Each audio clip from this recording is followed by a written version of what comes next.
Tenda Mwari tichikuchingamidza kwese kwese kwamire apo tiri kutarisa shoko raMwari tiri pamwe chete tichatsinzinya tinamate. Baba wedu ari kudenga, tinokutendai nemukana wamatipa wekutarisa kunaka kwenyu kubva mukati meshoko renyu. Tibatsirewo tinzwisise, tikurudzirwe, tigova vanhu vari pedyo nemi panopera rusando runo. naJesu Kristu tenzi wedu tinonamata. Amen. Mukati memangwanana ano tichatarisa musoro wenyaya unotiwo blessed are the finishers. Vakaropafadzwa vanopedza. Blessed are the finishers. Vakaropafadzwa vanopedza. 2 Timothy chapter 4 tichaverenga kubva pavhesi ya 6 to 8. Paul anoti, nokuti ini ndotodururwa, nguva yokuenda kwangu yasvika. Verse 7. Ndarwa kurwa kwakanaka, ndapedza rwendo rwangu, ndachengeta kutenda. Verse 8. Kubva zvino ndachengeterwa korona yekururama, yandichapiwa naShe mutongi wakarurama. Nezuva irero, ndisini ndoga, asi navose vakada kuonekwa kwake. Mwari aropafadze kuverenga kweshoko rake munguva ino.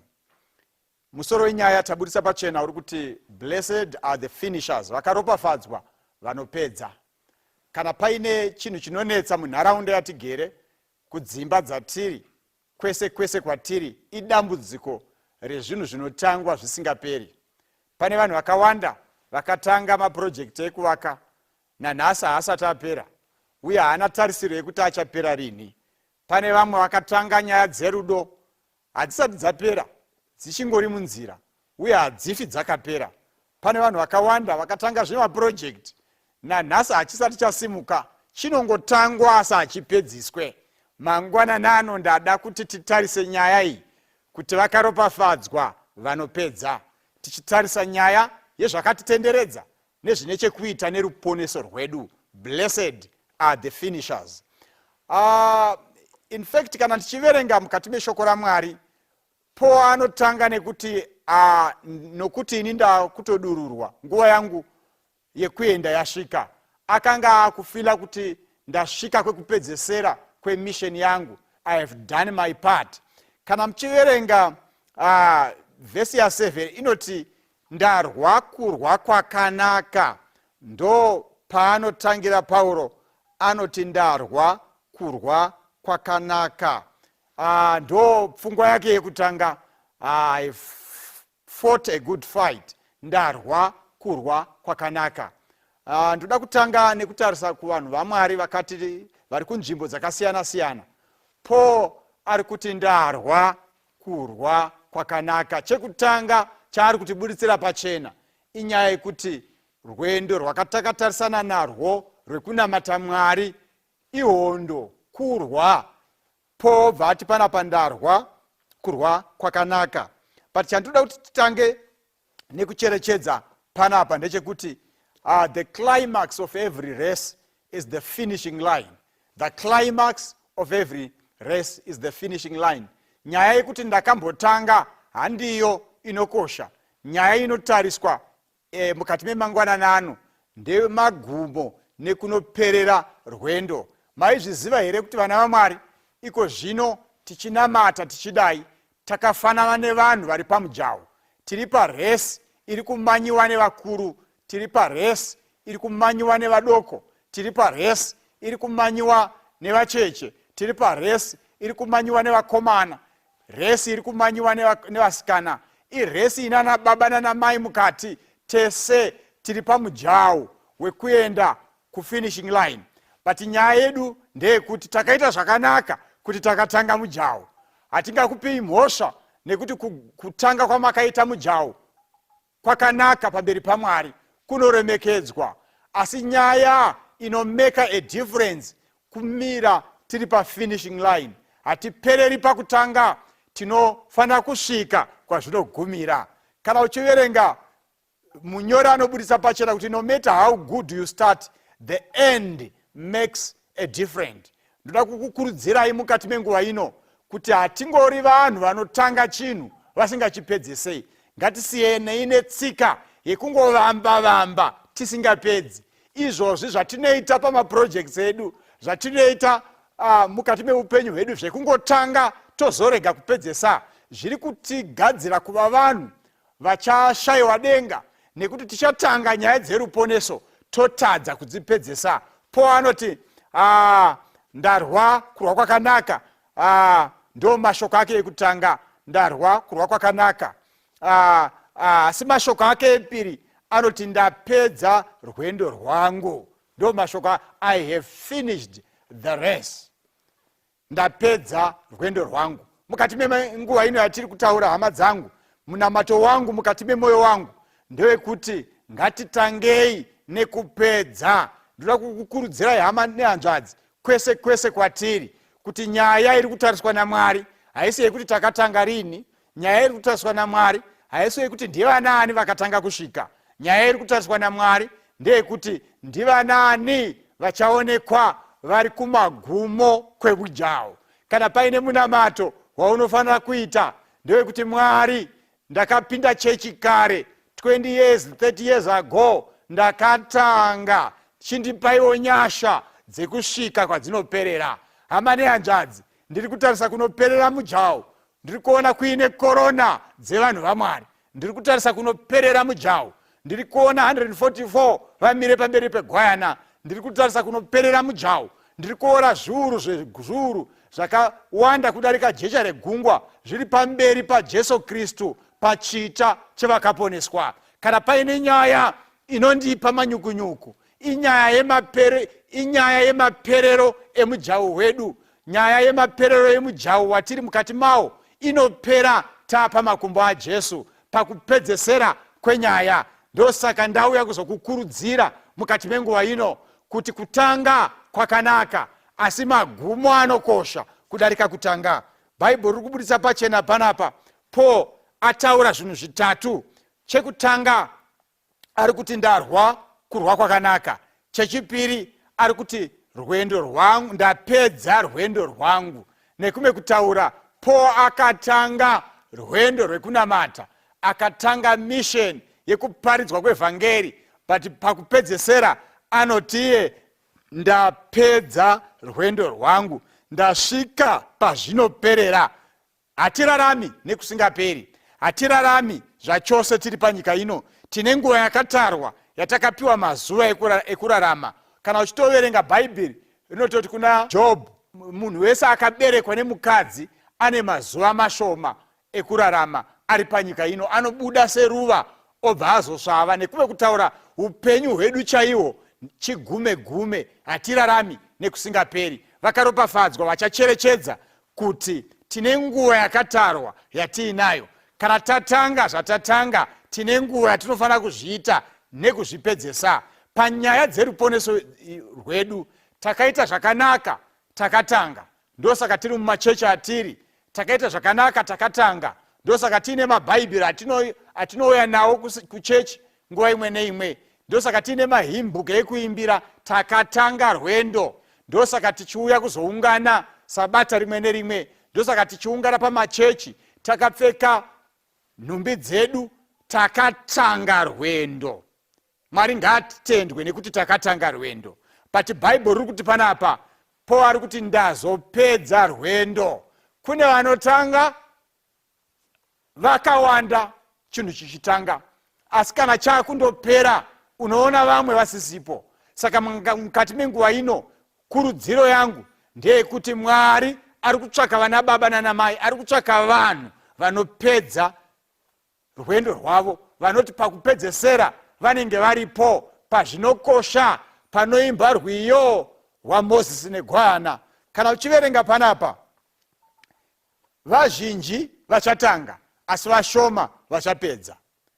Vazhinji vachatanga asi vashoma vachapedza rwendo. Kana mukada kuticherechedza kwatakabva nerwendo rwekunamata Mwari, nepatasvika tine vatakatanga navo vasisiri pakati pedu. Tine vanhu vatakatanga navo vakatoneta along the way. Mukati memangwananano vakaropafadzwa vachati Mwari tibatsireiwo, tatanga zvakanaka, tibatsireiwo tinosvika kwazvinoperera. Ndataura tichitanga kuti the climax of the race is the finishing line. Kwekupedzesera, kunyange vanoita mijawu vepasi rino vanoenda kumamarathon vachimhanya, vanomhanya kwemakilomita akataurwa, asi nyaya haisi yekuti vakatanga here. Nyaya inotariswa ndeyekuti kwazvinondoperera vanenge varipo here, pazvinondoperera vanenge varipo here. Mukati memangwananano ndiri kutaura kuvanhu vakasiyana siyana, ndiri kutaura kuvanhu vakatanga rwendo rwekunamata. Pfungwa yangu yandoda kukusiyirai, pfungwa yangu yandoda kutsimbidzira ndeyekuti ngatipedze pazvinoperera.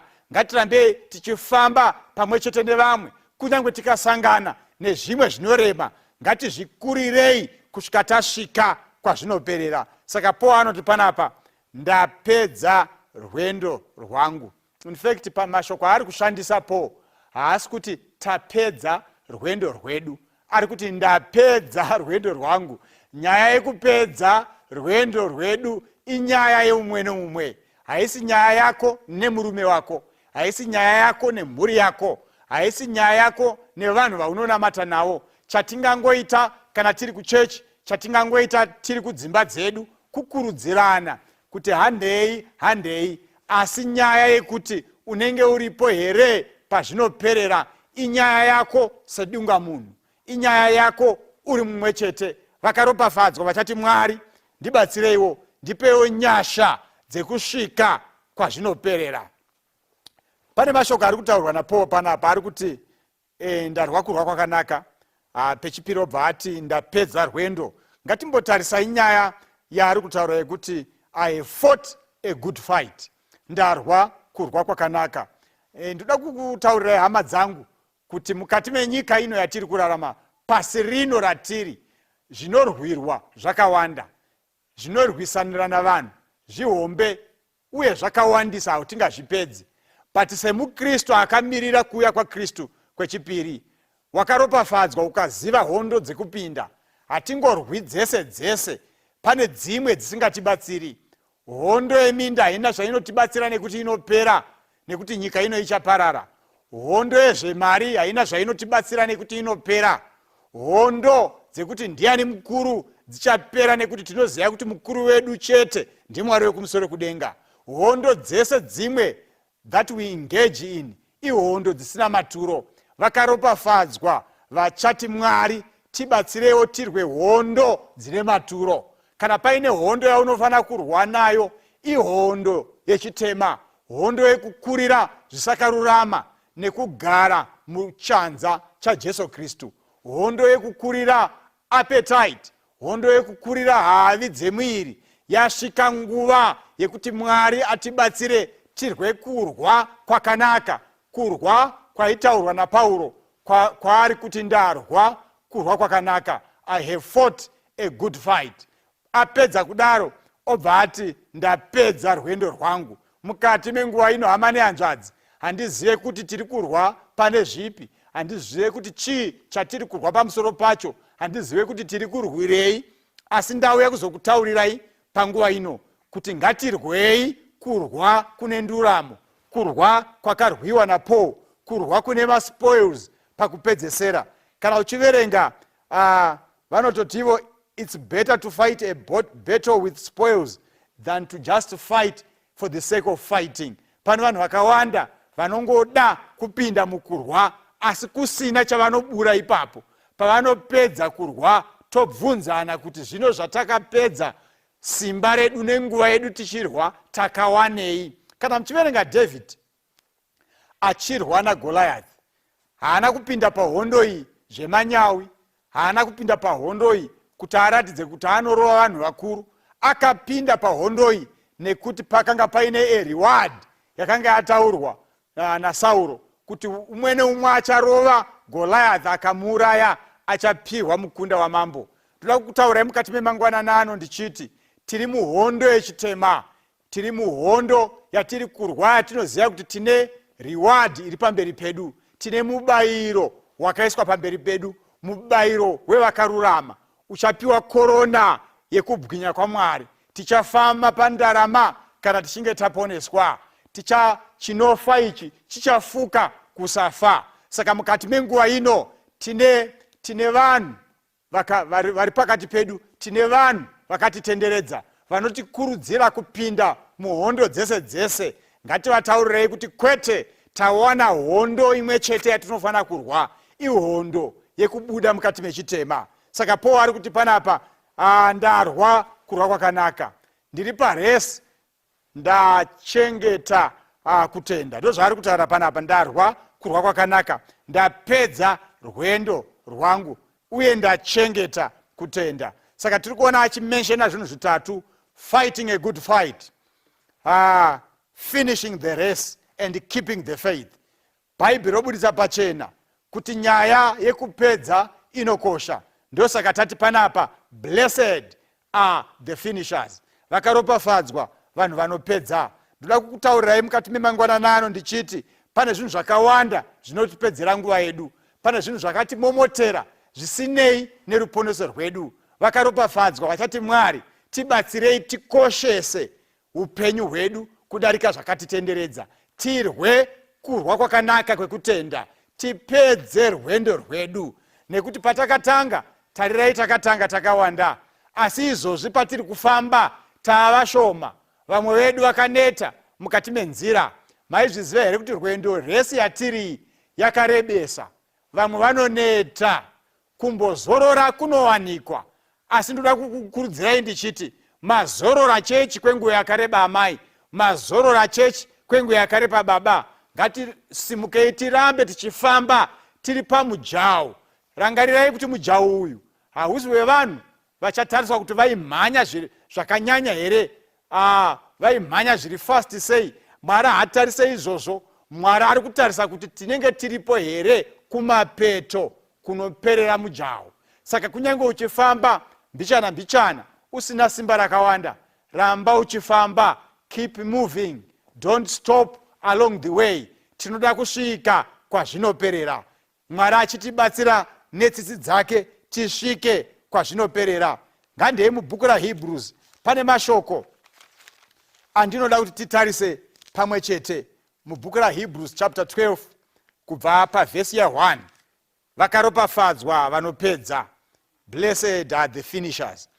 Chapter 12 vhesi ya1 inoti, naizvozvo nesuwo zvatakakomberedzwa negore rezvapupu rakakura rikadai, ngatibvisei zvese zvinotiremedza nezvivi zvinongotinamatira, ngatimhanye nekutsungirira nhange mutange yatakasiyirwa. Mwari aropafadze kuverengwa kweshoko rake.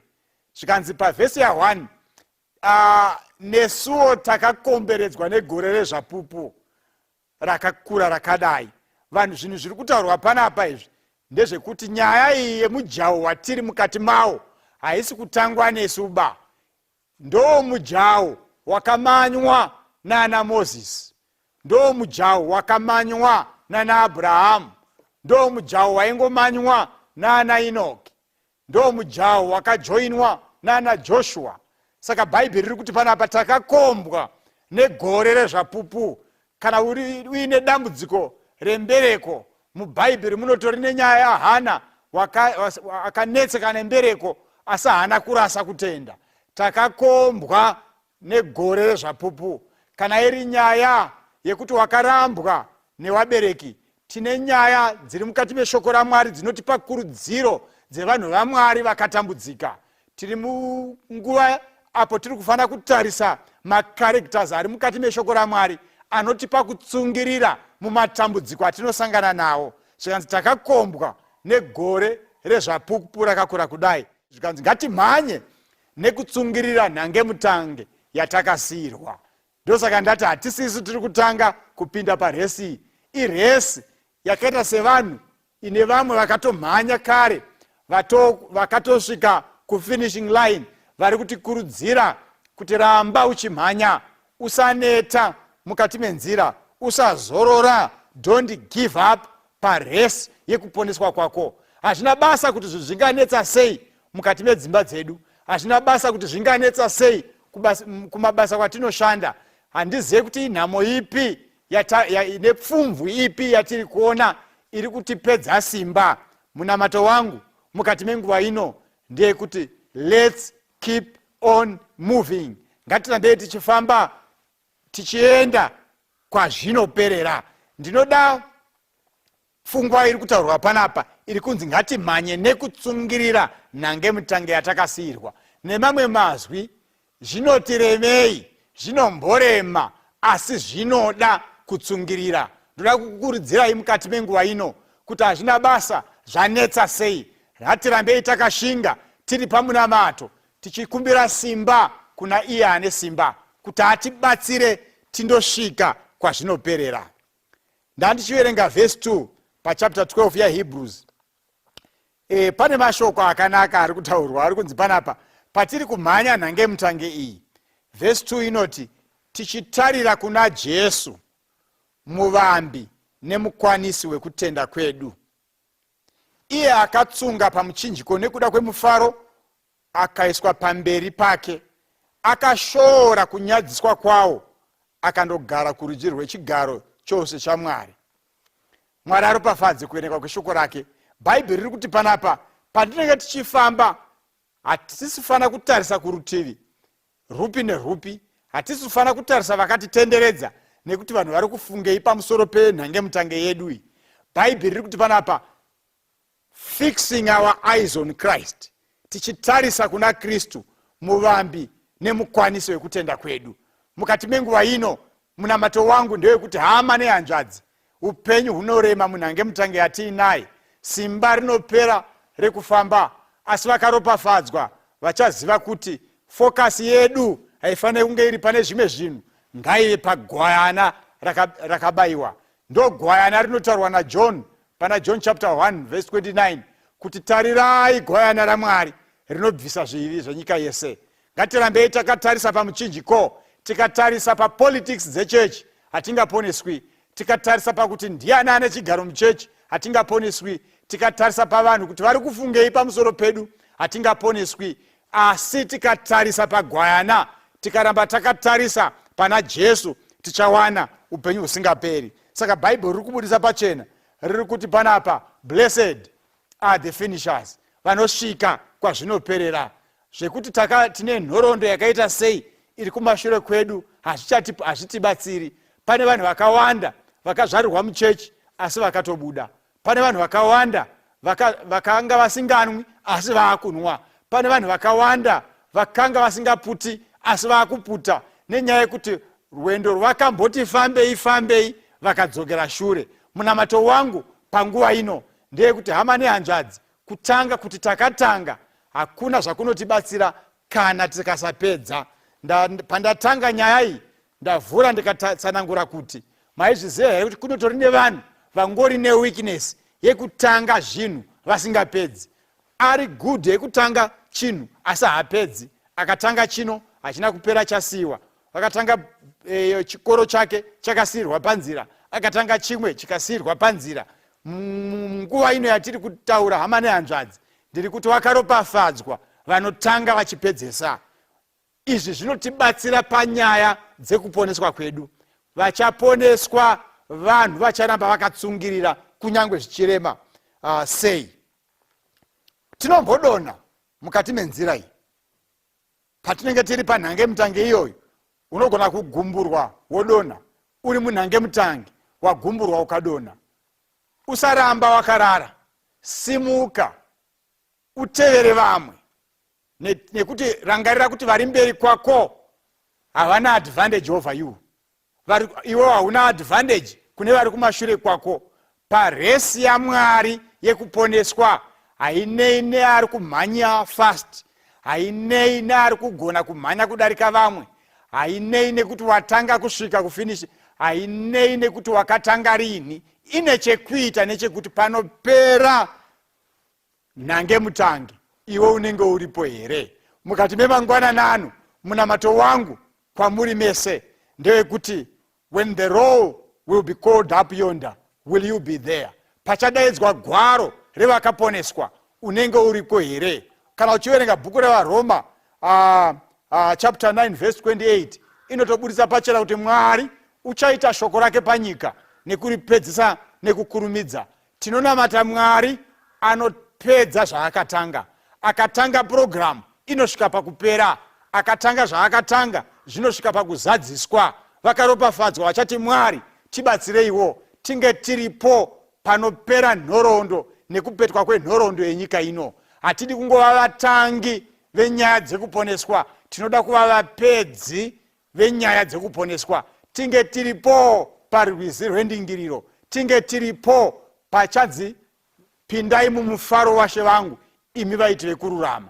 Vakaropafadzwa mukati menguva ino vachati Mwari I want to be there. Hazvina basa kuti handisina simba rakawanda, hazvina basa kuti ndakamboitei, ndicharamba ndichifamba ndiri mukati menzira iyi, nekuti munyoro aisa pachena blessed are those that finish. Kana mukaverenga zvakare apo tinopetera nyaya yedu mukati mebhuku ravaFiripi, tinopiwa mashoko anokosha.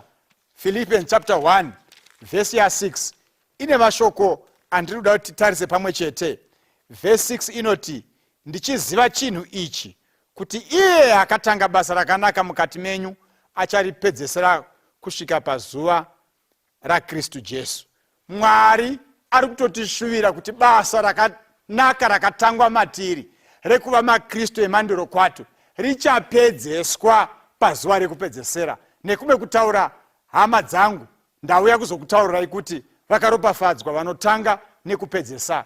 Usatanga chinhu choroga kupera, usatanga nyaya dzeruponeso wosiyira panzira, wongopedzera yanhoroondo. Taimbonamata, taimboimbira, taimboita zvakati nezvakati, takanga tiri vananhingi, takazongodai, takamboparidza. Vakaropafadzwa vachange varipo pafinishing line, pacharira hwamanda gwayana richibvarura gore richiuya panyika ino kuzodzikinura vanakomana nevanasikana vevanhu. Vakaropafadzwa vanenge varipo pafinishing line. Blessed are the finishers. Kana uri munamato wako kuti Mwari ini ndoda kunge ndiripo panopetwa nhoroondo, handidi kuva mutangi wechinhu, ndoda kuva mupedzesi wechinhu. Kana uri munamato wako, sinzi chative nenguva yekunamata panguva ino. Baba vedu vari kudenga, tinokutendai nekuti matijekesera neshoko renyu kuti vakaropafadzwa vanopedzesa rwendo. Resi kana kuti mujawu watinawo hausi wevanhu vachatanga kusvika kuti vanzi ndivo vachaponeswa, asi zvine chekuita nekuti tasvika here pazvinoperera. Chitibatsiraiwo Mwari. Ndoda kunamatira vana venyu, vamwe vanga vaneta parwendo urwu, vamwe vanga vakupera simba pamujawu uhu. Chivabatsirai tirambe tichifamba, chero tikafamba zvishoma zvishoma tinosvika chete nekuti chiri kudiwa nemwi Mwari kuti vana venyu vasvike pafinishing line yekuponeswa. Tatenda Mwari nekunzwa munyengetero wedu uye kuti muchatibatsira kupedza chatakatanga. NaJesu Kristu tenzi wedu tinonamata. Amen.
Well, I'd like to welcome you to our Sabbath school lesson. For this week, today we are beginning a brand new quarter, and we are starting a lesson on the promise. The promise, we are looking at the covenant that God had with his people throughout this quarter. We'll be studying and gaining insights from that covenant. So our lesson is the promise. Our memory text is coming from Genesis 1, verse 26 and verse 27. It says, "Then God said, let us make humankind in our image, according to our likeness. So God created humankind in his image. In the image of God, he created them. Male and female, he created them." Before we go further, let's just pause for a word of prayer. Father in heaven, we thank you for this opportunity that you've given us to be able to study your word. Pray that you may open our minds, that your Spirit may help to guide us as we study, so that all that we learn may be understood, and that it may help us to grow in our commitment to you. This I pray in Jesus' name, amen. The Bible tells us that God created the world and was filled with happiness. Many then question that, where do we see all these other things coming from? The typhoons, the hurricanes, the cyclones, the droughts, the floods. Where do all these things come from? And the Bible tells us that something went horribly wrong after God had created. When God had created his good world, there was an invader, a liar, a swindler, that old serpent called the devil, who came and destroyed or reversed all that was good that was created by God. That's what we want to be looking at and studying for our lesson today. Turtles all the way down. A professor was teaching about the galaxy and how it all spins around in orbit. When he had finished his presentation about how the sun was at the center of our solar system and it was a sphere around globe, a lady, old lady in tennis shoes, black tennis shoes, walked straight up to him and said, "No, you're completely wrong." She was waving her finger very angrily. And she said, the earth is flat. It's a flat surface, and it sits on the back of a turtle. The professor looked at her jokingly, and he said, all right, if it sits on a turtle, what's beneath that turtle? And the lady said, there's another turtle.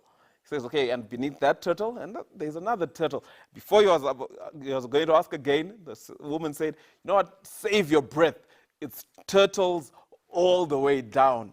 Well, this story tells of how this woman thought of the world and how it exists. However cute this story may be, it gives us some insight into human existence and the nature of the universe itself. We are in this world not by any choice of our own, but we were created, we were put here. We don't know how we got here, but we find ourselves here.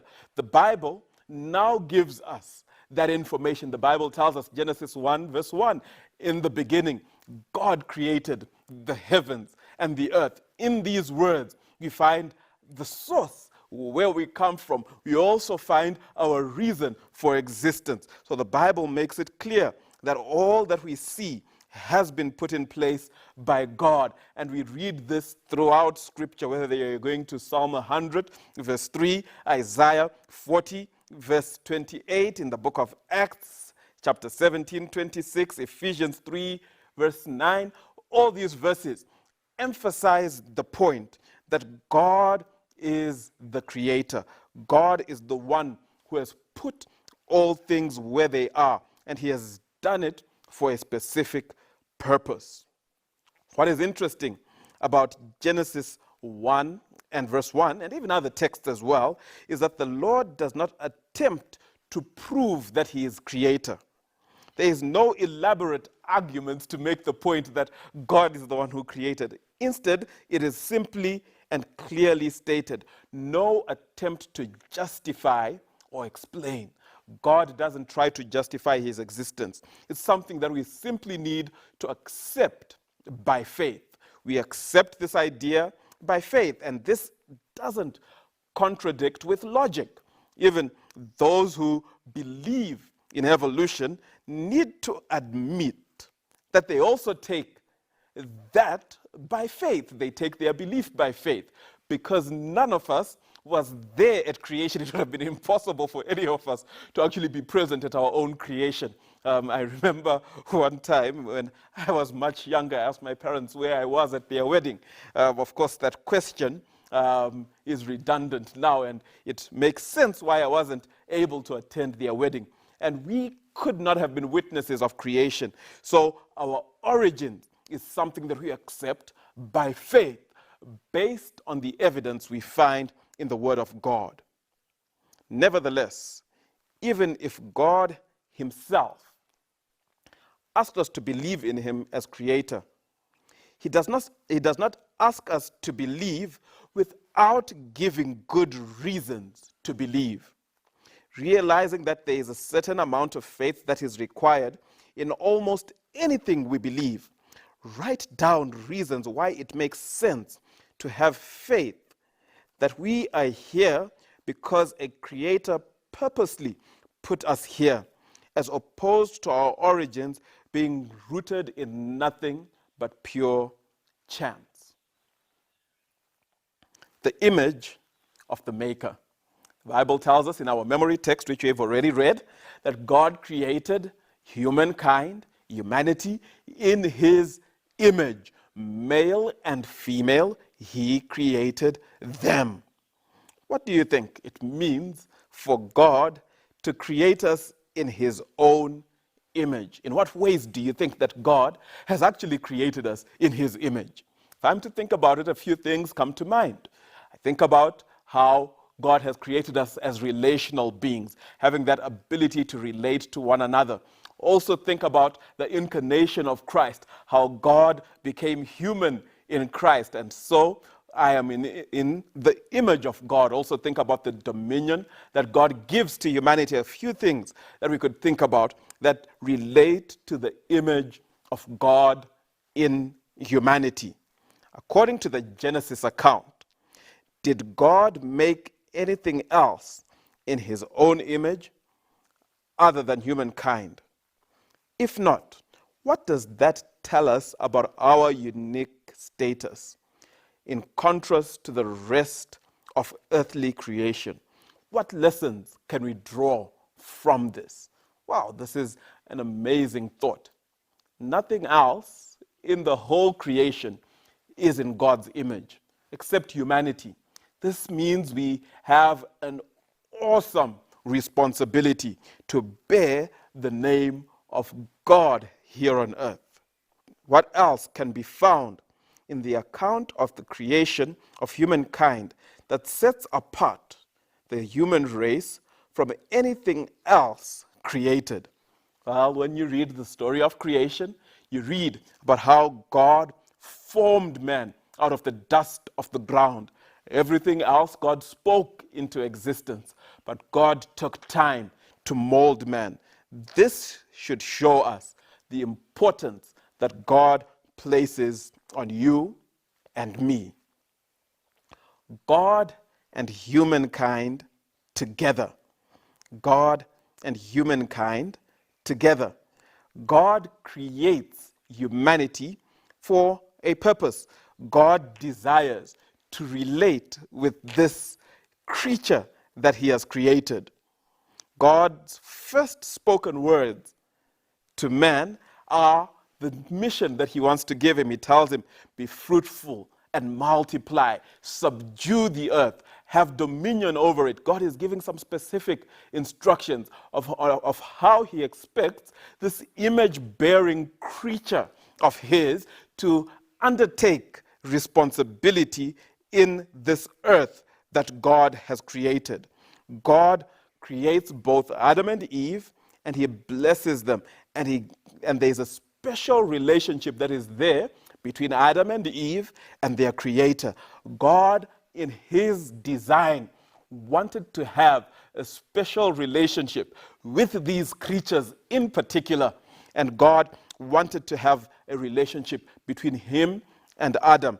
This becomes important as our lesson unfolds, that we'll see that God has a strong desire for a relationship with his people. When we read about the creation of man and women, we see elements before sin of the kind of relationship God wants us to have with him, even after sin. Review today's study and see the parallels that you find that help us understand how we can relate with him even in our fallen condition. At the tree. Genesis 2, verse 16 and 17 reads, and the Lord God commanded the man, saying, of every tree in the garden thou mayest freely eat.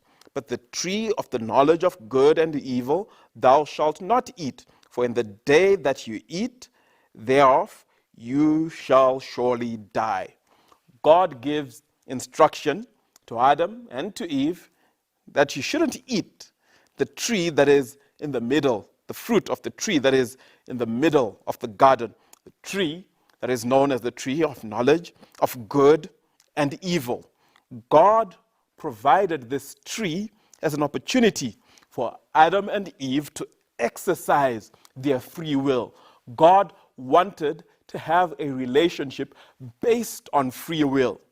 If God hadn't given Adam and Eve free will, then this instruction itself would be redundant. It wouldn't make sense. Why would you tell someone not to eat if the person doesn't have a choice to eat or not? So God places this tree because God wants us to have a relationship based on choice and free will. And this becomes a pattern for us even after the fall. God doesn't force himself onto us, but God rather wants to have a relationship with human beings based on free will. God called Adam and Eve to obey his will, and by doing this, God was saying, I am your creator. I have made you in my image. Your life is sustained by me. For by me you live, you move, and you have your being. So God now expects that Adam and Eve are going to serve him and live faithfully in worship of him. The test God gave Adam and Eve was one of loyalty and faith. Would they be loyal to their Creator who had given them everything they needed, plus a world of delights, or would they go their own way, independent of his will? Would they have enough faith in him to take him at his word? Their loyalty and their faith were tested by the tree of the knowledge of good and evil. In what ways do you and I face similar tests every day? How does God's law function as a parallel to the commandment given in Genesis 2, verse 16 and 17? Very often we tend to blame Eve. Think, she's the one who messed us up. But think about it for a moment. Are there ways that you also fail God every day? Breaking the relationship. Breaking the relationship. Today we are looking at Genesis chapter 3, and we look at the story of the fall. The Bible tells us that Eve wanders off, goes to the tree of knowledge of good and evil, and there she sees a serpent that starts to quiz her, asks her a few questions. Did God really say that you shouldn't eat the tree that's in the middle of the garden? Eve says, no, we were told we can eat all the trees. And says, that's because God knows that in the day that you eat this tree, you will be like God. Your eyes are going to be opened. And Eve is deceived into eating the fruit, and she eats the fruit. And an important note is made here, that Eve was deceived into eating the fruit. But Adam was not. Adam knew fully well what he was doing. Eve had a conversation with the serpent. Adam did not. Adam deliberately disobeyed God. There's a tendency for us to blame Eve for eating the fruit, but you also need to put blame on Adam for accepting the fruit. We also need to understand that Adam didn't get any deception. He was not deceived. He wasn't told that, when you eat this fruit, you will be like God or anything else. He simply accepted it, and Adam openly rebelled against God. As a result of this blatant disregard for God's command, the relationship between God and mankind, between God and Adam and Eve, is severed. Sin has caused this separation between God and his creation, this image-bearing creation that he had created. This is a tragedy. But in the middle of this tragedy, Genesis 3:15 gives hope to these fallen beings. And God says, I'm going to put enmity between the serpent and the woman, between the seed of the woman and the serpent. And eventually there's a promise that there will be somebody, a seed of this woman, who is going to come and crush the serpent on its head. This, of course, is a promise of salvation, a promise of the Redeemer, a promise of Jesus who was going to come and pull us out from sin. What a lovely promise that as soon as sin comes into the world, there is the promise of salvation. Read Genesis 3, verse 9. God says to Adam and Eve, where are you? Let's read that. Then God called to Adam and Eve and said to them, where are you? God, of course, knew where they were. His words, instead of being filled with condemnation, were to draw guilt-ridden humankind back to himself. In short, God's first words to fallen humanity came with hope of grace and mercy. In what ways do we find even now we are seeking God to call us in grace and mercy? God calls Adam and Eve after they've fallen, asks them, where are you? This is a call of grace. God extends his mercy.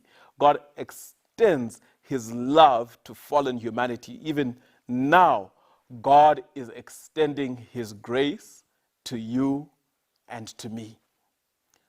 I hope you have been blessed as we've studied our Sabbath school lesson. And I hope you'll continue studying and praying and asking for God to comfort and strengthen us. Until next week, God bless you all.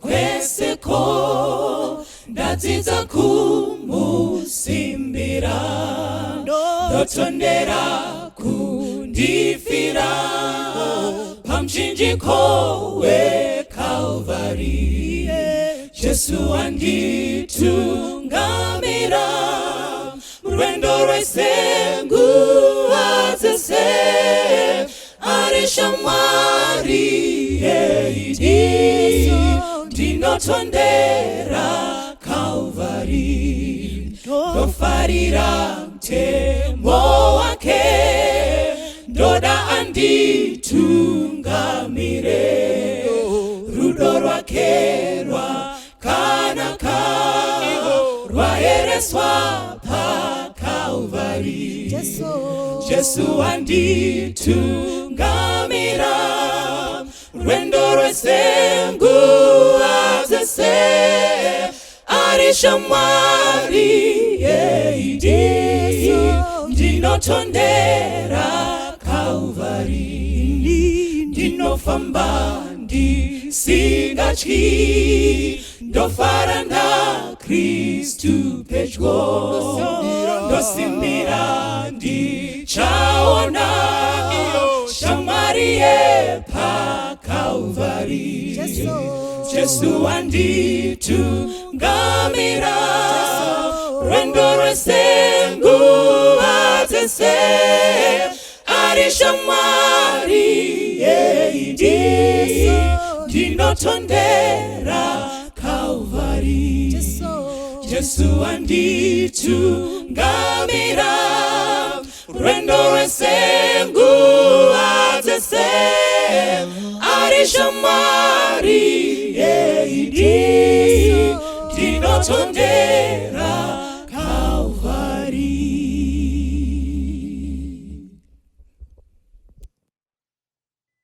Tinokuchingamidzai zvakare vana vaMwari mukati mezvirongwa zvenyu zvekudzidziwa kweshoko raMwari. Regai tarise kubhuku razvakazarurwa 14.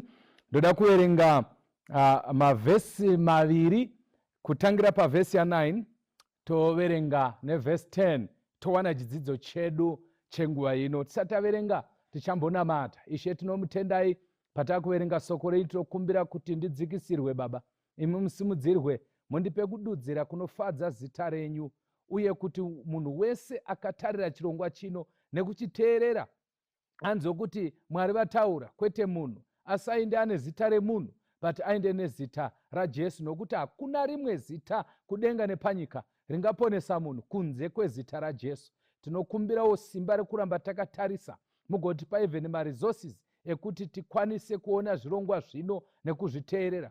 Visai zvingakanganisa Baba, mutipe simba rekunzwa, kana tanzwa toita sekurako shoko renyu, muzita raJesu tanamata, amen.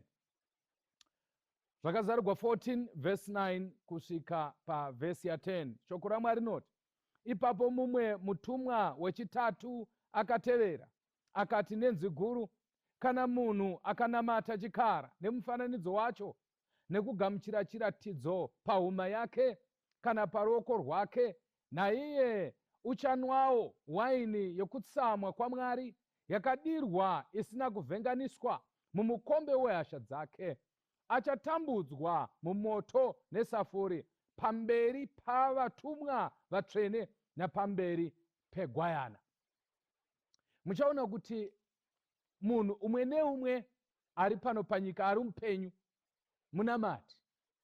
Hakuna munhu asinganamati ba, munhu wese anonamata, but chinongosiyana ndechekuti tinonamata chii. You see now, vamwe vanonamatawo Mwari akasika denga nenyika, vamwe ndo vanonamata midzimu, vamwe vanoti tiri kunamata Mwari iyeye but tinopfuura nekumudzimu. Vamwe vane dambudziko zvakare yekuzvinamata ivo pachavo. Saka da kumbotarisa panguva ino kuti tinofanirwa kunamata sei. Musoro shoko wandapa unoti worshiping the image, worshiping the image, kunamata chitombi kana kunamata chiumbwa kana chitombi. Now mukatarisa muchaona kuti iye zvino tiri pano panyika hapana mapoka mazhinji evanamati, panongove nemapoka maviri chete. Kune boka revanhu vari kunamata Mwari akasika denga nenyika, poita vanhu vari kunamata zvimwe, but zvavari kunamata zvacho izvozvo hazvisi Mwari wakasika denga nenyika. Ndoda kuti muone only two groups dziri pano panyika: boka revari kunamata Mwari akasika denga nenyika, poita boka revari kunamata zvimwe. Ndati zvimwe negarekuti haugoni kusanamata Mwari akasika denga nenyika ukanamata chimwe chinhu ukazonzi wozonamata chimwe zvakare. Hakuna vari pagraundi repakati, middle ground, but umwe neumwe is either ari kunamata Mwari akasika kana kuti ari kunamata zvimwe zvinhu zvisinei naMwari. Saka muchaona kuti even vakomana pavakaenda kuBhabhironi, vakomana vana Shadrach, Meshach, Abednego, mukaverenga neni kuna Daniel chapter 3, muchaona kuti pakaitwa chitombi naNebhukadhineza. Nebhukadhineza unotaurira makurukota ake vanhu vakaunganidzwa. Mukanoverenga inotaridza kuti vanhu vakakokwa vachibva muhurumende yake yese zvikatoenda nekuseri kwehurumende yake. Pakauya vanhu vakanga vakasiyana siyana, but vakauya kuzoitei? Bhaibheri soko raMwari rinoti vakauya kuzoshumira kana kunamata chifananidzo chakanga chaitwa namambo Nebhukadhineza.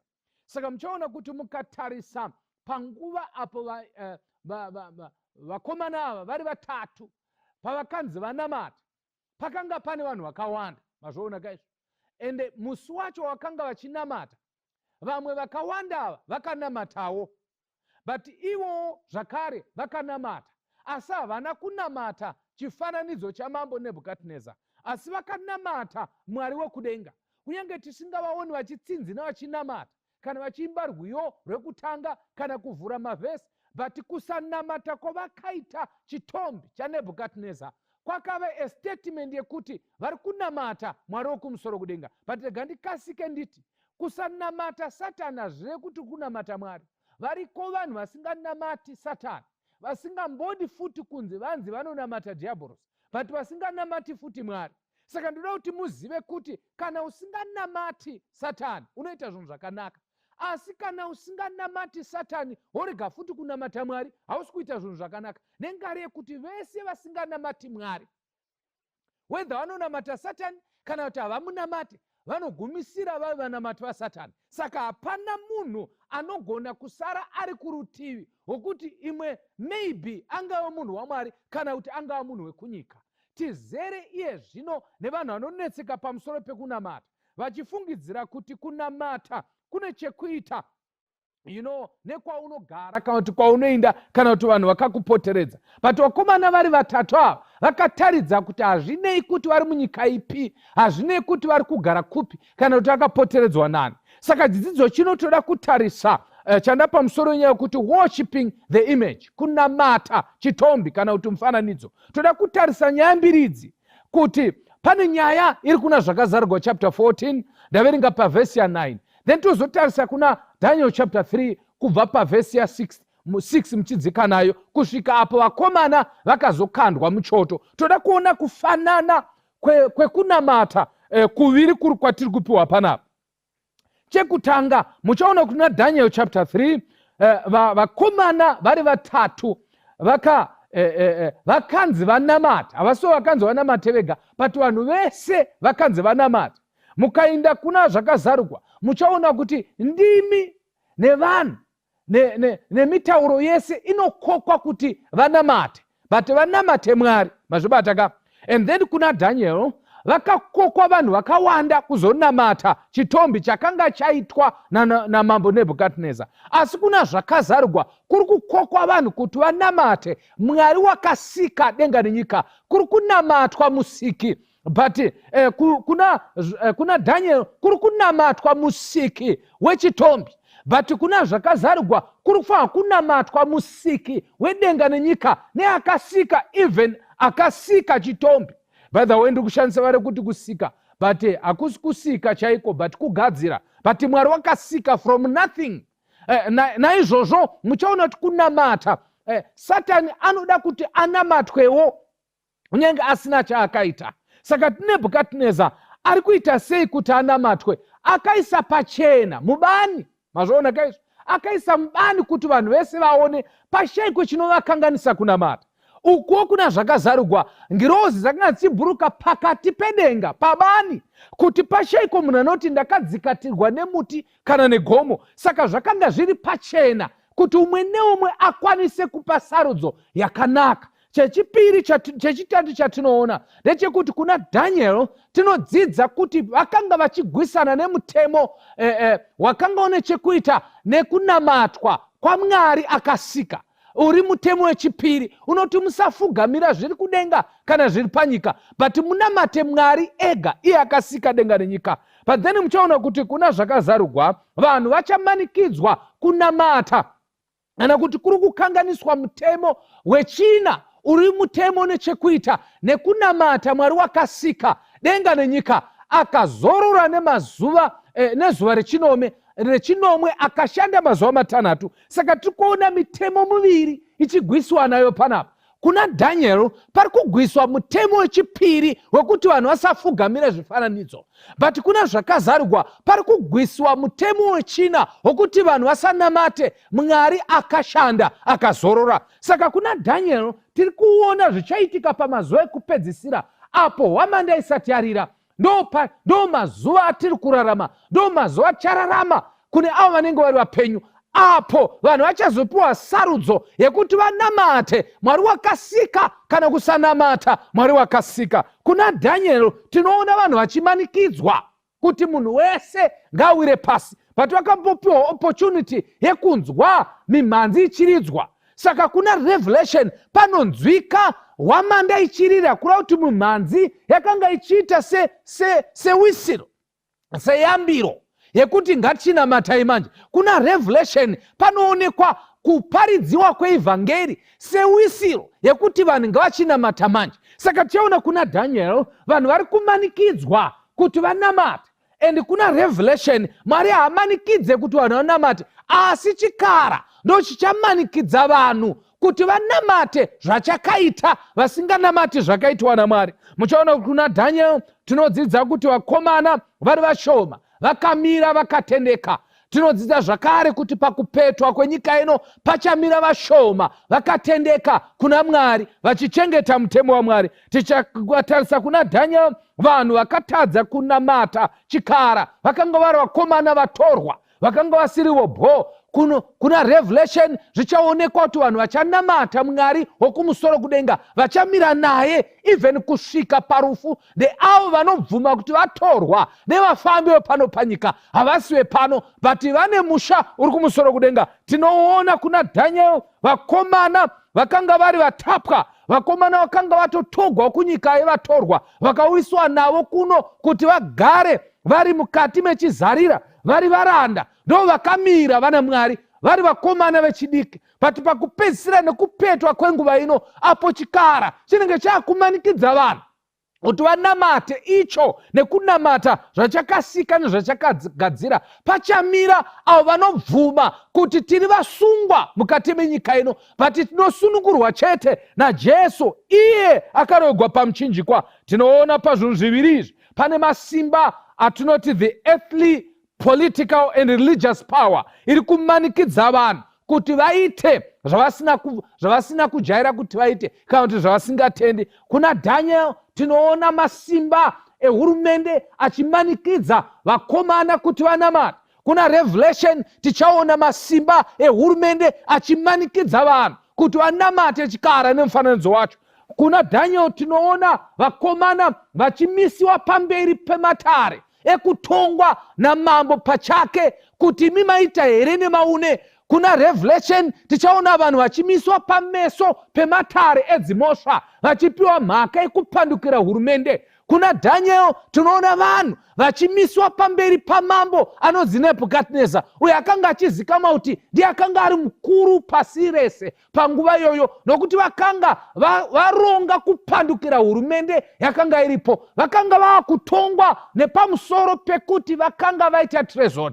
Pakupera kwenyika ino, nyika ichipetwa, kuna Revelation vese vachamira vakamirira Mwari nekuchengeta mutemo wechina unotaura pamusoro pekuchengetwa kwesabata nekusevenza mazuva matanhatu. Vachaiswa mukati mematare edzimhosva vachipiwa mhaka yekuti murida kukudubura hurumende. Why? Because hamusi kutevedzera zviri kutaurwa, zviri kuita kuti nyika iwire pasi, zviri kuita kuti ikonomi dzikanganisike, zvataurwa kuti ndo zvinobatsira. Hamusi kuda kubatana, muri vanhu vanoparadzanisa, muri vanhu vasinganzwisisi, ivavo vachaiswa majere. Tiri kuona vakomana vachimira vachiudzwa namambo, takukupai second chance kuti kana musina kufunga zvakanaka mugozofunga zvakanaka. Tichaona pakupedzisira kwenguva vanhu vachapiwa mukana wokuti vanenge vachida havo, kana muchida kutenga motofanira kugamuchira, kana muchida kutengesa mofanira kugamuchira munembo wechikara. Vachapiwa second chance yekuti vanoda kuhavo vaite saizvozvo.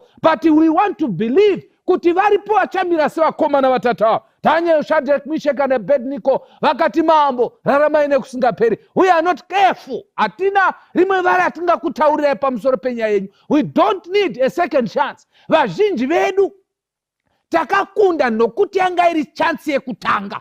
Teresa, vamwe vakakunda nokuti zvangoitika kamwe chete, dai zvakapama vangadai vakakundikana. But vakomana ava vakamira naMwari even pa second chance. Akati kunyange mukati pa third chance, nyange mukati pa 10th chance, isu tichamira naJehovha. Hazvine kuti vamwe vese vakawira pasi. This is why muimbi achitaura kuti vashoma shoma vakamira mukururama kwaMwari. Vazhinji zhinji vachatsauka munguva apo Jesu asati vadzoka. Vachamirira Mwari vachazengera vashoma. Usatarise kuwanda kwevanhu kana waronga zvekunamata, usatarise kuwanda kwevanhu kana waronga zvekuti Mwari anonamatwa sei, but tarisa kuti kwakawanda chokwadi here kana chokwadi kusina. Zviri nani kuinda nevashoma. Noa akapinda nemhuri yake, nyika yese ikaparadzwa. Lot akabuda muSodhoma nemhuri yake, nyika yese ikaparadzwa. Muchaona kuti nyaya dzekuponeswa hadzidi gurumwandira, hazvinei kuti makawanda sei. As long as musingateere zvotagwa neshoko raMwari, kuparadzwa kuri padyo nesu. Mukatariswa kuna Daniel tinoona politics dzichiplay a major role munyaya dzekunamata. Even pakupedzisira kwenguva apo Jesu asati vadzoka, hurumende dzinenge dziriko mazuva iwayo vachabatana nemakereke, not kuti vanenge vane chinhu chakaipa chavari kuti vari kuita, but vanenge vachitirwa kuitira vanhu zvakanaka. I want to tell you, gentlemen and ladies, musafunga kuti nyaya dzatiri kutaura vanhu vanenge vachitiri kukanganisira vanhu, but vanhu vanenge vachiita vachitiri kuitira vanhu zvakanaka. As you rightly know, kuti even vakauraya Jesu vaiti tiri kuitira chitendero zvakanaka, vaiti uyu aunza nyaya dziri kupesanisa vanhu. Saka even Jesu asati vadzoka, vanenge vachinetsa vatsvene, especially vachachengeta mutemo yaMwari, kusanganisira mutemo wechina unotaura kushanda nemazuva matanhatu nekuzorora zuva rechinomwe, vanenge vachiti tiri kuda kubvisa vavengi vesociety, toda kubvisa vanhu vari kudzosera shure development, toda kubvisa vanhu vari kuda kupandukira kubudirira kwevanhu, ndo vari kukonzeresa madhisaster aripo, ndo vari kukonzeresa kudzokera shure kwenyika. Saka vanenge vachiti tiri kuitira vanhu, but the Bible is clear. Kana vanenge vamirira Mwari, vanenge vaita zvataurwa naMwari, Jehovha uchamira navo. Rega ndikutaurire mangwanani ano, angava masikati kuna umwe, haugoni kugara uri pafenzi. It's either uchanamata Mwari akasika, kana uchanamata chikara nemufananidzo wacho. Vakomana Shadrach, Meshach, Abednego vakati isu hatikwanisi kuti taure nyaya, but Mwari wedu anogona. Amen. Mwari wedu anogona kutidzikinura pachoto chenu chinopfuta. In other words, vaitotaura kuti nyaya yekunamata ine chekuita nekufa, ine chekuita neupenyu nerufu. Pamazuva ekupedzisira, apo hwamanda isati yarira, vese vachamira naJehovha, vachamiririra kusvika pakupedzisira. Vamwe vacho vachaurawa, vamwe vacho vachaiswa majere, vamwe vachadzingwa mukati medzimba, vamwe vachadzingwa mabasa, vamwe vachadzingwa, vachadhivhosiwa, nokuti kune uchinzi ugere nemupanduki, ugere nemunhu akashata. The Bible is clear. Vese vanomirira Mwari havazobvumirwi kutenga kana kutengesa. Tiri munyika yekutenga nokutengesa. If you check here zvino, hapana munhu asiri kutengesa. Munoziva here kuti munhu anoenda kubasa, but mubhuti anenge akaisa zvinhu zvekutengesa.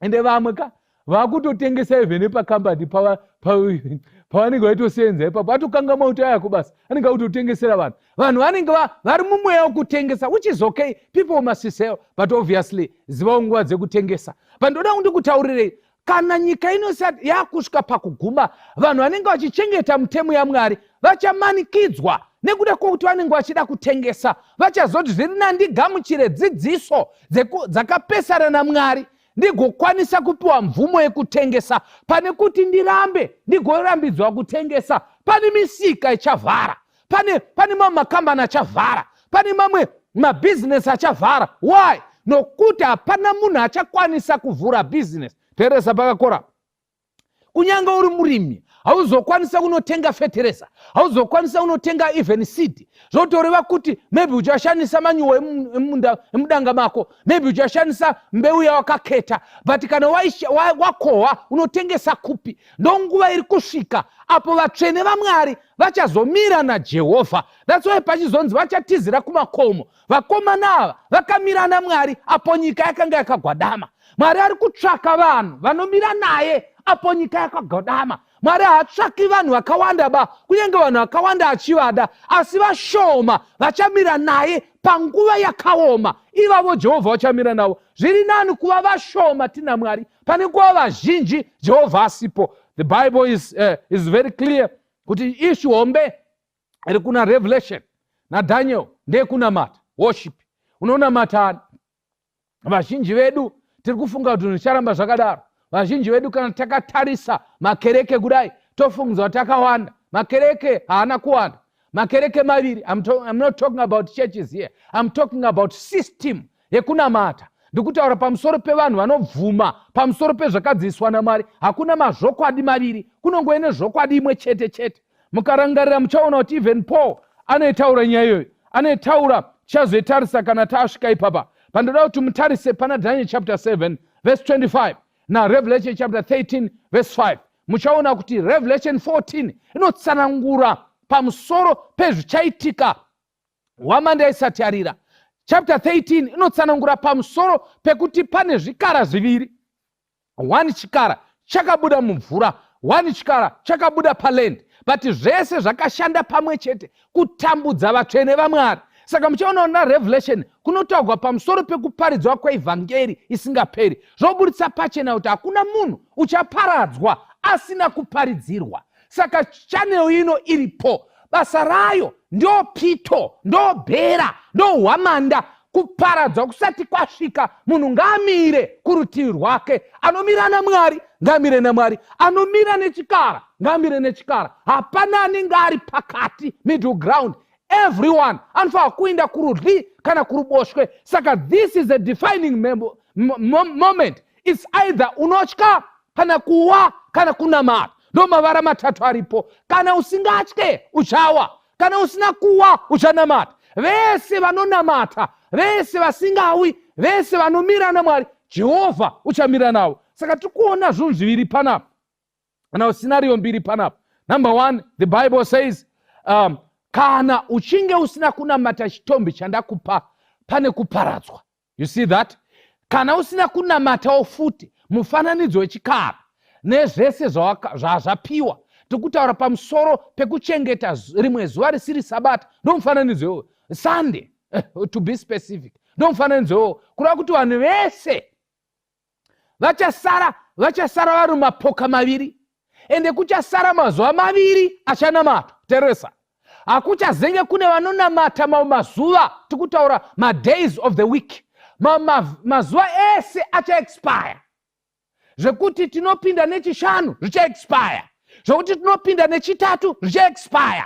Zvekuti topinda musi wechina zvicha-expire. Pachasara mazuva maviri. Ndine urombo ndakutaurirai nyaya idzi kune vanga vasingazvizive. Handisi kushora kuti pindai nechingani. Kunamata tonamata mazuva ese. Even today inogona kuve risiri zuva rekunamata kune vamwe. But tikutaura pamusoro pemazuva achagwisiwa nawo pamazuva ekupedzisira. Satani haanei nemusi wechitatu. Satani haanei musi weMonday watiri kumuka chinamata. Even musi wechina Satani hana basa nako. But Satani uchagwisa 2 days. Idzodzo 2 days dzacho ndo dzinonzi weekend futi. Zvacho ndichamisa ndechekuti inonzi weekend. And yet rimwe zuva inhingi week beginning, but inongonzi end. Because end ka inofanira kuita 1 day ka, rimwe rava beginning ka, but inongonzi weekend. Kanzi ndokuona pa weekend unochinzi Saturday kana kuti Sunday. Unobva wabvunza kuti kana uchiti wondoona pa weekend uri kureva zuva ripi. And yet weekend haisi Sunday ba, weekend is Saturday, because week hariperi musi wekutanga, rinopera musi wekupera. Handizvere. Saka the 7th day of the week ndo weekend. But unongwa kuchinzi weekend, vanhu voti weekend uri kureva zuva ripi. Ipapo distortion iyoyo ndiri kutaurwa kuna Daniel chapter 7. Kuti vachaedza kushandura nguva nemisi, kuti vanhu vavhiringike, vadakara vati tatenga vhiki here kana kuti vhiki rapera. Izvo ndikakubvunzai kuti vhiki riri kutanga rini? Vanhu vatovhiringika. Ukatozoenda kuti Shona West nohakonzi muvhuro. Kuita songe tavhura vhiki. Vhiki harivhugwi nemuvhuro. Vhiki rinovhugwa musi wekutanga wevhiki. In other words, Sunday is the day rekubhigina wiki. Ndaisaka chirungu kuitira vekomutare. Ndo patinobhigina wiki. Asi wiki redu rinoenda musi wechinomwe. Saka mazuva maviri aya ndo achasara vanhu vachinamata. Apa handisi kuda kukuvanzirai, whether you like it or not, but there will be 2 days of worship as we move. Kamuda kuona kuti ndiri kutaura chokwadi, musi weMonday ukaudza bosi wako kuti ndiri kumboenda kumunamato, vanobvunza kuti unonamata nhasi here? Handiti weekend haisati yasvika. Kana ukati musi wechitatu ndoda unonamata, unobvunza asi kune musangano.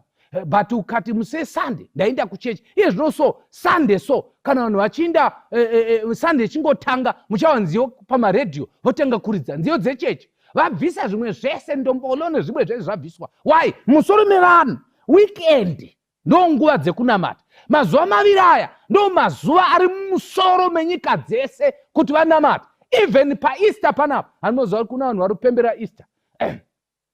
Ndati kuti handava kuti iri wrong kana kuti ndiyo, but pfungwa yandongora ndeyekuti vanhu vari kuipemberera Easter. Vanoti Easter Friday, Easter Saturday, and then Good Friday. Why? Because Kristu ndo paakafa. Let me tell you something. Kana takunosvika pakupera kwenguva, kupera kwenguva, nguva yakupetwa, pachasara mazuva maviri achanzi vanhu vanamata. Number 1, pachanzi vanhu vanamate musi wekutanga kwevhiki. kwete kuti vanhu vari kunzi pakati pese musanamata ngaive official day of worship. Iye zvino haisi official ba. Kunyange vanhu vachiinda ikoko hakuna munhu akamborohwa kuti waindire kuchechi musi weFriday, waindire kuchechi musi wechitatu. But nguva yacho kana yadeclayiwa kuti iye zvino taakudawo kuti zvinhu zvifambe zvakanaka, ikonomi dzinake, even mapandemic aite mashoma. Chimwe chiri kukonzeresa vanhu vasi kubatana, ngatibatanidzei vanhu, tobatanidza futi nemakereke, zvinhu zvifambe zvakanaka. Ndivanani vangakopiwa kukopa nyika kana kukopa chechi kubatana? Ndinoda kuvunzai, ndevapi vane chikwata chiri nani kubatana nyika kana chechi? Mudaro matorashika ndati kana mukaenda kupolitics nekuchinamato, ndevapi vari nani pakubatana? Kupolitics kunogwiwa, kuchechi kunogwiwa, asi vari nani pakubatana ndevapi? Do you see kuti vanhu vari nani pakubatana vanhu vanonamata? Saka nyika nevanhu nevechechi vachabatana kuti ngatichiitai chinhu chimwe chete. Ndiani asingadi kuti vanhu vaite zvinhu zvimwe chete? Ndiani asingadi currency imwe chete yekuti tiite currency one? Ndiani asingadi kuti ingoita United States of Africa? Ndiani asingadi zvinhu zvakadaro? Tishandisa mari imwe chete. It's very good. Zvakanakira economics nezvimwe zvese. All that has no problem. But issue hombe ndeyekunamata kana tichitaura pamusoro pekunamata. This is why muchiona kuti nazvino vanhu vanenge vachinetseka vakati vaccine wada umhanya unoti vaccine iroro ndo wave munembo chikara. Takambozvitaura zvinhu. Vanoda kuti muone kuti tunhu twese turi kuitika, vanhu vanoda kumhanyirira mberi. And yeti nyaya hombe yatiri kusiya. Mazuva mairi, vanhu vaviri, vanonamatwa vaviri. Saka tikutaura 2 days, 2 worshippers, 2 to be worshipped. Mazuva maviri, Saturday and Sunday.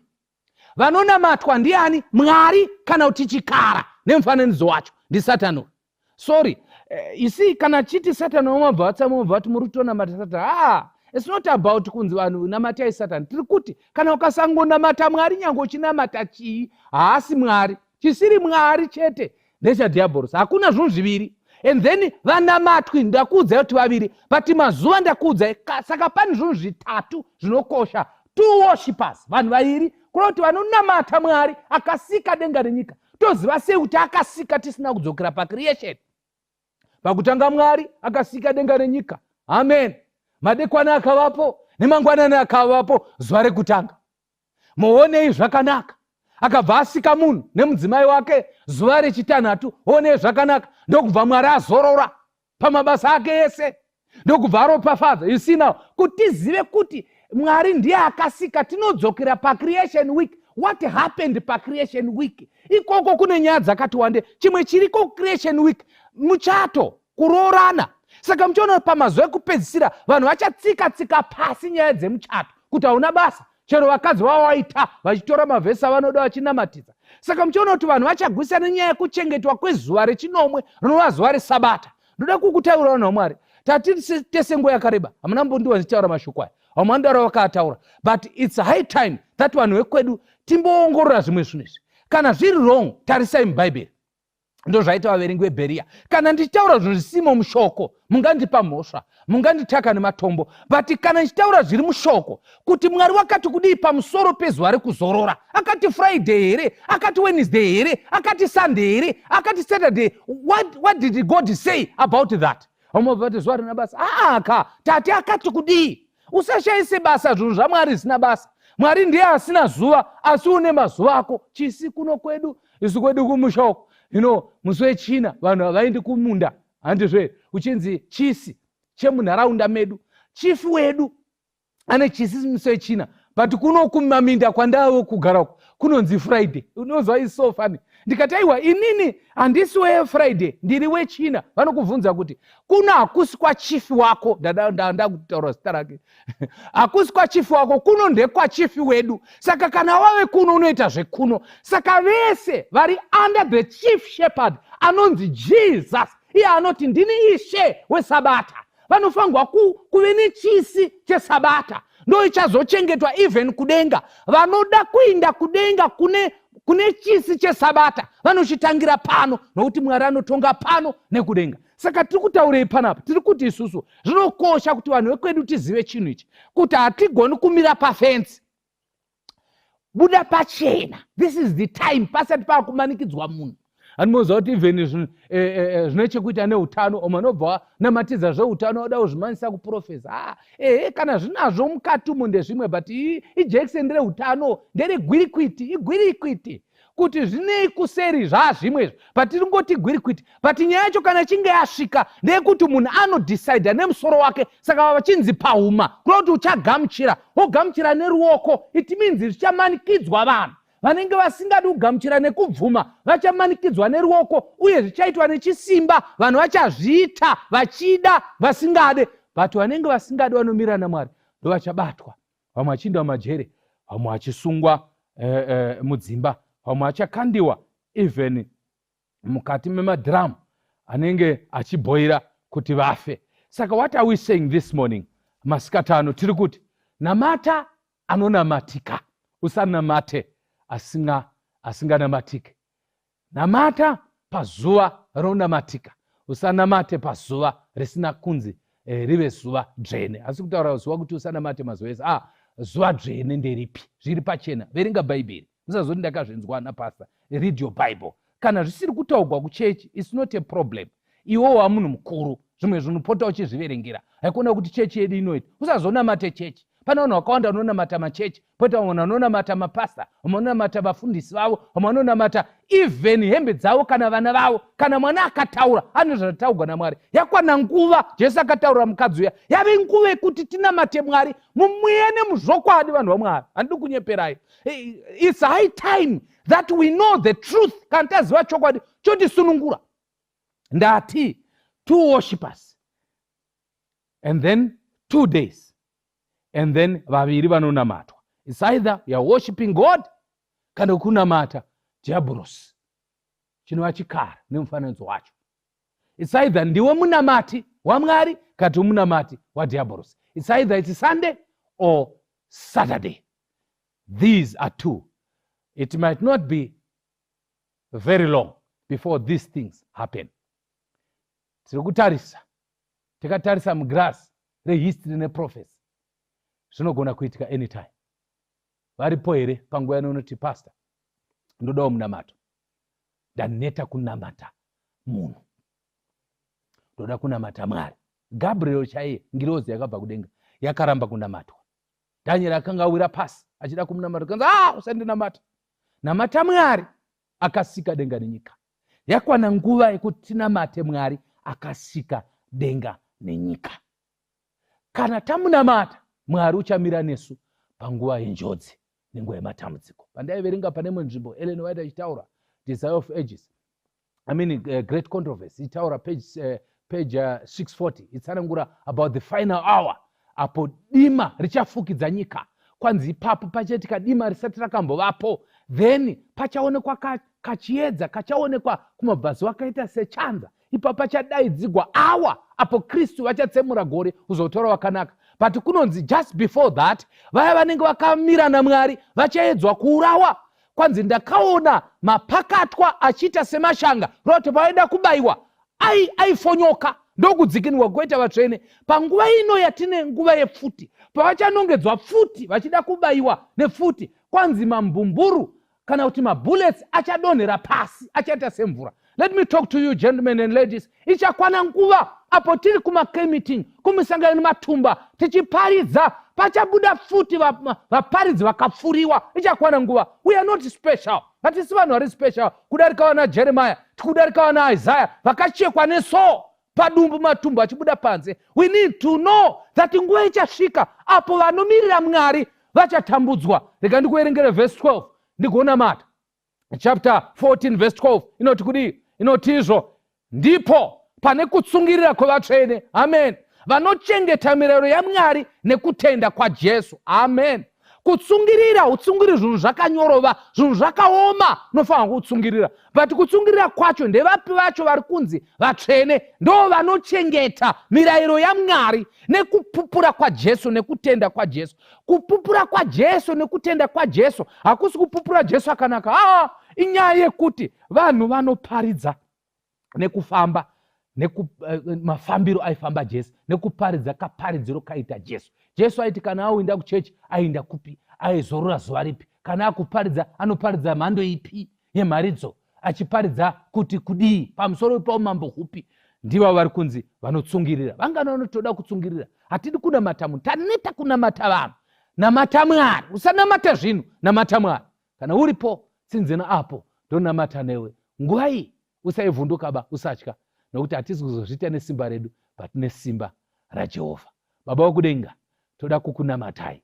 But imwe nguva tinoshayiwa simba, tinokuunika. Tipei simba rekumira nemi, even kusvika parufu, kusvika hwamanda ichirira. Vachazofa musati madzoka, muchavamutsa kana madzoka. Vachakumirirai kusvika madzoka, muchavashandura sekubwaira kweziso. Tosangana mukati memazambara. Simbisai mhuri yenyu nemunhu wese akateerera, anzwa shoko nekuritarira, azive kuti nyaya iyi iri kuitika nekukasika yave pedyo. Muzita raJesu tanamata. Amen. God bless you. Rukariro ulo lwangu rusimbire kuna Kristu, andinawiri nemunu asimuzita raJesu, ndinomira kuna Jesu, ndiye romaneyo yangu, shimwe ndichanyura zangu, kuti awigwa ngedima, tsitsi dzake ndogarira, mumwepo huru yesimba, ruoko rwake ndobata, ndinomira kuna Jesu, ndiye romaneyo yangu, shimwe ndichanyura zangu, ndinomira kuna Jesu, ndiye romaneyo yangu, shimwe ndichanyura zangu, ndinomira kuna Jesu, ndiye romaneyo yangu, shimwe ndichanyura zangu. Toda kutenda Mwari atitendera kuti tisangane nyama nemweya zviri pamwe chete, tichida kumupa mbiri nerukudzo nekuti zvakafanira iye. Tisati taenda kure, regai titange tanamata. Ngatinamatei. Baba wedu namuponesi musiki wedenga nepasi, toda kutendai nekuti muri Mwari. Rumbidzwai nekusingaperi nokuti zvakafanira imi. Tibetserei pane zvese zvatichataura nezvatichanzwa, kuti nyasha dzenyu dzitirindire. Muzita raJesu tinonamata. Amen. Toda kutenda Mwari uye toda kuramba tichirangaridzana chinhu ichi, kuti munhu kana ane munda wake akaisa mbeu pasi, chinoita kuti apota achienda achinodzurira masora kana kusakurira, hakuzi kuti ane chido nemasora, asi ari kutraya kubvisa zvose zvingangoita kuti izvo seed yake yaaplanda muvhu iburitse muchero wakanaka. So ndo zvatiri kuita pari zvino. Tese vazhinji vedu ndinofunga tinobelieve in righteousness by faith, but chinoitika kazhinji kacho kuti tizofunga kuti kururama kuri kure nemunhu inyaya yekuti masora anenge akawandisa muupenyu hwedu. Saka dzimwe nyaya dzatinodiscussa sedziri kure neruponeso, sedzisina chekuita nekuponeswa kwemunhu, sedzisina chekuita nekuenda kwemunhu kudenga, chine chekuita nemunhu kudenga, nekuti mumunda uyu ukasiya masora mazhinji achimera achikura, uchaita bhizi uchidzura masora, iro basa rawanga uchifanirwa kuita risina kuitwa. Saka upenyu hwedu, chandinokukumbirai vanakomana nevanasikana, ndechekuti paunopinda muupenyu, paunopinda mukurarama, paunopinda mukukura, dei ungapinde with a neat garden, risina masawi, risina masora, risina tsangadzi, zvinofanirwa kudzurwa iye zvino zvadzurwa.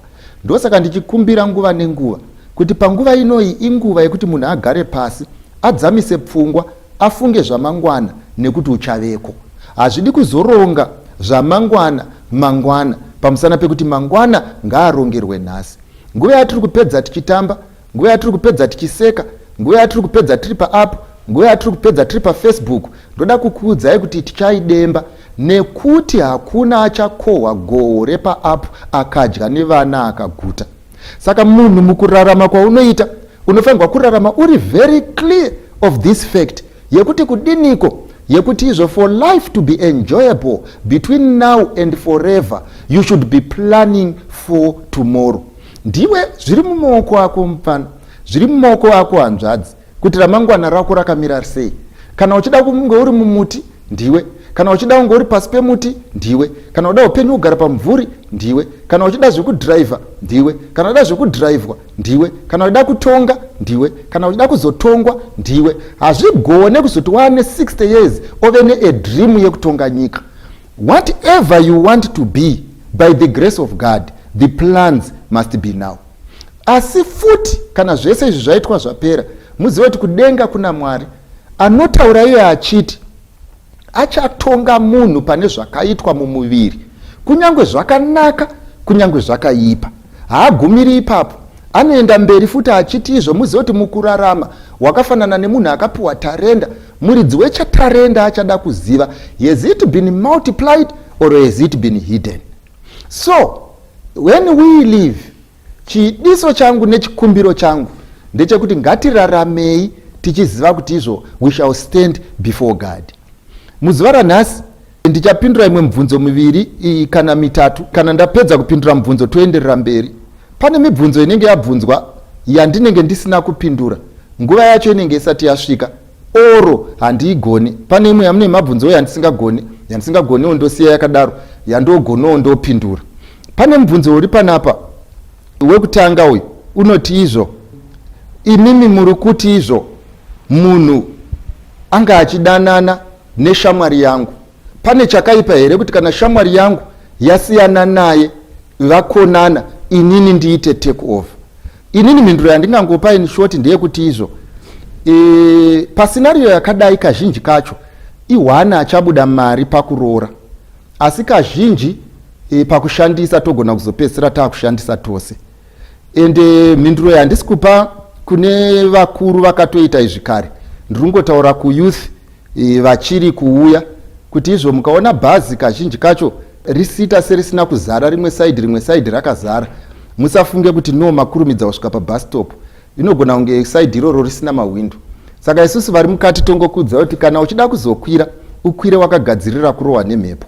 Saka ndo zvakafanana nescenario wandibvunza, kana uda kukwira ukwire wakagadzirira kurohwa nemhepo, machances ekushandisa tose aripo. Number 2, umwe ndokuti izvo panapa zvikanzi chinoitika muupenyu ndechekuti izvo kana ndichidanana nemukomana tichingotaura sehanzvadzi nehanzvadzi, hakuna chinhu chiripo chinenge chaitika kana tisina kukisana nekubatana nekuita zvimwe zvinhu chinoita kuti relationship yedu isimbe. Hapana chakaipa mwana wamai. Chandoda kungokudza ndechekuti ukavhura restaurant yako ukati maclients akapinda vasati vatenga otanga wavapa chikafu vodya mahara uchiitira kuti vazotenga vakafara, chinogona kuitika ndechekuti vanogona kuguta pakutesta, vapedza kuguta havana chikonzero chekutenga. Unozongoona sezvinonzi rako business rekubika machips harifambe, riri kufamba nderere vari kutengesa masalad. Nyamba vari kuti havo kana vachinge vazobva kwamuri vopfuurawo zvavo vachitenga dessert vachienda. Saka hapana chakaipa, ita zvaunoda kuita, uchazoona kuti masupplies aunga uchivapa mahara anogona kunge anga achidhura kudarika ava kuzotenga. Then umwe obvunza kuti izvo will I be happy kuroora munhu asiri virgin? Dzese mota mufana kubocha unosvika kungoti imwe haina geji, saka to be safe munongofamba muchiita top up fuel nokuti haungazive kwayabva, but zviri zvekusvika kubocha unosvika, don't worry. Uyoyo panapa ari kuti izvo partner yangu ine nharo, munhu hapana munhu angaite nharo kana pasina ari kumuitisa nharo. It takes two to tango. Uyo ari kubvunza zvikanzi izvo partner yangu haibvi pafoni yangu, hanzvadzi isa password, zviri nani kuti munetsane neproblem yekumunyima password than kutsanangura munhu wese ari mufoni mako. Uyo ari kuti izvo aiwa mukomana wangu anogona kunge achida kuona kuti ari ega here kana kuti pane vamwe varipo. Inini ndingangoti izvo zvichakunetsa mangwana kufamba nevanhu vari insecure, vachakunetsa. Uyo oti izvo iri kunetsawo panapa ndeye profile, mukomana arida kuti aise profile.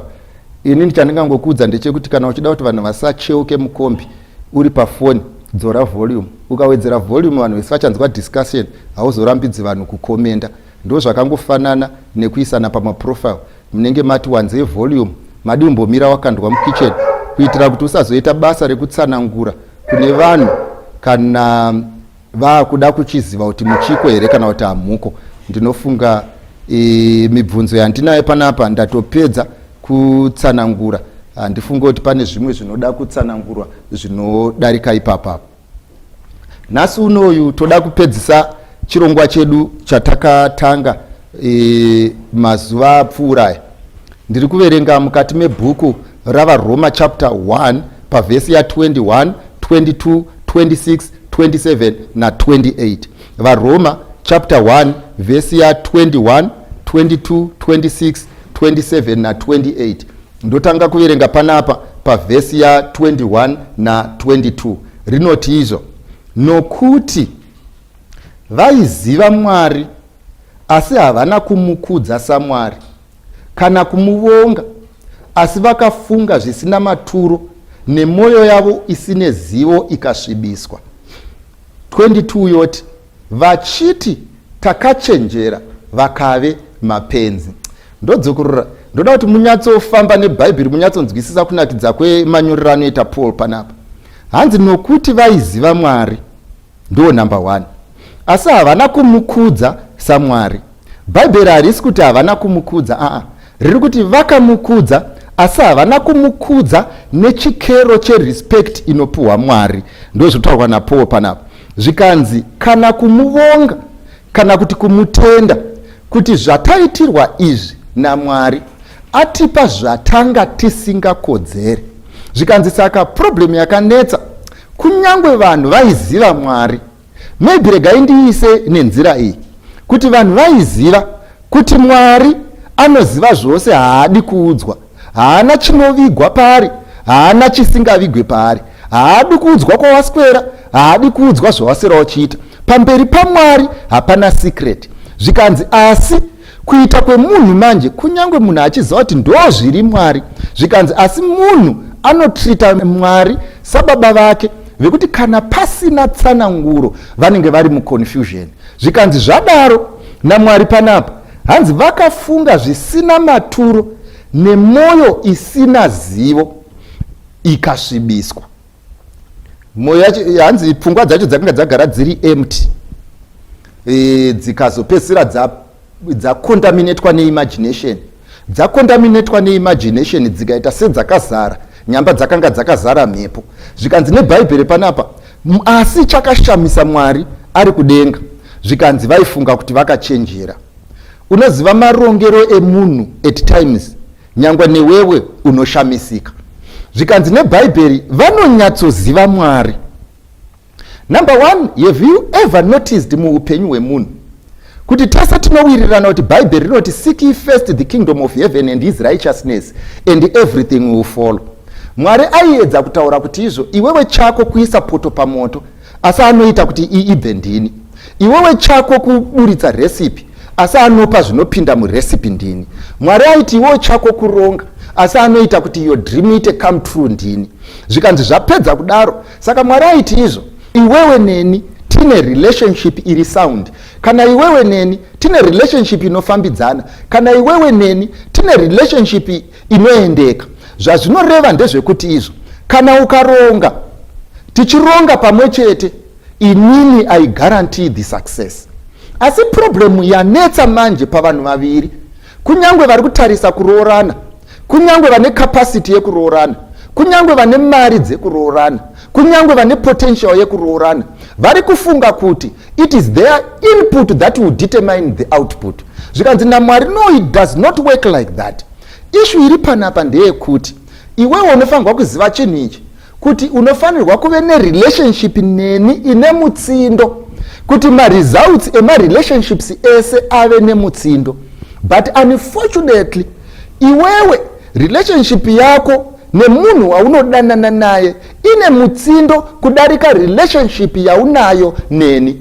What I want to tell you ndeyekuti izvo the sacrifices that you offer pasacrifice yaunoti yerudo, the sacrifices that you offer on the altar of love, the sacrifices that you offer on the feet of love are more than the sacrifices that you offer before me.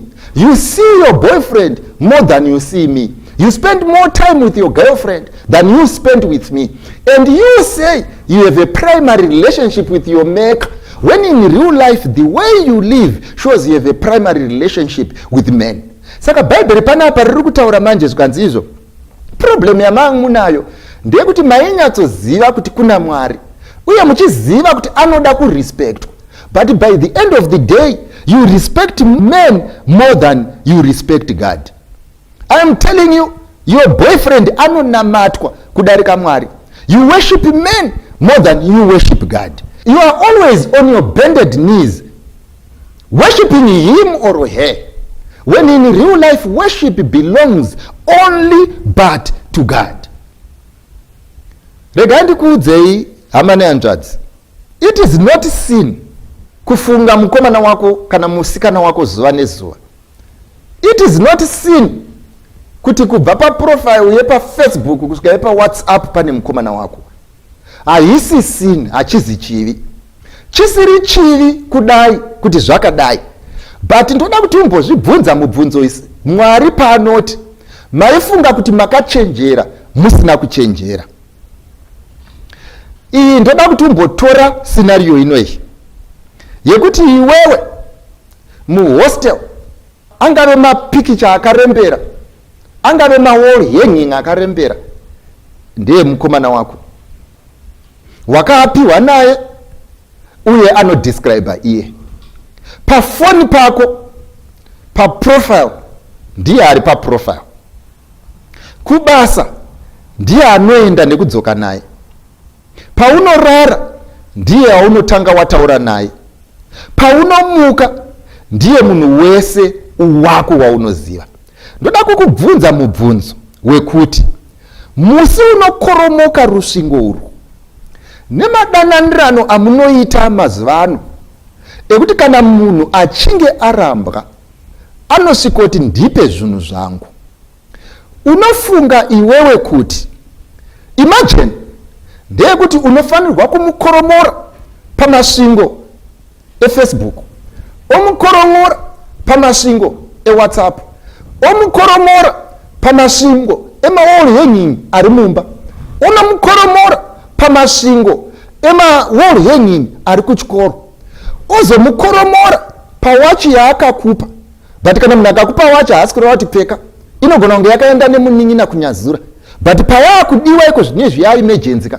Imagine when these things start to happen, when you have worshipped this deep, when you have to explain to the whole world that you are no longer together, when you have been playing this piece of music at high volume, zvikanzi naBhaibheri panapa Mwari aiziva kuti izvo, if you build this relationship on obsession, you will cease to worship God, and it will be even more difficult to walk out of it because you have got a lot of explanations to make. But unfortunately, vana vedu pamunofunga kuti makachenjera, vana vedu pamunofunga kuti dziri kupanana moto, vana vedu pamunofunga kuti dziri kuendeka, vana vedu pamunofunga kuti you are being logical, vana vedu pamunofunga kuti muri kufunga, unfortunately you are not thinking, you are not using your brains, you are not seeing the future, you are not reading the book kusvika kwekupedzisira. Uri kurarama in a world yawakamanufacture, uri kurarama in a world yauri kucreata, uri kunamata in a recreated scenario, when in real life you should be using your brains and you should be thinking. I want to tell you, young people, the time to think is not tomorrow, the time to think is now. But how can you think when you are running your life based on emotions? How can you think when you are running a life based on feelings? How can you get there when you get there not by reasoning but by feeling? You feel like doing A, you feel like loving him, you feel like this is what you want, you feel like this is where you are going. You are just feeling and feeling and feeling in the absence of thinking. Zvikanzi neBible, no, naMwari mukufunga kuti makachenjera, imimi muri kudeclare a high degree of stupidity. You are not thinking at all. You need to start thinking. Ndaitaura umwe musi pachidiscusswa nenyaya yaTrump. Isitongotaura zvekuAmerica zvemunomu ndasiyana inazvo. Paitaurwa nenyaya yaTrump nereaction yake yaakaita kuCovid. zvikanzi pachitaurwa nenyaya yetrump munhu aimumirira akati izvo president nevamwe vese vakanga akagara navo pavakagara pasi vakafunga vakaona kuti izvi ndo zvakanga zviri necessary. Asi ukatarisa zvavakaita nezvaida kuitwa uningatsoona kuti hapana kana munhu one akambofunga, asi vanomira vachidanidzira kuti takafunga kuti. Iwo chitanga kufunga kuti kana ariyo mafungiro ari kuita munhu ari kutonga the most powerful economy panyika, the most powerful economy on earth, achifunga achidai, then chiimagine kuti vamwe vari kufunga sei. Ndo zvakangofanana newe. You are an economy on your own. You are an establishment on your own. You are an organization on your own. Utori company on your own. But ndoda kukuudza kuti kana ariwo mafungiro ari kuita uchirana this institution of yours, I am telling you, you are going to get broke. The only advantage yaunayo zvinezvi ndeyekuti you are not taking stock. And unotya kuti ukatora stock unozofunga kuti kutora stock kunoita kuti ubroke. But unfortunately Mwari kunyange akazvitaura vanhu vanomutrita seasiri Mwari, seasinga make sense. They question more of God than of men. Mwari akati msimuka munhu anobvunza why. Mwari akati namata munhu anobvunza why. Mwari akati pray always munhu anobvunza why. Asi mukomana akataura zvinoitika. Zvikanzi nyangwe maiziva kuti ndini Mwari, nyangwe maiziva kuti I am the one who determines the future, you did not give me the respect that I deserve. Number one, neither were you thankful pakuti kudiko pakuti ndakakuitira favor that you do not deserve. Ndakakuvharira ma1 pawanga usingafanga kuvharirwa ma1. Waifanga unge une mimba iwe but hauna mimba. Waifanga unge uchigwara iwe but haugwari. Waifanga unge wakafa iwe but hauna kufa. Waifanga unge usipa panyika iwe but uripo panyika. Haudeserve kuve nemukomana iwe but unaye. Haudeserve kuve nemusikana iwe but unaye. Vanokuita sewakarongeka nyamba hauna kurongeka. Why zvichidaro? It's not because you are cheating them. It is only because inini saMwari ndiri kukuvharira ma1 but hautende, neither do you change. Unoramba wakadaro, unoda kuti ndikukavhire kusvika rini? Unoda ndirambe nchiputira upenzi kusvika rini? Saka Mwari paanosiya zvinhu zvese zvichiitika matiri izvi ari kuda kuti tiite come to our realization kuti how can I work this problem out continuously using the same formula and expect different results. You need to be thankful. And we need, ladies and gentlemen, if ever we needed to be honest with yourself, it is now. Kana uchizvi-evaluator, usazvi-evaluate semafungiro anoita vanhu kuti ndiwani. Usazvi-evaluate semafungiro emukomana wako kana kuti musikana wako. Izvitoro zvise paskelo, you know who you are. And you know how far the Lord has covered for you. Now it's time you need to wake up and do things straight. Ukatarisa kana tichiti munhu anorespekta munhu kudarika Mwari. Mwari chaiye musiku wedenga nepasi akati iyi ndiigire zvegumi nezvipo pazvinowanikwa nemunhu anongoda 10%. But have you ever noticed kuti in everything of yours your boyfriend gets more than 10% and God at times gets 10%, and who then is your God? This is the reason why vanhu vachiti izvo inyangwe michato haifambi. Chinoita kuti isafambe pamusana pekuti izvo munopinda muchinhu chemunhu masiya munhu wacho panze. Unoda kutora Mwari semunhu ari kuuya kuzodisturba zvinhu zvako. Unotora Mwari semunhu arida kuvhiringa program yako. Unotora murayiro waMwari semurayiro uri kukutadzisa kuenda kwaurida kuita. Manje ndoda kukuudza iwewe, nhasi unoita kagara, for this machine to work, for this machine to get where it's supposed to go, for this machine to produce results, it will not produce results in the absence of God. Mark my words. Muchapaparika mukamhanya kuno nekukoko, mugoenda mugodzoka, mugokwidza mugodzika, mugogara pasi pemuti mugosimuka, mugogara pamakumbo mugokwira, mugobvisana hembe mugodzipfeka, mugopromisana icho mugoita icho, mugonodya kwese kwamunodya. You can even dine in America, you can even dine in Paris, You can even dine in Italy. You can even see the rest of the world. But I wanted to tell you that the success of whatever you are aiming for is not dependent on what you did, is not dependent on where you have been, is not dependent on how much input you did, is not dependent on how much goods you supplied. It is dependent on whether God is happy or is not happy. And remember this thing. Mwari anotaura kuti usanyengerwe, Mwari haasekwe. Icho chaunodzvara ndicho chaunokohwa. When it is time to put the seed down, put it neungwaru. Usazoda kuona kuti was it tested seed after it has produced the results. But the challenge that we have now, iye zvinezvi ndiri kutaura, iye zvinezvi ndiri pamuri, iwewe you have put your mind on mute. You don't even want to listen. Nekuti ndotsika madomasi ako. You don't even want to listen. Pamusana pekuti une destination yako. You don't even want to listen because you are enjoying. But I want to tell you, Bible rangu rinonyatsoisa pachena kuti izvo Jacob apedza kutengeserwa udangwe naEsau. Zvinonzi akazoutsvaga kunyangwe nemisodzi asi haana kuuwana nekuti haana kukoshesa zvakakosha munguva yakakosha. Ndiri kuti zvakakosha zviko ndezvekuti Mwari ngaarespectwe saMwari. Let God be God and men be men. Unoziva, unofunga kuti when you shower someone with gifts, unofunga kuti when you shower someone with your body, unofunga kuti kana ukamupa everything else that you have, unofunga kuti ukaenda naye kwese kwaanoda ukaita zvese zvaanoda, you have now created a free way to the center of his heart. Zvekuti unotofunga kuti kana ndichinge ndadaro, I have bought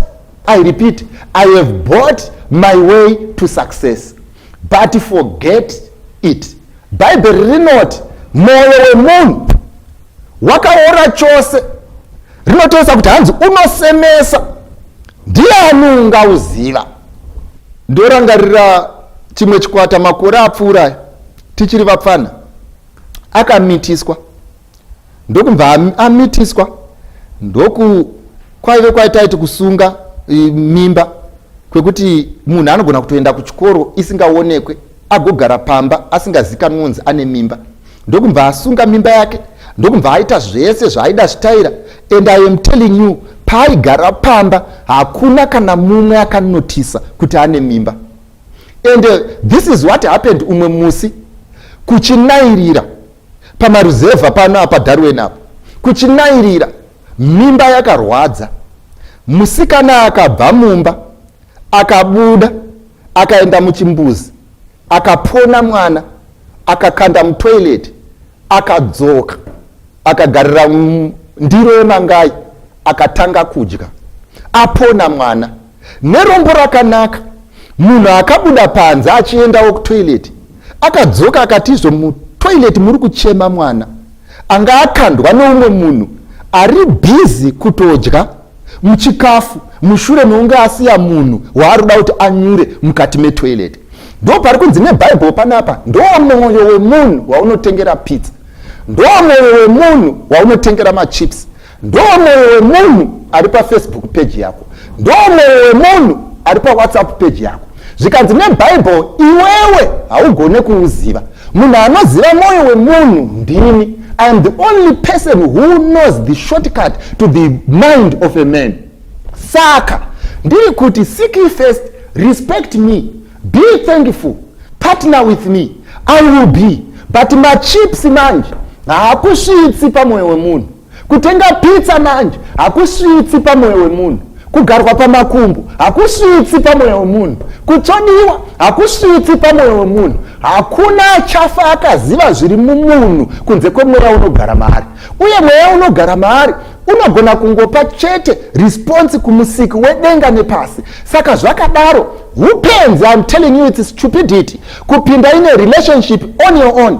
Hupenzi kurana an affair on your own. Hupenzi kufunga kuti munosvika on your own. Hupenzi kufunga kuti ucharorwa on your own. Hupenzi kufunga kuti uchave ne better future on your own. Hupenzi kufunga kuti you determine tomorrow. Hupenzi kufunga kuti munhu ari right iye Mwari uripo. Bhaibheri rangu riri kuisa pachena kuti izvo ani nani anovaka musha guta asingavaki neni anovaka pasina.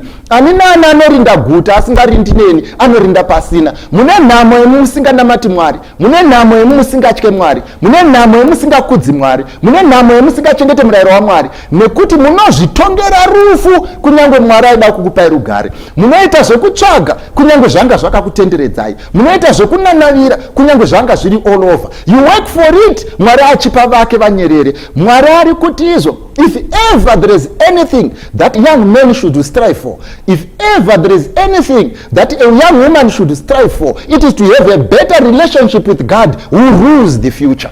Kutraya kupleasa munhu, nekuinvesta a lot mumunhu, nekukumupa even muiri wako kuti asenzese, zvakangofanana nekuspenda $1,000 uchipa nobita sendi.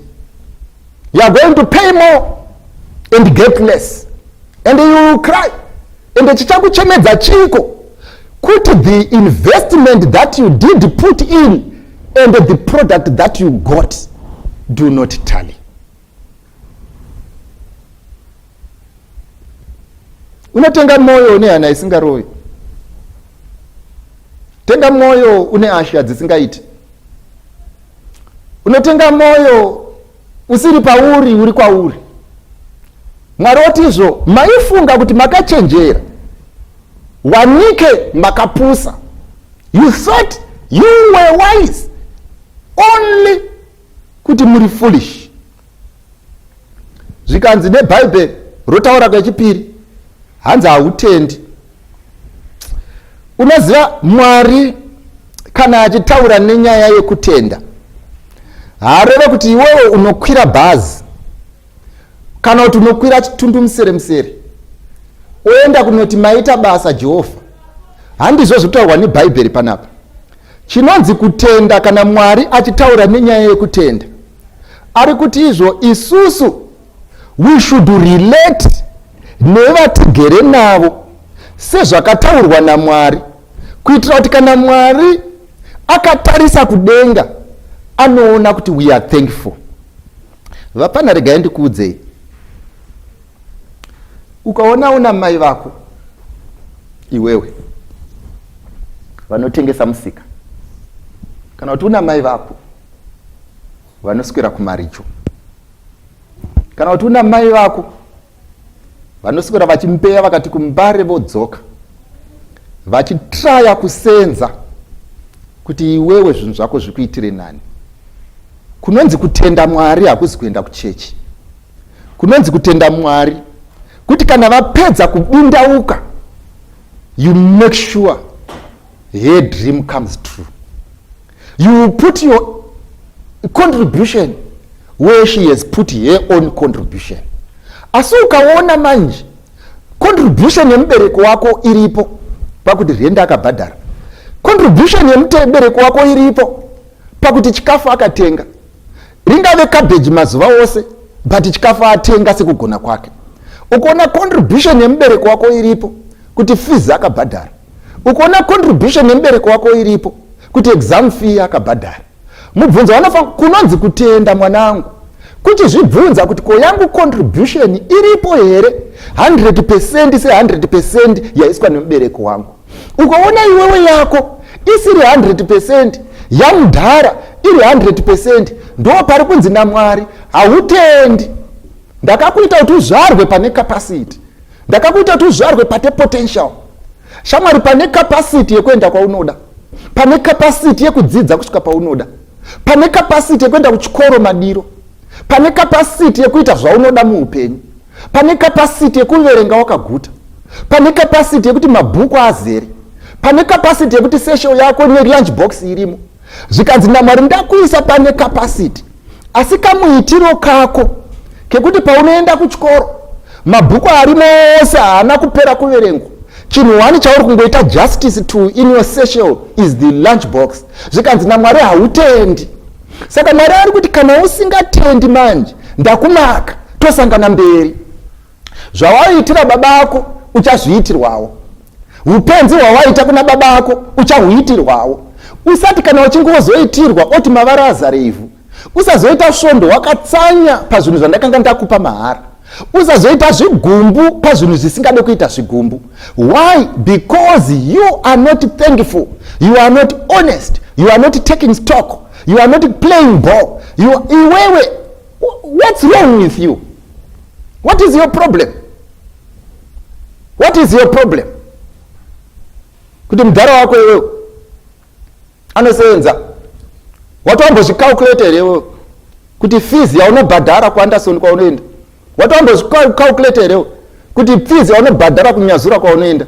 Watambozvicalculate iwewe kuti fees yaunobhadhara kuSt Peters kwaunoita. Mudhara wako iwewe anofanirwa kusenza 2 months asina kudya kana kuti kumwa kuti akubhadharire school fees. Asi hutendi iwewe. You are not thankful. You are always complaining. You are always chasing the wind. When people sacrifice a lot in your life, zvikanzi naMwari, izvi ndo zvinondiburitsira pachena kuti iyewe. How is it right?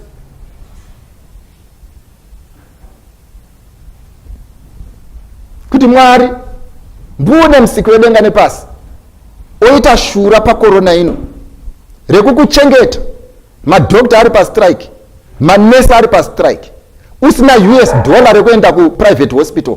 Mwari faithfully every day 24/7 achidispatcha ngirozi dzekunogarisana newe kuti virus yauya nedirection iyi rega isasvike pauri.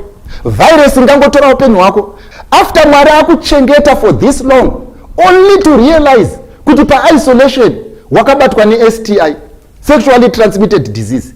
Mwari apedza kumira-mira, okonewa kwane chichi. Mwari chaamira-mira, oita chekunopara nekunotsvaga, ofunga kuti wakachenjera. Zvikanzi naMwari, in thinking that you are wise, wanikwe you are fools. I'm not shouting at you. I want this to be clear with you. The reason why muripo vafana ndoda kukudzai. The reason why Mwari akaita bipi fanika isi muno muZimbabwe tonyatsoziva shura rakaitwa naMwari. Nekuti izvo ndakaverenga umwe musi waibvunzwa nevanhu vakanga vari kuAmerica vachiti, why is the nigger not dying? Why is the black man not dying? Ukona bipi ratakaitirwa naMwari, rinonzi shura ratakaitirwa naMwari. Vanhu vaifunga kuti tichafa wanike tiri vapenyu, vaifunga kuti chinotipedza wanike chatitadza, vaifunga kuti hatirarame wanike tinorarama. And ukatarisa isusu all odds were against us, but God did all that he could do. But ndoda kuti umbotora stock after the Lord had done all that. Did you do your part?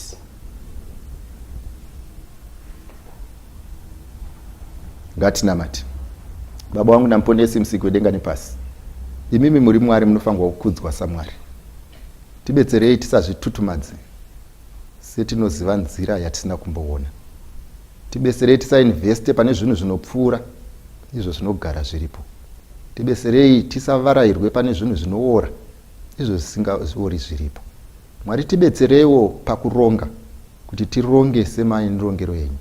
Tibetsereiwo tisafanana nevanhu vanongotorwa nemhepo vachienda.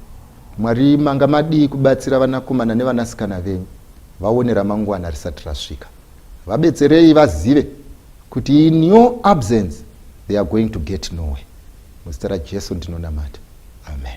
Ngatiimbe pamwe tese, kudza zita ra tenzi, mbiri ya mambo ya Mwari. Kudza zita ra tenzi, mwese kudzanyi zita ra tenzi. Kudza zita ra tenzi, mwese kudzanyi zita ra tenzi. Kudza zita ra tenzi, Jesu zita remasimba. Kudza zita ra tenzi, rine simba kuponesa. Kudza zita ra tenzi, mwese kudzanyi zita ra tenzi. Kudza zita ra tenzi, mwese kudzanyi zita ra tenzi.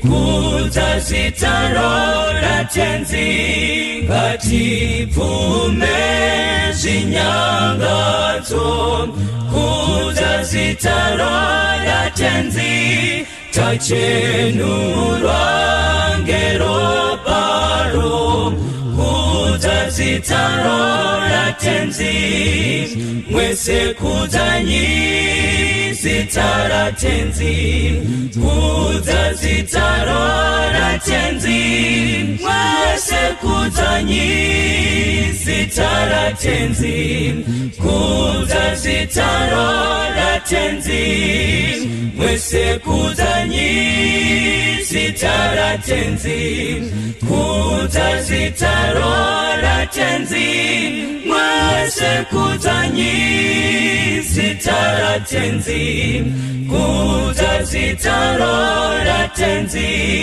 mwese kudzanyi zita ratenzi kudza zita ratenzi mwese kudzanyi zita ratenzi kudza zita ratenzi.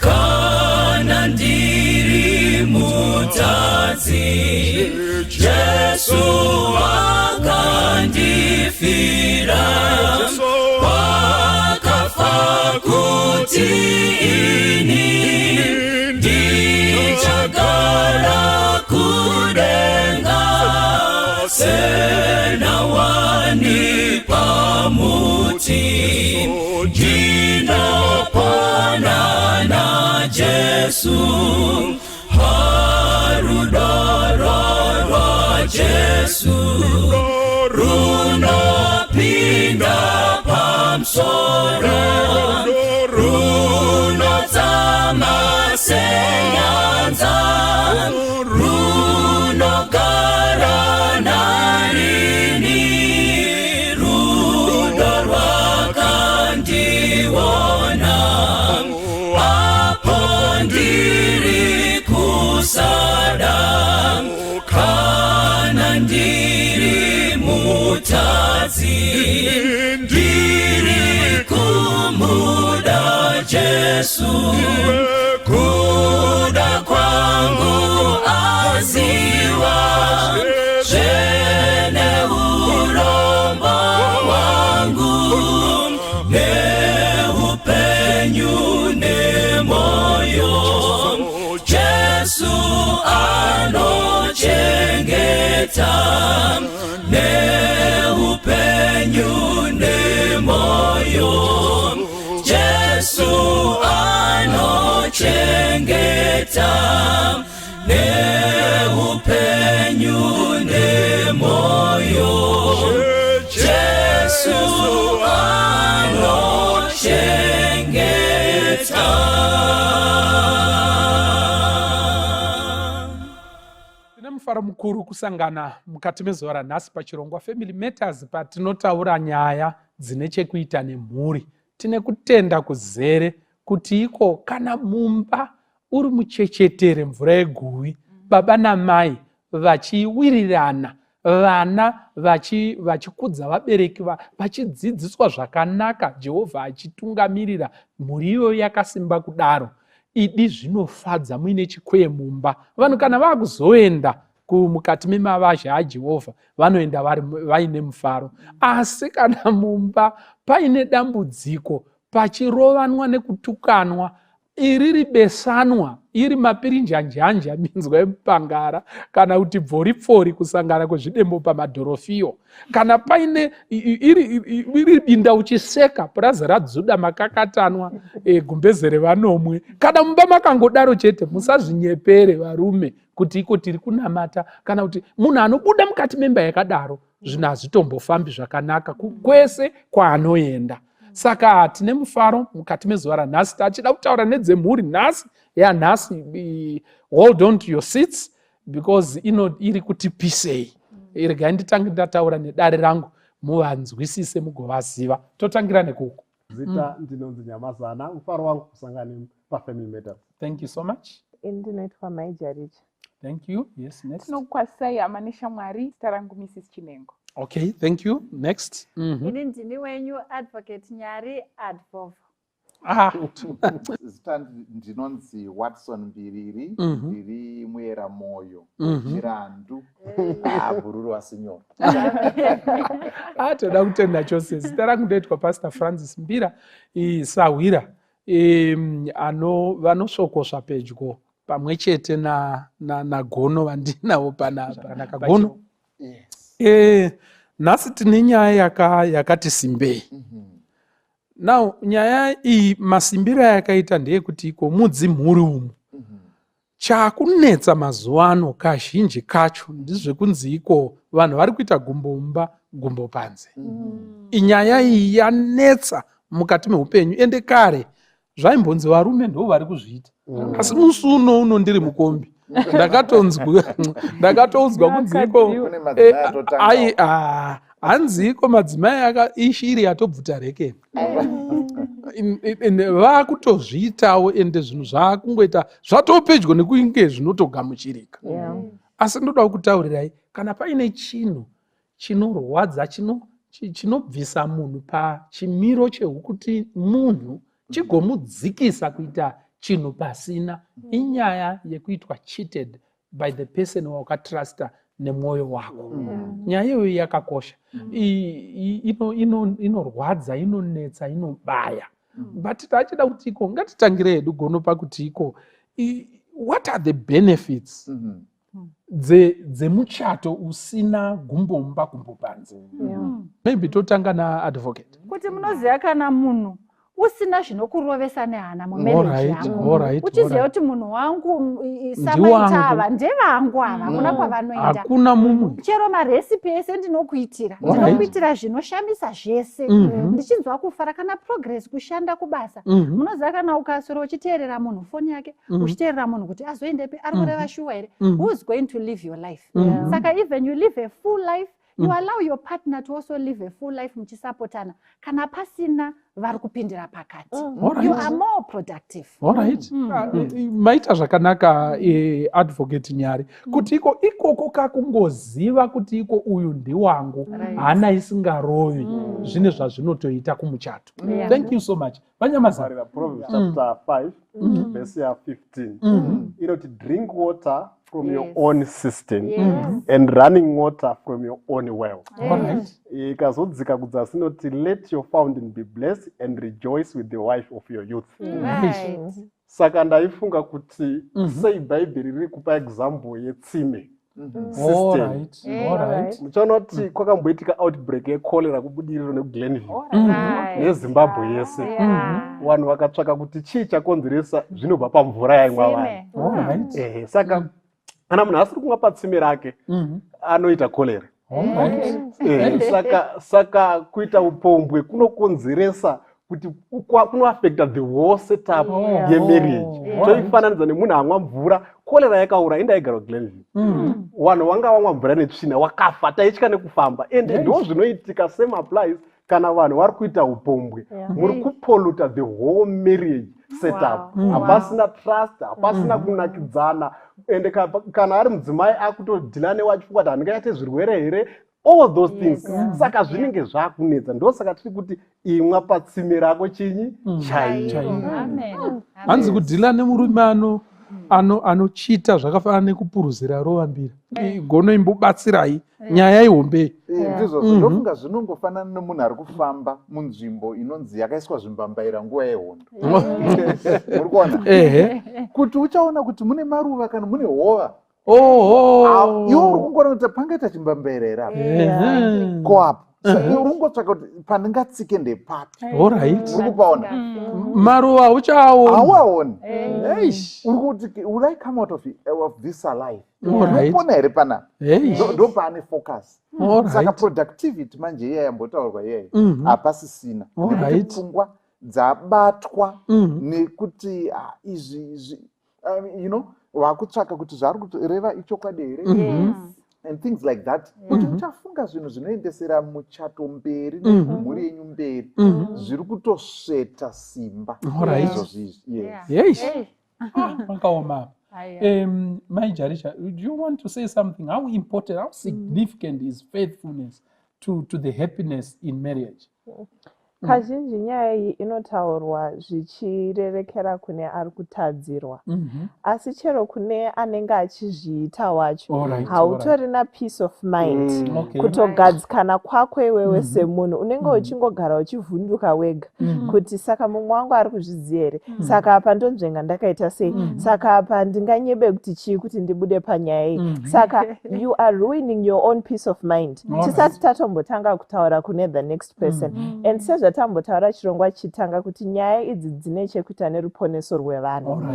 It's your salvation at risk, it's your wife's salvation at risk, nemhuri yako at large, because iwewe une chitema chako chawakasungirira nacho pachiri, vadiwa vako vane bitterness, and now vakatadza kukuregerera, vakatadza kuita crossover issue inenge ichiitika iyoyo, then it means mhuri yese hapana achaponeseka. Saka it's a very serious matter yekuti vanhu tinofanira kuibatisisa, toiedza nepese patinogona kuti tifambe nenzira chaiyo mhuri dzedu dzikwanise kufara. Ndicho chokwadi pastor. Ndafarira vhesi raverengwa navanyamazana. I like it, especially pavazoti fara nemudzimai weujaya wako. Kuna mwana ane definition isiriyo yekufara. Vanofunga kuti tore apa siye, tore apa siye, tore ndokufara. Aiwa takuigirai definition yekufara. Wife of your youth. Zvisinei nekuti maane 10 years in marriage, 15 years. Aitombove Mandara zve ndiye wife of your youth ari kutaura. Saka ndiri kuona sekuti zvinounza contentment. Ndakambotaura ndikati tine kunge takamboshanya nemurume wangu tikasvika, so muri inoratidza kuti vane zvishomanana, but mafariro avaiita ikoko takabva tine zvidzidzo. Tikati shamwa tasati taburuka mumota, vasina kana mai vacho vanga vasina kana kupfeka bhutsu. Zvivana zvichingotamba zvakangopfeka zvese, but waingoona kuti panapa soka mufaro uri pano. I think it's because of contentment. And ndofunga kuti muchinda yakanzwisa vhesi iri rekuti fara nemukadzi hazvinambonzi mune mari here kana kuti zvangonzi fara. Yes, saka zvinounza true joy. Thank you so much. Gono ndofunga vamwe tinokanganisa, tinoreswa pakuverenga vhesi. Vhesi riri kuti ndofunga tinorinzwa sekuti riri kuti fara neyo youthful wife. All right. Saka kuna vanhu varongotsvaga all right. Kuti fara nemudzimai weujaya hwako. You see, now ndakungotsimbidzira pfungwa yamataura yabatwa zvakare namai Chinengo yekuti kurarama upenyu hunorovesa hana unokanganisa chero utano hwako iwewe semunhu. Ndorangarira ndichiona documentary imwe yakaitwa. You know, Seventh-day Adventists are the most studied denomination panyaya dzeutano in the world. As being studied by like United States government and so on. They've been studied more than any other religion panyaya dzehealth. Zvekuti vanoto identify as one of the blue zones in the world. Blue zones inzvimbo dzekuti vanhu vari kurarama upenyu hwakareba vaine utano vachifara. Zvakaita sana Sardinia kuItaly, zvakaita sana Okinawa kuJapan, Valley of Hunza kuAfghanistan and so on. Saka California ndo imwe one of the blue zones. Now pavaita documentary iyi mudzimai aiwa driver around kuti tine imwe chechi apo and what was a woman who was 103 years old. She's the one who was driving them around. And she had been married, her husband had died. She was a nurse, her husband was a medical doctor, but he had died, and they had been married for 77 years. Okay? One of the things she mentioned, ndekuti usararama upenyu hunorovesa hana. Zvinokanganisa utano. Izvo zvokuti unenge uri kungocheuka. Zvamataura izvo mudzimai hazi wako. Uri kungocheuka. Zviya zvokuti pakangodzi kana paine ane mudzimai wemunhu murume wacho unachingomhanya hotera yese hapana chazoti murume wewe uye. I think that's very important. Sezvataurwa kunzi hazvingoafekti chete ari kutadzirwa, but even iwewe wacho mwiri wako pane zviri kutoitika. Pane kakutosakara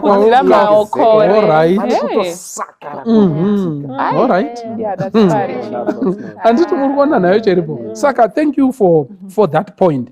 But is it possible kuziva kuti iko mumwe wangu anenge akuita gumbo panze? Pane nyaya. Zvinoita kuti munhu uzvione. Is it possible to know that your spouse is cheating? Yeah, it is. How possible is it, advocate? Mfundisi, munhu ukangovhura maziso unogona kuzviona. Kuvhura maziso kwandiri kutaura kwete kufungidzira. Hanzi utotora zvazvo kunzi ukakwira gomo uchitsvaga makudo awana aiwa. Kungovhura maziso, be aware of what is happening in your marriage.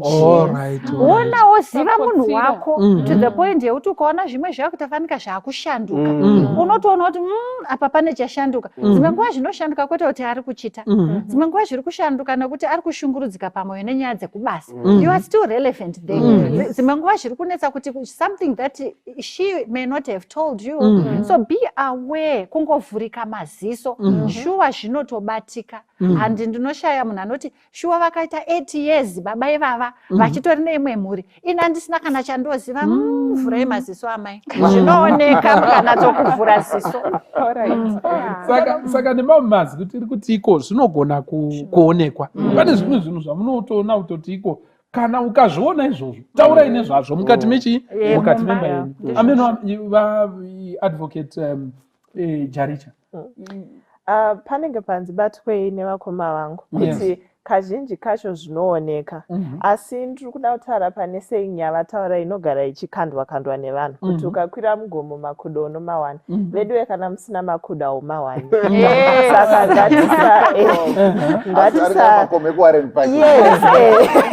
ende gomo ngariregere kubva raavoidwa kunzi musakwira.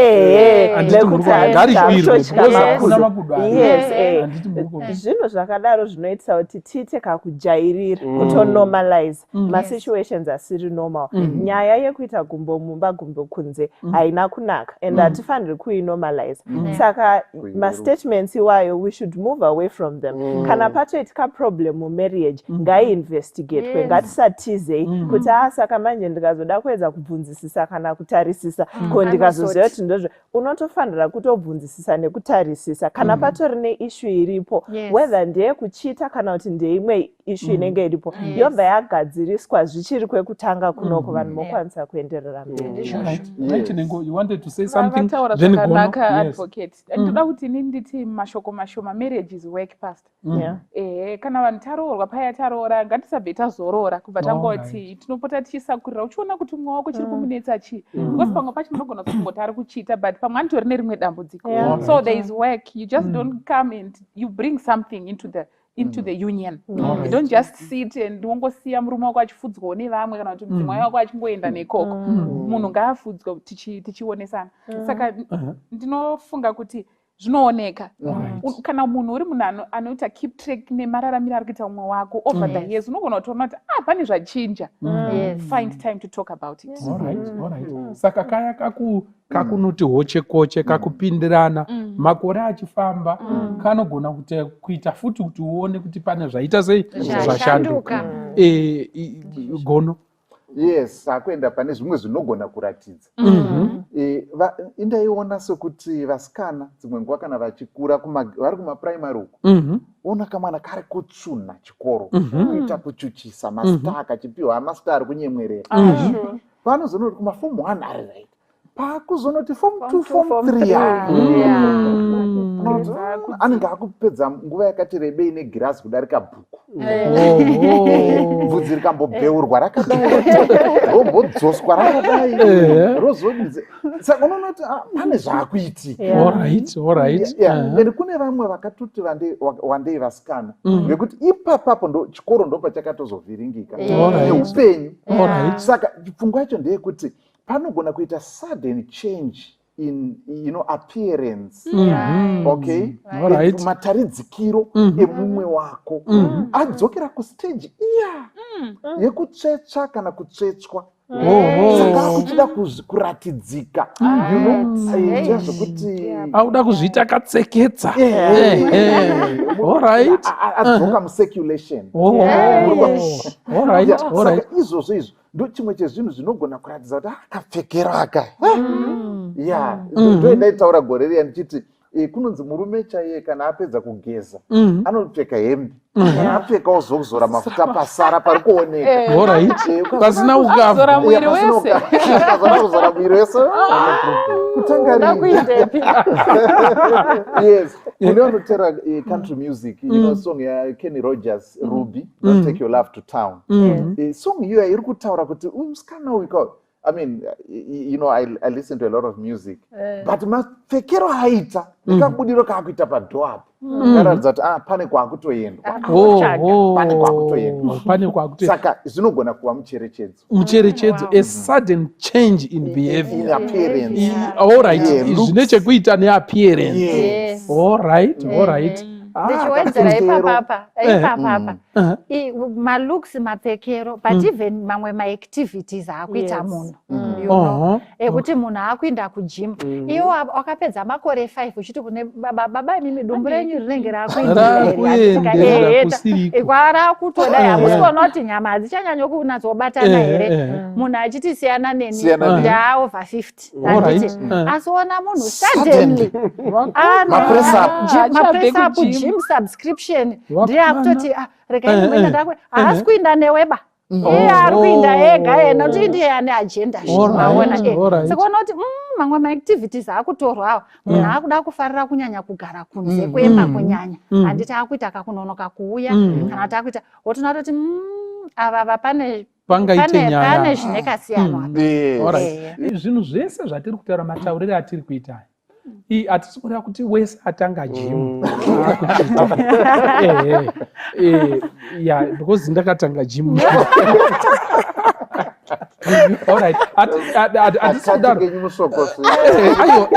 ndakaenda ndikanogadzirwa musoro zvakare kuti iko zvityise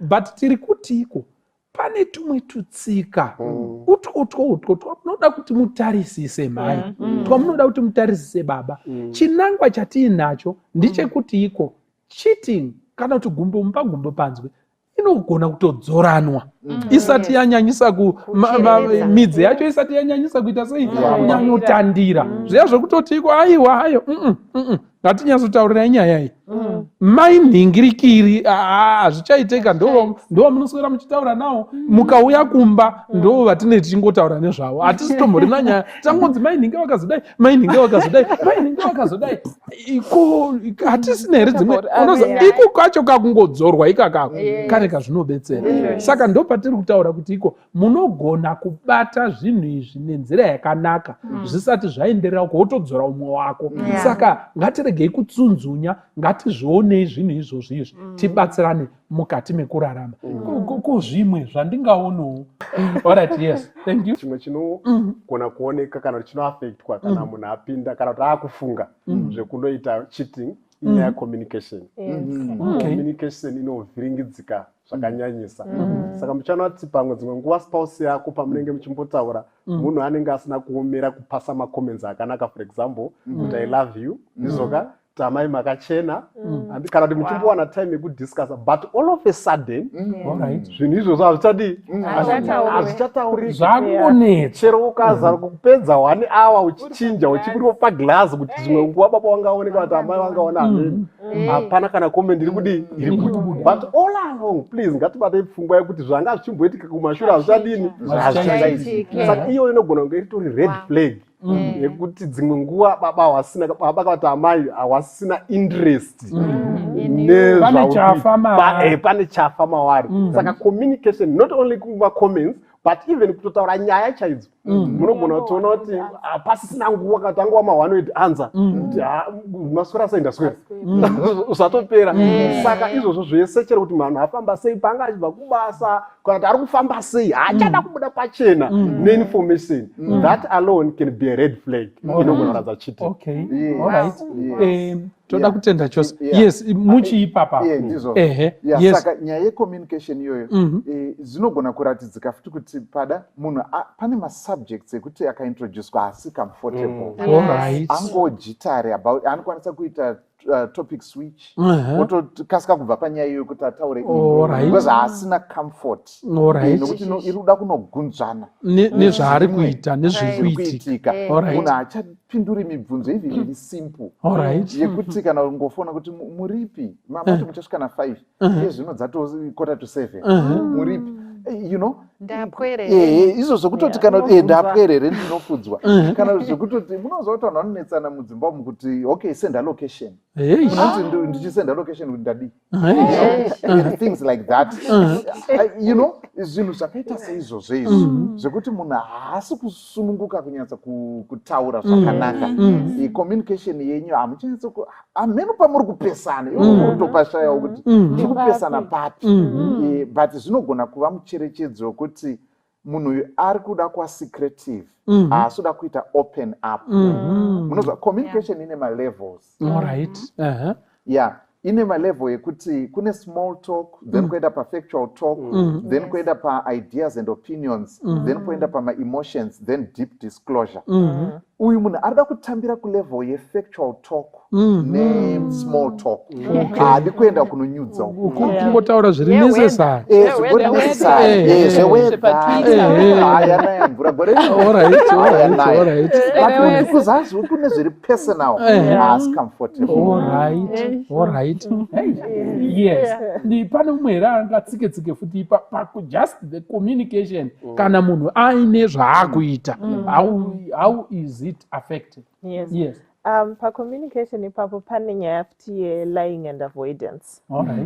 Kuti kana munhu ane zvaakuita kazhinji kacho chokwadi chinotinetsei kubuda chero pazvinhu zvisina basa kutongobvunza kuti saka nhasi mabula makapfeka sheti yeblue here oti aiwa yanga iri yewhite munoziva kutonetsekana nekuva honest anenge akungonyeba pazvinhu zvakawanda then paavoidance generally ukaona munhu akutanga kukuavoida nekuti vanhu vanenge vakaroorana kazhinji kusvika pakuzoda kugarisana mese is because muruda kuspenda as much time together as possible saka kana mumwe wako akutanga ukunzvenga woziva kuti pane tukunyaya tunogona kunge twakuitika and dzimwe nguva pamwe iye haasi kukunzvenga but vanhu vari around him or her ndo vanenge vachikunzvenga saka shamwari dzacho kana kuti hama dzacho dziri pedyo suddenly dzaakufila uncomfortable around you nekuti vanenge vachiziva zviri kuitika kuseri saka kuti vachikwanise kutarisana newe muziso zvaakuvaremera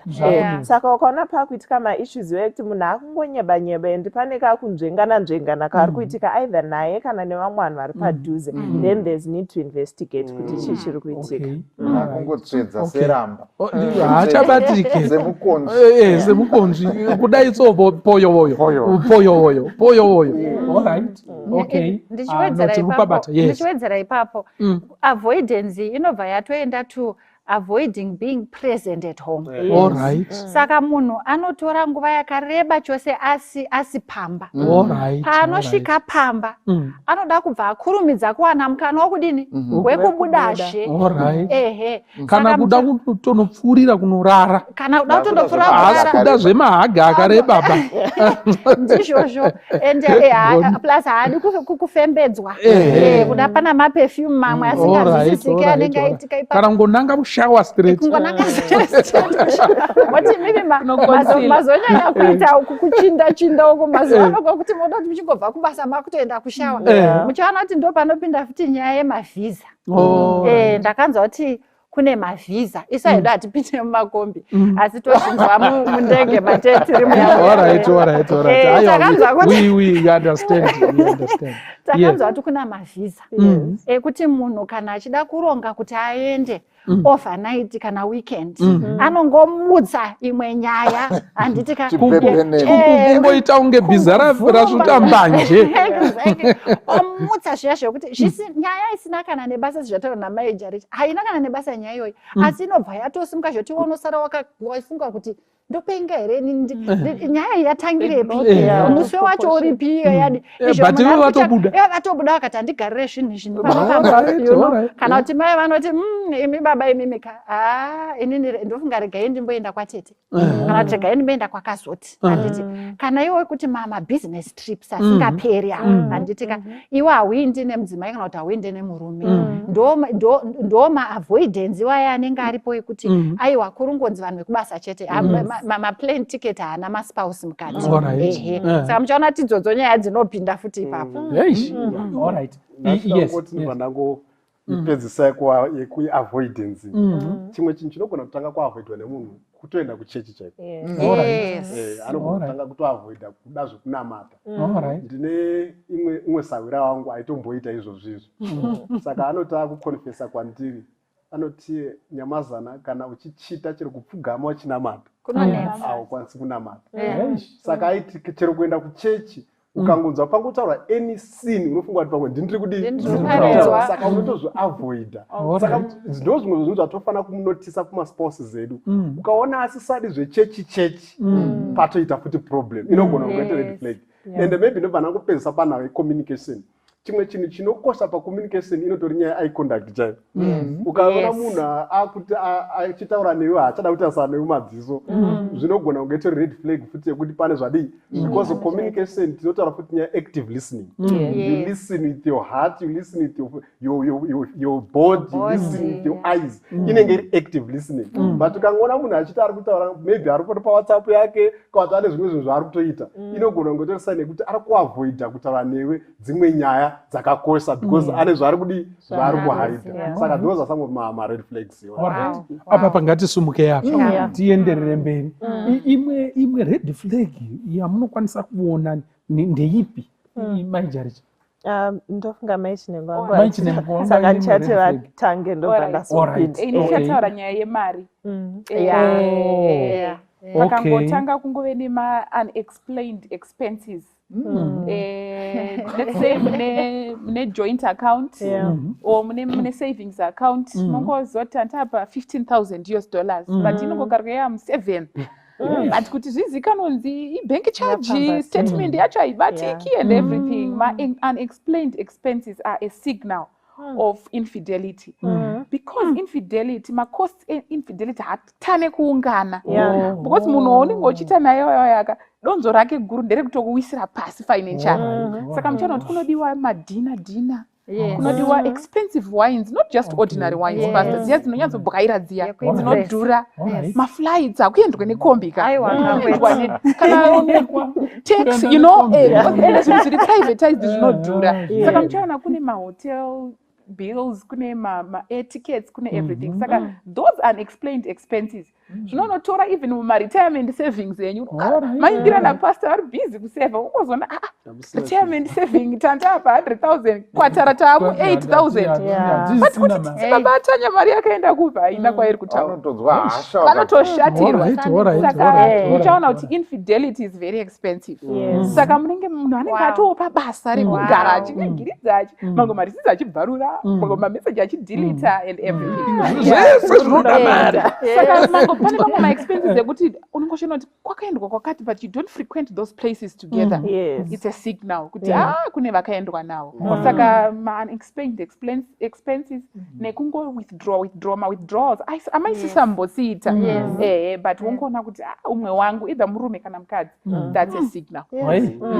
Saka nemamazwi varume kune vanhu vandakatarisana navo iye zvinezvi vangade mamemba angade vanhu vakuru, vanhu vanorema usina kuvasimudza, vangade vanhu vakuru mukati meupenyu but mari iri kunyura muupombwe, mari iri kuenda savings, retirement packages and all that. Amunofanira kunge muri kutovaka idi upombwe hunosveta zvese izvozvo. Saka ngatipangwarirei vana baba nana mai vamwe vanoti aiwa ndinayo zhinji. Kune vakawanda vakanga vaine mabhazi vataiziva, kune vakawanda vakanga vaine chain of grocery stores and all that, but they've been brought to nothing. Nenyaya iyoyi yemadhirezi nemabhachi yakaoma isei kutamba nayo. Ende ndinoona sekuti munhu anonyatsokudya zvekukukaurisa pastor because haanei newe and ari kudya mari asina kushandira. Saka hana chaanorwadziwa nacho. Imagine not you've been together for how many years with my sister? 23 years. mune empire yenyama builder. Then somebody just pops into your life. In 2 weeks time, Pastor anogona kurova empire 22 years. Saka yachipukuto. Saka mukatarisa Proverbs chapter 7 painenge ichitaura kuti usainda kunana chapter verse 26 and 27 kuti anzezvani usainda usafamba nzira yechipfeve. Zvikanzi zvinoita semombe inoiswa joki ichienda kunourayiwa.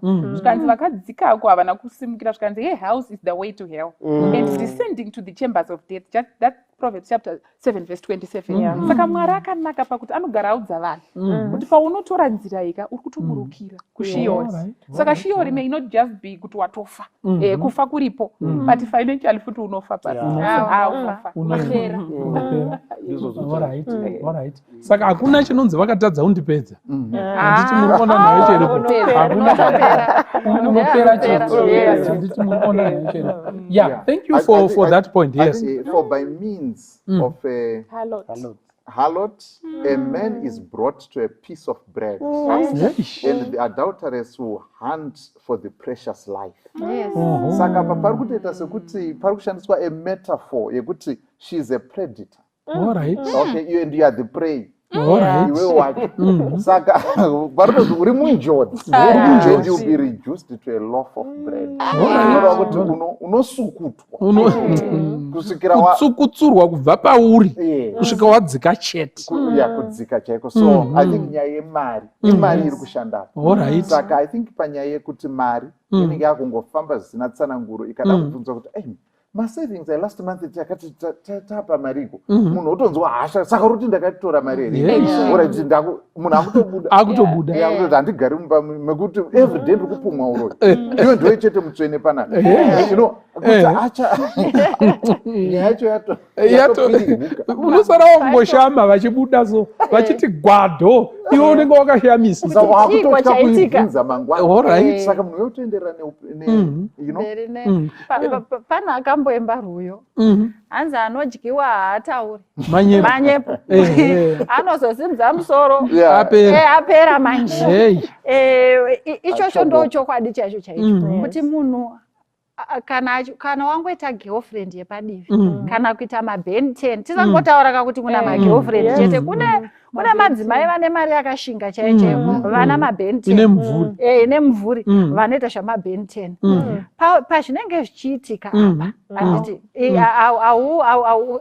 munhu anenge achitozvama muchara kuti ndiri mbinga kana kuti ndiri mbingaresi anditika muchaona kuti izvozvo indonda kuti tingobatisisa shoko rekuti vhura ziso one mafambiro emari izvozvi togona kungotaura kuti tarisa mafambiro emari iwewe whether pachi kuchitwa kana kuti hapasi kuchitwa hautozivi zviri kuitika mumhuri yako you don't even know kuti mari dzacho dziri kuitwa end dzakawanda sei saka munhu kana uchiziva nezvemafinance zvataura namai chiningo tachine 80,000 taapa 8,000 ndokuti uzivezve but if you are just to see you are in the dark hautombozviti munhu ari kuita mari ana machain of whatever you don't know anything. It will be difficult for you to uzive kuti pazoita a change in what in the use of finances. Alright. Kutaura hedu setinoseka. Nyaya inosuwisa. Haina kumira zvakanyasa kunaka ende dambudziko racho hazvisi kuitikapo nepapapo aiwa zvinhu zvatekeshela like wildfire and the hearts involved are in pain.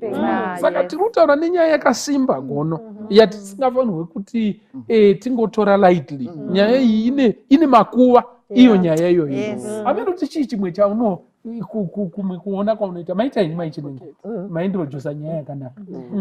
Pamwe ndisati ndaenda panyaya ndiri kuda kutaura ndichati pane yemafinances iyi chimwe chacho chinogona kuoneka undisclosed income kuti pesa pamamuchibudirana pachena nenyaya yemasources of income enyu nekuti mari dzacho dziri kuwanikwa dzakawanda sei dziri kufambiswa sei then suddenly pane kaproject kari hidden kasiri kubudiswa wotozoona kuti kutori neproject atoo pawindow level kana kuti kutori nekamwe kabusiness kari kurana kari kutounza kana 1,000 every month but mari yacho haisi kudiscloswa kuti pazoita imwe mari iri kuya saka ipapo tinofanira kupa ngwarira kutaura futi nyaya yandanga ndichida kutaura chaiyo ndeye machanges in sexual behaviors.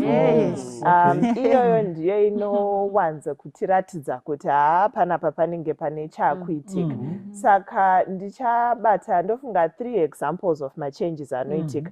The first one ndeyekuti dzimwe nguva hapasitorina bonde raakuitika, hapana kusangana kwaakuitika kana kuti kwarijusika zviri significant. Munhu akungobva kubasa akaneta everyday, haasisina shungu newe, ukada kudii achitoti akuminda usinganeta hamuskushandere, kana kuti akungorwara everyday, musoro wangu, musana wangu, chii changu, voziva kuti panenge pane chiri kuda kutariswa ipapo.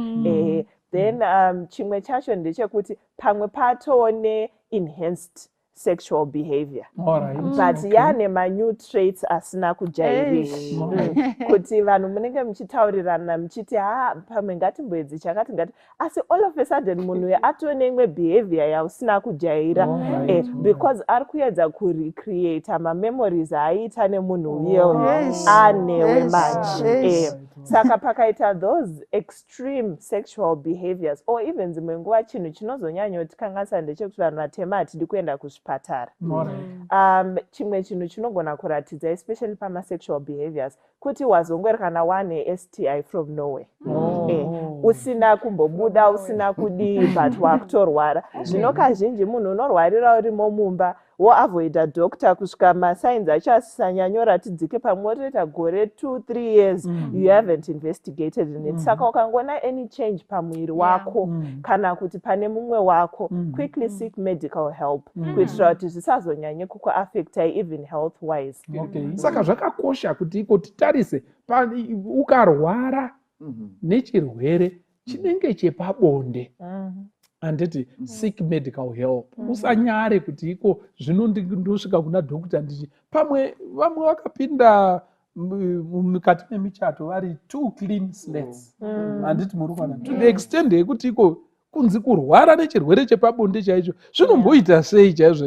It's their first time, anditi muri kuona. Saka ari kutotyawo kuti inini chaiko kunzi nachiremba chifugura tione kuti iko ari kutonyara kana and they avoid. Endai munotariswa, kana mapedza kutariswa mapa mapiritsi, garai pasi, seek professional help yekuti mugare pasi kuti iko chii chiri kumboitika, ndakarwara, ende ukaona warwara nechirwere chinonzi yaina baba, achina kunyatsonaka, ichocho ichi achina kunaka. Kana shuga yakwira haumbonzi uyana baba, anditi muri kuona naye chiripo. Okay, all right. Are there any other yes, maybe ndingopedzise panhau yebonde. Imwe change inogona kutoitika itori nhaurano nyaya panhau yebonde iro pacharo. Unogona kutoona kuti mumwe wako dzimwe nguva asati afunga nhau idzi, maisiwana time yekudhiskasa, muchitaurirana kuti bonde renyu mumba mucharifambisa zvakati, but all of a sudden exactly muchita mareviews amunonzi akakosha akaiswa parutivi, anozikanwa nemunhu wese. Saka munogona kapidza kuti maybe matiti, mathursday nematuesday pamwe ndo patodii, but all of a sudden munhu achada kutaura nyaya yacho, kana kuti ari kutaura but maybe ari kungoshora iwewe, maybe newe ari kuita naye bonde mubedroom, akungoshora zvese. Saka iyo inogona kungetori sign zvakare yekuti pane zviri kuitika. Communication about sex itself is a sign. Tinosiya vanhu vakurovana mudzimba, handiti muri kuona naye chiripo. Azvipo here zvekungoti iko ratongochinjawo ibonde riya richadiwe, not out of cheating, but out of the way it has been done for years. And munhu ari mufungo wekuti iko no shuwa ndakutochembera kai, handiti muri kuona naye chiripo. Mai jaricha imbotibatsirai, what exactly do you mean? Azvipo here zvinongoitika not out of cheating? Yes. Zvinhu zvese zvatiri kutaura zvinogona kuitika because of another cause. Isusu chatiri kutsimbirira pachirongwa chino ndechekuti kana wanotisa machanges iwayo, kana kuti wanotisa zvinhu zvatiri kutaura izvi, then be more alert of your marriage and wochitanga kuinvestigata kuti chii chiri kuitika, so that the root cause whatever it is, nekuti machanges aya dzimwe nguva anoitika because pane problem, either ndeye cheating kana kuti ndeye communication kana kuti pane chimwe chinhu chakakanganisika. Dzimwe nguva ndinonzwa kunzi varume kana akabhoikana nechinhu anogona kutadza kutaura but haachade kuita intimate newe, not because ane mumwe munhu waainaye but pane zvawakamutadzira zvaari kutadza kukuudza. Saka machanges esaya paanenge aitika, let's investigate carefully, then kana wazoziva kuti ndo zviri kuitika, seek the appropriate help. Saka hatisi kuti it's a right off kuti kana munhu atongochinja mapfekero ake kana chi pamwe arida kutofadza iwewe, but it should be clear to both parties kuti chii chiri kuitika pakati pedu. Yes, I think sekutaura kwamaita ndizvo zvokuti miviri yedu inoshanduka nekufamba kwenguva. Like for example the hormone which gives that drive for sexual interest in men, testosterone, inoenda ichiderera nekufamba kwenguva. Asi ndofunga chatiri kutaura ndechekuti kana ikawa too sudden change yacho, ikawa too drastic kuti last month chaiyo yanga iri yekutongoti aingo bonde racho anga ritori mapirisi maskati nemanheru, but kubva kwachitongoti the next 2 months hakuchisisina, that may be too drastic.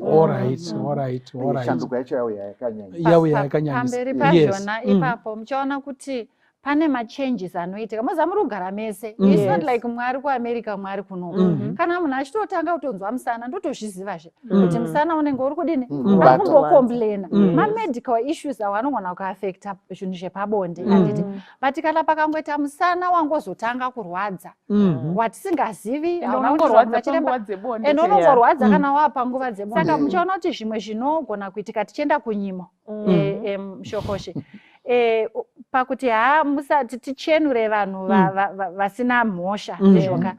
Vanhu vasina mhosva havanyanyi kunetsa kuona nekuti zvine information mukati, zvine umboo, zvina mavhi11 nekuti aiwa zveshuwa munhu uyu imi mazuva ano ndotozwa kuti vatori nekesi yavo itori kusupreme court iri kutonetsa chose, chiwandonetsereiko munhu, but izvi zvisina tsanangudzo izvi kana zvakuda kubvunzwa pakitwa hasha dzataurwa dziya kana kuti usandibvunza kana kuti zvazodii. Muona kuti dzimwe nguva it's as simple as mudzimai nemurume hatitarisiri kuti nguva zhinji muri kushandisa yatoti protection yayo. Ona suddenly munhu akuti ko todi kumboshandisa makondomu yawozve zvabvepi, handi munoona nyaya yacho nekuti saka izvi zviri kungofamba sei, that is sudden change yekuti wauda kuti why are we using protection between we've never used it. Wotona kuti munhu ari kutya kuti maybe kwandiri kuinda ukoko shuwa ndogona kukanganisa mukadzi uyu ndiye mai vevana vangu. Ndiri ipapo mishoko shanzi munondibvumira here kuti ndibve ndapinza imwe mamwe pane saini hombe ende iyoyo iri kutotibata because this is now part of our lives. Handiti nyaya yetechnology munoziva kuti vakuda kutibata nyaya yemafoni, nyaya yemakombiyuta, nyaya yemaipads, yamatablets, paameno kuti ndiona sekunge Satani akagara ipapapa, pane zirima rinenge riripo. Satani anenge akaita a huge investment into this. Handitika pakuti ukaona munhu anoti foni yake haibatwi, uyu mukadzi murume handiti foni yake haibatwi, atobvunza kuti waona foni yako here yoda kusoro chititeerana neyangu, foni yake haibatwi, number 1 inogara iri mupocket, munhu ari pamba chero kuda kuenda kundorasa mvura kana kuenda kundoshawa chaiko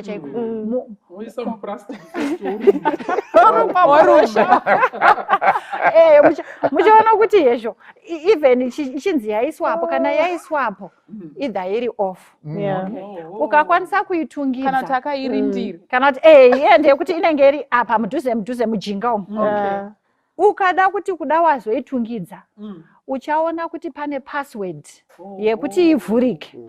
Kuri kunzi wazoibata password kana kuti wamuka usiku ukaisa chigudo chiya chinoiswa chiya munhu akavata, handitika ona kuti ndivhure WhatsApp ine password, ndinde kumapictures kune X gallery anditi iri kuclose kuti access yako kune zviri kuvhika zviri kukuti buda and ukaona sezvataura namai chete chekuti the whole point of being married is so that we spend more time together so that we can be more chitehochekochekatinyanyisa and become one but kanaona madhoo even mumba kuti baba vauya vari kuona kuti vada kupinda mupendri kwakavhagwa kwakakokiwa makiyi acho hapana anoabvunza fridge kudini mune kiyi futi zvao mudeep freeze hauvhuri ingaita imba weiyoyo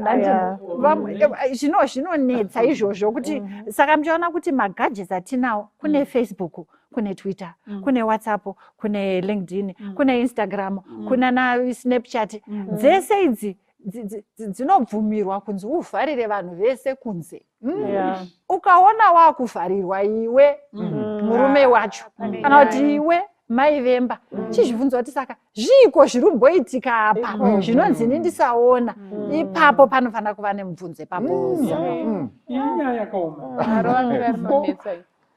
imwe yazondibatsira kana ndine anonzi mastate secrets mabasa atinozenzaanosiyana ndakatora yekuchengeta dzimwe nyaya yesecrets handiti muri kuona navecheri saka masecret acho mamwe anogara mupi chandiri kuti achengetera ndiri kuda kutoprotecta iwewe handiti muri kuona because ukazi ataura Samuel nepasarendazviwirira ononyatsotibatsirai mafoni anongovhurwa era nyaya yekukirana panze sinyoro ida haina kunaka whether ndimai vakira baba panze kana ndibaba vakira mai panze iyoyo haisiri nyaya haifanirwi kutombo hakuna mukristu anofanira kutombopomerwa kuti aita chinhu chakadaro isingazikani password haina kuipa asi kana iya yekuti mudzimai wangu haazive kana kuti ini handizivi I cannot access my wife's phone izvozvo zvaakutoisa kuti munozva mumba ka hamuri kugara mumba mekungonzi kumwe kwese kunyange mukatsvaira nekukorobha pane chikari chiri paseri peketeni achigumwe munongokanda mabutu nepasi peketeni bedzi katatu pazuva munoziva imba yese hauchatofungi nezveimba yese unongotofunga keteni iroro kuti chii kumborinei saka ikingotora zvisadza zvasara munongokanda nepasi peketeni kuseri ikoko zvinokanganisa mbiru inokosha zvikuru kwazvo yetrust inomunywa neunhu hwakadaro handizivi kuti tinombororereiko kana tiri kuda kukontinya neubachura kana uda kuti uda kutamba umandara chimbotamba hazvina mbidzo yakunoti wakatorana nemunhu nemwana wevanhu wakumukira futi kunze and so on chikonzero chemarriage ndechekuti tive pamwe chete zvino kana iwe uri kuramba kuva pamwe chete asi uri married what are you saying that's an oxymoron apa pashata apa because ini ndiri kuona kuti iko pane vamwe vanhu vari kungoroora but one havafaniri kutorora. It's true. Very true. It's very true. One havafaniri kutorora. And they are not even ready to be spouses. Because they are taking someone to torment them. Yes. Just to torment them. Come on. Come on, man. Iwewe urutokura uchiti iko ina handigoni kugara nemukadzi umwe chete. Kuti urutsvaga mukadzi. Okay. Watopika unyazoziva kuti mari ndidzangu handishe nemumwe munhu foni yangu haibatwa saka uri kumudii mukadzi unomudii ramba hako uri mombe yemashanga uite zvaunokumabva wakubvunzwe mapaswedakubvunzwe mapaswedanoda foni yako pane vasikana vanodya mari vanongoda mari chete kubvunza mari chete kana uinayo handembe bhora mbera ndachida kuti pastor nyaya yemastate secret yamataura of course kune zvinhu zvekubasa zvokuti mainyamazana vanofanira kungonzwisisa kuti kana vanyamazana vachidai vari kuita zvinhu zvekubasa that should be understood by any reasonable woman or man but munhu akararama upenyu hwakachena pastor nyaya dzema-state secret hadzitombotsvakwi. But if youare too secretive kusvika pakuti hautodi kuzikanwa kunzi tai yaunga wakapfeka kubasa ndeipi, unobvisa tai uchisa muhombwe, unongoviga actually katende kaya kataurwa ngekuseri kweketeni mani munhu haatarise imba yese because kumwe kwese kuri kurarama upenyu usina kujeka. Mari yako haizikanwa kuti inofamba sei, time yako we don't know how you spend it, shamwari dzako hadzitonyatsozikanwa kuti unonyatsotamba nani, unomboita nezvei. Munhu anowana twekuda kutsvaga-tsvaga. Saka munhu akakwana wese anotoziva kuti kune zvekubasa nezvekumba. Saka zvekumba ngazvijeke, vanhu vangoziva kuti munotopindwa mumafoni kwete kuti ukakanganwa foni unoya uri bara ungochatyoka makuku kusiya mota iri ichirana usina kana kuisa handbrake manya kumba. Ma-state secret ngaagare kubasa zvenhaisinyor. Ma-state secret ngaachengetwe kubasa. Kubasa kuna makombiyuta wani ari kuwirei kumba. Ma-state secret kana foni yarira uri kubudirei nayo panze wacharisa kubasa. Iwe munomutese ndezvokubasa mozoti tozoonana mumeeting asi zvokuti vanhu hello uchibuda hapana state secret yakadaro, hakuna zvakadaro. Nachida kuti nyaya iyi yatiri kuvhuya inaomira zvakanaka. Maybe sandataura point yangu da kuti kuvanhu vari married it's better to love one wife in many different ways than to love many wives many women in one way. Nice one. Zvaikukuma kwenyaya. Sakanyati muri kutiko anonzi murume chaiye loves one woman in different ways. Kumufendesa Exactly, love different women in one way. Ende mukaona vanhu vanotiko mukadzi uyu atora asiwa wacho yeye mukamubvunza kuti anga apedza neni kuti ndiri mumbishi he just went. He's not creative. Saka ndikuda kuti ndi-emphasize pfungwa yayo ndiupinda point yangu kuti iko iyo foni iyo iyi pane pamwe pekuti unotoona kuti munhu ari very good at posting other people kana pari pafacebook shamwari dzakarotumira zvimwe zvaanoita asi spouse yake hapana atamboiona kana pastatus chero pafacebook chaibasa. Unozoti isusu wamwe vanhu totoziva kuti unotozosara kusangana nemudzimai wake but wakumuziva kana kutosara kusangana nemurume wake wakumuziva musati mambosangana physically. Unogona kuona pafacebook, unogona kuona pawhatsapp nepamwe pakasiyana-siyana but ukaona spouse yako yangochinja hapana pari kwapia kana pari pastatus wamwe wese varipo iwe haupo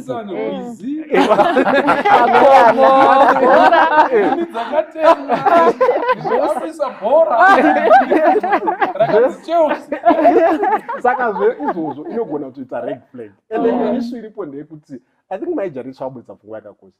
Hatifani kugara sema-strangers tiri mumba. Unoziva zvakangokosha kungoziva kuti mumbori nemapictures akamira sei mugallery yeumwe vako. I remember ndichitaura nevamwe amai vaitaura kuti ndakazozvidiscover several years later kuti murume anga atori nemafoni mapictures mufoni atori kuma-resort areas nemagirlfriend but foni yacho aigara nayo but akazodiscover several years later patone mwana hatimuna pane nyaya but mufoni zvazviri chi. Saka it's always important kuti uonewo machanges ari kuitika mugalari kuti muri kupinda chii mugalari mapictures arimo akamira sei zvinogona kukuratidza track yekuti munhu ari kufamba sei uye chii chiri kuitika. Chindibatsirai panyaya iyi tisati tavhara nyaya muri kutaurisa kuti iko but ndachida kuti mundibetsere kuti iko tomboti ndo zvandaotoona ndoita seiko tine hedu chimwe tine chirongwa chiripo chatichada kuti iko titaure kuti iko ndo zvawaona saka wochidii because nyaya inenge ni kuviri kuno ine kuti wazviona wodini kozoti iko kana uchizviita wodini ine paviri ine paviri. Saka ndiri kutiko chimwe chirongwa chatichaita ndechekutiko tomboti wapindana nazvo ameno vamwe siso wakuzembera kana kuti vamwe baba vari kutaura so nice hatiti murikuonana here mwoyo wako wako wapedyo nekunyevenuka woita sei kuti uchengetedze muchato wako iyi ndo yatichataurai but panapa ndachida kuti tisati tavhara timbotiko tomboti ndo zvawaona woita sei. Regai ndipinde ipapapo.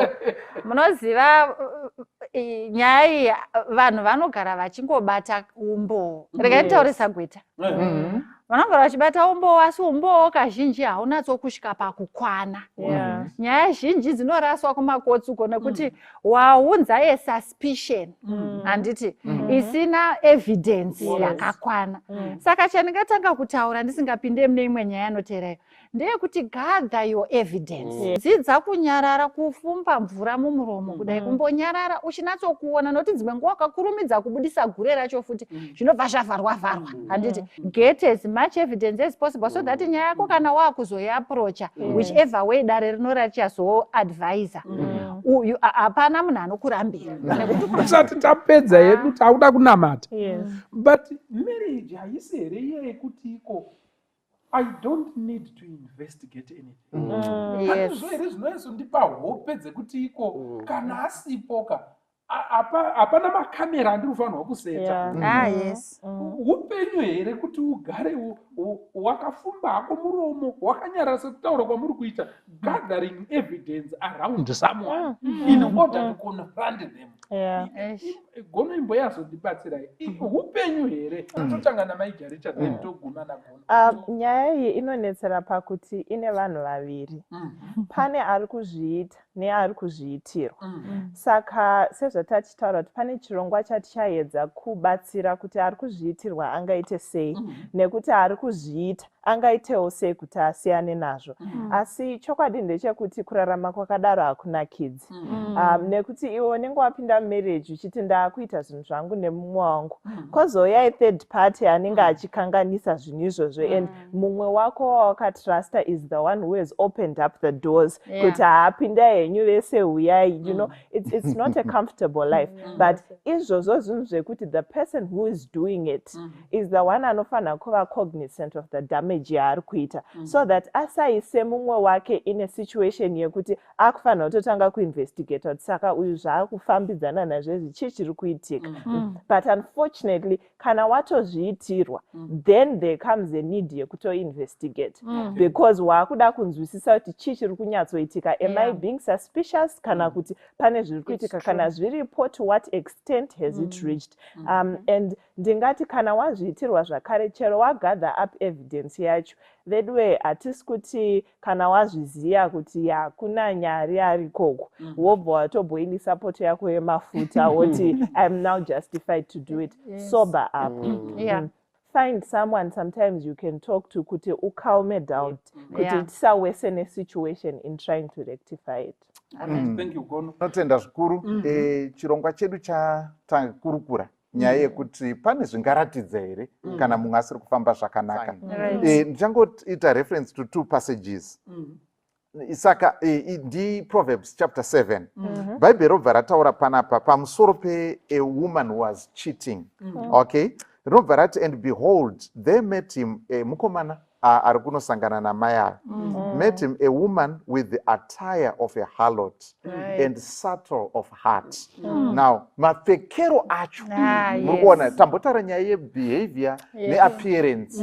Appearance yamai avo iri kutoratidza kuti hasi maininge herawo kosei, you know, kapfekero kacho zvikanzi she is loud and stubborn. Her feet abide not in her house. Saka pane stubbornness imwe yekuti inongotaura kuti I can't put my finger at it but there's something.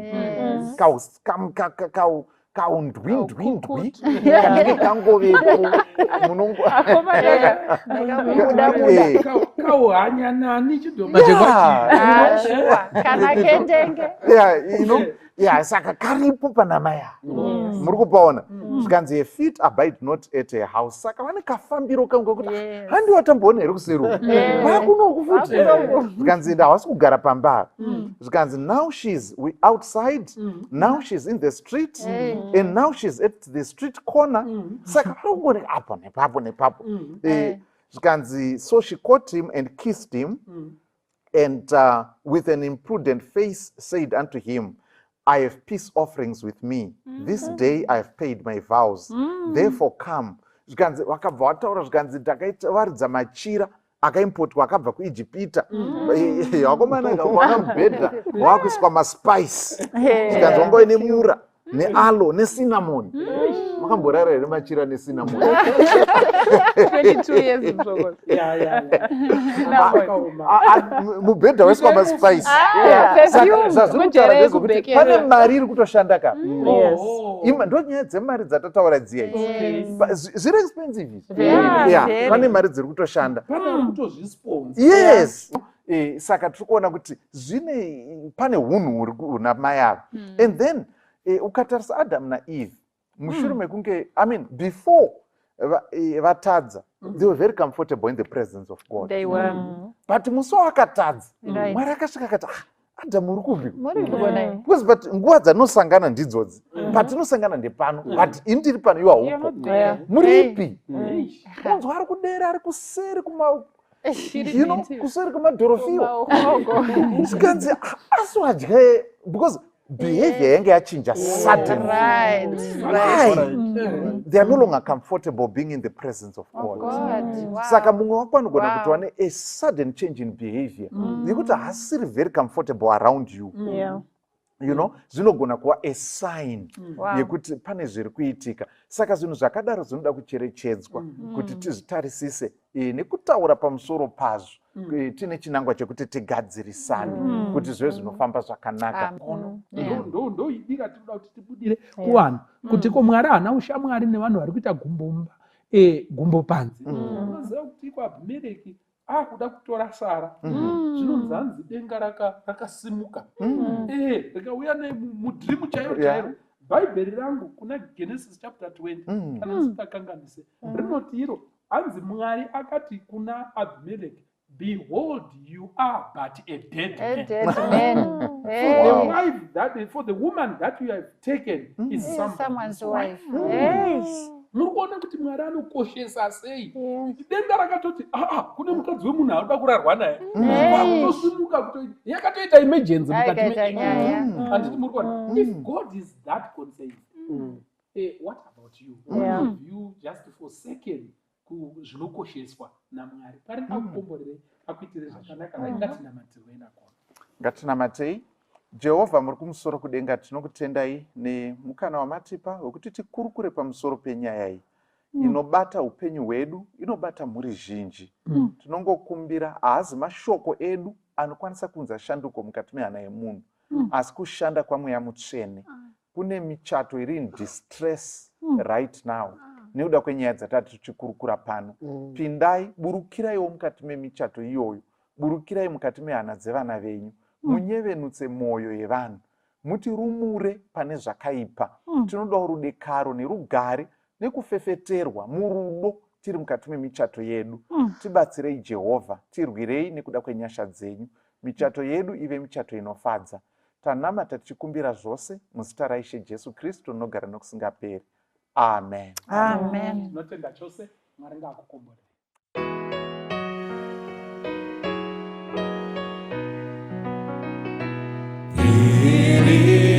Poti merizere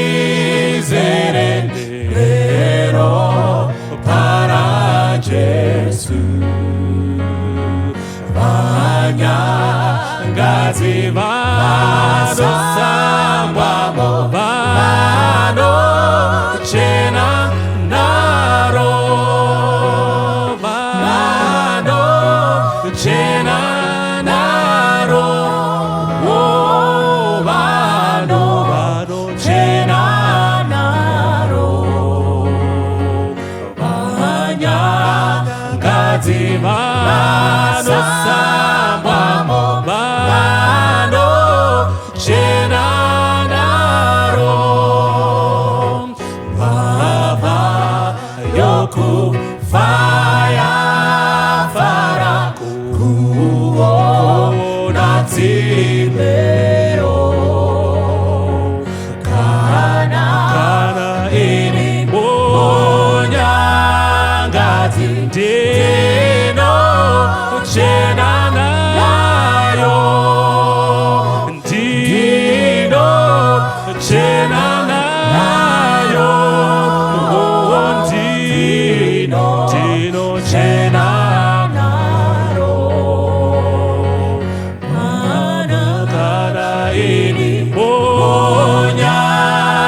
Jesus now more than ever.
tiri kurwa wondo huru kuwa duku sapambaze mautowo asatani akatoti komberedza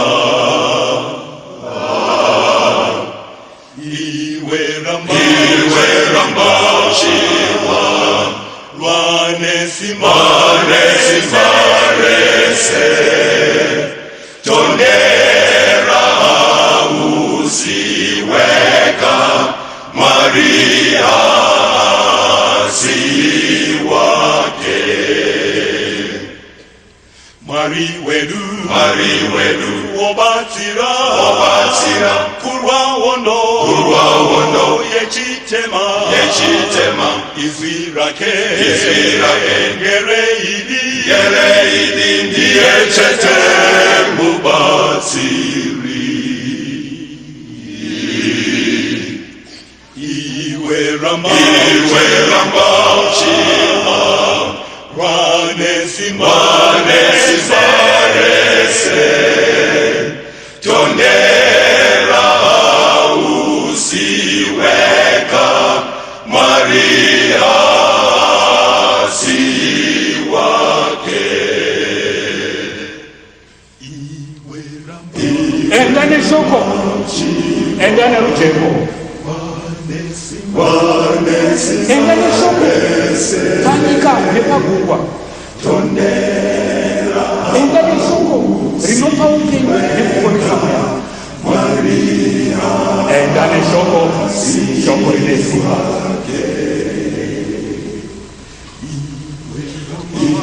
endane soko ritakura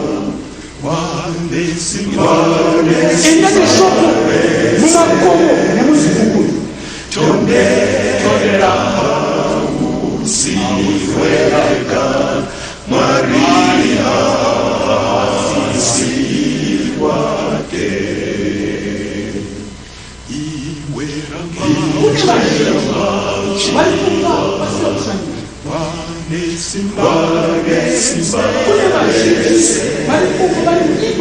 tondera usiweka Maria endane shoko nguva ichipo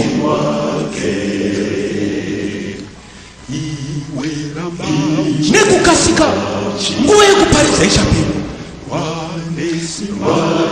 nekukasika dima richasvika enda neshoko kusvika chisimba chose chajesu changu enda neshoko enda neshoko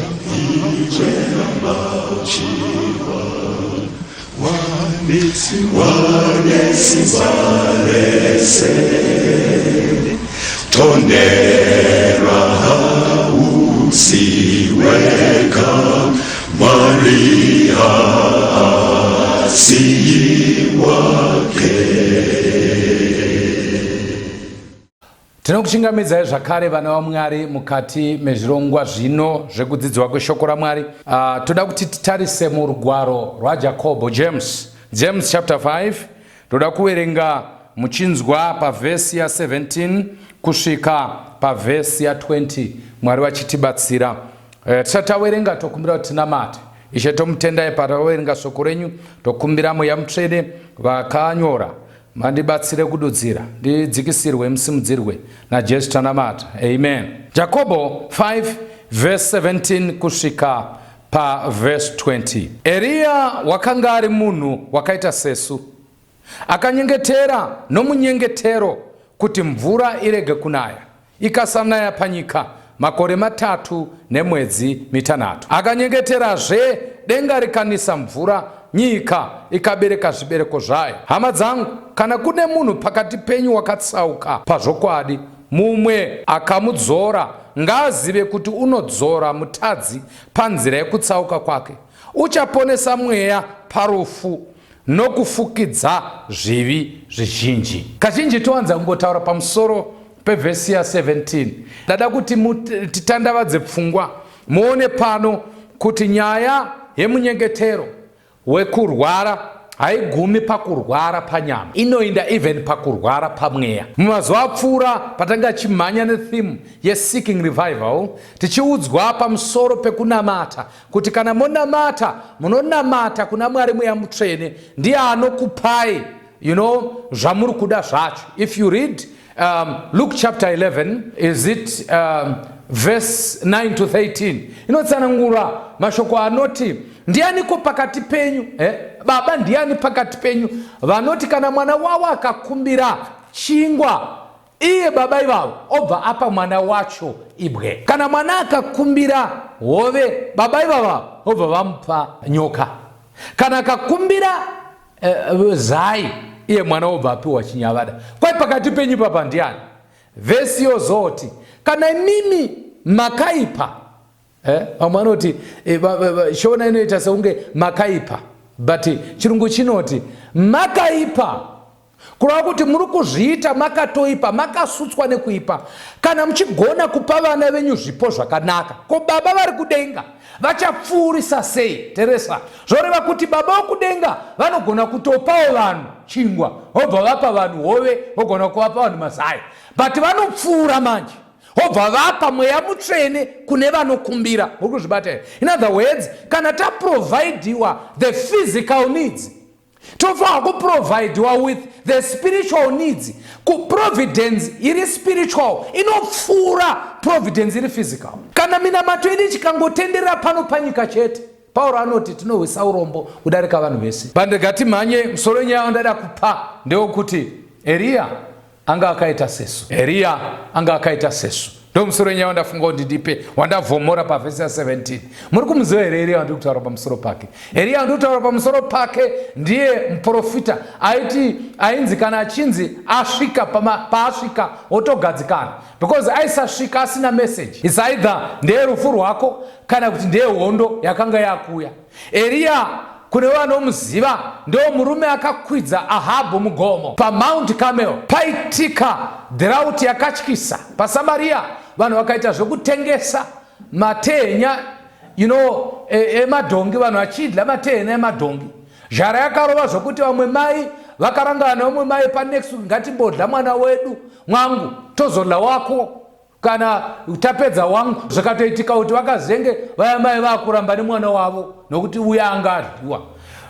Zhara yanga yarova zvokuti matoto enjiva ndikureva mapigeons aitengeswa pamusika, vanhu achitenga matoto nokuti vaiti izvo njiva idzi dzadla, saka toda zvadliwa nenjiva.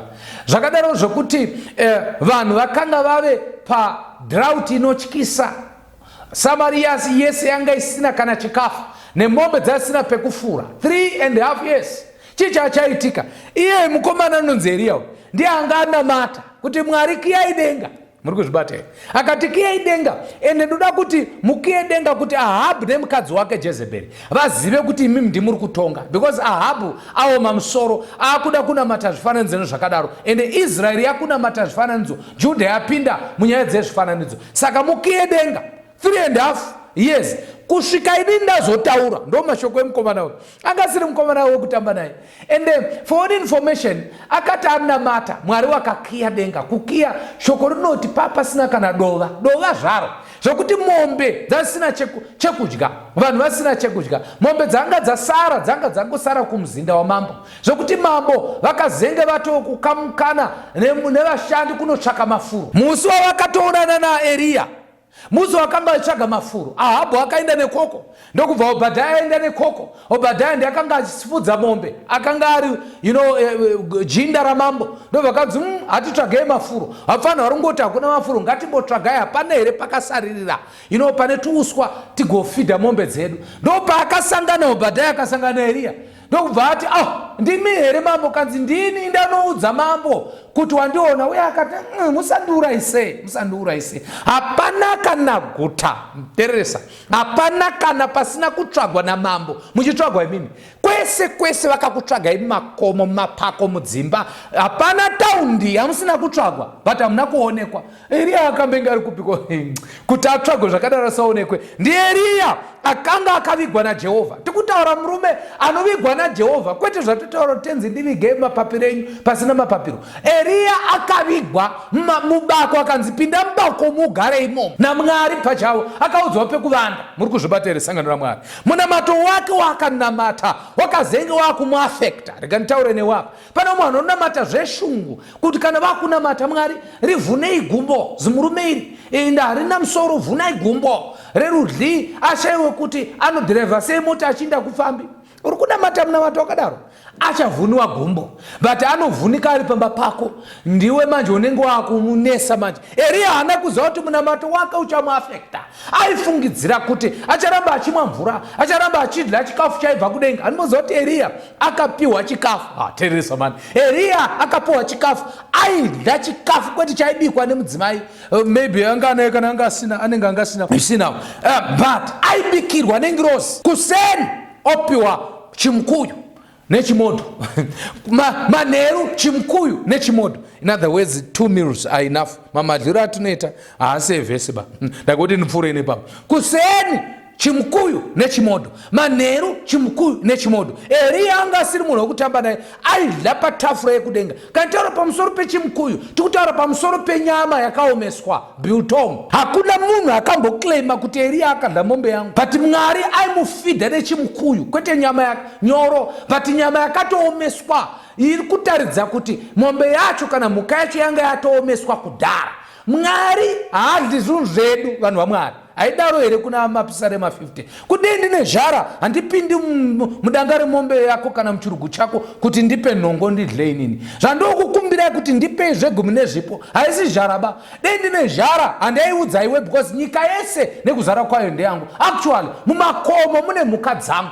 Matanga enyu ese mombe dzirimo ndedzaJehovha. Ndakuti ndikuzivisei. Eriya akadya zvaipiwa naJehovha. You see now, achipiwa chimodo chaibhekiwa nengirozi zatumwa kubikira munhu waMwari. Hey! Mwari akanakaona Mwari. Eriya aive munhu sesu. Kana aibikirwa nengirozi, newewo unogona kubikirwa nengirozi. Nokuti hapana chiri special chiri pana Eriya chatingaemura. Kana Eriya aidya biltong, newewo unogona kutodya ukatoguta wapiwa naJehovha. In other words, Eriya anga asiri vegetarian in think kuti munamato wake wakawikwa nokuti akanga achingodya miriwo asingadyi nyama. Unyange kudya nyama kwakatipira pautano kusingakurudzirwi even neveutano. Kana Bible rakataura kuti chekudya chatapiwa 1 verse 29 yaGenesis, ndakupai miriwo. Nyama dzakadliwa nokuti miriwo kwakusina. Mirove wakuvadza ende nyama dziri kuzvimbisa makumbo. Ndo dzine nyaya dzese dzatikutaura dzezvigwere izvi. Handamboti usadle, ndangoti muzive information kune vanodzidla. Vamwe vanobva vatoti ndichairasa kana ndakusvika pagwedzi gwendingiriro. Ameno kuti unovasvika pose, unogona kusvika. I don't even mind. Ndagara chida kuti tiponeswe tese. But uchafa neukasika. Basa raMwari ungaifanira kuti uite wotadza kuriita. Handifungi kuti Mwari ungafara kana uchizviuraya nekusagona kuzvidzora. Vamwe mudliro wenyu vamunoita even nenyama yacho muchinzi munodya henyu, mamadliro acho anotoda munamato. Ukaona munhu achipedza mbudzi nemudzimai wake pavhiki imwe chete kana pazuva rimwe chete, muri vakomana nevarume veAmo, muchiti mbudzi ichipedzwa pakugochi-gochi, muri vatatu, muri vashanu, handina shuwa nemi. But ndiringotaura hangu kuti Eriya akanga ichodlawo futi nyama iyoyo yauri kudya iyoyo. In case ufunga kuti inyaya yedhaya, uchidya nyama yako iyoyo, kana ukave nerutendo segwaEriya, I don't know uchaguita here nemadliro ako ekuti hauna nguva even yekutsanya yekuzvinyima zvekudya. For those who know, let me give you a testimony. Pandikakwira bhazi mwemusi ndichibva kudunhu kwandaisevenza ndichiuya kuno kuHarare, mazuva ataikwira mabhazi tibhadhira ma 300 rands pano pachivhu apa pasadza 300 rands uchiuya naro kuno kuHarare. Ndakakwira mubhazi imomo ndokubva ndagara pasiti yevanhu 2, ndobva ndagara nemwe dread anga ari papapa. Ndokubva aita interest nekuda kwenda mapfekero andakaita, akati asi muri mufundisi? Ndikati hongu ndiri mupunzisi. Kanzi that's good, ndagara nemunhu waMwari. Kanzi ndiri murasta. I said yes, I can see it. Kanzi no, you don't understand us. Sometimes you think that Rastafarians avadi Mwari. Ndikati tell me more about Rastafarians. Kanzi Rastafarians, they don't eat meat. you know.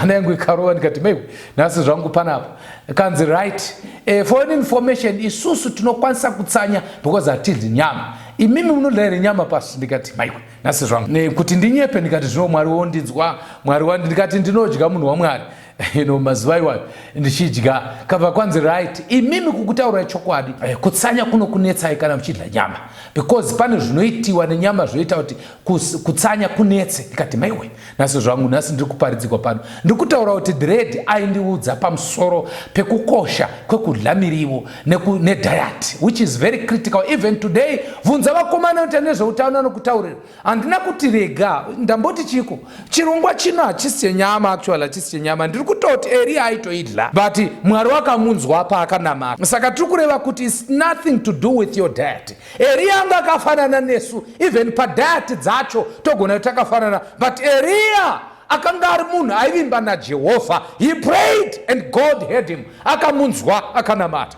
Eriya akasvika panguva yakanamata, akwira naAhabhu pagomo.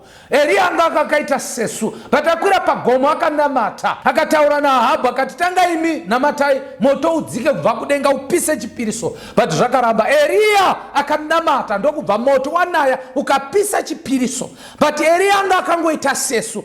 After that service yaakaita yemukurumbira, because pakaurawa 450 vaprofita vaBhaari vakaurawa mugomo imomo, vachibatsigwa nevahedheni vachiurayana. Eriya akati, urayai batai vese vaurawe. Ndokubva Ahabhu adzika gomo nemakurukota ake, mudzimai anga ari kumba. Ndobva vaenda kumba. Eriya anoti kune muranda wake, inda unotarisa kuti pane gore here. Ndokubva aenda akanotarisa 7 times, ndokubva aona kuti pane gore rakaita sechanza. Hallelujah. Kuona gore after 3.5 years, it was a miracle.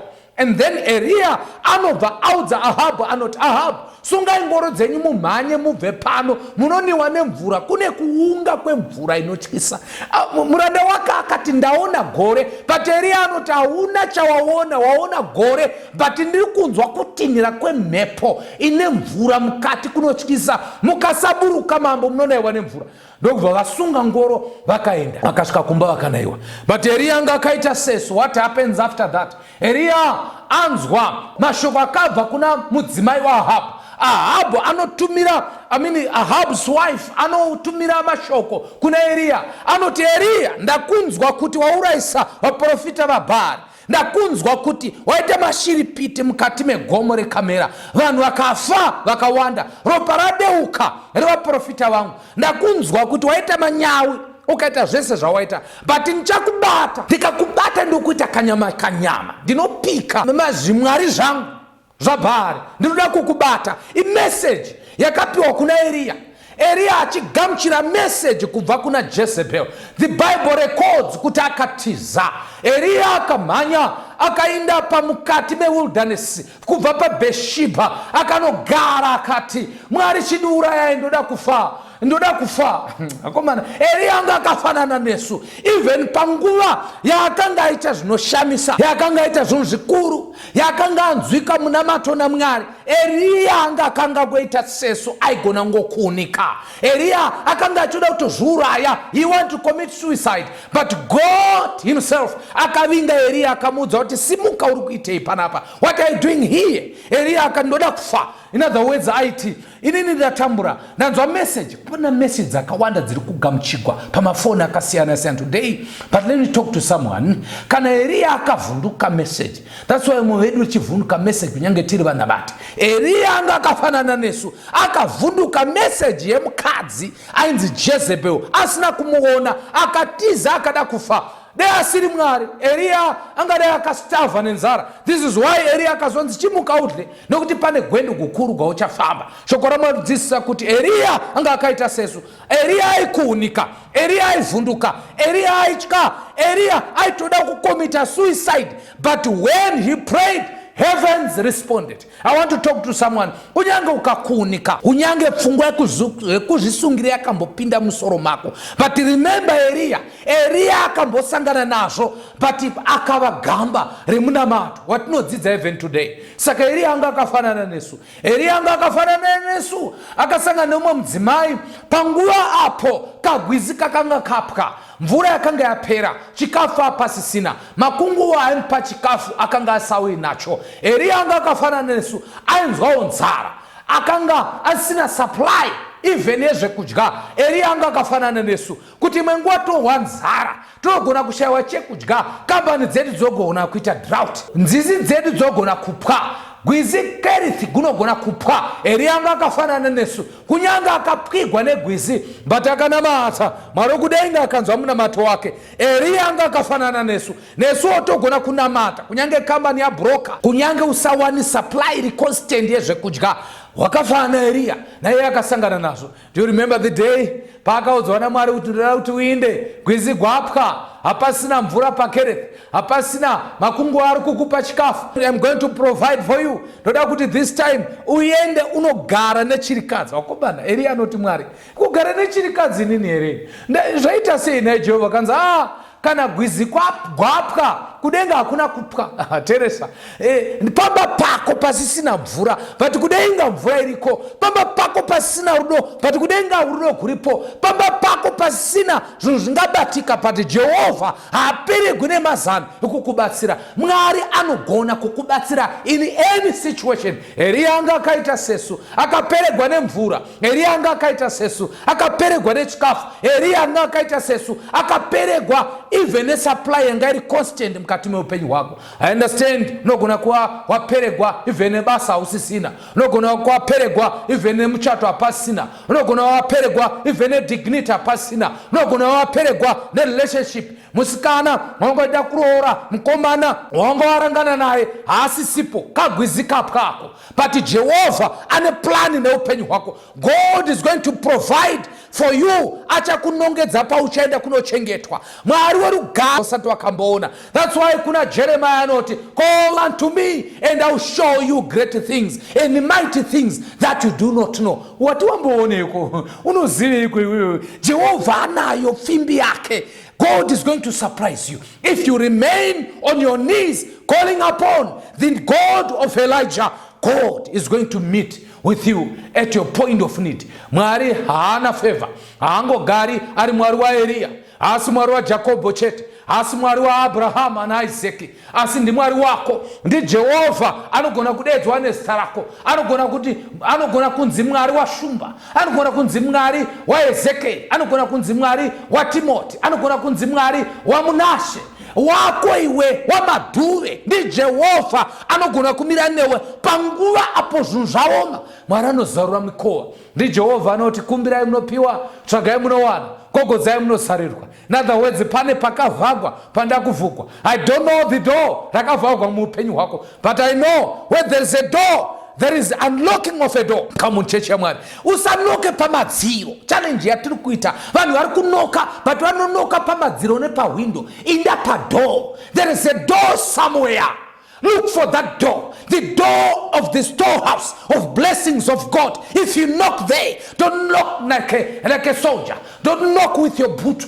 Knock with a soft knock. Jesus is knocking at your door. Will you open your heart to him? He will dine with you, and Jesus will be with you for eternity. Ndinoda kuti ngonamata nomunhu musure merusando gunoko angachifunga kuti munamato wangu wauhwi kupasa, ndaneta ndazana kunamata. Maybe Mwari anoti ndiri mutadzi akadi naye vanhu vaMwari vatsvene musanamate. Munzwai ndichitaura nemi, vatsvene vese mirai kunamata. Ndimuri kutikanganisa. Vanhu vanohwi kwamunamato vatadzi vanoreurura chitema. Vatsvene imbomirai. Handifungidzi kuti varipo futi vatsvene ipo pano panyika patigere panapa. Kana tisina kuitawo vatsvene neMwari anoita mutsvene, how can we be holy? We can only be holy if we trust in Jesus anotiita mutsvene. Eriya shoko raMwari rinoti, Mwari akamuti chibva panapa ndoda kuti uende kwandoda kuti uende. Inzwai vanhu vaMwari, pana vanhu vakawanda vasina kupindirwa munamato yavo, vasisadye, vari kuita suicide yaEriya. havasi kuda kudya. Idyai kana ndonzwa even kudzipwa panapa ndotonzwa pastor pane chinouya pauro apa. Inzwa munhu waMwari naEriya akanga asvika palevel iyoyo yekuti kana ndichifa ndofa. Ndoziva kuti chii chaida kumuura Eriya. Kwanzi ndasara ndega. Mukaiverenga zvakanaka kunonzi inini ndine shungu nemi, handi munoziva Mwari, ndine shungu nekuti basa renyu rifambe. Ndo zvatinoita kaizvozvo. Ndakambokutaurirai kuna Bharuki. Bharuki anga ari munyorika waJeremiah. Bharuki aida kuzviita maningi ndavaka. Jeremiah chapter 45, it's dedicated to Baruki. Muneverenga. Baruki akanga ane moyo kuti Mwari inini ndiri kushanda ndichibatsirana naJeremiah. Why is it that imi hamunzwi munamato yangu? Why are you not providing for me? Ndichishanda basa renyu kudai. Zvino Jeremiah ari mujere, ndindatora tsamba ndikaenda nadzo, aindidictatira zvinyora ndazviendesa. But why are you not coming? Muchindibatsira inini. Plus chimwe chandakutoda manje, ndakuda kuita muprofita. Handidi kuramba ndichingonyora, handidi kuramba ndiri mubatsiri waJeremiah. Ndobva Mwari amunyorera akataura naJeremiah. Jeremiah, today I want you to speak to Baruki. Unomutaura kuti ndikwanire Baruki, handina chikwereti newe. Ende munoverenga chapter 45. Very very challenging chapter. Inorova even nekumapastor kuti handina chikwereti newe. Pana vanhu vanofungidza kuti Mwari ane chikwereti naye simply because anoimbisa kwaya, anoda kuti Mwari amuitire favor. I want to tell you, my brother, my sisters, there is a chapter, is it not zvatakaita even pa 10 days of prayer, speaking about do you work for God? Or God works through you. Makamboenzwa iri. Unoshandira Mwari here kana kuti Mwari anoshanda kuburikidza newe. Munoziva kuti nguva dzese ndaifungidzwa kuti ndoshandira Mwari. Pana vanhu vakawanda vanofungidzwa vanoshandira Mwari izvozvizvi. Ndoti handiri kushandira Mwari. Rega ndipokuudza mashoko andakanzwawo pachitsauko ichocho. Hakuna munhu anoshandira Mwari. Vese vanhu vari kutoshandira Mwari, they will be discouraged and disappointed. Because kana uchishandira munhu unoexpecta mugove. Inini handishandiri conference inini. Mwari ngaandibatsire. I'm not saying ndivaremekedza vakuru veconference, but I'm not their worker. I don't work for the president of the union. Do I work for God? I don't work for God. Or maybe let me say, I'm praying so that I cannot work for God. But I'm praying that God will work through me. Kushandira Mwari kune danger. Because unenge wakuti Mwari, ini ndiri kukushandirai, ndikuexpecta kuti munditire zvakati. Because ndiri kushandirai, because Mwari ave nechikwereti newe. Nokuti uri mutungamiri wedhoka, so what? Nokuti uri mudeaconess, so what? Nokuti uri kuvaka chechi, and then what does that have to do with what is going you must go through? Take up your cross and follow Jesus. Tora mchinjikwa wako utevere Jesu. Unodiri kuita testimony pasina test. Unodiri kudari kuti ndabarwa patra amuka Jesu amuka achimuka kupasina kurovegwa. Unofanirwa kutakura katundu kako wotevera Jesu unokasiya pamchinjikwa. Burdens are lifted at Calvary.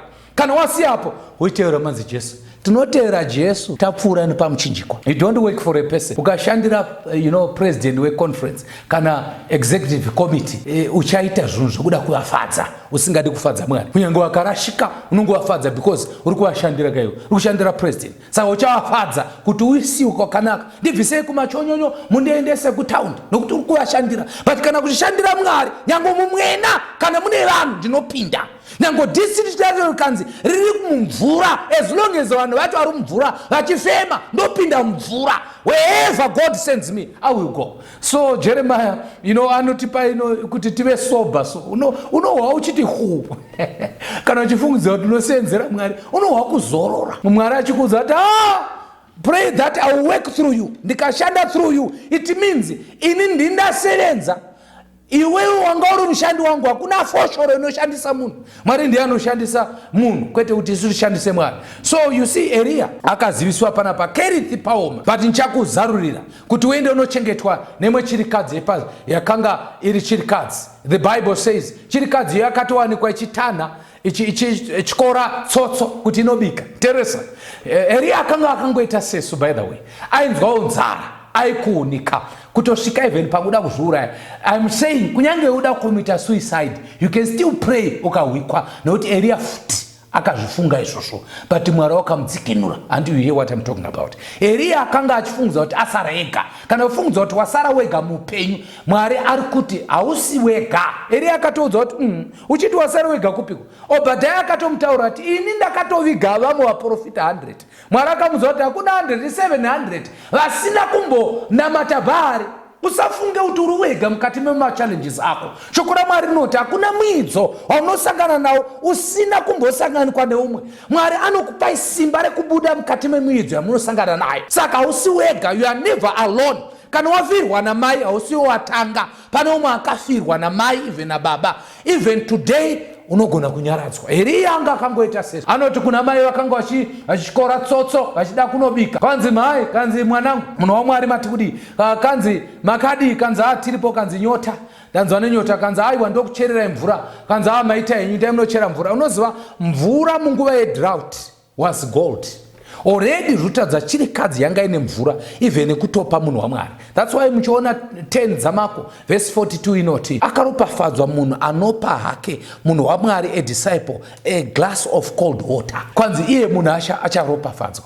Muchemberi yakapa Eriya mvura yekumwa mudrought. It was gold because mvura yaisawanikwa yakanga ashota kugagwizika anything, but chemberi yanga inayo. Kana kwapwa uko Jehovha anozwa kwauchamwa. Eriya anobva ati mai pamusoro ikanzi chii mwanangu, kanzi kana modzoka. Aiwa, Eriya anga kangoita sesu. Madhirama anotiitira ndoma madhirama atinoita kai. Kana modzoka mai mundivigirewo chimedu chechimodo. Mai vakati mai nai munhu waMwari, chimodo chandinowanepi mudhirauti makadai? Akanzi izvozvi muri kuona chiunganidza tsotso idzi, ndoda kutonobika. Eriya akati amen. Akanzi but kubika kwandoda kuita, ndoda kuti ndibike kachimodo kandinenge ndabika. Ndine tumafuta tushoma and then ndine tuupfu tushoma twefurawa, ndikakanya ndine mwana wangu 1. Kana tapedza kudla tofa hedu, kureva kuti tiri mudhauti tichagorarama nei, tobva tafa. Eriya akati it's okay, zvomoita mai teresai mai. Kana moya nemvura tanga mainda munobheka, mobheka chimodo chamabheka, but motanga kundipaini ndodla. Kana ndadla ndo pane nyaya ipapo vanhu vaMwari mai vari kuti ini ndikadla nemwana wangu tobva tafa hedu. But Eriya oti munhu mukuru ndiye akuti ndipei nditange ndadla ini. Munhu ane zhara yakadaro anodla agosiyei, but Eriya anobva ati kana ndapedza kudla imi muchazodya nemwana wenyu kusvika drought yapera. Hallelujah. Eriya ari kutaura something kuna mai panapa, ari kuda kuvapa faith kuti ivaine faith muna Mwari. Mai vanoti what are you telling me? Chii chinosara kana uchinge wadla iwewe? Noziva kuti problem yatinayo chii vanhu vaMwari? Kazhinji toda kuona bhekari rizere neflower kuti goza kuti Mwari uchatipa chingwa. Unodii kuona flower yakawanda kuti uzoti Mwari unoprovide? Mai ava andimunoziva story yakaitika.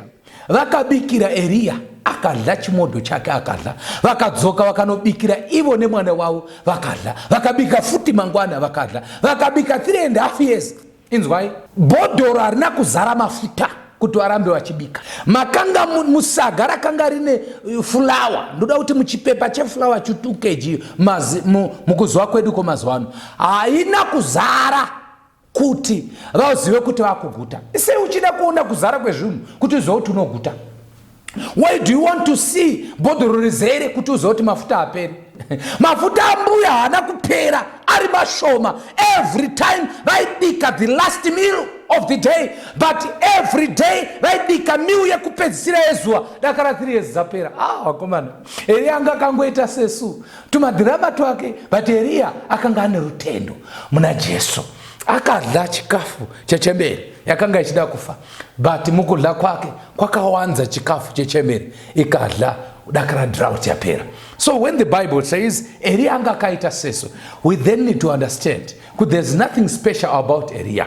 Eriya akatoenda kudenga achionekwa Teresa, akaenda kudenga achionekwa kana makanganwa murikurangarire musiwa akaenda kudenga akanga ane Elisha ndiye akanga ari muranda wake. The Bible records kuti pakanga achinda kudenga Elisha akamukumbira ishe wangu kana makuinda ndinokumbira a double portion of your spirit ndigosarawo pano nchiita basa raMwari. Eriya anoti kana Mwari akabvuma kuti undione musi wandinoinda zvirokwazvo uchazviitirwa. Eriya akanga musi waakanga achienda pakaonekwa ngoro yemoto ikakamura.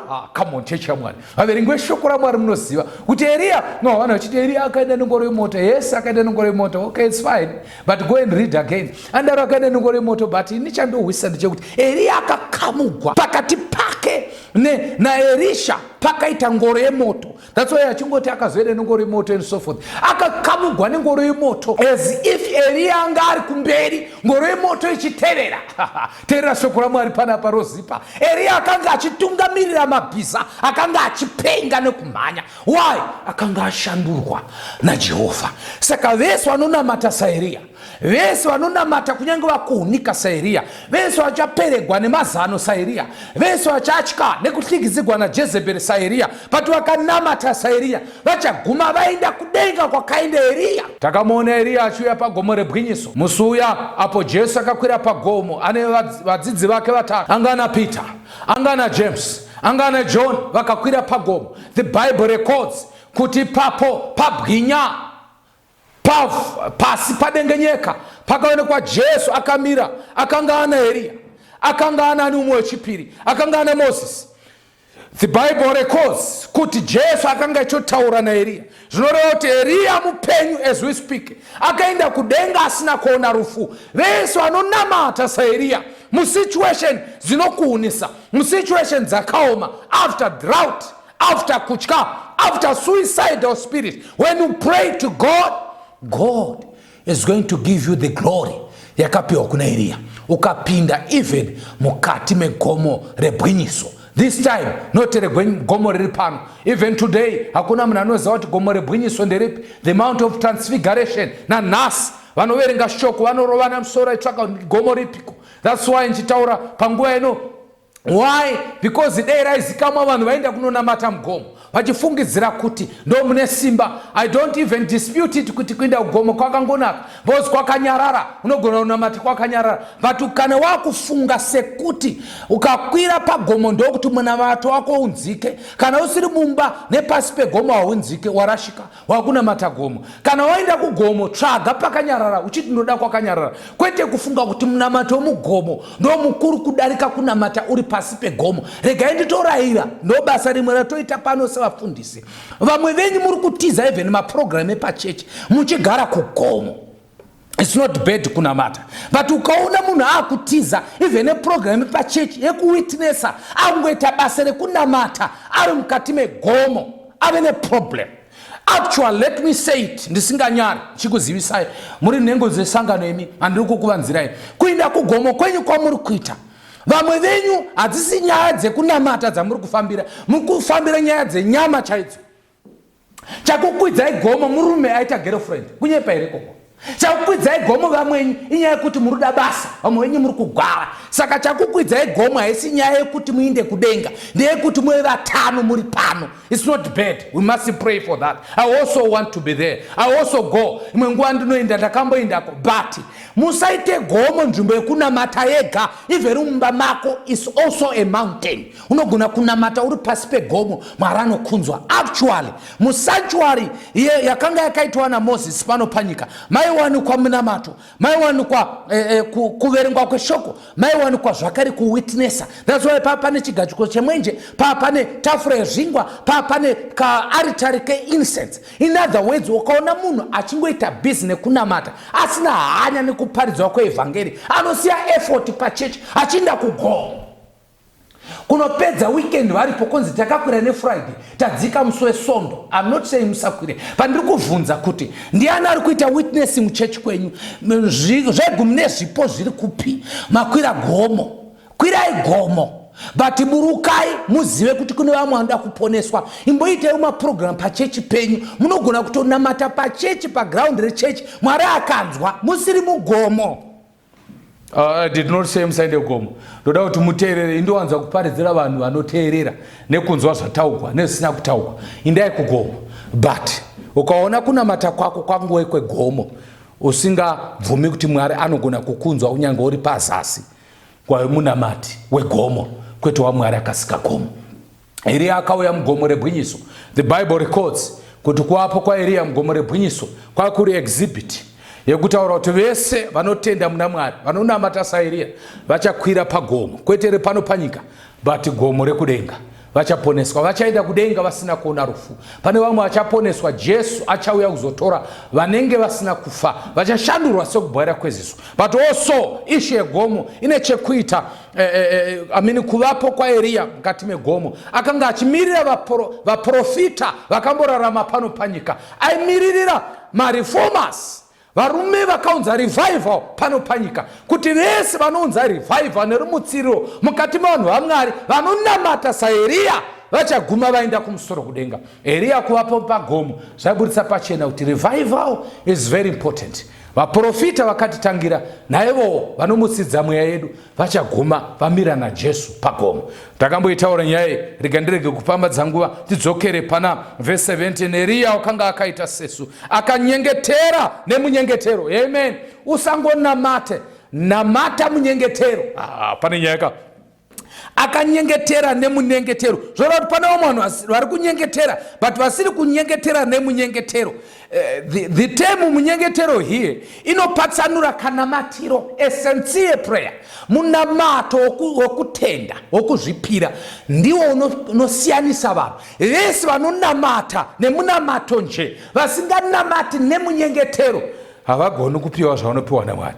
Shoko raMwari rinotaridza kuti iye yakanamata akave specific kuti kana ndakunamata ngandinamate nemunamato kurevesa, but be specific. Eriya haana kuti Mwari musanaise mvura, maybe mungangoita 6 months kana kuti mungaite mazuva 3 kana kuti, akati Mwari ndikunamata kuti mumise mvura 3.5 years. Saka when you pray the prayer of Elijah, be specific, be authentic with God. Buda pachena na Mwari, uri kuda here mukomana akadii, murefu, mutsvuku, mudodo, taura. Anopinda chechi ipi, anonamata here, anonamata sei, munhu akadini, taura zvauri kuda. Tikutaura naJehovha, unless utaura nemunhu asina, totaura nemunhu anafa. Taura kuti ndiri kuda mari, uda mari yei, mari yekuitei nayo. Speak openly with your God. Mwari anonzwa. Actually Mwari will respect that. Zvaunoda izvozvo. And then the Bible says kuti Eriya akanamatazve. Amen. Kureva kuti hatinamati kamwe chete, tonamata futi. Kureva kuti he persevered in prayer. Lastly but not least, the Bible records that Mwari wokudenga akapindura munyengetero wake. Mvura ikasanaya, nyika ikasabereka zvibereko. Asi pakazonamata, mvura yakanaya, zvibereko zvikavapo. Mama minutes asara mashanu. I want to dedicate this time to pray. I want you also kutupinde panguwa kunamata. We want to pray specifically for COVID-19. Kuti Mwari achimise chikwere. Do you believe it? Why not? Chichiri kunetsa kuti usabelieve. Is it sin? Why are you not confessing that sin? The Bible says, kana mchiroora zvitema zvenyu, Mwari wakatendeka, anonzwa nekukuregererai, nekukunatsai pakuipa kwenyu kwese. Saka sin aside, because Mwari unotiregerera. Tinokumbira kuregerekwa. Amusati maneta here nechirwere? Asati here chatora wepedyo kuti uzive kuti chakaipa. I think it calls that this channel pano pabluffio today. I know people have been praying. I was also praying. But I want to dedicate this service to pray the prayer of Elijah. Pagomo rekameo. Kuti Mwari amise denda. I really believe it. God can do it. Let me say it. Muchinzi wa mese muri yeZimbabwe. Ngatibvume zvinyangadzo kuti Jesu anzwe munamato wedu. Mbosiyana netsvina. Munodhuva kubata-bata kuita tuntu twakawanda, kuvakadzi, kumadhiri, corruption. Let's leave all that. Timbonamata kuti Mwari atinzwe padenda re-COVID-19. Atidi kuti COVID itumidzwe rimwe zita futi unzi COVID-21. No. We want kuti Mwari vatinzwe. tinamate. Bible soko raMwari rinoti munamato weanotenda. Teresa, munamato weanotenda une simba mukubata kwawo. Chine simba asi munamati. Munamato weanotenda, which means the prayer of faith ine simba pakubata kwayo. Saka nataka kunamata, it has nothing to do with the person. Listen very carefully. God will listen to what I'm praying, but God will answer a prayer of faith. Saka, it's nothing to do with men like me here. Because it had nothing to do with Eriya as a person, but it had everything to do with the faith yakanga iri muna Eriya. Saka anataka kunamata panapa ndokumbira kuti tinamatira kuti Mwari tipe rutendo segwa Eriya, kwakuti chigwere ichi chitukwe nezita raJesu. This is the prayer that I want us to get into. I really understand somebody is watching this apedza kosi yake yema antibiotic. They are not well. They need God to come through. Awaponese. Tina amadzedu, tina elders atarasikirwa nawo, tina wafundisi atarasikirwa nawo, tina watungamiriri ematunu, watungamiriri macabinets. We are losing people because of this pandemic. Shall we not have a prayer together on this platform? I don't mind that I don't see you. Actually, it's fine that I don't see you, because this has nothing to do with a church or a denomination. It's everything to do with faith ya uchaita muna Mwari, kuti Mwari can do it. If that is your prayer, I would ask you, kana wanga wachi driver chakapa mpeku paka, just park somewhere. Kana wanga wachiona chirongwa chino usina kusimira because uri bedroom, I want to give you time. Just dress up. It's a very special time.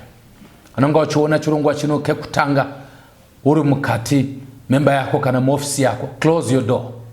We want to pray together kuti Mwari amise denda iri COVID-19.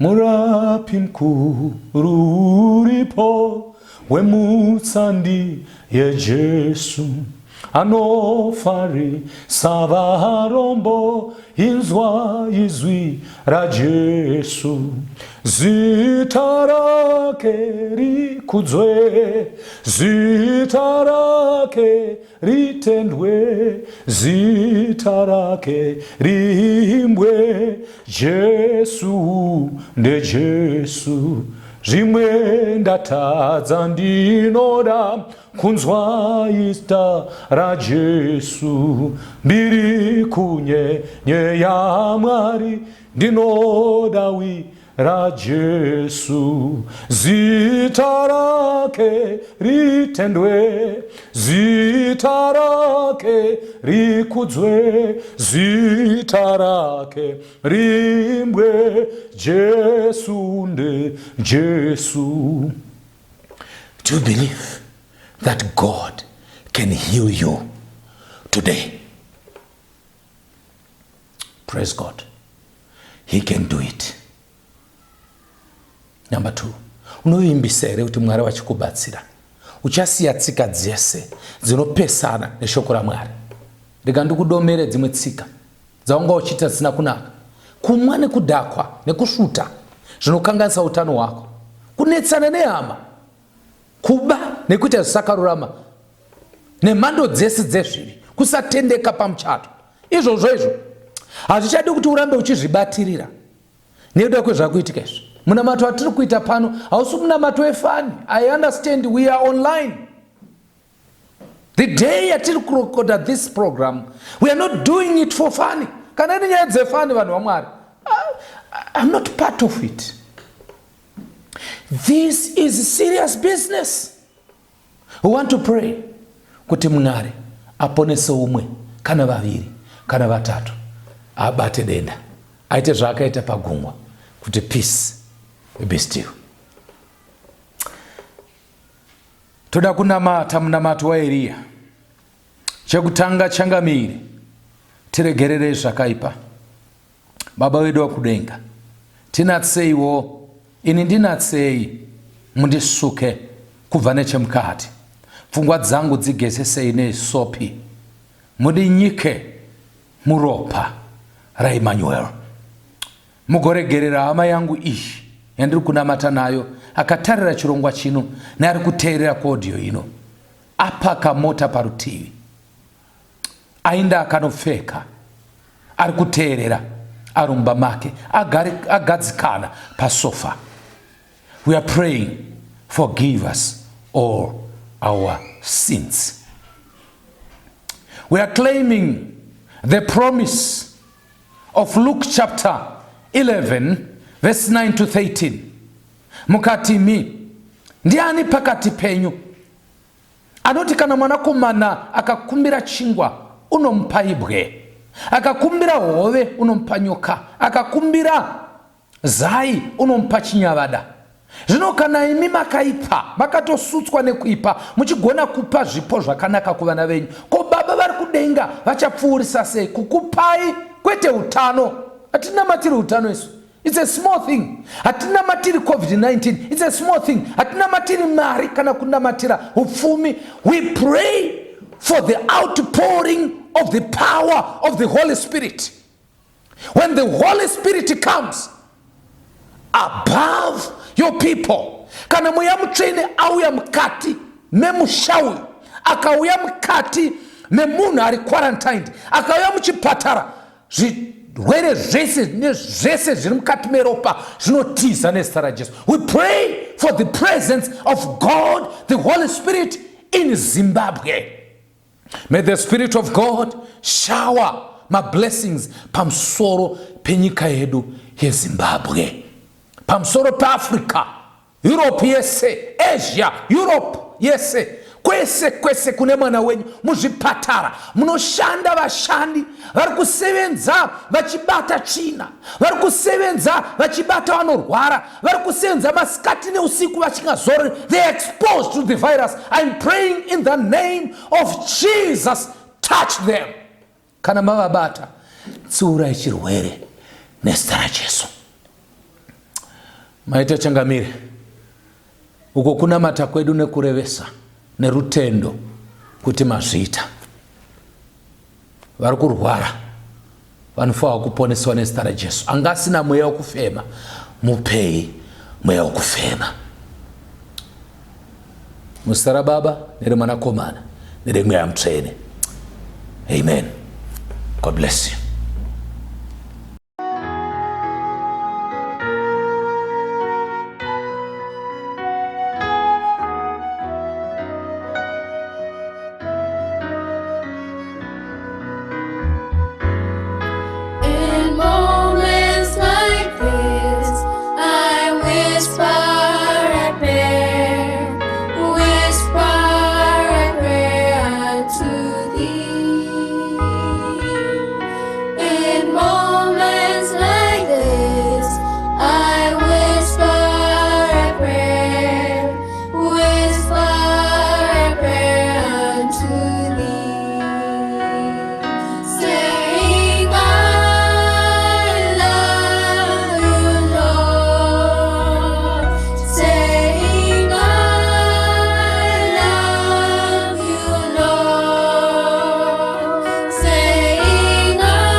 Hello boys and girls, makadiwa nangu mwara ukomborere, mwara kuitire zvakanaka. Thank you for joining us matitsika pachirongwa chedu musi weSabata tichinzwa zvezvimwe zvaJesu. Mwara ukomborere, mwara kuitire zvakanaka. Mukati mezuva ranhasi toda kungodzidza kuti muzive kuti imimi makakosha. You are special and you are God's chosen one. You are the apple of God's eye.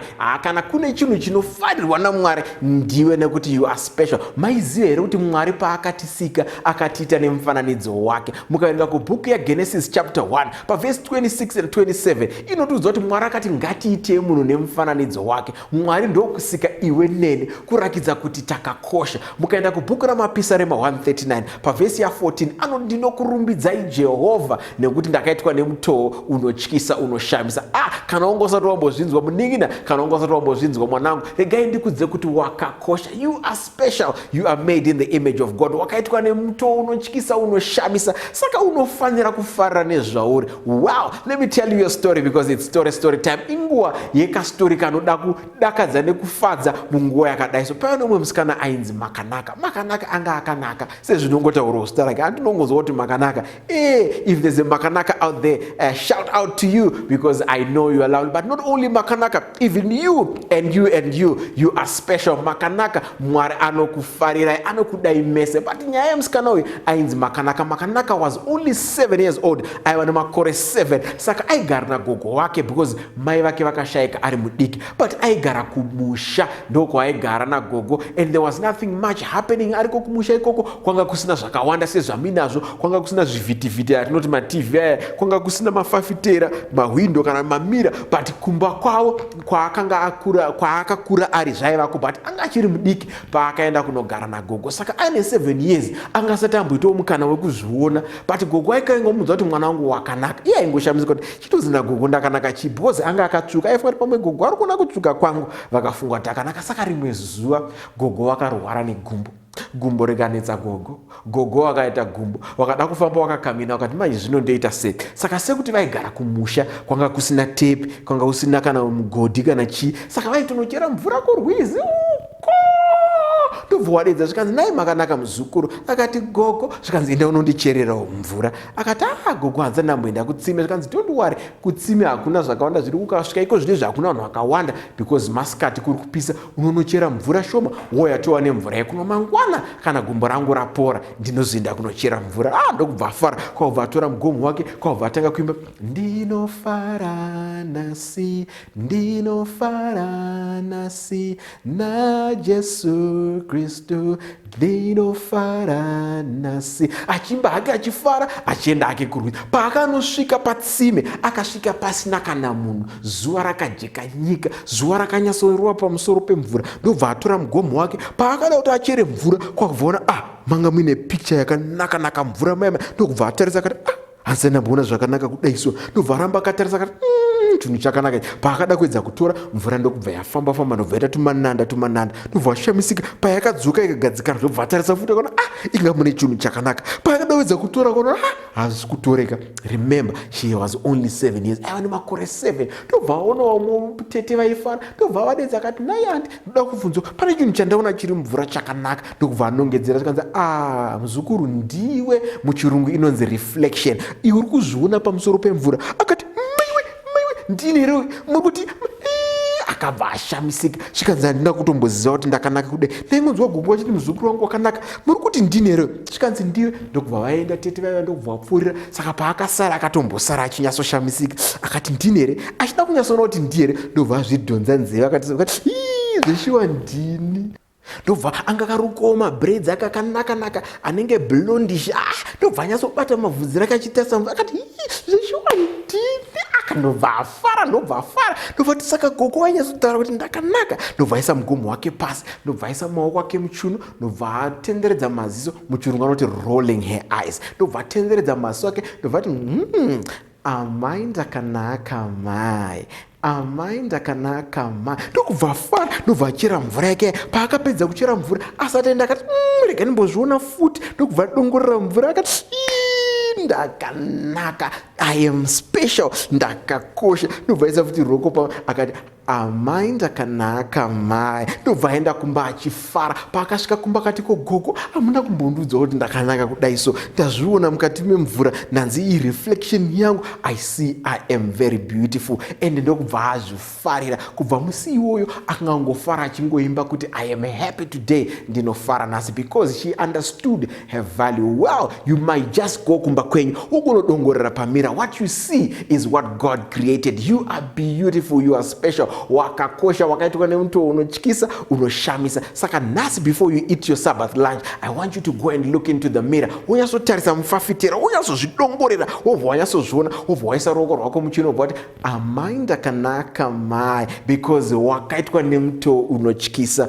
unoshamisa. So don't forget you are special and you are the apple of God's eye. Saka iva munhu anofarira zvari because God loves you the way that you are. Mwari anokuda sezvauri mwanangu. God be with you. Ngati namateni. Mwari baba vari kumusoro kudenga ndakutendai nekuti makatita nemutoo unotyisa unoshamisa. Matirangaridza mukati mezuva ranhasi wekuti tiri special, takakosha mukati maso. Chitiropafadzai mukati mezuva ranhasi nemazuva eupenyu hwedu. Zvaitwa zvapera mbiri nerikudzo ngazvive kwamuri muzita raJesu Kristu namata. Amen. Tokutendai vana vaMwari nekuti joina mukati mezuva ranhasi. Ngatisangane zvakare mukunamata Mwari musabata rinouya. Mwari aukomborere.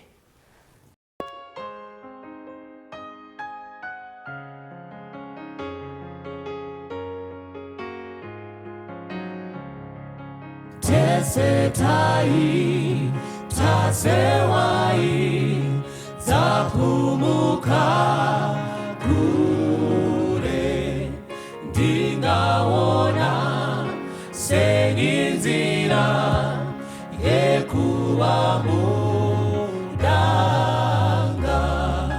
Ndirinzira, ndirinzira, ndiri upenyu, uyi kuna Baba asindeni.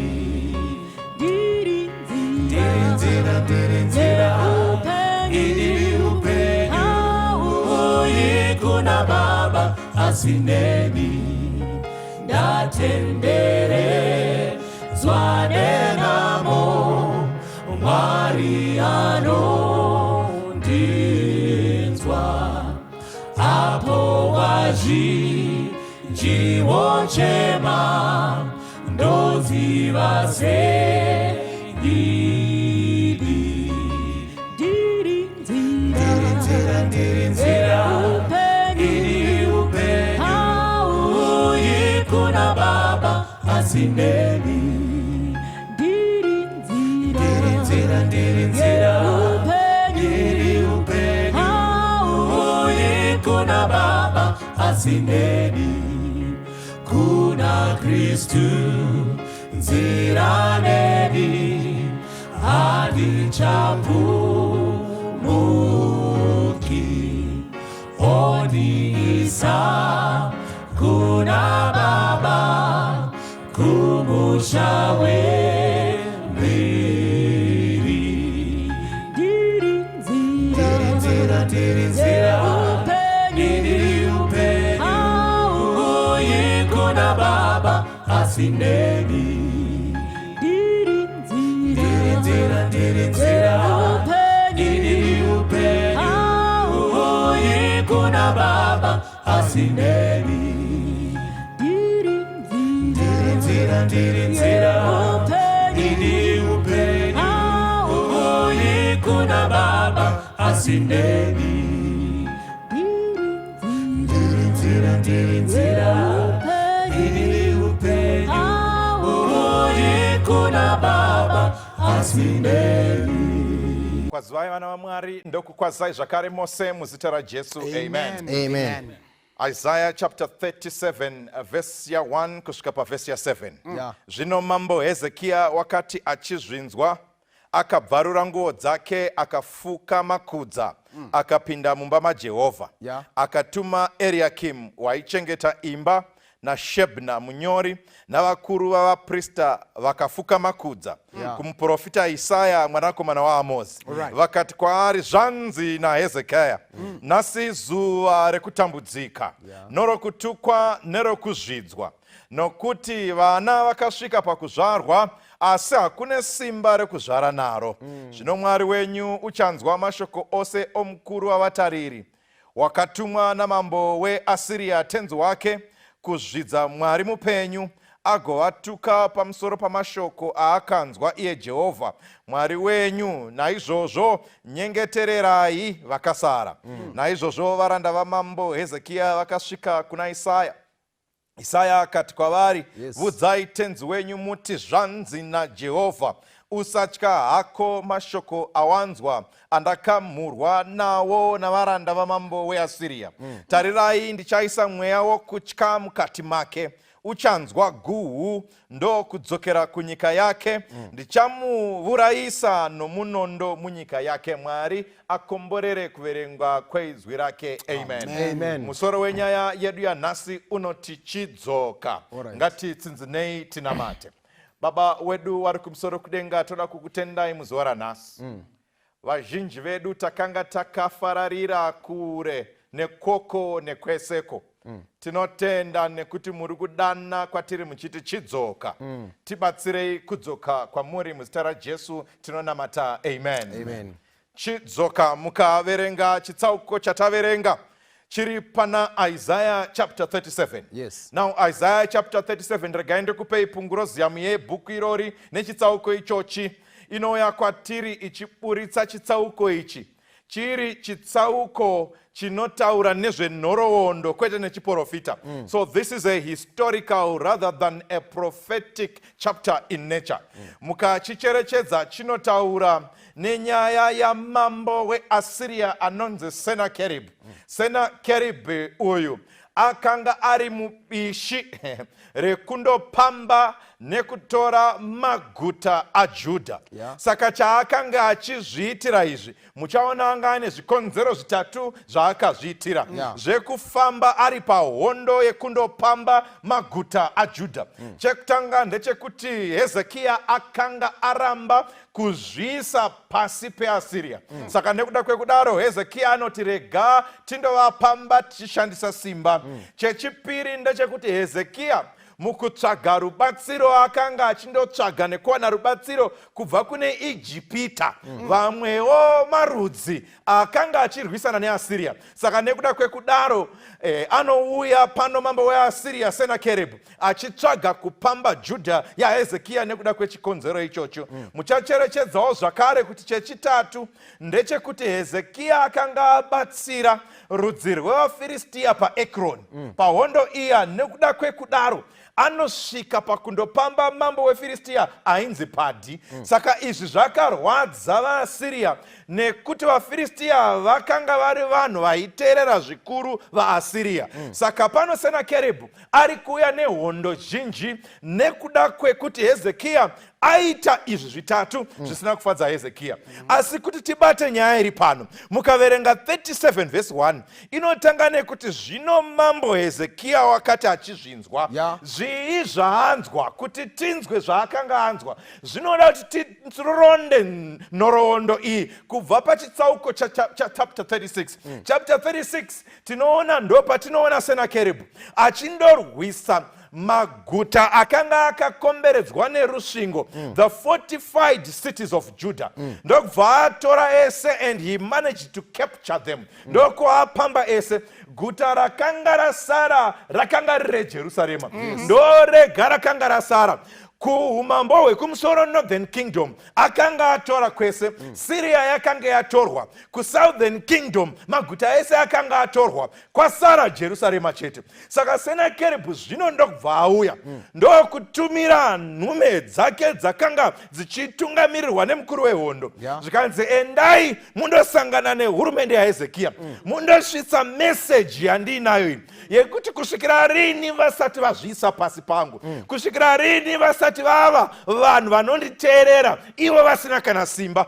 Saka varume vanotumwa vachitungamirirwa nemutungamiri wehondo dzavaAsiria ndokundosangana nemakorokota ehurumende yavaJudha. Saka vanosvika nenyaya vachivanyomba nekuvaseka kuti honai vaJudha imi hondo dzenyu idzi dzakaneta neta, hondo dzenyu dzangova bota mungarwisana sei nehondo dzamambo weAsiria Senakeribhi mukakunda. Saka zviri nani kuti zvamungatoita zvine musoro ndezvekuti imi muzviise pasi pehondo dzedu, nekuti imimi tikada kurwa nemi tinokuparadzai, kunyangwe tikakupai kunyangwe nemabhiza edu hapana zvamunokwanisa kuita. Saka zviri nani mungozviisa pasi pehondo dzamambo weAsiria. Zvikanzi zvakare cherechedzai, zvandiri kutouya nemashoko aya ndiMwari atotituma kuti tikurwisei. Saka imimi muchamira nani, imi mucharwirwa nani, nekuti Mwari ndiye atotituma nemeseji iyoyi kuti imimi muzviise pasi pedu. Saka vanotaura varume nemasoko akanga azere nekunyomba rudzi rwaMwari, akanga azere nekunyomba kunyangwe mashoko akazengotaura akanga ave kumhura Mwari wekumusoro, kuti Mwari ndiye atituma kuzorwisa vanhu vaMwari, vachitaura mashoko anotovaudza vanhu veJudha kuti imi hamukwanisi kukurira, imi hamukwanisi kutikunda, uyai muzviise pasi pedu. Saka vanoenderera mberi vachitaura nemakurukota ehurumende. Saka vachitaura makurukota ehurumende, zviri kutaurwa mashoko achisvika kunyangwe nevagari vemuJerusarema vemuJudha vachinzwa mashoko aya. Saka vanokumbira kuti hatokumbirawo musashandisa chirudzi chekwedu, nekuti vanhu vose vari kuchinzwa, kunyangwe chekwenyu tinochihwawo, shandisai ichocho kuti vanhu vasahwa, nekuti vanhu vese vakanzwa vachabva vangoti hazvedi, zviri nani kuti tizviise pasi pehondo dzevaAsiria. Asi hondo yakauya vatungamiri vehondo yaAsiria vaitungamirirwa naRabhusheka vakabva vaenderera mberi nesoko, zvikanzi aiwa tinotoda kuti vanhu vese vazvinzwe, zvikanzi tinoda kuti vazive kuti mukaita zvekutamba pano tichakukombai muchashaya zvekudya kusvikira madla ndove yenyu nemvura yenyu. Akanga ari masoko ekutyisidzira vanhu vaMwari kuti imimi vanhu vaMwari chizvisai pasi pedu isusu kuti muchengetedzeke, kuti imimi mugare muri safe. Zviri nani kuti muzviise pasi pedu. Saka makurukota ehurumende anonzwa mashoko iwaya anosiririsa zvakadai. Paiswa sarudzo yekuti Judha isarudze kuti vabatane, kuti vaite sungano, vaite alliance neAsiria kana kuita alliance naMwari. So the choice was clear for the people of God, kuti vasarudze kuita alliance naSenakeribhi kana kuita alliance naMwari. Saka message inosvika nemakurukota kuna mambo Hezekia kuti ndo mashoko ari kubva kuAsiria, ndo mashoko ari kubva kuna Asiria. Asi shoko rinondifadza shoko richisvika. Bhaibheri rinoti mambo Hezekia wakati achizvinzwa akabvarira nguo dzake, akafuka makudza, akapinda mumba maJehovha. Haleluya sangano. Shoko raityisa kudai rakati richisvika kuna Hezekia, kwaakaenda kwakanga kuri kumba kwaMwari. Rega ndikubvunza hama mudikani, unoendepi kana vavengi vakumonerera? Unoendepi kana wakombwa nevavengi? Kana wakaipa akupoterera, unoendepi? Hezekia paakanzwa mashoko aityisa, mashoko ekutyisidzira, akaenda kumba kwaMwari. He went to the house of the Lord. Vana vaMwari, regai ndikuudzei, kwatakatizira hakuna maturo, kwatakaenda kundohwanda kumvura nematombo hakuna maturo, machira atakapiwa nematauro atakapiwa haana maturo, micheke atakasungirira neshinda netambo dzatakasungirira zvose hazvina maturo. Kuvanhu vatinoenda vanoprofita nevanorira nevanovuka nevanoridza hakata hakuna maturo. Isaya anotaura pano kuti Hezekia wakaenda kumba yaJehovha. Unoendepi panguva yekutambudzika? Unoendepi panguva yekukombwa nevavengi? Saka Hezekia achinzwa mashoko iwaya anotuma nhume kuti chibvai pano, chiendai kuna Isaya muprofita akabva kudenga, kwete kune venhema, kwete kune vanongotsvaga mari, kwete vanotsvaga kuzadza matumba avo, kune muprofita waMwari ndo kwakaendwa. Zvikanzi endai kuna Isaya mundomuudza kuti ndo zvaitika, ndo shoko raitika, nekuti zuva ranhasi rafanana nezuva apo mudzimai asvika panguva yekuti andobatsirwa nemwana, panguva yelebha asi asina simba. Oziva kana madzimai vasvika panguva yekuti vandobatsirwa, zvikanzi yasvika kana vasina simba, kana zviya zvinonzi pushai push hazvishandi.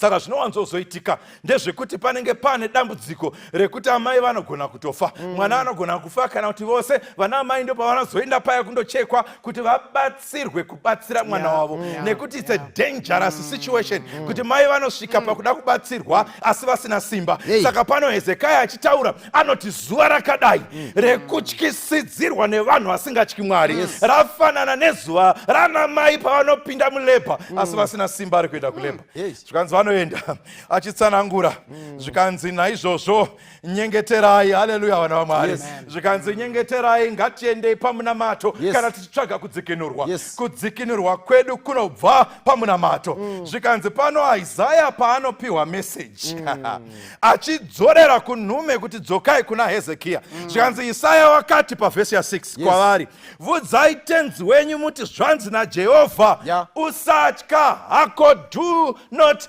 be afraid. Mashoko aya ndinoarangarira umwe musi ekuti usatya mushoko raMwari azere asi ndinoada pana Exoda apo vana vaIsraeri vakanga vasangana negungwa dzvuku, hondo yaFarao ichitevera kumashure, kumativi kune makomo, kwakanga kusina kwekutizira. Mozisi anotaura naMwari, Mozisi anodzoka kuvana vaIsraeri, chaanovaudza ndechekuti musatye, mirai muone kudzikinura kwaMwari, nekuti vaIgipita vamunoona ava hamuchazovonizve, musatye. Ndo shoko rinotaurwa naMozisi, ndo do not be afraid, ndiyo usatye inotaurwa naIsaya zvino kuna Hezekia kuti watyisidzira hake Assyria asi musatye. Why? Verse 7 zvikanzi ndichaisa mweya wokutya mukati make. Mwari anga achaita munana usati wamboonekwa kuti pachangoita kuti Senakeribu atye awe nemunondo wake. Zvikanzi ndichatumira mweya wokutya, not by might nor by power but by my spirit says the Lord. Hondo dzaMwari dzimwe dzacho hadzirwiwi nesimba, dzinotorwiwa nekuda kwemweya waMwari. Zvikanzi ndichangotumira guhu, achangonzwa zvinoitika, acharohwa nezveusiku zvaasina kuziva kuti zvabva nepi, asi riri simba raMwari, agoziva kuti vanhu vaMwari havatyisidzirwi nesimba remunhu. Zvikanzi navhesi ya8, naizvozvo mukuru wavatariri akadzoka akawana mambo weAsiria achirwa neRibhna, nokuti wakanga anzwa kuti wabva Rakishi. Vanhume dzadzoka. Chii chinoitika mufundisi? Saka panapa mufundisi tiri kutanga kuona pekutanga nhume ichitumwa kuzochichidzira, ndokubva Hezekia avimba naMwari, ndokubva nhume dzadzokera. But pavhesi ya8 ne9 tiri kusangana nenhume dzichidzoka zvakare. Regai ndikuudzei vana vaMwari, kana Satani akakukuta gore rino hazvirevi kuti haachamiri, unodzoka zvakare gore rinotevera. Satani ari so patient, anodaro akakukuta gore rakapera ukaramba wakamira naMwari, but gore rino unodzoka zvakare chinangwa chake kuda kukuparadza. As long as usati wazvisubmita kwaari haamiri kuramba achiuya achityisa. Pano tiri kuona anodzoka zvekare, now anouya namashoko akasimba. Mukaverenga vhesi ya10 tsoko raakura, regai ndiitangire pavhesi ya9 inotiko, zvino vakanzwa pamusoro paTihaka mambo weEthiopia zvichinzi wauya kuzorwa newe. Zvino vakati azvinzwa akatuma nhume kuna Hezekia achiti, endai munomuudza Hezekia mambo waJudha muti, Mwari wako waunovimba naye ngaarege kukunyengera achiti Jerusarema haringapiwi muruoko rwamambo wavaAsiria. Vhesi ya11 ukaiverenga, tarira wakanzwa zvakaitirwa nyika dzose namadzimambo aAsiria kuti vakadziparadza chose, zvino iwe ucharwirwa here? Vhesi 12 nokuti vaMwari vamwe vemarudzi vakarwirwa here, ivo pavakaparadzwa namadzibaba angu vanoti Gozani naHarani neRetsefi naEdheni vaiva paTerasafi. Kaverenga Bhaibheri richitsanangura pano pakunzwa shoko rinotyisa. Regai ndimbotsanangura Hezekia mbichana. Hezekia sekuru vake ndiuziya. Sekuru vake ndo vaya vaizikamwa vainzi vaiva ne2000 army generals. Saka hondo dzaiuya vaisamira naMwari, vaimira neami yavo. Saka Hezekia waigona kuda kungokopera sekuru wake. But wakati panyaya idzi handitevedzeri sekuru, ndinotevedzera Mwari wekumusoro kudenga. Hezekia baba wake ukadzidza nezvavo asi waivimba nemaalliances, waivimba nesungano.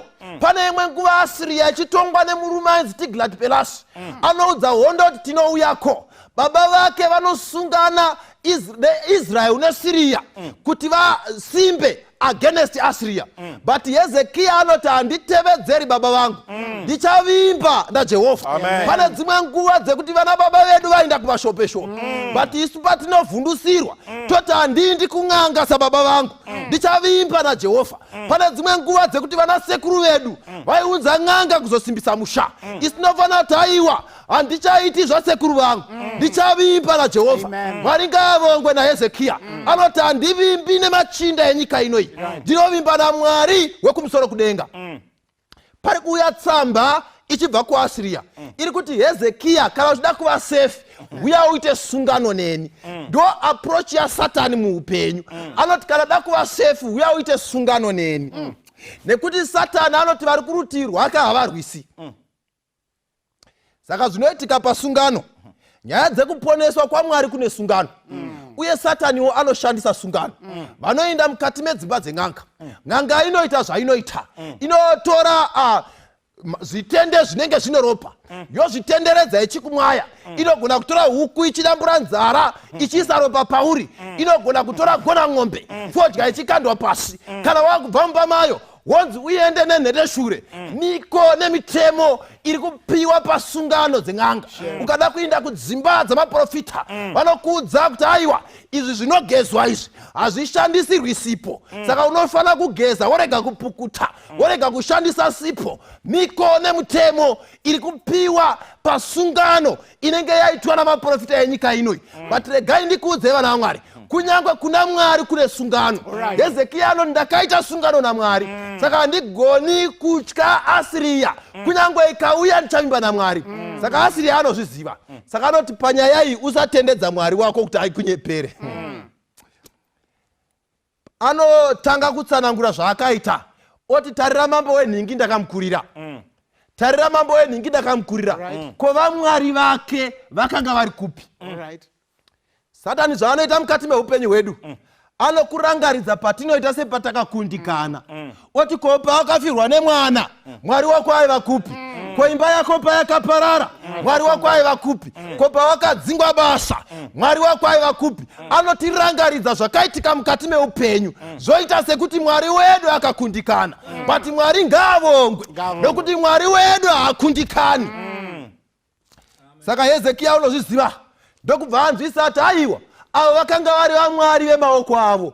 Uyu wandinonamata ndiye akasika, wekuti ukamuverenga kuna Genesis Bhaibheri rinoti akataura zvinhu zvikavapo. Waingotaura zvinhu zvotomira. Ukaiverenga Jobho achitsanangura, anoti Mwari kuna Jobho, kana pane wandakakwereta here pakusika kwenyika, kana aripo ngaauye ndimuripire. Kana anoti kune Mwari, anoti Mwari pamakasika nyeredzi makazokwereta kwangu, uya kuno ndikuripire. Kana kuna ariko anoti Mwari pamaisika makanga maperehwa nechimwe chidimbu chedenga, mukauya mukakumbira kwangu, Mwari anoti uya kuno ndikuripire. Nekuti Mwari uyu waitaura zvinhu zvitoripo. Ndiye Mwari anovimbiwa naye naHezekia. Vana vaMwari, panouya hondo dzenyika, tinonzwisisa here Mwari watinotenda maari?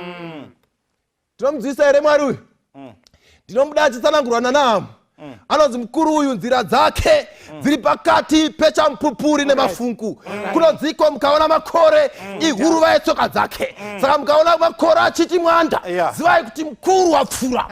Ndiye mukuru ari kutaurwa. Ukamutaura Dhavhidhi achimutsanangura mumapisarema, kunonzi nyango mukaona vanhu vachingofamba mweya basi. Saka nyango mukaona vana matumbu vachiridza makii vachitsanangura kuti tine mari mumabhengi, mweya basi, ndimukuru akabata. Kunyangwe mukaona vanofamba nemota dzinotyisa vachirarama mukati menyika inoi, mweya basi, kune mukuru yakabata. Anoti upenyu hwemunhu huri mukati memaoko angu. Saka kana Mwari uyu achiadhiresa munhu, haadhiresi munhu ari uko, anoadhiresa munhu ari apa.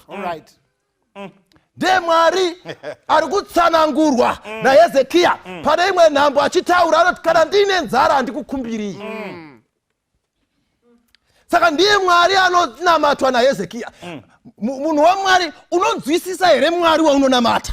Zvaunoti kana hondo tsike dzauya anokuvhundutsira akuvhundutsira tokuona wapfugama pamba pen'anga. Do you know the God that you worship?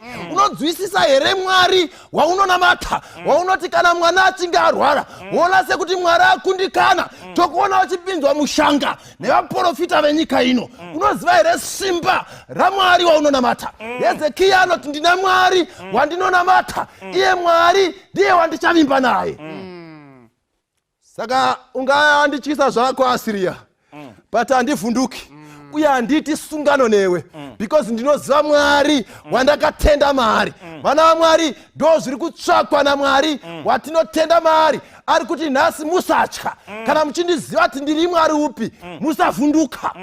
Mwari asirangarirai musoro wenyaya uri kuti chidzoka. Now chandoda kuti tibva takasika kubata nekuziya ndechekuti madzibaba aHezekiya mukavatarisa mukutonga kwavo vaitemba kunyanya kuita sungano nedzimwe nyika kana vasvika panguva dzakaoma. Muchatarisa kuti sungano dzaiitwa dziri pakati penyika dzakaita sana Ethiopia, sana Syria, sana Egypt, naiyo Israeli, because nyaya iyi iri kutambika kuJudha. KuJudha ndo kune temberi, kuJudha ndo kuJerusarema. Saka vaiti kana zvinhu zvaoma vaiti choice yedu kutongoenda tonofoma alliance. Nasi uno tine vanhu vekuti vakaomerwa neupenyu vanoenda kunoita sungano nevamwe vanhu. Unotarisa vanhu vari nani kupinda iwe. Unotarisa vanhu waunoti ava vakate mukutaridzika kwavo vanopfuurawo ini. Saka unoona tariro yako ichizadzikiswa muvanhu. But rega ndikuudze munhu anokurasisa. But Hezekiya Mwari ngaavongwe anoti ndadzungaira ndaneta ini ndinodzoka kuna Mwari. Saka panotambidzwa tsamba anoti thank you very much kuaranda. Tsamba iyi ndinoenda nayo kutemberi.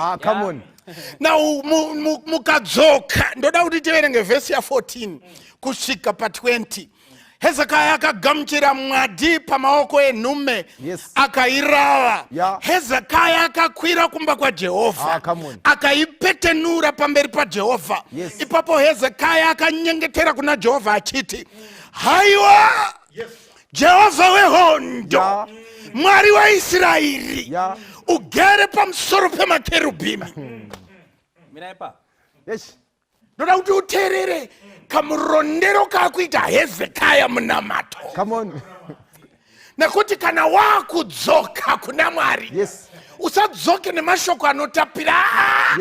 Mwari haasi kutsvaga nyaudzosingwi tsumo madimikira tsitsi. Mwari ari kutsvaka vanorevesa. Saka Hezekiya panotanga kunamata anoti Mwari, and Bible rati akarabanura tsamba. Saka imbodzoka ineni tidramatize. Ndofunga akakwira because rati akakwira kuimba yaMwari. Ndokuti right page 1 of 2. Because Sennacherib ari kuti Hezekiya my compatriot, I will destroy you, ndichakuparadza. Mwari muri kuzvinzwa here? Asati atanga kunamata. Zvikanzi Mwari muri kunzwa here? Paragraph 1 yapera. Paragraph 2. I urge you strongly, Hezekiah, reconsider. Why do you want to create so many widows? Akati Mwari muripo here? Pada muskunzwa. Zvikanzi why do you want to kill your innocent youths? Dovati mainzwa. This is page 2 of 2. Do kutanga kunamata. Pakatanga kunamata. Doda kuti uterere mazwi manje. Ne mashoko. Come on. Because akunamata. Anoti ipapo Hezekiya akanyengetera kuna Jehovha akati. Haiwa Jehovha wehondo. Yes, Lord of hosts. Because we are faced with war. Ihondo iri kuuya ina Sennacherib. but kuna Jehovah wehondo, Lord of hosts. Zita iri unoriwana pana Samuel wekutanga chapter 1 verse 3 panyaya ya Hana ndo panotaurwa Lord of hosts. Kubva kuna Genesis hauoni zita raMwari rinonzi Lord of hosts. But apa Hezekiah zvikanzi chimira Senakeribu ane hondo ende Senakeribu akakunda mamwe madzimambo, but hondo dzairwa dzadzisina mukuru wehondo. Zvikanzi Jehovah the Lord of hosts, ndokuti Jehovah kana kuti Yahweh. Zvikanzi the Lord of hosts. Kune mahosti matatu. Hosti yekutanga ndo yemuIsraeri, masoja yemuIsraeri, neyemuAsiria macho, neyemuEgypt, neyekuZimbabwe, neyekuRwanda, mahosti epanyika. Ndo mahosti ekutanga. Haiwa kune mahosti echitu ndo madhimoni nezvese vanogara muchadenga. But muchadenga mune masters. Kana wada kuti masters mahosti yesi bonus yako, but ukachipinda kudenga kune the hosts, the angelic hosts. Ngirosi dzisina kutadza. But dzisina kutadza kusanganisira nedzakatadza. They have one commander in chief. Saka Hezekiah ari kuti amira hondo dzako Senakeribu handidzivhunduki, because kune dzimwe hondo dzisingaonekwi, dzisina ropa, dzisina nyama. Unodzwana pana Ephesians zvikanzi hondo idzogara muchadenga. Saka Senakeribu auri kuuya nawo iwo masoja, handivhunduki, mira ndidani mukuru wehondo. But haana kumira ipapo. Verse 16 zvikanzi haiwa Mwari wehondo, Jehovah wehondo, Mwari waIsraeri. Name number 2, Lord of hosts, God of Israel. Mira tirapanure God of Israel. God of Israel. Say Hezekiah usina kuti God of all earth. Say what? God of Israel. Say waburitsa Israel. Ko Mwari weku Zimbabwe, Mwari weku Malawi. Say what? Mwari waIsraeri. Because anozoenda pamberi zvikanzi ugere pakati pemacherubhu. Mwari waIsraeri.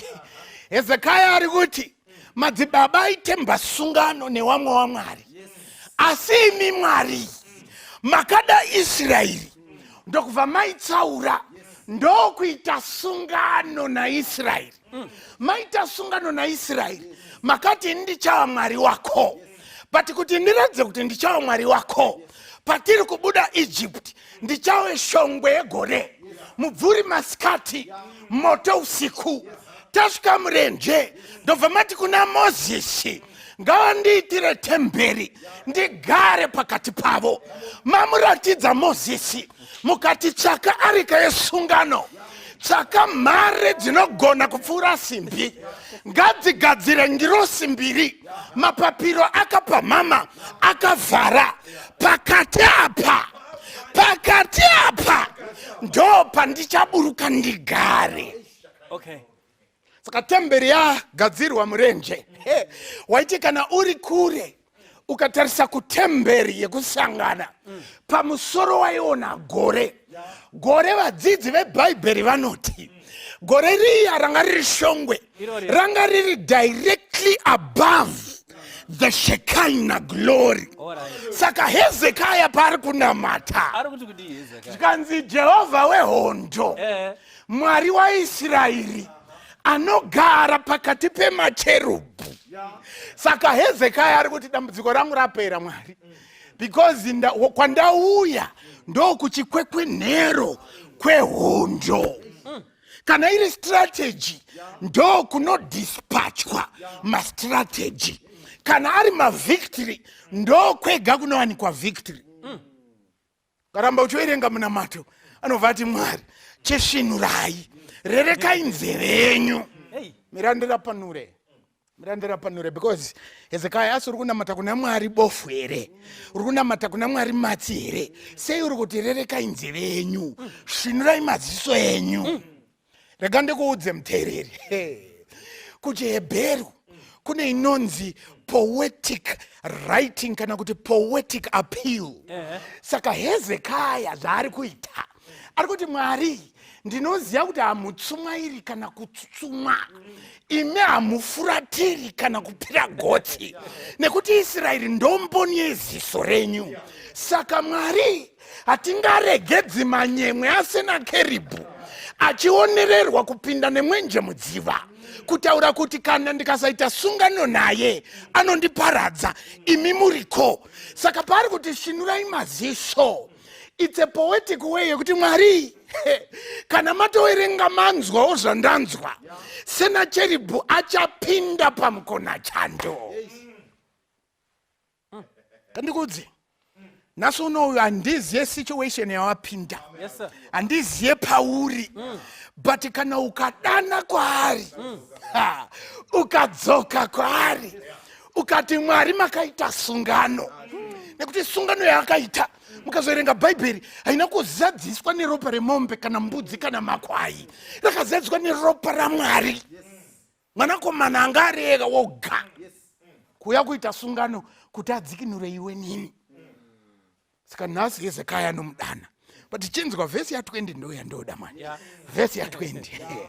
Naizvozvo zvino Jehovha Mwari wedu tiponesei paruoko rwake, kuti ushe hwose hwenyika huzive kuti ndimi Jehovha iye mimoga.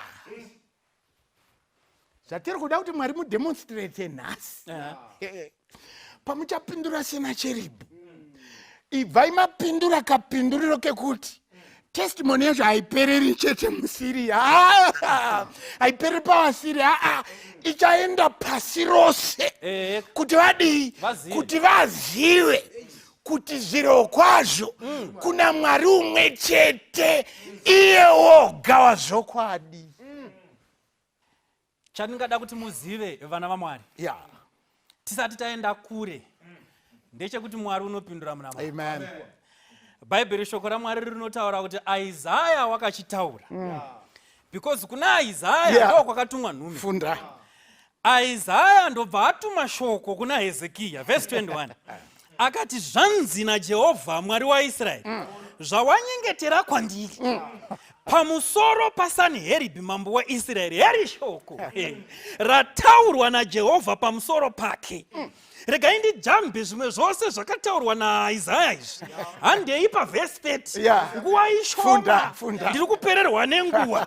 Inzwai vhesi 30. Mwari ari kupindura munamato waitwa kwaari. Haazi kupindura munamato waiswa mubhotoro, haazi kupindura munamato wazorwa mai vakajamba jamba nekuti vakanzi nemuprofita musapukuta mishonga haishandi. Haazi kupindura munamato yaiswa pasi pemubhedha kugumbura kurudyi nechekumabvazuva. Ari kupindura munamato waitwa kwaari direct. Zvikanzi ichi ndicho chichava chiratidzo kwauri iwe Hezekiah. Nhaka muchadya zvinongomera zvoga gore rekutanga, muchadya zvinomera zvoga gore rechipiri, muchadya zvinomera zvoga. Namamwe manzwi Mwari ari kuti I am going to miraculously feed you. Asiria yanga yaplanta nekuparadza Jerusalema ndoregara ngarasara. Saka Mwari ari kuti vakaparadza havo your source of food, your source of livelihood, but handipererwi. I am going to feed you miraculously. But chinzwa pandinofarira, hanzi rechitatu gore munofanira kudzvara. Chirawe ichi, inzwa zviri kutaurwa naMwari. Tinodzvara sei nhai Mwari? Rangarira Jesu achitaura pana Matthew 13. Anoti mukushi wakabuda kunokusha. Ari kurevei? Dzimba dzose muJerusarema dzakapfigirwa nerusvingo. Teerera. Dzakapfigirwa nerusvingo. Minda yaisava mukati merusvingo, yaiva kunze kwerusvingo. Saka mukushi kana unodzvara waifanira kubuda. But hapasi kubudika nekuti Saneribhi wakaita inonzi siege, wakakomba guta. Saka hapabudiki. Strategy yaSaneribhi inonzi surround till you surrender. Ndinokukomberedzai kusvika mati hatichadi. Either we take you as captives kana kuti tinokuisirai mambo achakutongai muchimupa mari ichiuya kwatiri. Saka hapabudiki asi Mwari woti muchabuda kunodzvara. Tobuda sei Mwari? God is promising them kuti izvino zvandichaita Sanherib ndichamudzinga panzvimbo yenyu. You are going to be free indeed. Izvi zvinoitirwa vadzoka kuna Mwari. Varamba vamwe vaMwari venhema voti Mwari ndimi Mwari wedu. Vozvipira kwaari nemoyo yose, vozvipira kwaari nesimba nepfungwa dzavo dzose, vobva vati Mwari tiri wenyu. Zvikanzi panapa muchabuda kunodzvara. You will go out and sow. Saka Bhaibheri kana richitaura rinoti muchadya mizambiringa, muchadya nemichero yayo, hakuna achakubvisai panyika yenyu. This was a promise that God was making. Mwari ngaaropafadzwe nevanoti kana avimbisa vanomirira kuzadziswa kwevimbisa. Zvakamuremera Abrahamu anzi ndichakupa mwana, ndobva azohwanda nekuna Sara, ndokufurirana, ndokunoberekwa, ndokunotsvaga, ndokunoberekwa kwaIshimaeri. Zvakamuremera kumirira vimbiso yaMwari, asi vanomirira Jehovha vachapiwa simba idzva, vachabhururuka samakondo, vachamhanya vasingazivi. They that wait upon the Lord. Handizivi vimbiso yakaitwa naMwari muupenyu hwako. Imirire nekuti avimbisa uyu simba rekuzadzisa unaro. Inzwa verse 31. Zvino vakasara vakapukunyuka, veimba yaJudha vachaita zvemidzi pasi nokubereka michero kumusoro. The success of a tree is measured by the depth of its roots and the fruits. Saka Mwari ari kuti, I am going to restore you fully.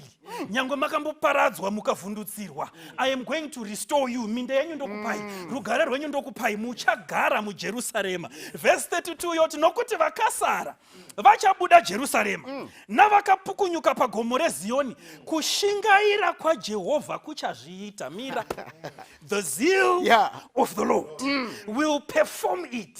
Regai ngotsanangura the zeal of the Lord. The zeal of the Lord. It's a very strong emotion whereby some quality or possession in the object is desired by the subject. Kandipame. Pana musikana A ari kudiwa na mukomana B. Kana toti mukomana B ane zeal pamusoro pamusikana A, pane zviri pana musikana A zvadiwa neuyu. Saka uya akapinda panguva yakaoma, because this guy has something he desires in the lady. He will do whatever in his power to set this girl free. Saka Mwari unogodo pamusoro pedu. He is jealous on us. Kana tadzoka kwaari, kushingaira kwake kuchazviita. So the question is, what is the quality of possession that was in Jerusalem that God so desired so as to fight for them? Chichaakaona Mwari. Number one, repentance. Kutendeuka.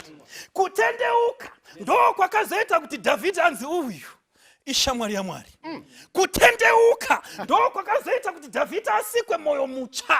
Nemhaka yei wakabvuma kusarurama kwake. Abvuma kusarurama kwake, chii chimwe chakaonekwa naMwari muna Israeli.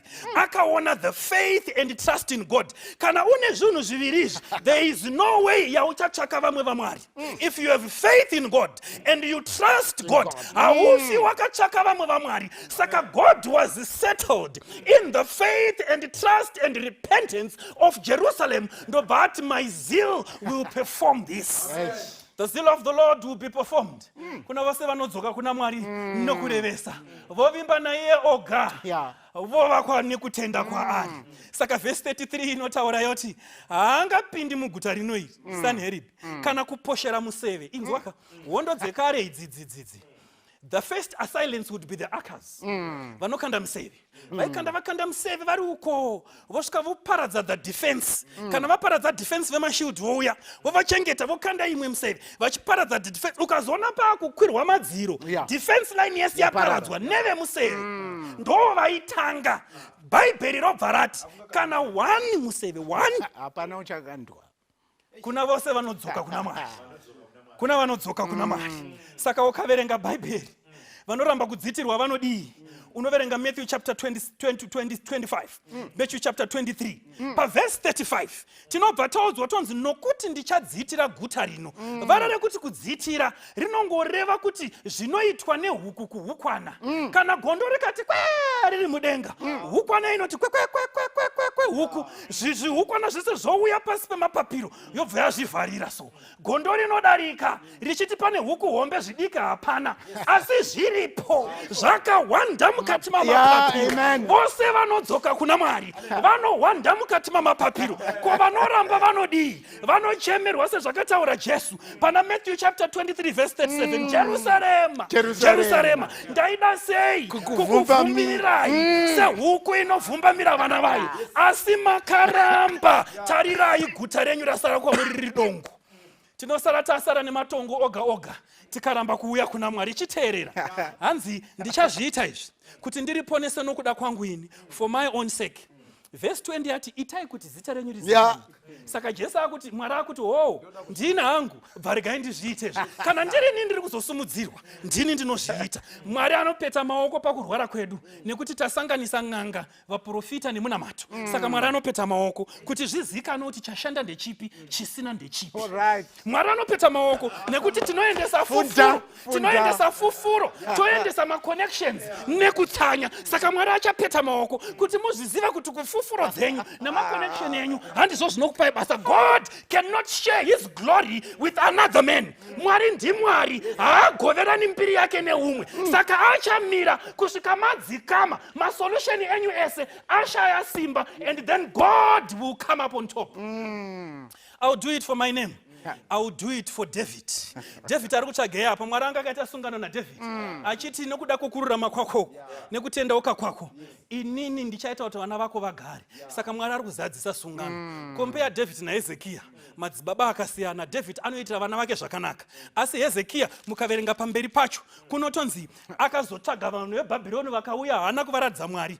Vhesi ya8 pachapter 39 inoti ipapo Hezekiya akati kuna Isaya, shoko raJehovha ramataura rakanaka haro, akatiwo nokuti rugare nezvokwadi zvichavapo pamazuva angu, kowa pamazuva evana vako. Saka akati ndiri right. Asi mukaverenga verse 36, zvino mutumwa waJehovha akabuda, the angel of the Lord. Ukanzwa pese panonzi the angel of the Lord, hakuna umwe asi Mikaeri, hakuna umwe asi Jesu. It was the angel of the Lord. Ichinongedzera Hagari kuti ndanzwa kuchema kwemukomana, hero tsime mupe mvura ararame. It was the angel of the Lord pagomo reMoria ichiti kuna Abrahama, ndakuona kuti unonditeerera, chiregedza kuuraya mukomana, gwayana richafa. It was the angel of the Lord pana Exodus chapter 3. Mugwenzi rinopfuta risingafi, Moses achinzi uchatungamira vana vaIsraeri. It was the angel of the Lord in the pillar of cloud by day and the pillar of fire by night. It was the angel of the Lord as Joshua was facing Jericho. Aiva mutumwa wa Mwari. Balamu achiedza kuenda kunotuka vana vaIsraeri, mutumwa wa Mwari achiti hakuendwe. Aiva mutumwa wa Mwari akapa Israeri tariro. Auya kuna Gideon achimuti iwe ndio uchatungamira. Aiva mutumwa wa Mwari akapa Israeri tariro achiti kuna Manoa nemudzimai muchabereka mwana achasunungura. It was the angel of the Lord who became flesh. It was the angel of the Lord akava nyama akagara pakati pedu.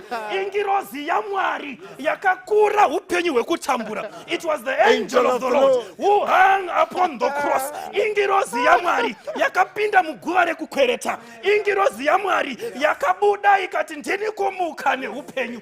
Ingirozi ya Mwari igere kurudyi rwaBaba iri kutireverera zuva ranhasi. Kana ukadzoka, the angel of the Lord will be for you. Uripo here munhu waMwari unodawo kuti ngirozi yaMwari, Jesus the Christ himself, to commission his angels to take care of you. Ukadzoka, all these things are for you. They are to your disposal. Sarudza Jesu uyu nhasi, usati mangwana ibenzi, zuro akatopfuura, nhasi ndiye wako. The day of salvation is now. Umwe mutauri amboti pane nhamba dziri kufamba pasi pescreen apa. Usadzisiya dzichingoenda. Fona, tumira message, tumira please call. Vachakufonera, vagonzwa nyaya yako, vagokunamatira, vagokuratidza nzira yekufamba. The angel of the Lord. Ngati namatei Mwari vari kumusoro kudenga toda kutendai neshoko rinobaya moyo kudai. Shoko renyu raiswa pachena chitivandudzaiwo. Vazhinji tatakatiza takaisa vimbo yedu mune vamwe vanhu, takaisa vimbo yedu muzvimwe zvinhu, asi nhasi takuda kuisa vimbo yedu mamuri, nokuti imi ndimi moga mudzikinuri wedu. Nhasi uno toda kuchema nekuunza matambudziko edu kwamuri, nokuti imi ndimi moga munogona kutidzikinura. Nhasi uno Mwari toda kuisa upenyu hwedu mamuri, nokuti imi ndimi moga munogona kutiponesa. Matiponesa Mwari. Mazita edu ngaanyorwe mutsamba reupenyu, agara akanyorwa asadzimwe. Dzama remi muchiuya, tsuri paicharira, hwamanda paicharira, kudanidzira kwomutumwa mukuru pakuchanzwikwa. Nesu tigoti uyu ndiye Mwari watatamirira. Tanamata zvose izvi kwete nemuzita romunhu, asi muzita raJesu nogara nokusingaperi. Amen.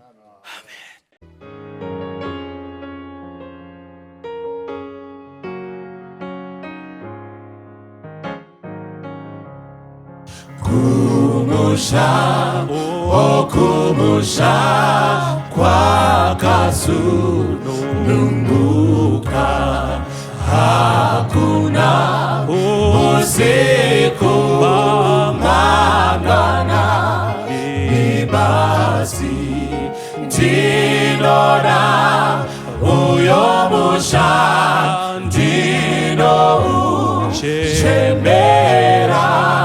Musha usina kurwadza wondoda kusvika.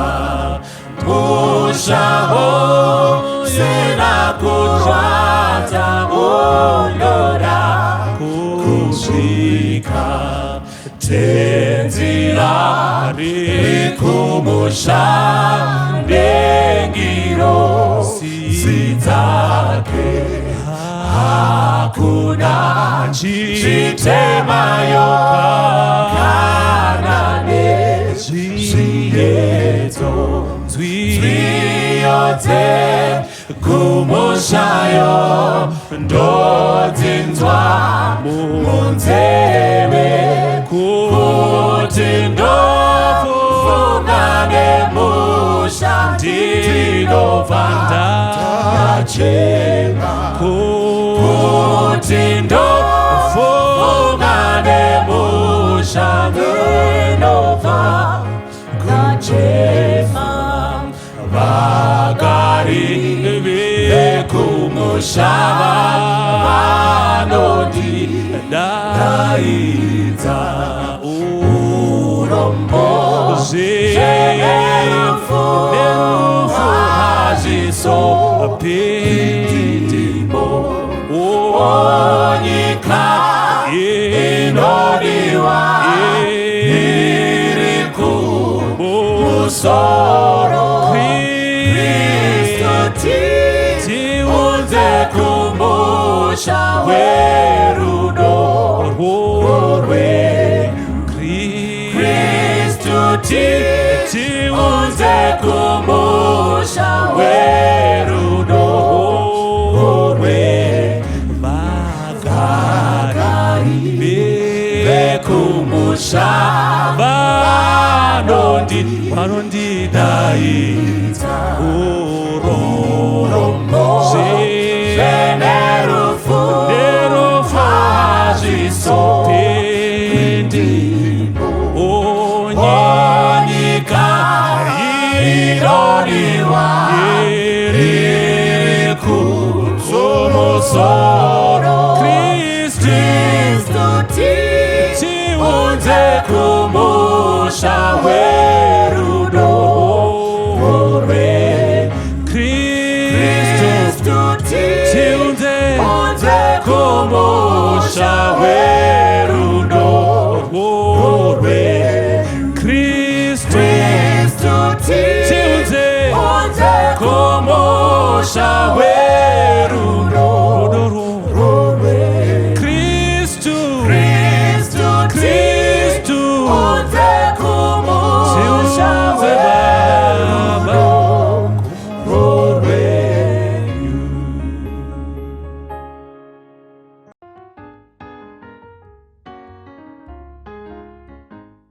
izwi radaidzira pakati pemakomo richiti zvapera hameno anoramba izwi radaidzira pakati pemakomo richiti zvapera hameno anoramba uya ndiya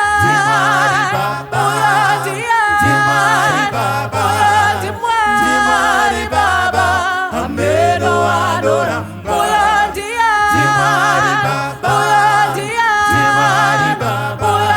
Mwari Baba hameno anoramba masabuku nematishe izwi radaidzira zvaitwa zvapera hameno anoramba masabuku nematishe izwi radaidzira zvaitwa zvapera hameno anoramba uya ndiya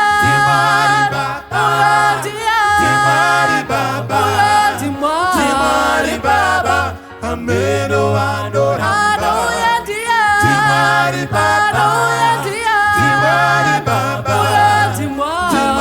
Baba hameno anoramba uya ndiya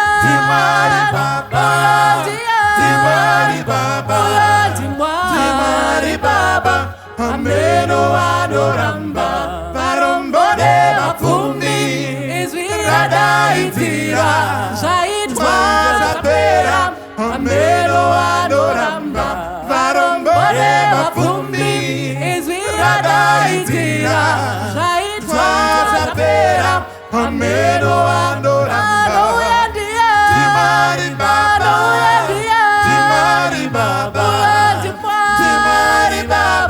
hameno anoramba uya ndiya Mwari Baba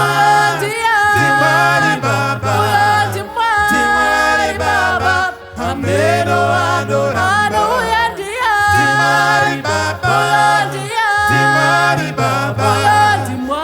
Mwari Baba hameno anoramba uya Mwari Baba hameno anoramba uya Mwari Baba hameno anoramba uya Mwari Baba hameno anoramba uya Mwari Baba hameno anoramba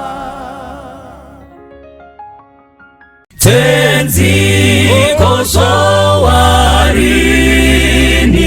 musati masvika moyo yedu yaneta nekungumirira yowarini yonguwa inopenya kwazvo kupenya kwembiri nekuonekwa kwenyu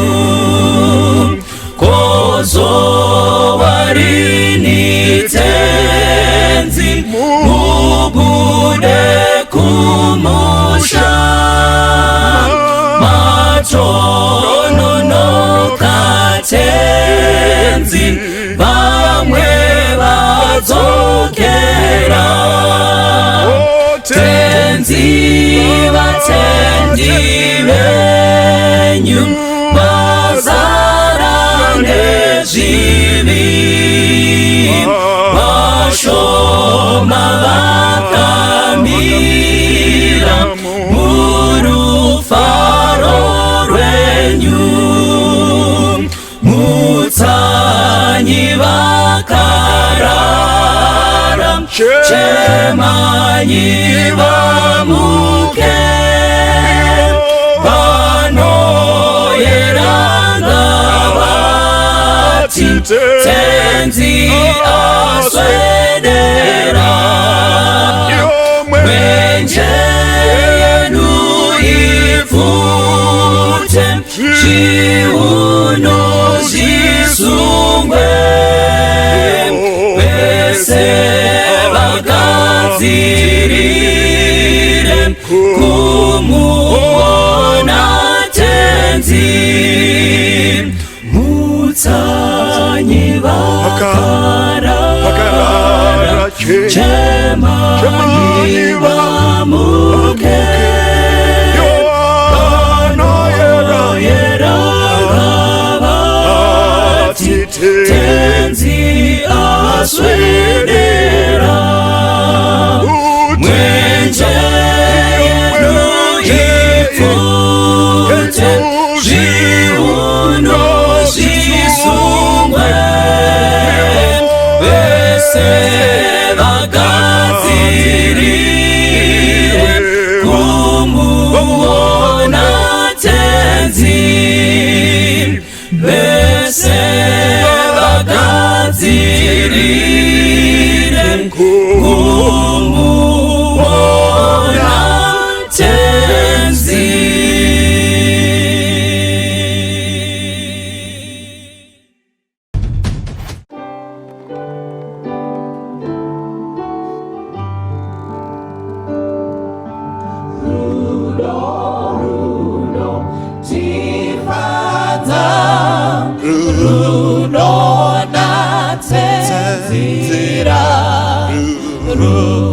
Runoita titerere nekuva nemutsa Mwari rudo tiri vana vake Mwari rudo tifanane naye rudo tifadza rudo natsenzira rudo ita titerere nekuva nemutsa pasiride urombo kurwara nekufa ngerudo tinobatsira vamwe kudawira Mwari rudo tiri vana vake Mwari rudo tifanane naye rudo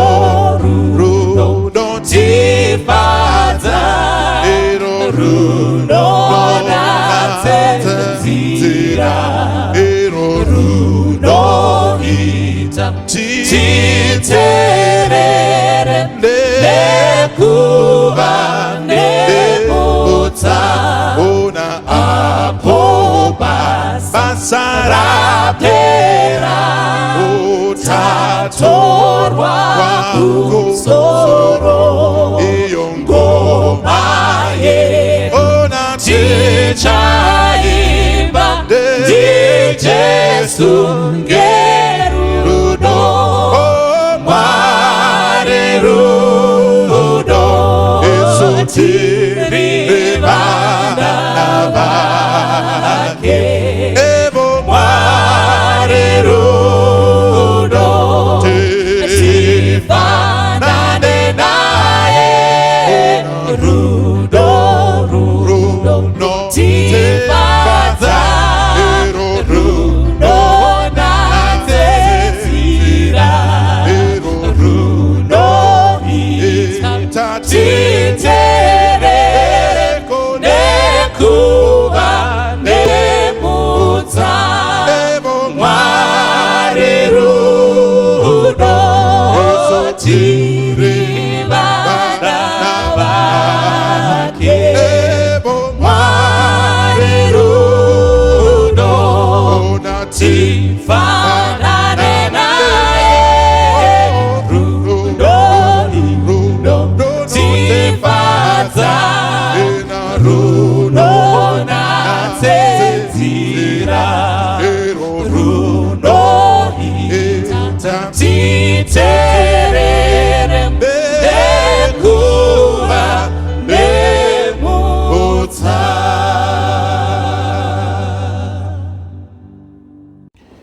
Makadi wadiwa watereri, tinokutendai pamuri kutona wa mwari kudzimba, wa mwari mu maotokari, zimekuda wa mwari mu ofisi, tinokutendai zikuru nekusapota kwa muri kuita ma-programs edu, patiri kufamba ne series ine msoro nyayo kuti Family Circle.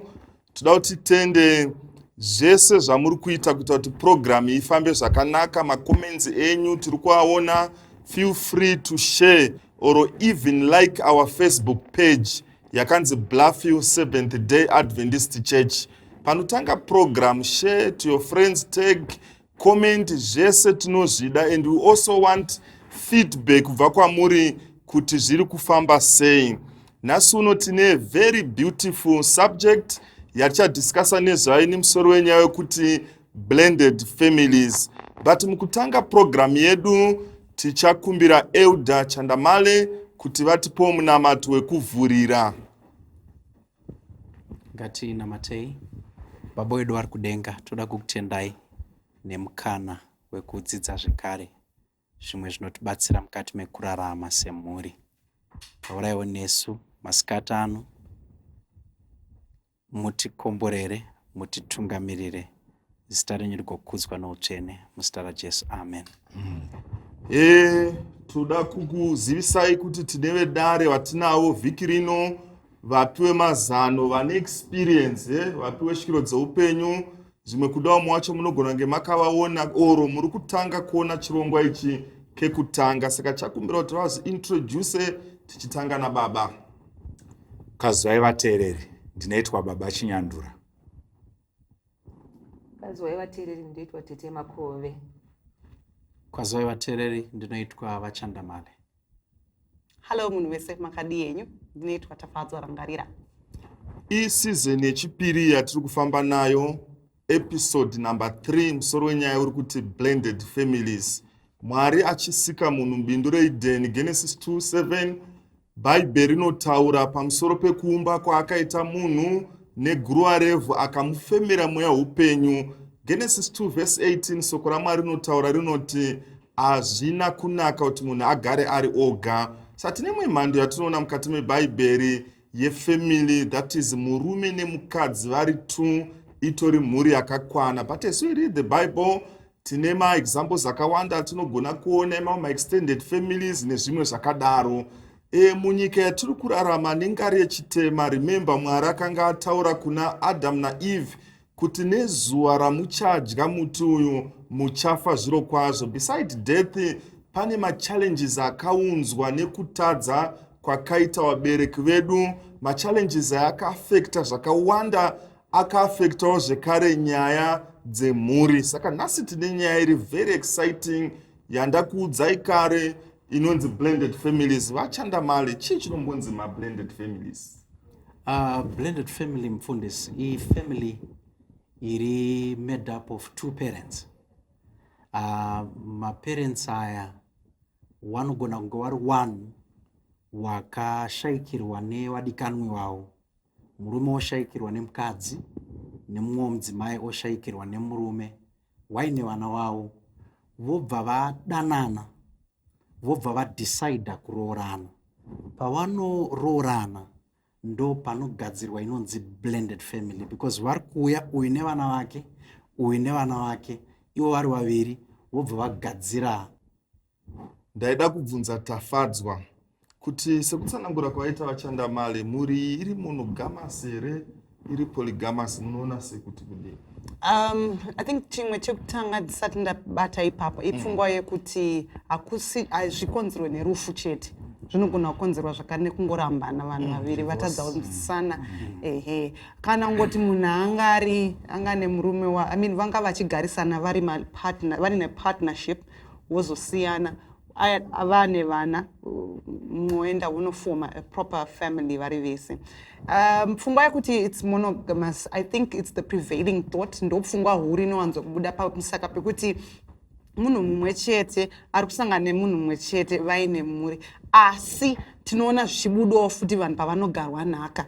Munhu panonzi agarwa nhaka, mukadzi anouya nevana vake ogara nemurume uyu, panozobuda a polygamous family. hanti muri kuzviona. Saka macircumstances ndekuti mudzimai anga ari pane akagara nemurume wake asi pakufirwa akunogara namai guru voita vese voya nevana vake voblend vana voita in fact the whole unit yoforma a blended family but it also becomes polygamous. Okay, but I don't ndibvunze kuvaviri. Vaviri ava vaviri ngatimbobvisai vana. Muri kuona iri polygamous here kana kuti monogamous? Kazhinji inenge iri monogamous. Alright, ndodzoka kwamuri vachandamali. Thank you so much. Tafadzwa. Muchiverenga mukati mesoko raMwari nemhando yefamily yamuri kutaura nezvayo inoapuruvwa naMwari here kana kuti haiapuruvwe naMwari? Family inoapuruvwa naMwari nekuti rimwe bandiko remhuri rinowanikwa mukati mekurarama. Semenzaniso tiri munguva yeCovid, munhu anogona kushayikirwa nemudikanwa wake nekuda kweCovid. Ona mumwe musikana akakanganiswa ari kuchikoro ndobva apuwa pamwiri akabereka mwana. Then vaviri ava votsvetsvana vodecide kuti taakuda kudanana. Saka mukuda kufoma relationship, the only institution yavanogona kupinda zviri pamutemo zvinotariswa nebhaibheri zvichibvumidzwa naMwari institution yemarriage. Kunyangwe vaine vana vavo from their previous unions or previous experiences dzavakaita mukati tinoda kuti tiende. Saka chinhu chatoda kuti underline ndechekuti marriage inotendwa nesoko raMwari. Mwari anoapprova. Saka vadiwa vateereri, I've seen kuti many a times tinofocusa pamhando dzakaita semurume nemukadzi, oro panogona kuita single mother, widower or extended. Kashoma patinowanzotaura about nyaya yemablended families. Saka discussion yatinayo toda kudzumburudza, kusakura nekuzunza nyaya yemablended what? Families. Saka vachinyandura menoti mune here zvamungada kuti muwedzere panyaya yemablended families? Ndofunga kuti muchikamu chinotevera ichanyatsozotambanuka yakura, but muchaona kuti matambudziko mazhinji anowanika mumarriages blended family akandonotisiyanei nemamwe machallenges atinosangana nawo, be it extended family, be it mafamilies chaiwo atagara kutanga ayaya. Saka ine machallenges akati kure and anenge akati one day, because imagine muri kuunza vanhu vanenge vane setup yeupenyu hwavo nevamwe vanga vane setup yeupenyu hwavo, management dzavo, mafamily issues ekwavo, you are bringing them together. Saka pane kukweshana nekudi iwayo ndo anenge achida kuti anyatsotarisiswa nekubetserwa kuti ati kuvateereri vagone kubatsirika kana vasangana neishu yakafanana nemablended families. Kuwedzera pane zvavari kutaura ndezvekutiko mu-blended family setting makasiyana with a normal family ine ma-biological parents ese nevana from those two biological parents. In this blended family mine vana vabva from two different settings vari kuuya kuzoita form a family unit. Now muchaona kuti ku normal family nema-biological parents, the biggest challenge or one of the biggest challenges inoita kuti vanhu varambane, it's finances. Yet in blended families, finances is number 6. Okay. You see kuti issue ye parenting is not an issue in a normal family, but ku blended family issue ye parenting can be a result or can be a cause ye divorce, and it sits at number 1. Tisati tamira muchikamu ichi chekutanga, mai Makowe, mune zvishoma here zvamungada kuti mutaure pamusoro pema-blended families? Ndachida kungoti mufundisi, picture inotobuda patatongoti blended families, mumwe ari kuuya nevana vake, umwe achiuyawo nevana vake, pamwe kuda wauya ndimai nevana vavo, pana baba vane vana vavo, paakutobuda picture yekuti vanoda pokugara pakamira zvakadini, vana vane makore akadini, vakasiyana zvakadini, pane vakomana here, pane vasikana here. Saka muchabona kutoti already tisati topinda mumadiscussions akawanda, iyoyo picture yekungoti patoita musanganiswa watouya apa, ende muchabona kuti mubereki umwe noumwe unenge aine vana vaanga agara ainavo, vanga vachiti tina baba vedu vachiti ndimai vani vedu but baba namai vakuchinosheyiwa nevana vari kunodini vari kunosangana pamwe saka nditoona already kuti inyaya hombe sezvabataura baba Chinyandura nyaya enda kunyatsokunanganzwa nekutarisiswa kuti zvechokwadi before God zvinhu zvisina kushata zvinotendeka izvozvo asi zvaakuda nyaya yamamopinda pairiba kuti parenting yacho kana ndaa ndichimbochama ndiri ndoga kune vana vangu ikoko ndaakunofanirwa kuchama zvakadini ndava nevana vamwe vandawana varipo uyewo vana vanofanirwa kunge vaine dzidziso dzakadini kuti vagamuchirane vagarisane vadanane. Tinokutendai vedare. Psalms 133 soko raMwari rinotaura rinoti zvinofadza sei kana hama dzichigara pamwe chete pane rudo nerufaro. So desire yedu after this lesson ndeyekuti hazvina basa kuti muri masituations api, dzimba dzenyu kwamuri ikoko dzinofanira kunge tiri tumatenga tudiki vanhu pavanofara vachipembera nengari yenyasha dzaJesu Kristu. Panguva ino tichambotora mafemo tichipiwa one item of music todzoka muchikamu chinotevera. Mwari akukomborerei. Tinokutendai nekuteerera kwamunoita zvirongwa zveFamily Circle. Tanga tiri kufamba zvekare vhiki rino mumaguta nemumatare tichibvunza vanhu kuti vanomboti kudii pamusoro penyaya yemablended families. Vana baba nana mai maiziva here kuti upenyu hunopresenta masituations atisina kumbobvira takadhirima mukati meupenyu. Mamwe acho masituations anogona kupresentwa madivorce oro even nyangwe kufirwa nemudikanwi. Zvimwe zvacho zvinogona kuitika ndezvekuti umwe anenge asara anogona kunonoroorwa kana kuroora umwe anenge ane vana vake. So mablended families ane machallenges akawanda ari maari. Tichambopinda mumaguta timbonzwa kuti vanoti kudii pamusoro penyaya iyi. Right, pari paissue yavari kutaura yemhuri dzakamboroorwa kana kuroora samwe vobatana kuti vakuronga kuita mhuri imwe chete. Maadvantages anenge aripo ndeyekuti vanhu vanenge vachiita sekunge vari kugadzira macorrections emamistakes avakamboita samwe.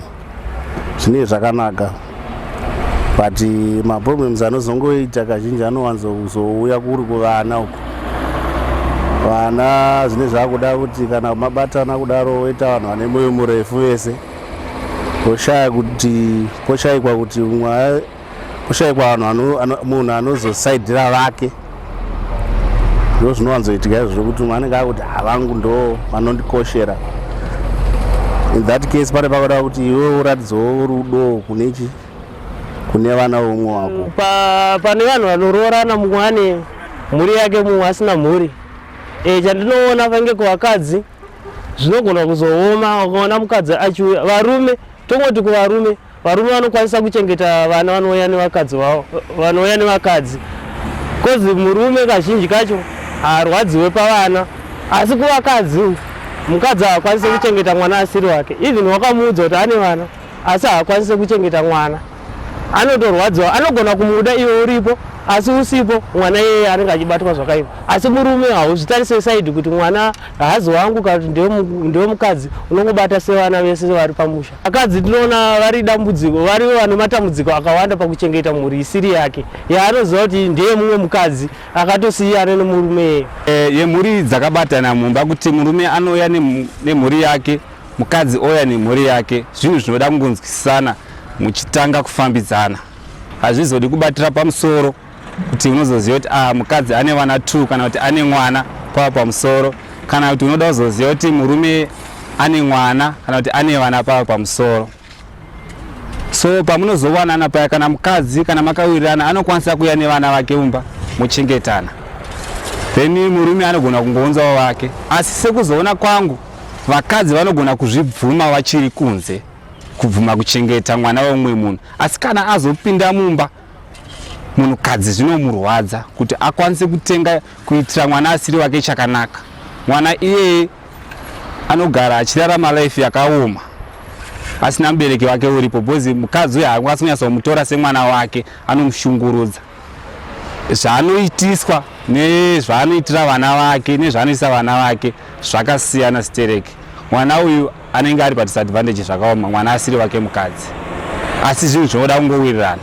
Mazvinzwira nyaya iyi inyaya ine zvakawanda zviri involved. That's why vakuru vachitaura chakafukidza dzimba matenga, ende vamwe vanotaura vanoti kura uone.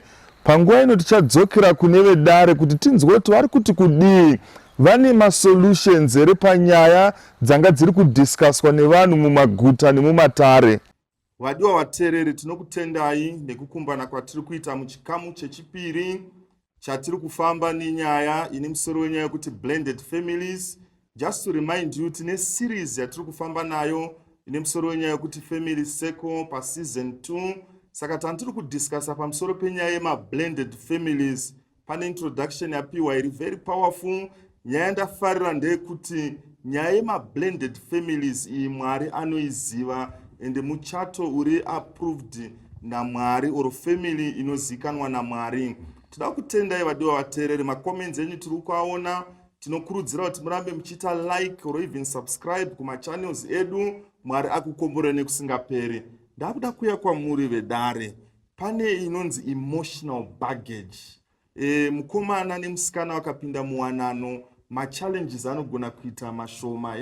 Why? Because we are emotional baggage yake 1 yaabva nayo kumba, maybe tribal difference we are 1, but blended families umwe anogona kunge akanga arora A ndozororwa na P, umwe arorwa na Z ndozororwa pamwe na Jokonia. Panogona kuita machallenges ari serious muma-blended families. I don't know tafadzwa ndeapi mamwe ma-challenges anowanika muma-blended families. Well, just like you said, Pastor, you're looking at vanhu varikuya vane zvinhu zvavachiri kutoheala from. Vana vajaira kuti daddy, kuna daddy vavo, daddy is not there anymore. Vakusangana ne-stranger, vakufanira kuti daddy. Mama, you know, in the vice versa. So you have a situation yevana, I mean, varikuedza kujairira the unusual, and there's a lot of trust issues involved. So those are, you know, part of the emotional baggage that you were talking about. And, you know, it comes to the simpler things. Kungoti, mudzimai anobhilivha kuti kana ndichibika ndofanira kunyatsoti mafuta anyatsoputika ari imomomo. Mumwe anenge achifunga kuti my health, vana maybe anobhilivha kuti 2 meals a day because kwaari kubva kune certain ma-restrictions anga aripo. Mumwe anobhilivha kuti isusu hatifanira kufa nenzara, children should be free to eat. So already you're looking at my situations that are very overwhelmed, it's a roller coaster of emotions. Yeah. Mai Makowe ndoda kuya kwamuri. Kuna mwana anogona kunetsana nenyaya yekuiswa kunoita zvinhu mudisplay chaiko. Makapu nemaplates. Zvimwe kuda kumwe kwaakabva, makapu anoiswa ari upside down akatarisa pasi. But kuno vamwe itori issue, anofanira kuiswa akatarisa mudenga. Ameno ndeapi ma-challenges anowanika pama-blended families? Ichokwadi mufundisi. Ma-challenges sezvamataura izvozvo kuti vanhu vakutoya mumarriage umwe nomwe anga agara aine ma-likes ake nema-dislikes ake, and aine way of doing things.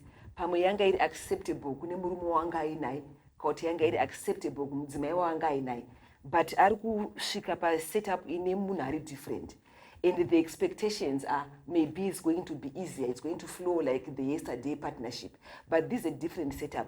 Nyaya imwe yandinobata ndeye-communication mufundisi kuti inogona kunetsa blended family, especially communication ichibva kuvana.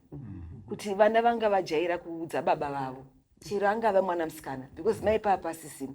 Saka waiziva kuti kana ndoenda kuperiod chaiko ndinotaura daddy kuti ndoda mari yekutenga mai sanitary wear, but iko zvino pavana vamwe mai, ende mai vari kuexpecta kuti there's a feminine figure in the home now, come to me if you want such things. But mwana haasati it's not that simple kuti watongo accept and atokangamwa already kuti ndina baba vandaimboudza sanitary wear. Saka uchatoenda kuna baba and poteta ma-challenges because baba wavo vanga vangojaira kungoti mwana akati chakati daddy votomudini votomuitira. Saka muchaona kuti zvinogona kunetsa in terms of communication kana kuti ma-expectations ekuti baba vanchanga vachaza kuti vana vangu vari kumbobatwa sei, mai vachida kuonawo kuti vangu vari kubatwa sei nababa. Did this man really accept me and my children, and vice versa? Saka muchaona kuti storming vanoita vanodzidzisa pamusoro pe-team building, vanotaura pamusoro pe-storming period, kuti inogona kuva very rife in a blended family because period yamuchatora kuda kuti muzonyatsotrustana even murume nemukadzi kuti munogona kuchengeta vana venyu mese kana kuti kusvika vana vazotrustana kuti ndogona kuenda kuna mai and she can accept me as my own mother, vice versa. It can really be a storming period for that blended family. Vachinyandura nyaya muri kuiona sei? Machallenges mazhinji mufundisi. Imwe pfungwa iri kutouya ndibaba vauya nevana vavo, mai vauya nevana vavo. Maages avo indandajaira kwedu ndini firstborn. Ndakutosvikonzwa kuti kuna mwakoma watatu vari kumberi kwangu. Vandakutonzi chiti mukoma and so on. Angati chiti ndiye mudiki atomukuru kune vamwe vadiki. Zvaangajaira kuitirwa semwana mudiki kumba kwavo. Kwani vamwe vadiki vanoda kuzvidini? Vanoda kuzviitira kunzi usikuona mwana here pamwana. Iye angari ndiye achimbopiwa. Muri kuona mamwe machallenges anouya. Then zvimwe zvinoitika. Tiri kutarisa hedu dziri kutadza kunzwana. Zvimwe zvinogona kutoti vana vanowirirana. Pane mwana ane 18 years. Uku kune mwanasikana ane 14 years. Ubvoira nati sati hama nehama kaisu. Munogona kuita machallenges ekudanana imomo. Evana zvokuti blended family pastor ine machallenges akawanda. Saka muda kudhila nemaissues akadare iwaya ndopamunozonzwa mapepa hazotsauri manje kutengere blended family. Nenge yakungoti brother impregnant sister and so on. Zvobva zvatange taboo mhuri yakunyadziswa pavanhu namutaurwa and so on. Saka these are challenges pastor dziriko. And hazvipere ipapo baba can even get to a point yekuti anoti vakanetsa nemudzimai mwana is a worthy candidate to become a wife, anogona kuto enter into sexual relations naye. So toda kutenda pari kubuda nyaya dzakakura dzakasimba. Maiziva here kuti kurapa therapy kungodonongora kwamuri kuita machallenges iwo kunomo munhu ari kutorapwa nawo, because kutori nevamwe vanhu vari mumablended families vari kuti zvatiri kuexperienza izvi vanhu vanombozvizivawo here kuti zvinoitika. Saka vamwe vanogona kutobatsirikana kuti aiwa zvinoraramika zviri kuitika, vachanda mari machallenges. Yeah, another side remachallenges inyaya yekuti maparents akatadza kumanager the new home. Let me give you an example. Ndichita expound on what he's just been talking about. Kana ndandajaira kuva mubereki wemwana ane 5 years. Okay. And then my wife ane mwana ane 14 years. Who is a teenager. Indakajaira baby.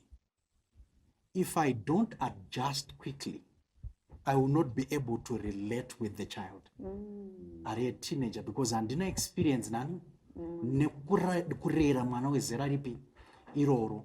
Then mamwe challenges anosanganisira kuti ini semubereki ndinogona kudefenda vana vangu nekuti vana vangu mudzimai wangu odefendawo vana vake, mudzimai wangu mutsva nekuti vana vake, such that harmony yaya inobva kuna 133 year haisisipo pakati pemhuri. We can even gang up with my son against the new wife. After I raise a complaint, for example, there is pee on the toilet seat. And then when we go up there to look at the toilet seat, because this straight pee takamira, and we're the ones who spoil the toilet seat. We can just go and look at it, there isn't enough, pee on the toilet seat. And then imagine what the woman then goes through. Because I'm ganging up against it. Nemwana. In other words, even ndikada kutsura mwana wemudzimai kuti Laura pedza mukaka wadira musirial yako usasiye mukaka wakangodaro ibva wamwa mukaka wacho, mai wacho nobva kuti no hazvina nebasa rese. Even mwana anogona kutaura sort, I'm not going to do it. You're not my daddy. You're not my dad. So that becomes a real challenge yekuti if you don't manage it, munoita challenge isingaite sevabereki. Like I said in the introduction, the biggest challenge, challenge number 1, is parenting in a blended family. It can cause you to divorce. Yeah, so can I also say something to that? Nadangoti, the other challenge I think also comes from extended family. Chivanhu chedu chinoti kunyanya kana mukomana ari kupinda, mudzimai ari kupinda pamusha wanga une mukomana asimuka pabva baba vashaya. Mwana yanonzi pamusha pauri ndepekwa moyo. Handiti you can't mukadzi iye hazviite kuti aunze vana vake pamusha. Vana ngavagare kuna mbuya vake ikoko kuna mai vake ivavo, asi mukadzi ngauya ari ega. That becomes unfair discrimination because iye ndiye akachoza kuti afirwe nemurume vaite vana here, and she didn't choose these circumstances, so it becomes very discriminatory, and that happens a lot. In some instances, children can gang up against the other children. For example, mawazogara in a 3-bedroom house, and mwana mukomana anga in a bedroom yake, mwana musikana in a bedroom yake, and you as husband and wife, you're going to share the main bedroom. Now, vamwe vana tua musikana ne mukomana, they need to go into those 2 sets of rooms. And this girl will simply say to the little girl, and because the wife is trying to please murume, you know that cultural aspect. Anosiya vana vake vachidzvinyirirwa because anenge achiti ndinozosiwa futi ndinovaisa kupi vana handingaramba ndichingotenderera ndafamba ndichiparidza kuti ndakazororwa. So you know, she'll leave the children to suffer or even be abusive to her own children for the sake of peace. Mai Makowe, mamuda kutaura something. Yeah, ndaida kutaura kuti mufundisi, I think baba vaibata kuti cohesion mumuri inogona kuva challenge because muchaona kuti like what you are saying, kana tatopinda blended family tichinogara pamba pe the other spouse, pane nyaya ye-identity kuti izvi ndezvani izvi ndezvedu izvi, saka muchaona kuti zvizobva muvana kuti mauya pamba pedu. It can take a long time because avavira vanhu kudanana vanogona kungosvika kuti gedye mudzimai aiti ndasvika pamba pemurume wangu, but pane zvaauya nazvo akawanawo ava vachiti pamba pamai vedu. You understand? Chero vasisipo, chero vakafa, chero vakarambwa, but pamba pano ndepamai vana ndepamai vedu. Saka you find zvataiita kare tinoramba tichizviita. For an example, vanhu vanogona kutopinda panguva yakaoma nekuti kune vakawiwa navo vanodaidzira vachitaura uzovajera kumba kwavo dade vachidaidzira baba, but vasvika pamba pababa vari kuti I don't want such noise. Vane vanavo vanozwa kuti daddy is in the sitting room vachiona bhora havadi chinyi noise, kuti vachiverenga spirit of prophecy havadi chinyi havadi noise, but kune vawiwa navo vakajaira kuti tinomhanya pese pese. Saka zvokuti the tendencies kuti baba anogona kungobata voregedzera mbama, mai vofunga kuti waregedzera wangu sei. Saka I think kuti in a blended family zvakuda vaviri vakubatanidza muridzi kuti pave nematurity neacceptance kuti how far do we go. We need to meet halfway in terms of nature yekoko nenature yekoko, ndezvipi zvotobvisa kuti tiumbe nature yepano. Saka I think panda kakuramba nekakusiya on both sides titange zvinhu zviri acceptable in this new family that we are starting. Vachinyandura ndiri kutoona kuti imwe nhau ino kuvana vakura vanogona kunge vakuandastenda zvimwe zvinhu, kuti uchidzidzisa mwana uyu kuti ite baba iti mama kumunhu waakanga asingazi kuti anonyatsotoziva kuti havasivi mama wangu. Saka dzimwe nguva unozoona kuti mai varikuda kuti vaacceptike ende varikuda kufosa vana muchinhu chavakagona ivo vana vasati vadini vagamuchira. Saka anenge akuita zvehasha kuti hausi kuziva here kuti ndidhedhi wako ndadhedhi. Saka dzimwe nguva even kune vana vakura kuna vamwe vanotaura vachiti motikari diki kana dzichifamba mutauni dzinogona kungomira anyhow, tumota tudiki kanogona kungomira kopaka, but gonyeti harigone kudaro. Uchitobva unofanira kuona kuti ndinobhozi rine trailer, unofanira kuona ndingapake papi. Ndiri kuedza kureva kuti kudii mai vauya kana baba vauya mublended family vane vana, vamwe vacho vanotori nevana vakura zvekuti when you make such decisions dzekupinda in a blended family you should also consider trailer yauinani yauinayo kuti pandida kupaka apa trailer yangu inokwana here. Saka chinhu chatinofanira kuita a decision tiri pamwe chete nevana vatinenge tiinavo. And ndidangopoza hangu question to the group ipfungwa iri pfungwa yamandiri yekuti pastor, in as much as zvakadaro ndiri kupindwa nepfungwa yekuti saka mainheritance issues anofamba sei pakadaro apo pekuti uyauya nevana vake vaya nako bhozi mamuzoramba muri vapenyuka munogona kunge musisipo midzi yakuda kushewa and so on and ndopi mwana mukuru pane vana vepo here nevana vasiri vepamusha bhozi kana hama dzakatarisa dzinotaura kuti ava vandanasokwa ava ndanamwera moyo hatiwaziva zvinofamba sei. Pane mibvunzo I think yechipiri now tichazokumbira lawyer kuti vatibatsire like yevenue kuti vanonogara kupi pamwe ndibaba wakafa uku vari kuenda kumba kwemudzimai here ikoko vari kuenda kupi nenyaya inheritance. But I wanted to ask imwe mubvunzo kunana mai maybe ndotanga nemi mai Makowe aukamu kwauri tafadzwa kuti I've seen kuti let's say mai veuko vakafa kwakasara vana mai vamwe vazoya vanyowani kana vachigeza vana vavo vanogona kugeza nemvura yakachena but kana vakuzogeza vana vakasara uko mvura iyoyo inongogezwa imwe chete.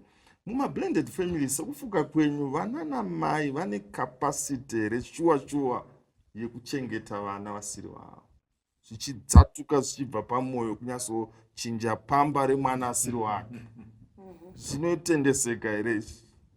Mufundisi, mubvunzo wenyu unoudzamu haisi dambudziko remuma-blended families chete, matambudziko anotowanikwa kunyangwe mune dzimwe mhuri dzekuti munhu wachengetawo nherera dzasvika pamba pake.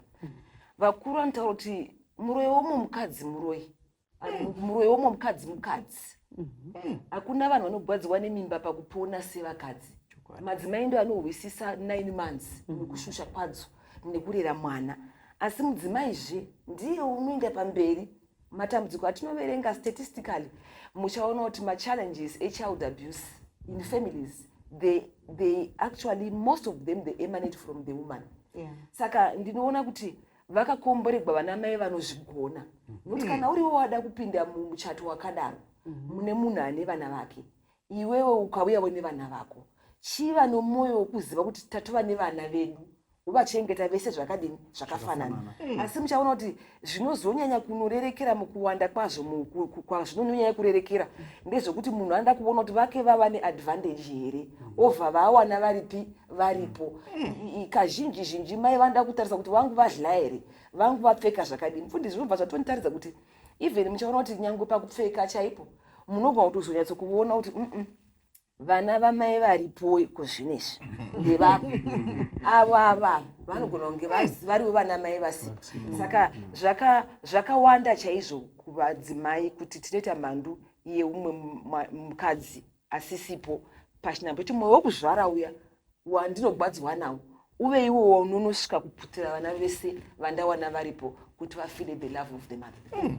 Tofadzwa 1 minute 1 second. No, but ichokwadi and at the same time unokwanisa kuwana vana madzimai anoda zvikuru. I really respect what Tete said because ichokwadi chekuti it's difficult but you have munhu anouya ari ready to love. Pane madzimai anouya vaine vana vavo and they are ready to continue in love kudzidza vanhu nekuvatora in as vanavo. But challenge andinosiona ndeyekuti it's the extended family that creates tensions ekuti vanhu vachikwenyera vana kuti mugofunga kuti vari kuita hamusi kufunga kuti vari kuisirai mushonga vari kupfuwirai mapiwa sadza zvinhu zvingori hamusi kuziva schedule yepo hamusi kuziva mamiro ezvinhu but those conclusive actions anobva acreata tensions pakati pevana namai until amai vati you know what rega ndimove back. Toda kutendai vateereri dai kwanguri kubhora taiti takumboenda mumaorange nyaya pairi kupisa. Pane maissues atichataura pachikamu chekupedzisira venue. Pane nyaya inheritance kuti yakamira sei even nyangwe nyaya yevana patiri kutaura nyaya yeshwiro dzeupenyu idzi vanawo again kuti vari kunyatsokoshesa here help yavari kupiwa oro vamwe varingotora for granted kuti no dai mai vangu vanga varipo pamwe ndaipiwa 6 pieces. Saka toda kuti tende tichambopiwa 1 item of music todzoka kuchikamu chekupedzisira. Vadiwa vateereri, tinoda kutenda neshwiro dzatiri kupiwa dzakadzama nevedare pavari kuedza kunanganidza nekupa mazano panyaya tiri kukurukura nezvayo tichadzokera zvekare mumaguta, mumatare, imo mumastreets, tinzwe kuti vanhu vari kumboti kudii nenyaya yatiri kukurukura svondo rino yemablended families mwari akomborerei. Tiri kuti iwo Irvine unosei nyaya yekuti wewe une mhuri yako iwewe ndokutora inini ndine mhuri yangu inini. Tingati tingagarisana nemaoptions akaita sei kuti zviende kumberi. Zvinofanira kuenda kumberi because ndine mhuri yangu. Baba vemwana wangu havangatedzotedza kuona vana vavo because ndakarorwa newe. Alright. Vane mukana kuyozona vana vavo. Chero mwana akarwara anofanira kuti uzona vana. Pandakagara ipapo, pandakarorwa ipapo. Ndipo ndogara. Pamba ipapo. Kana zvisingaite togonoenda samwe. But hamuna tedze kuona vana vake nokuti ndakarorwa newe. Azviva zvokuti tingati baba vevana vangatadze kuyozona vana vavo. But maprotocol acho ndo anenge akasiyana. Iwe une hama handitika. Anogona kuonaona vana vake kuhama dzako iwowo. Chinonetsa ndechekuti once makambogarisana zvinorema kuti usangana nemunhu wakamboita sei wambogarisana naye. Nechikonzero chei? Pane 10 years back takasiyana. Hazvina basa kuti mune mane 10 years back makasiyana nditika. Masiyana makaita vana vese mozoda kusangana futi aiwa. Tikusangana tsokane konzero anditi nyaya tuta ndevana. Anoenda kwatete. Sofa tina tete vari mumara. Ndinokudzwa vangu kuti vanoti wakasiyana mukadzi usonzwa kuti aita mwana nemunhu wakasiyana naye achigara nemumwe murume. Hausati wambozvinzwa. Zvinoitika muri kuti zvinatsoitaka inye kuti trust yenyu kuti iwe ndokutrust sei unonitrust kuti murume uti uyako. Wezi panapa kuti iwe ukati iwe ndoda kuti anzi vani murume wangu haune vana vangu kuita kuti iwe unge watoni pane zvimwe zvinhu zvavari kuvharidzira. Wataura ingese kuti wewe kuti uona mwana ari kurwara inenge kozino ndotoziva kuti mwana yakaberekwa. Saka ndotoziva kuti iwe tichata kuti tete nhingo ari peri tinosiyana kuti tunoenda tese tunosangana tunoona baba ivavo tobva tapfuurira tichienda kwatiri kuenda. Nokuti wega uri private. Ndiona kuti kuti wakufonera munhu iye kuti mwana arwara ini ndisingazizive. Zvinotorema kusangana penyu mega. Zvokuti ndakwanisa kunge tichidanana futi. Zvinoitambosiyana tozodanana nekuti ndasindani. Ende kuti chipfambi mwezi iyani wake ndina kana hama iri muno maharare. Hakuna akashaya kana shamwari. Sawira ungatadzoshaya Sawira. Saka dambudziko rikunetsa ndiri kuti murume uyu akandipa vanhu akwanisa kupinda mba mandiri kugara. Aiwa wapinde mba. Aiwa wapinde mba. Anozona vana. Amani. Murumba mani. Babangu kane vana kwaugara. Hauchagari tosiyana edu. Anoita anoda zvandoda inini. Panyaya yekuti mukadzi anenge akambororwa oita vana vake handiti. Murume ororawo oita vana vake orambana handiti. Ororana uyu aine vana vake aine vana vake. Chinoreva ndechekuti kazhinji kacho vakadzi kunyanya vanogona kutadza kutambira vana vemurume zvakurerekera side 1. Umwe anotengerwa izvo kana kutoti mwana wake anomupa mari nerwesere ndinotengawo zvakati uje mwanangu. Kuti achatengera vese nevemurume uyu zvakunetsa. Babawo kuti vanyatsosapota vana ava venhingirikini vemukadzi uyu vakauya navo ava zvinonetsa kutaura chokwadi kuti zvinyatsobatana panotoda ndofunga dzidziso yakasimba kana kutombokanzirawo zvakasimba kuti kana matodai so masangana makadara mamuri imwe chete mochengeta vanenyu zvakanaka zvisina kurerekera kuti uyu mwana wemurume uyu mwana wemukadzi. Ndizvo zvine zvakadira. Zvoitwa sei manje kuti muri ifunction ka pane pakuda kuti baba namai vawane dzidziso vadzidziswe kuti mwana wemukadzi uyu handiti mwana wako uyu achiti mwana wemurume uyu mwana wako ngavachirekedza kuisa muganhu ngazvichirekedze kuzikana kunzi mwana wanhingi uyu mwana wanhingi vochivaita vanhu vamwe chete. Mwana wakakomburena toti zvakafanira kuti mwana wokomburena kuna amai kuti baba vari kuzondida so woongorora nyaya yacho wogadzisa nyaya pachiri padhuze aiwa hazvinzwa warova ndi baba wako ukwana uchikutsurawo ndiani ndi baba wako kana ari maiwo mwana anogona kukomberana nababa wabva kubasa mama wangu achizonditi zvakati iwo baba wachimira aiwa ava ndi mama wako ukanza uchikuti zvakati anenge uchitokutsura votanga kuchigadzirisana zvakadaro. Vadiwa vateereri, tinokutendai patiri kupinda muchikamu chekupedzisira. Tinokutendai nekuteerera nekutsigira kwamuri kuita zvirongwa izvi. tinokuzivisa kuti tine mamwe maprograms dzidzo zviri very powerful zviri kuuya, zvimwe zvine musoro wenyaya wekuti kana uchinge waibva. Chidzidzo chiri kutaura nezvevanhu vatsva, vakomana nevasikana. Tine zvimwe zvatichabatawo zvakaita se-rape in marriage. Zvingagone here kana kuti zvinotendeseka here kuti vanhu vakaroorana vapinde pakurepana mukati mewanano. Zvimwe zvatichabata zvakadzika zvidzidzo zvine musoro wenyaya wekuti Copacabana part 1 and part 2. Zvimwe zvacho zvine musoro wenyaya wekuti hama yemukadzi. Chandongokuzivisa rambai muri pazvirongwa nekuti vanotaura vanoti chiri mumusakasaka chinozvinzwira, zvekare hunyimwa mbare dzekumusana. Please musamise zvirongwa zvakanaka kudai. Mwari akukomborerei. Tinotenda vadiwa vatereri, toda kuti mbonzwa vedare kuti nyaya idzi dzinogadzirika here. Ndaona kuti ma-challenges akawanda. I wanted to give you a second, Mai Makowe. Tiri kutaura nezvevakuru, ndaona kuti tiri kutaura zvevakuru, but vana amuone here kuti vamwe vana vanenge vasingangotendewo naturally. Mai pamwe varipo apo vanogona kunge vari kuita their best, but vana vamwangori nepfungwa yengoti dai mai vangu vanga varipo. Ndizvo chaizvo mufundisi. Zvinowanza kuwanikwa zvishuwa kuvana kuti vana vanongoita rude, vanongoita hooliganism, vachingoita zvimwe zvakadaro nekuti vapinda mukati mefamily yakadai. Asi regai nditi kuvana, vabereki kana vakadanana, hakuna munhu asingafariri kufara kwababa wake kana kufara kwamai vake. Uye haugoni kuroorwa iwe nababa wako kana kuroora mai vako. Saka vabereki vedu kana vakafigwa kana vakarambana na daddy kana na mama, vakatsvaka pavatanga kana paripo panovafadza, ngatifarire kufara kuvabereki vedu.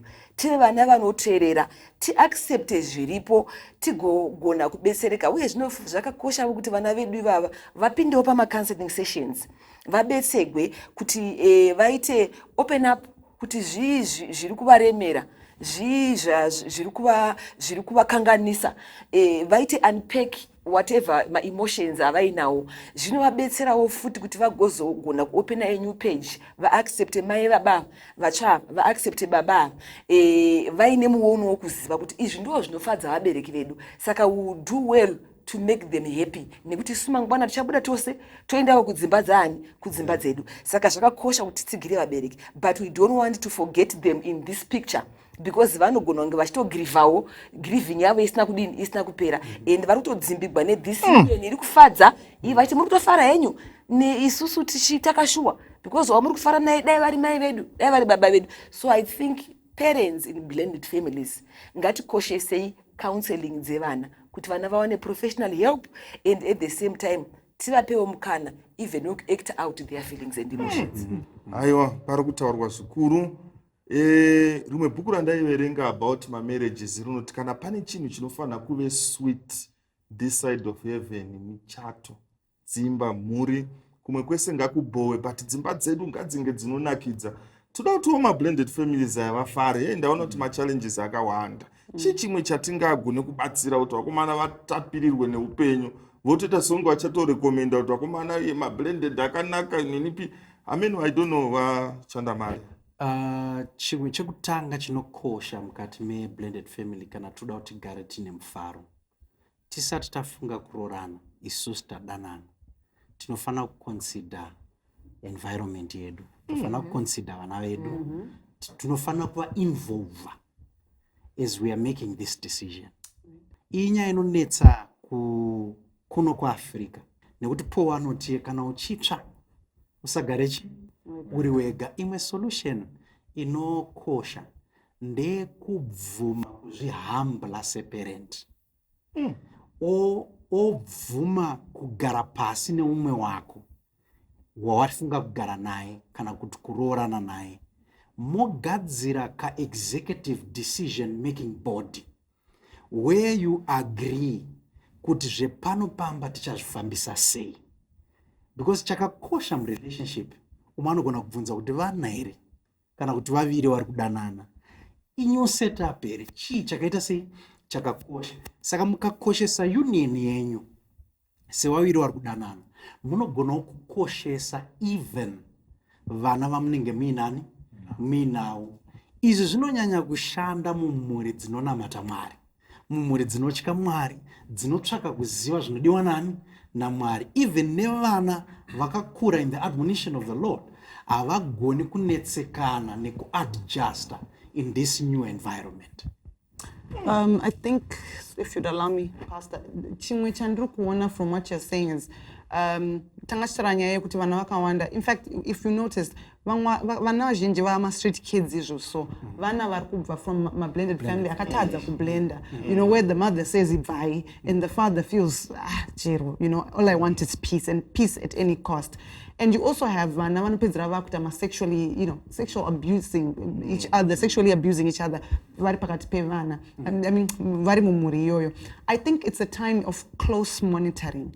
Sevabereki, to take it on ourselves and say, look, vana vedu are adjusting, and vamwe adolescents vari kufanira kunzwisisa zviri kuitika kwavari hormonally nekuti vamanagane as they interact. There should be guidelines, there should be a standard of living. Yekuti tiri kubvumira kuti vana vanokwanisa kusvika apa vachitamba vese asi apa they cannot, and to help them see, to continually rub in kana kuti ramba tichitsimbidzira pfungwa yekuti mutori brother na sister, you are brother, muri ropa pamuri ipapo. I think zvinobatsira, and cultural position edu anofanira kuti vanhu vabve pachinzvimbo tiende pachikristu chatinoti tinorarama. Chekuti uri kuti iwe uri mukristu vamwene muri mukristu but vana muri kuvatrita zvisina kunaka. Imimi vatete muri kuti muri mukristu asi muri kuudza vana ava kuti ava vasamai venyu. Where does that go in Christianity? In fact, Bible rinotiro tsvakai rugare navanhu vose noutsvene kunze kwazvo hakuna anoona Mwari. Saka tinofanira kuita rugare nevana, tofanira kuita rugare nehama, tofanira kuita rugare pachezvedu, imba yovadenga diki sekutaura kwamama muchiita mufundisi. Imwe decision inokosha mublended family ndeyekudecide utogara kupi, because vana vanenge vachifila kuti iyi inheritance yedu yatakasiyirwa nababa wedu, vachiti chakashandwa namai vedu ichi. Saka mauya muri vaviri zvakanyanya kukosha kana muchikwanisa, depending na availability of resources, tsvakai imba itsva yekugara, neutral ground, motangira pa neutral ground nefamily ichi inyowani. Pamuri kutanga family yenyu muzvinhu zvitsva, munogona kubvisa masquabbles akawanda anogona kuwanikwa mukati mekurarama kwenyu. Madziro haana chaanoita sei, chaanoziva, and they don't affect anything. In fact, family is how you make it. Tasara ni 2 minutes. Vachinyandura 1 minute vamakowe 1 minute then we ndipa 1 minute mfundisi. Ngetori issue kuti tatarisa isusu pfungwa dzedu dzedare dziri kunyanya kufokasa blended family pavanhu vauya vakafirwa. But sister ambotaura akati rangarirai kuti kune madivorce anoitika futi anozounza to a blended family. Ko issue yevanhu vauya vavakarambana navo variko asi vana vavo vageroko, vanoda kuvaona, vanoda kuvaitirawo mabirthday present, pamwe vanhu vari kuboarding vanoda kuenda kunovaona. In these solutions, how do we blend? Kazhinji munhu kana achibva uko haanyatsotambiriki pamusha mutsva kana iye akamborambwa, kana kuti iye akauya anoona zvakaipa pavana vani vake kuti vana vangu vasi kubatwa zvakanaka, vana vangu mukudya muchiguta here, mambotaura something of the sort. Mandokureva kuti vanhu havapenyu vari kunze ava vari kuramba vachidzoka pamhuri itsva, chiri kuvadzora vana vavo varipo, because nevava vakarambana but nevana havana kudini, havana kurambana. Handizivi kuti pangabatsirike sei. Makuru handizivi kuti ndichakudavira here baba Chinyandura, asi ndaida kuti nditi ngatizivei kuti zvatatanga musha wedu mutsva hatina kudzura vana kune vamwe vakasara, kune umwe mubereki. Mubereki umwe achipo kana ariko, kana yanga isiri nyaya yekuti ndauya nekuti ndiri widow nawidowa, kana ndauya nekurambana nokuramba, kureva kuti vana ava vachine umwe mubereki wasara ari ikoko. Asi ndafarira point yatagwana baba yekuti tanotanga panhu pedu patsva, which is the change of environment. Ndozva zvakakosha kuti vana vatava navo pamwe chete titange culture yedu, vana vatoziva culture yepamba pedu, ndo pava pamba pedu. Kana tichienda kunoona mai kwavakasara kana kunoona baba kwavakasara, tiri kuinda kumba kwavo kune culture yani Yeah. yoko asi katouya pano ndo culture yedu panapa saka ini ndoona zvakakosha kuti patinoita mhuri yedu tiinstile muvana vedu vatabatanidza the new culture that we are beginning and to your point in agreement tichiwirirana tichiseta the guidelines, the boundaries, the rules, the regulations kuti ive culture kana aenda kwamai vako unotobva utomhanya kuti mama ndakuenda because kumba kwedu 6 kachai hazvichaiti kuti ndisvike after chini after ndo mutemo uri kumba kwedu saka muchaona kuti izvozvo zvakakosha hatigoni kubetsera ava mai vakasara nababa vakasara togona kubetserana nevakagamuchira vana. Let's begin our new culture towirirana isusu nevana vedu toita zvepamba pedu in a new environment. And to try and answer his question in closing, vari kutiwo nemamwe manzwi ko akadecida kuuya negift, which means ari kusvika pamba ngatiti murume wemudzimai wandakugara naye ex-husband yake obva auya panocreatika matrust issues. Saka this again needs proper management, kutobudirana pachena kuti no, you can't come kupi kuno, ungatokumbira mwana kuti auye kupi ikoko, to avoid unnecessary friction between new parties. Tinotenda vakuru vanotaura vanoti nhambe-tambe inoregwa ichaita sei chanaka. Nguva dzedu dzapera, so pane mibvunzo yakawanda yabvunzwa. Tinokuvimbisai zvekare kuti tichange tine imwe episode yatichakurukura tichidzumbunura nyaya idzi. Pane imwe nyaya yataurwa inheritance again, nyaya ichabatwa iri subject yakazvimirira yoga. Chimwe chandoda nditaure kwamuri vateereri, kune vanhu vari mumasituations aya, seek counseling, oro vasati vapinda masituations akadai. Many a times tinomhanya kupinda mune mamwe masituations, sometimes tisina kunyatsofungisisa oro tisina kuwana shwiro dzeupenyu dzakakwana. Shwiro dzeupenyu idzi dziri kudikana kuvaviri, ma2 parties ari kupinda mablended families, ari kuincludawo zvekare even nevana. Even yamataura wachinyandura yekuvhisitirana, vanhu vari divorced, what.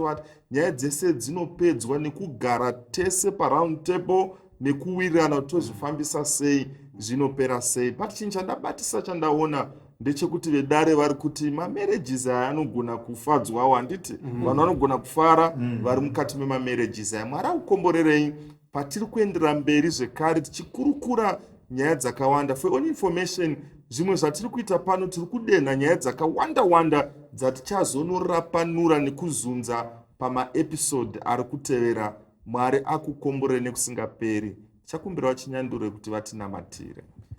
Una Mwari Baba wakanaka vari kudenga, muponesi Jesu namweya mutsvene, tokutendai nechidzidzo ichi. Ishe Jehovha, zviri kuraramika mukati medzimhuri zvizhinji, matambudziko mazhinji, asi tokutendai nepurogiramu iyi kuti marapanura kuvanhu venyu. Kune vachaponeswa, kune vachagarisika zvakanaka, kune vachaumba misha yavo kuburikidza nechirongwa ichi. Chirambai muchitikomborera nekutiropafadza. Tozvisiya zvese mumaoko enyu anogara nokusingaperi. Amen. Amen.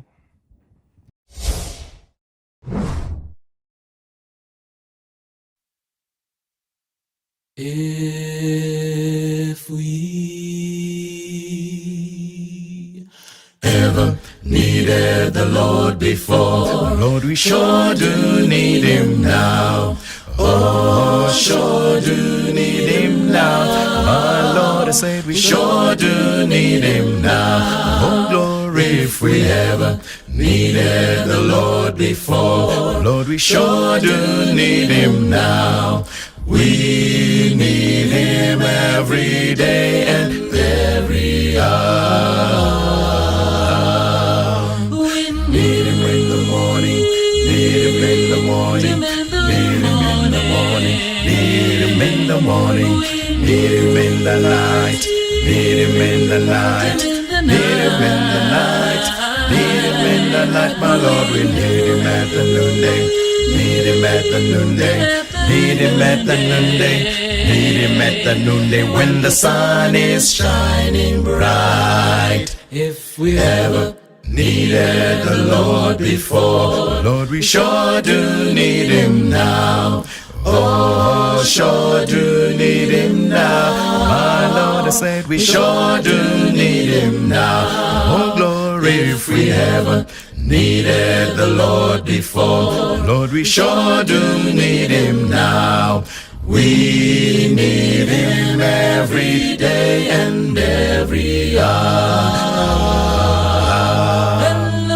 Need him when we're bad, need him when we're bad, need him when we're bad, need him when we're bad, need him when we're sad, need him when we're sad, need him when we're sad, need him when we're sad, my Lord, we need him when we're happy, need him when we're happy, need him when we're happy, need him when we're happy, and when our hearts are glad. If we ever needed the Lord before, Lord, we sure do need him now.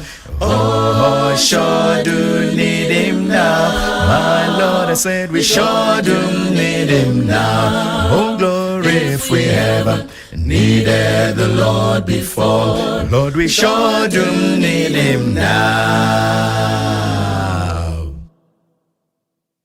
We need him every day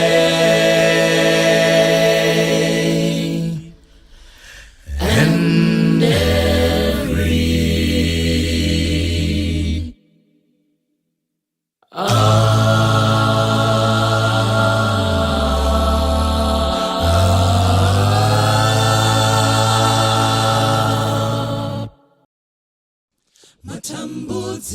Matambudziko enyika ino anotikomba kuti tisakunde. Matambudziko enyika ino anotikomba kuti tisakunde. Asi tichatokwira makomo emiedzo Baba kuti tisvikeko kudenga. Asi tichatokwira makomo emiedzo Baba tichagara namambo weyo nyika. Heyo nyika, heyo nyika, tichazorora, tichazondafarayo. Heyo nyika, heyo nyika, tichagara namambo weyo nyika. Tarirai wauya nemakore denga, akapfeka korona yeumambo.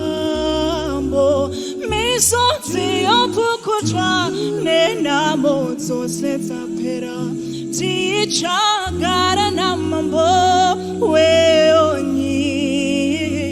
Tarirai wauya nemakore denga, akapfeka korona yeumambo. Misodzi yopukutwa nenamo dzose dzapera, tichagara namambo weyo nyika. Zvichirema zvingarwadze senyi Baba, zvichirema zvingarwadze senyi Baba. Shava Nesu Baba, tichagara naye kuneyo nyika.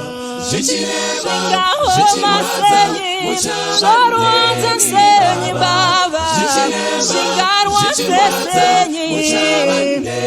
Shava Nesu Baba, tichagara naye kuneyo nyika. Heyo nyika, heyo nyika, tichazorora, tichazondafarayo. Heyo nyika, heyo nyika, tichagara namambo weyo nyika.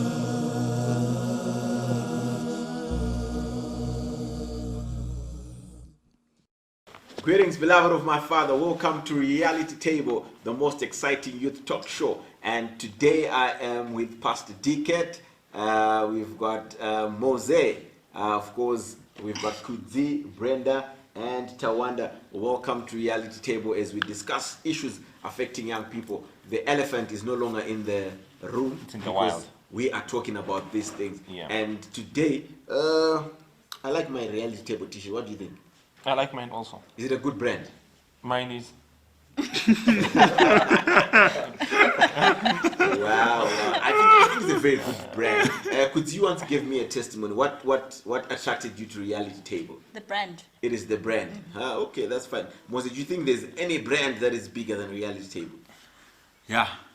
Man. No. So you're not coming back to Reality Table. In fact, you know what? You should have asked someone who's wearing. Who's proud. Like you see, like you're wearing a t-shirt, a cap. You look. I wonder. You know what? I just wonder where you got those things from. Well, you know what I like is I've got a black cap, black t-shirt, and I'm also black. That's what I'm saying. So, black empowerment. Well, let me ask Brenda, how are you feeling in that Reality Table? I feel so good. You feel so good? Okay. Not. I'm trying to look for a word that doesn't exist. Spontaneous. It was. No. Leave those departments to us. Oh, leave it to Yes. The creation of word. Today our topic is The devil wears Prada. The devil wears Prada. No. Okay. The devil wears Prada. Prada. Yeah. Okay. Given a choice, would you wear Prada or Reality Table t-shirt? I'll say Prada. No, that's fine. So, why are we talking about the devil wearing Prada? What exactly are we putting out in the open? We are putting out how the closest person to you can become your worst enemy. Why would the devil wear the most expensive brand? In this case, Prada is the title of being your best friend. Okay. But yet, they are cunningly the devil behind the label. So wait, you're saying your best friend wearing friendship, which makes you vulnerable.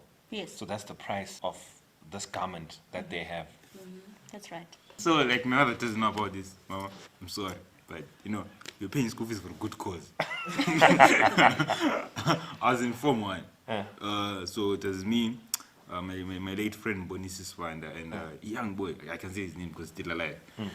We bunked school, right? So we organized. We know Form 1s were excited. So your mother paid fees? Wait. No, let's work with him. So we were trying to understand. Your mother had paid fees that term. Yes. Then you decide to refuse for the fees to be used. Yes. So it was closing days and we heard that. Oh, now wait, I know. I see where you're so you know Kumalo Primary. It's this beautiful, this lacquer. I'm telling this lacquer, this hand of a hand. Yeah, that's the best way to describe it. So we decided, let's go and see.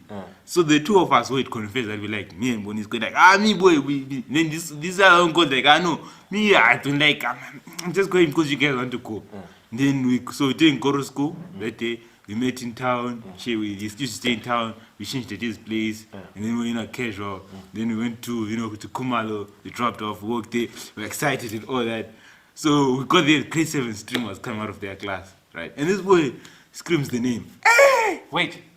Grade 7. Wait. You were in Form 1. Form 1. You did all this for a grade 7.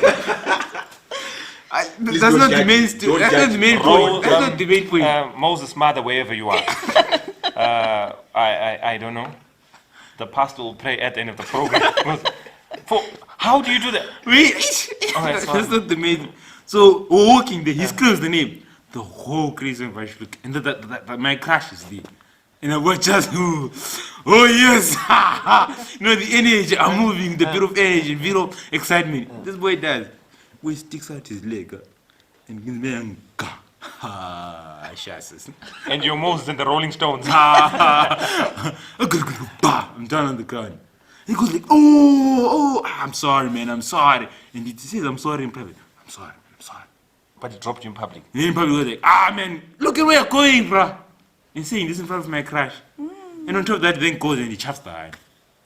I was touched. Did she say yes? Yes. So you're dropped by your best friend and she dropped you also?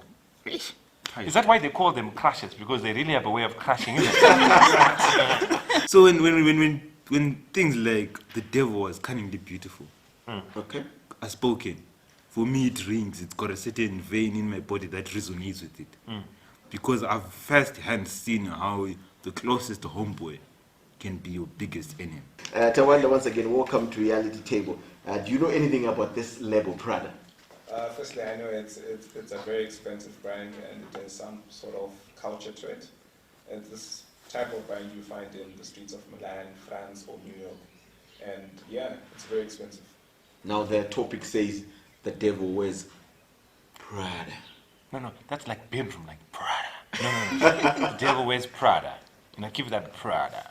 Like Prada. Yeah, your bottom lip and your tongue. Well, I will not even try that. But we are basically describing as, the closest people to you can be your worst enemies. Have you ever been in that? Actually, let's ask Tawanda a direct question. Have you been played dirty by your boys? I wish I would say no, but unfortunately yes. And the hardest part of the devil wearing Prada is it's costly for you.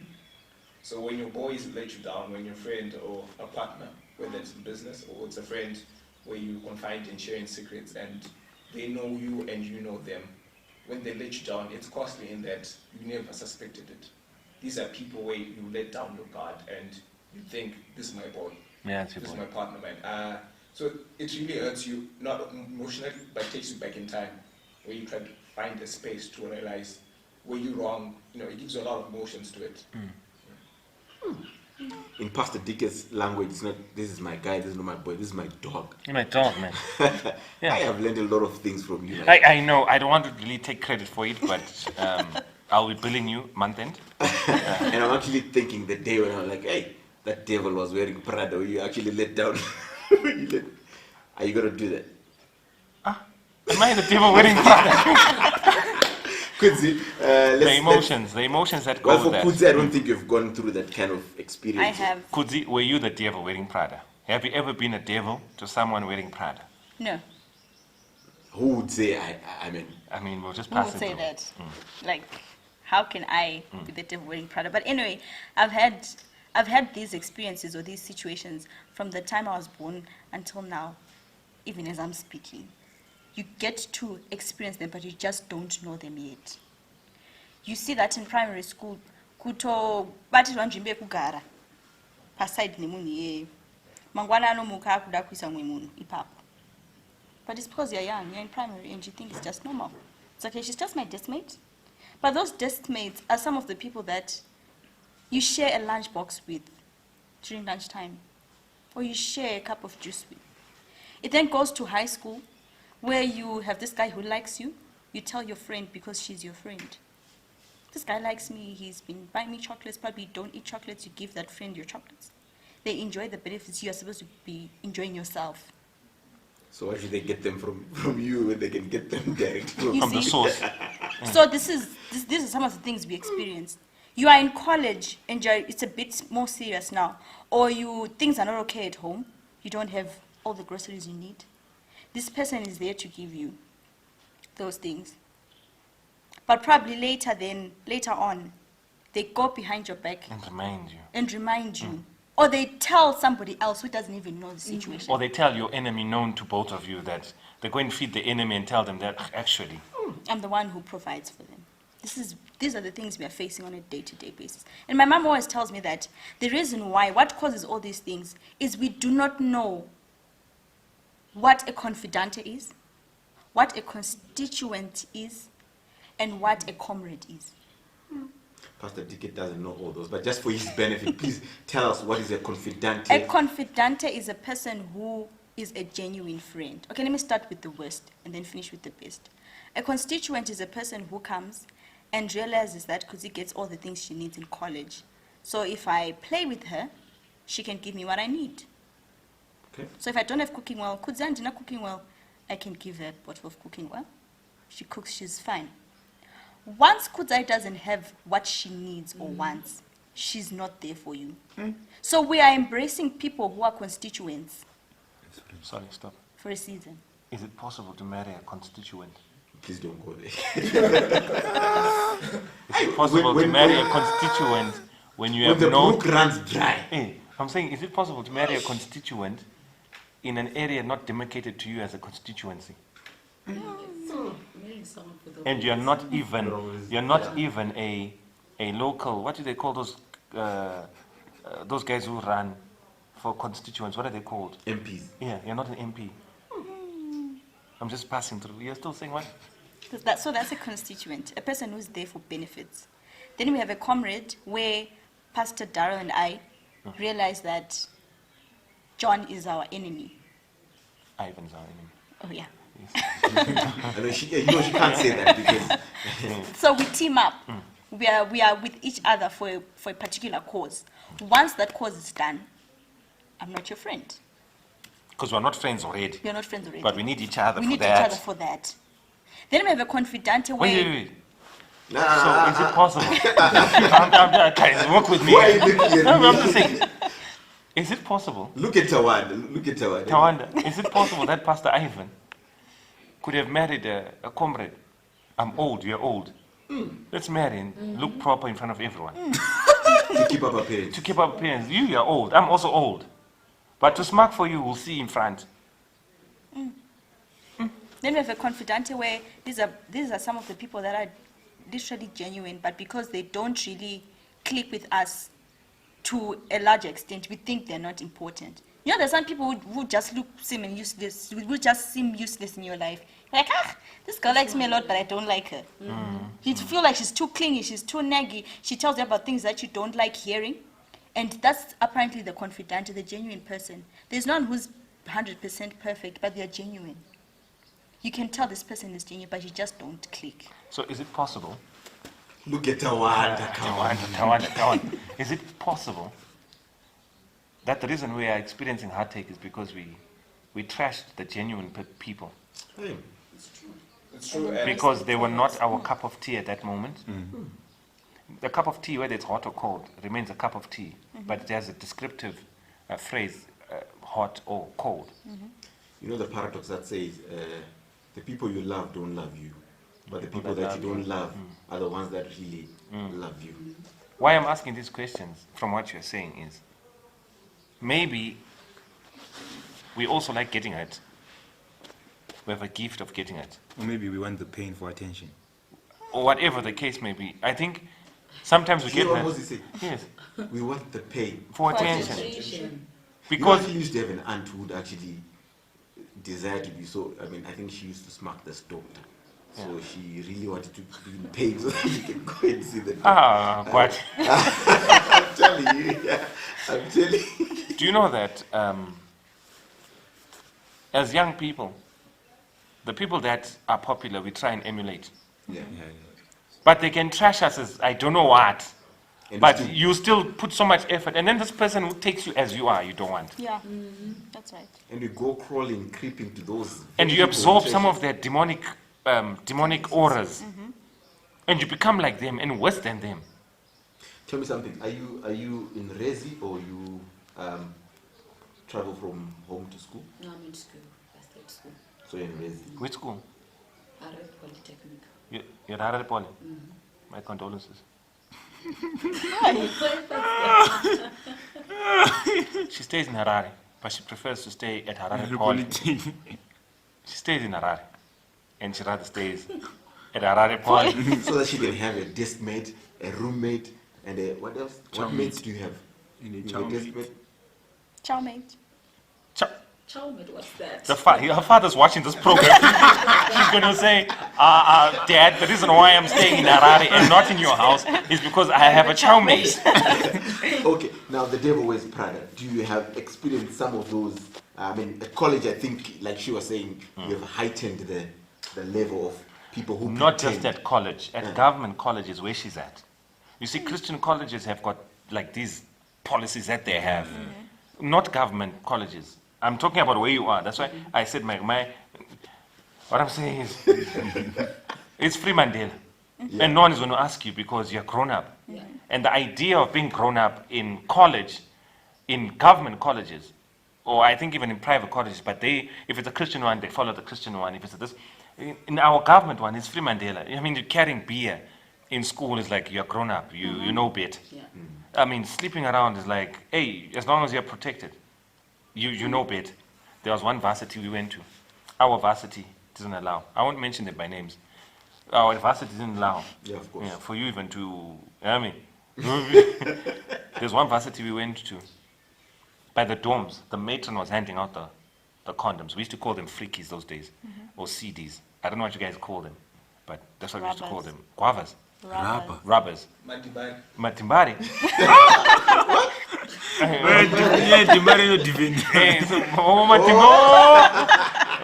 Matimbaris. Yeah. So it was normal. It's normal. In our institution, that was not normal. You can't do that, right? So in some places, that abnormal stuff is normal. So when she's at res, she may see more than you think, or she may be exposed to more than you think. It's up to her now to make that choice. But now if her backbone is like, her spinal cord is not so strong, you'll find she'll absorb so many different characters so that she can be the popular girl. And she can actually achieve being the popular girl. But with so many traits for everyone, to please everyone. So that's why I said, where you are, it just depends on who you are. Give us the experiences. Okay, at our school, it's for example, you have a room, you can choose anyone that you want to sleep with, a roommate. Sleep with? No, to stay with. Because when you say sleep with Moses, already his eyes become bright. As in someone that you want to share your room with, who is a girl, not a boy, Moses. So when you choose that, obviously you choose your friend. So like you have a friend, so that person, you can share everything, you can tell them everything that you want to go, where you want to go. But you're surprised, you'll be surprised, but you hear the next, maybe the person that is in your next room, he knows, then you'll be surprised. So what happens if the next person in the next room or whatever sports in here? How come everything, the every information is linked to that person? How come? So then you'll be surprised. My roommate, the person that I'm trusting, so you she's already sharing every information that I'm doing, where I'm going and what. But just so to hold you, do you sleep with your eyes closed, or now you have to sleep with one eye open because she's not sure? I mean, you've been. I think all of us have been through college or actually in college. You know that time where you walk and you now feel like everybody knows everything about me. Yes. And when someone just looks at you and they're just looking at you, yes, you actually think because someone told you what you thought they never knew. Yes. Now that betrayal of trust. Yeah. Is like, now what do people know about me? Guys, this is what happened to me one day. So I don't know if I should use this example because it's not safe for me. Okay, so this is what happened to me. So this homie of mine, our tight homies were like the youngest owns in college. You know when you're the youngest owns, I mean, we're just young. We're the young owns. You owns all fossils and what. The 4th years, I don't know if I tell you how we ate, because they were trying to make a plan. We ate. I think that first 2 semesters, it was like, please come to our room. Who am I not to go to your room? Because I knew nothing in mind, so come to yours. So Owens thought, because this Owens is a cough alone, is what? I must have a lot of money. I'm not going to tell you I got no cent, but come to your room. And you find a bowl, of, we used to call them off layers. They could take care of an own. So a bowl with, half peaches in syrup. And I mean, how they got all this stuff, I don't care. Who sponsored it? I'm saying for me, by the foyer there, you find, so you'll be talking to them and they're talking, they've got this hope that something's going to happen. In my head, I'm saying, that's 1 month gone, boss. So I had this friend of mine. So these girls would come and tell us, you guys are lacking. And I said, you know what? Yeah, if we focus on these things here, we're going to fail. Yeah, let them come. You can't stop them. But when they do come, don't take them to art. The boy wasn't there. The boy took it to art. When the boy took it to art, there was a time when we went for semester break. When we went for semester break, the boy came back. I'm walking into the the media center. Everyone's quiet. You know, there's a funny quiet. There's a quiet that you guys were talking, and now you're no longer talking. Then there's a quiet that says, this is what we're talking about. So I rocked up there. I'm looking at, hey, Owens, what's up? You like her?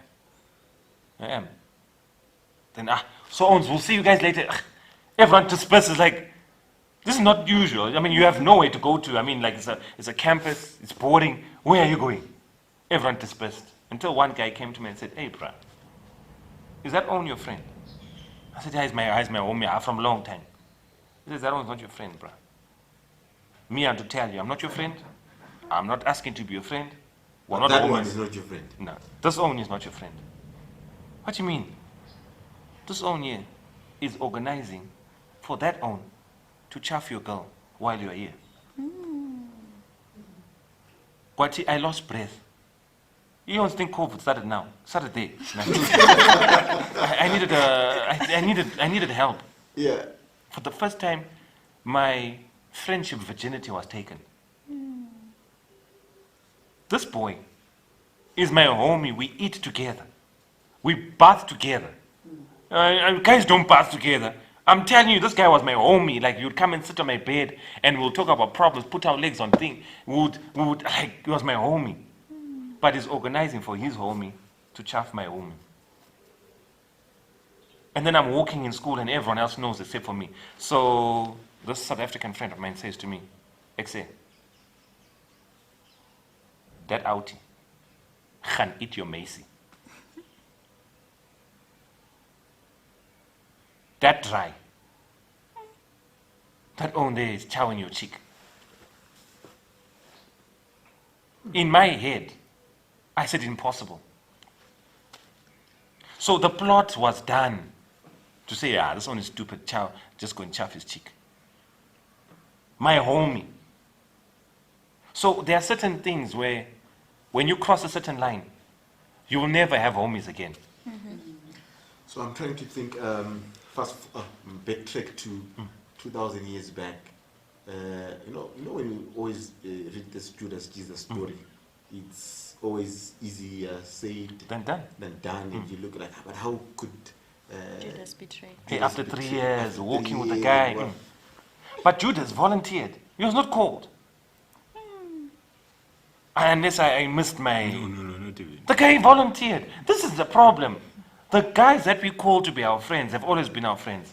Then there are those who volunteer to be our boys. I think this reminds me of a friend. Like last year, I had a friend of mine, and this is Christian said, so it won't be really nice hearing it. So this boy went to varsity. Why are you talking bedroom tone? Can you talk so that we can hear you? Don't shock us. We've agreed because we now know you. No, but talk loud so that we can hear you. This is going to be a shock. I'm just saying. Right. I'm preparing shock. Right. Now you so can there's a friend of mine who went to university. We were together at secondary school, boys' school. We were close homeboys. So there's a squad of us. 2 of them passed away. I think 4 of us are left now. We're going. One of us went to varsity. Not in Plaway, somewhere else. And met this amazing girl, fresh girl. Like, hey. So fresh, the guy gave away his goods. And the girl gave away his goods. And they thought they were one. So they were good? They were good. They were like even, you know the people when they post pictures, you can see that our force it up. Yeah. But these ones, when they were posting, goes, there's love. Yeah, there's love. He came back, introduced this girl to every one of us. So one of my boys, this tall boy, decides, oh. So among the group, all of us are like, medium, because we don't have much money. We're struggling, but we're making it in Zimbabwe. One of us is like, they drive a food tank when it's half, they go like it's empty now. That type of... Like what I normally do. Yes. so he decides to, hey. So the policy is, you don't talk to my girl. Like, what are you talking about? He decides, starts talking to that girl, starts with that girl. And then he's buying that girl 20 gig of data. He's not even touched about it, he's just buying, So now the girl is talking to this guy, and then I asked the actual boyfriend, why are you not like him? Crisis. You know, I saw 2 grown men wanting to give Bamba to Bamba and with all the other guys, chill. chill. It's not worth it. It's best you tell that girl. That was shade. But that's not important. That's you know what, Moses. Moses, let me stop you there. You know what? It's no more about logic at that point. It's not more about logic. I don't know why people want to say, "Oh no, leave her and walk away." It's not more about that. It's not about you. It's the girl will leave definitely. The bro code. Yeah, the girl will leave, but the bro code says you can't do that. So I'm bumpering you to show you that now you are a small own now, because you can't do that. You know how painful it is for someone to come up into your space. Yeah, like I'm telling you, I was studying theology. I met the boy in the passage. That own was huge, bruh. Like the own was like, I was an idea of a human being. I was his skeletal structure. But boy, at the corridors at night, I think I threatened that guy so many times, he almost gave me his mother. Because the way it came across, the way it comes across, the betrayal becomes, we were never friends with that guy again. What about now? What do you mean now? I mean, are you still friends? What's his name? But you're a pastor. I know. He was too. Well, we are on Reality Table talking about the devil wearing Prada. Sometimes it's the people who are very close to us who betray us. Join us after the break as we continue to discuss on issues that are really affecting us. And sometimes we don't know and we don't have places to talk about these issues. Matambudziko enyika ino anotikomba kuti tisakunde. Matambudziko enyika ino anotikomba kuti tisakunde. Asi tichatokwira makomo emiedzo baba kuti tisvikeko kudenga. Asi tichatokwira makomo emiedzo baba tichagara namambo weyonyika. Welcome back as we continue to know the devil taking the brands to the height of everything. The devil wears Prada. Okay, I think I've mastered Prada. Exactly. Okay, that's good. So, Tawanda, we're still discussing that sometimes it's the closest people that will probably betray us. What is better, to be betrayed by a friend or to be betrayed by a brother? None. Okay, let me ask you. Yeah? None. Oh, betrayal is betrayal. It's betrayal. Yes, Tawanda.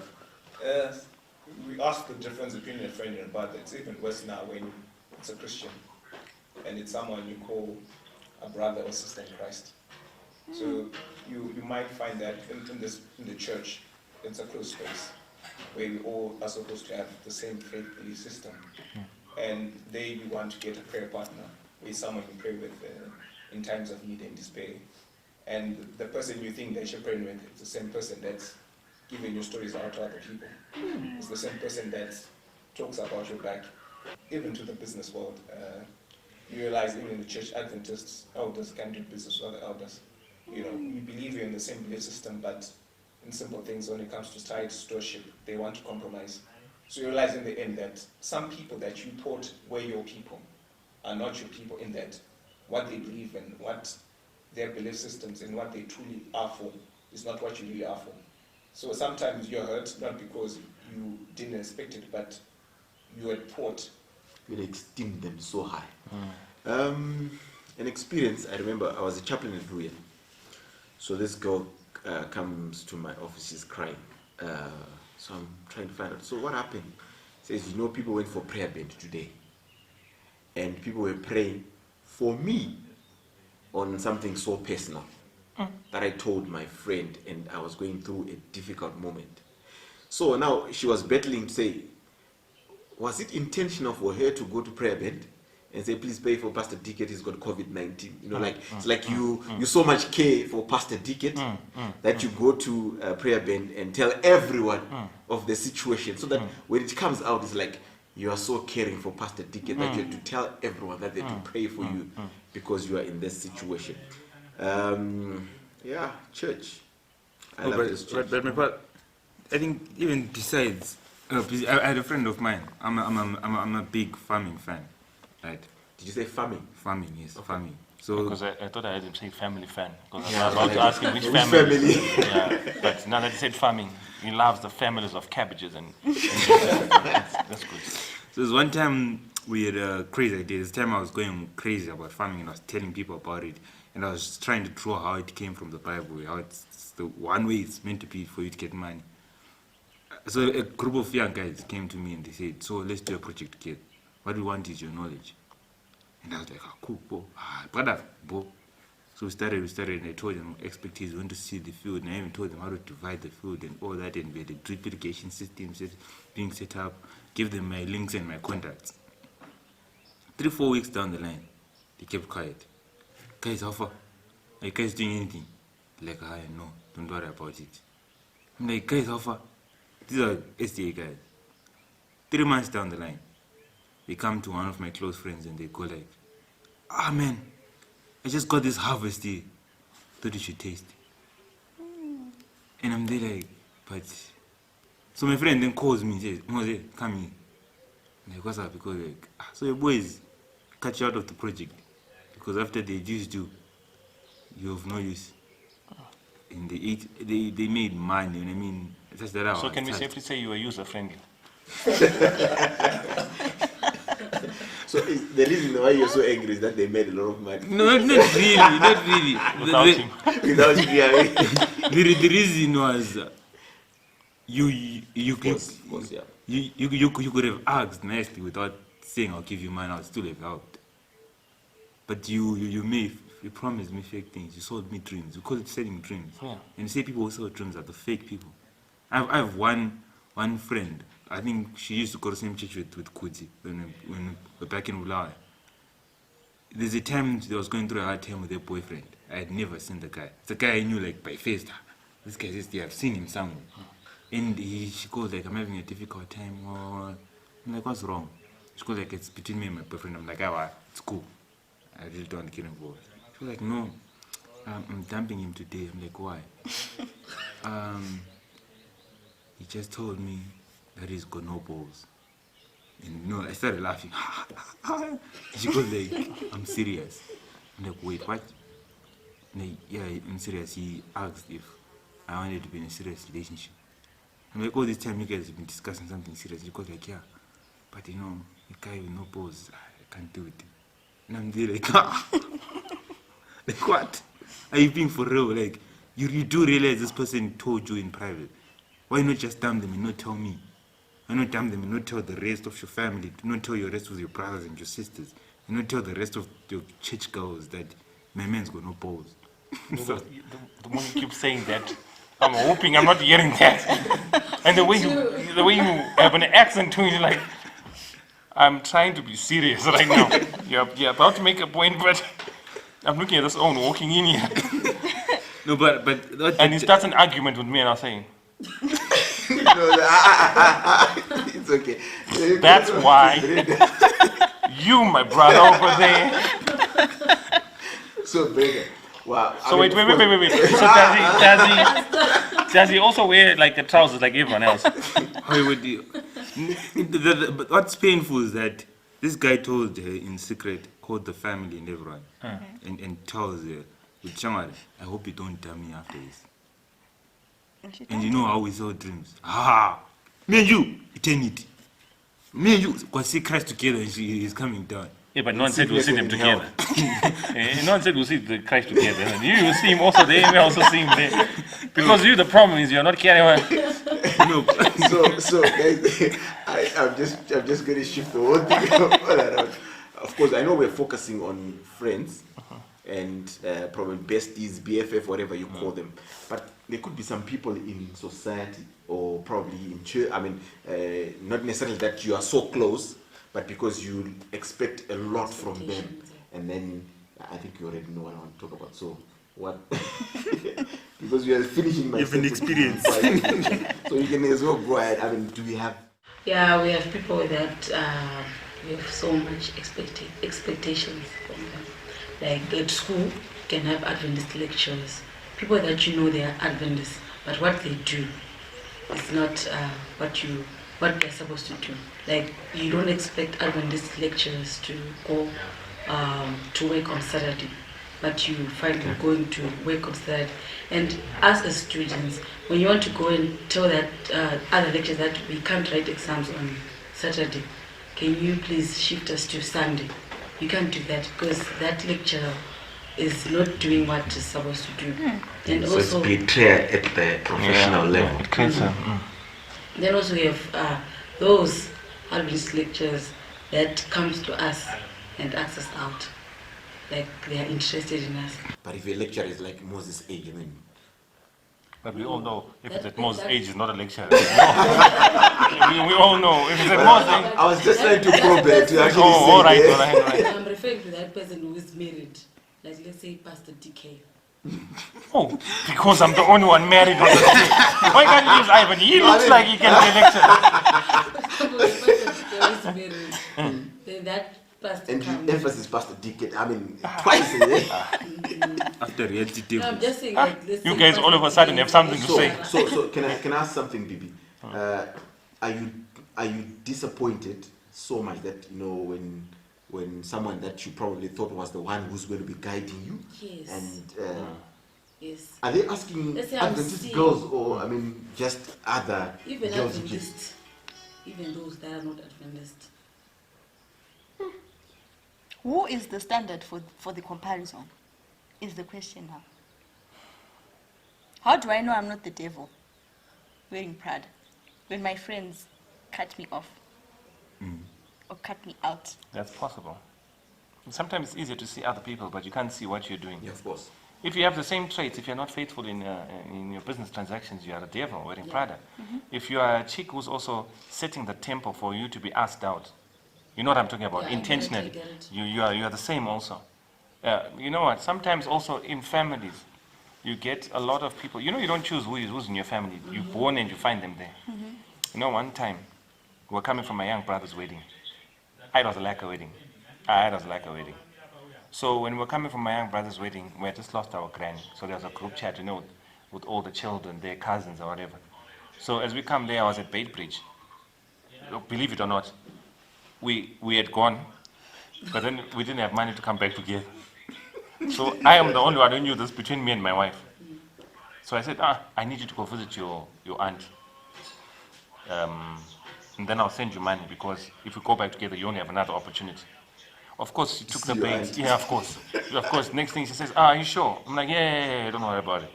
In my head, I was saying, if she refuses, yeah, I'm finished. So put me on the bus, we went. I was so relieved. But in my head, I was saying, so what's the plan? But I was on the bus. She was here already.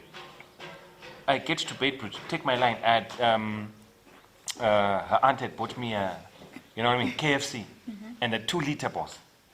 This was what I was going to eat on the road. I was in the zone.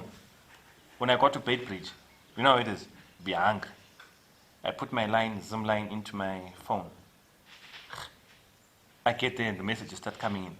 Remember that Granny's group where Granny had passed away? The title had changed.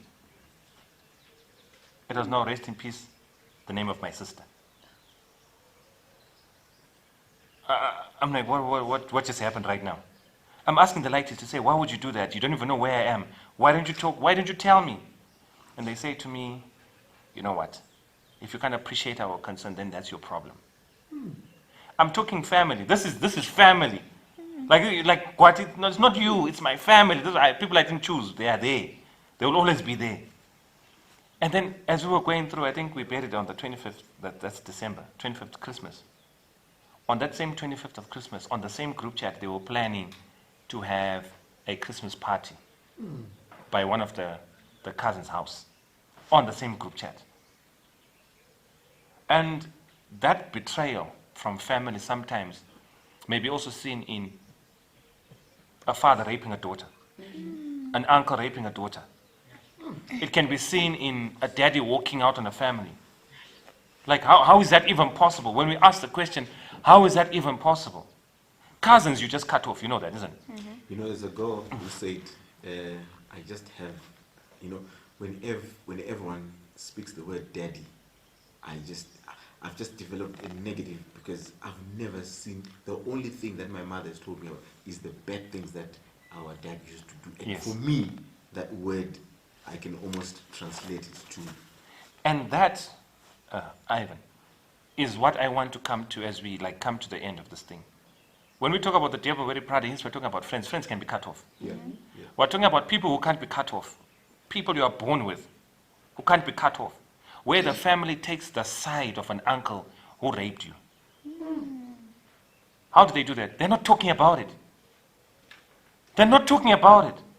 And they're saying, everybody knows. And then in your Shona culture, they say, no reaper, whatever. The reaping doesn't change the fact that this guy took something from me. It's only God that can come in at that point. Right?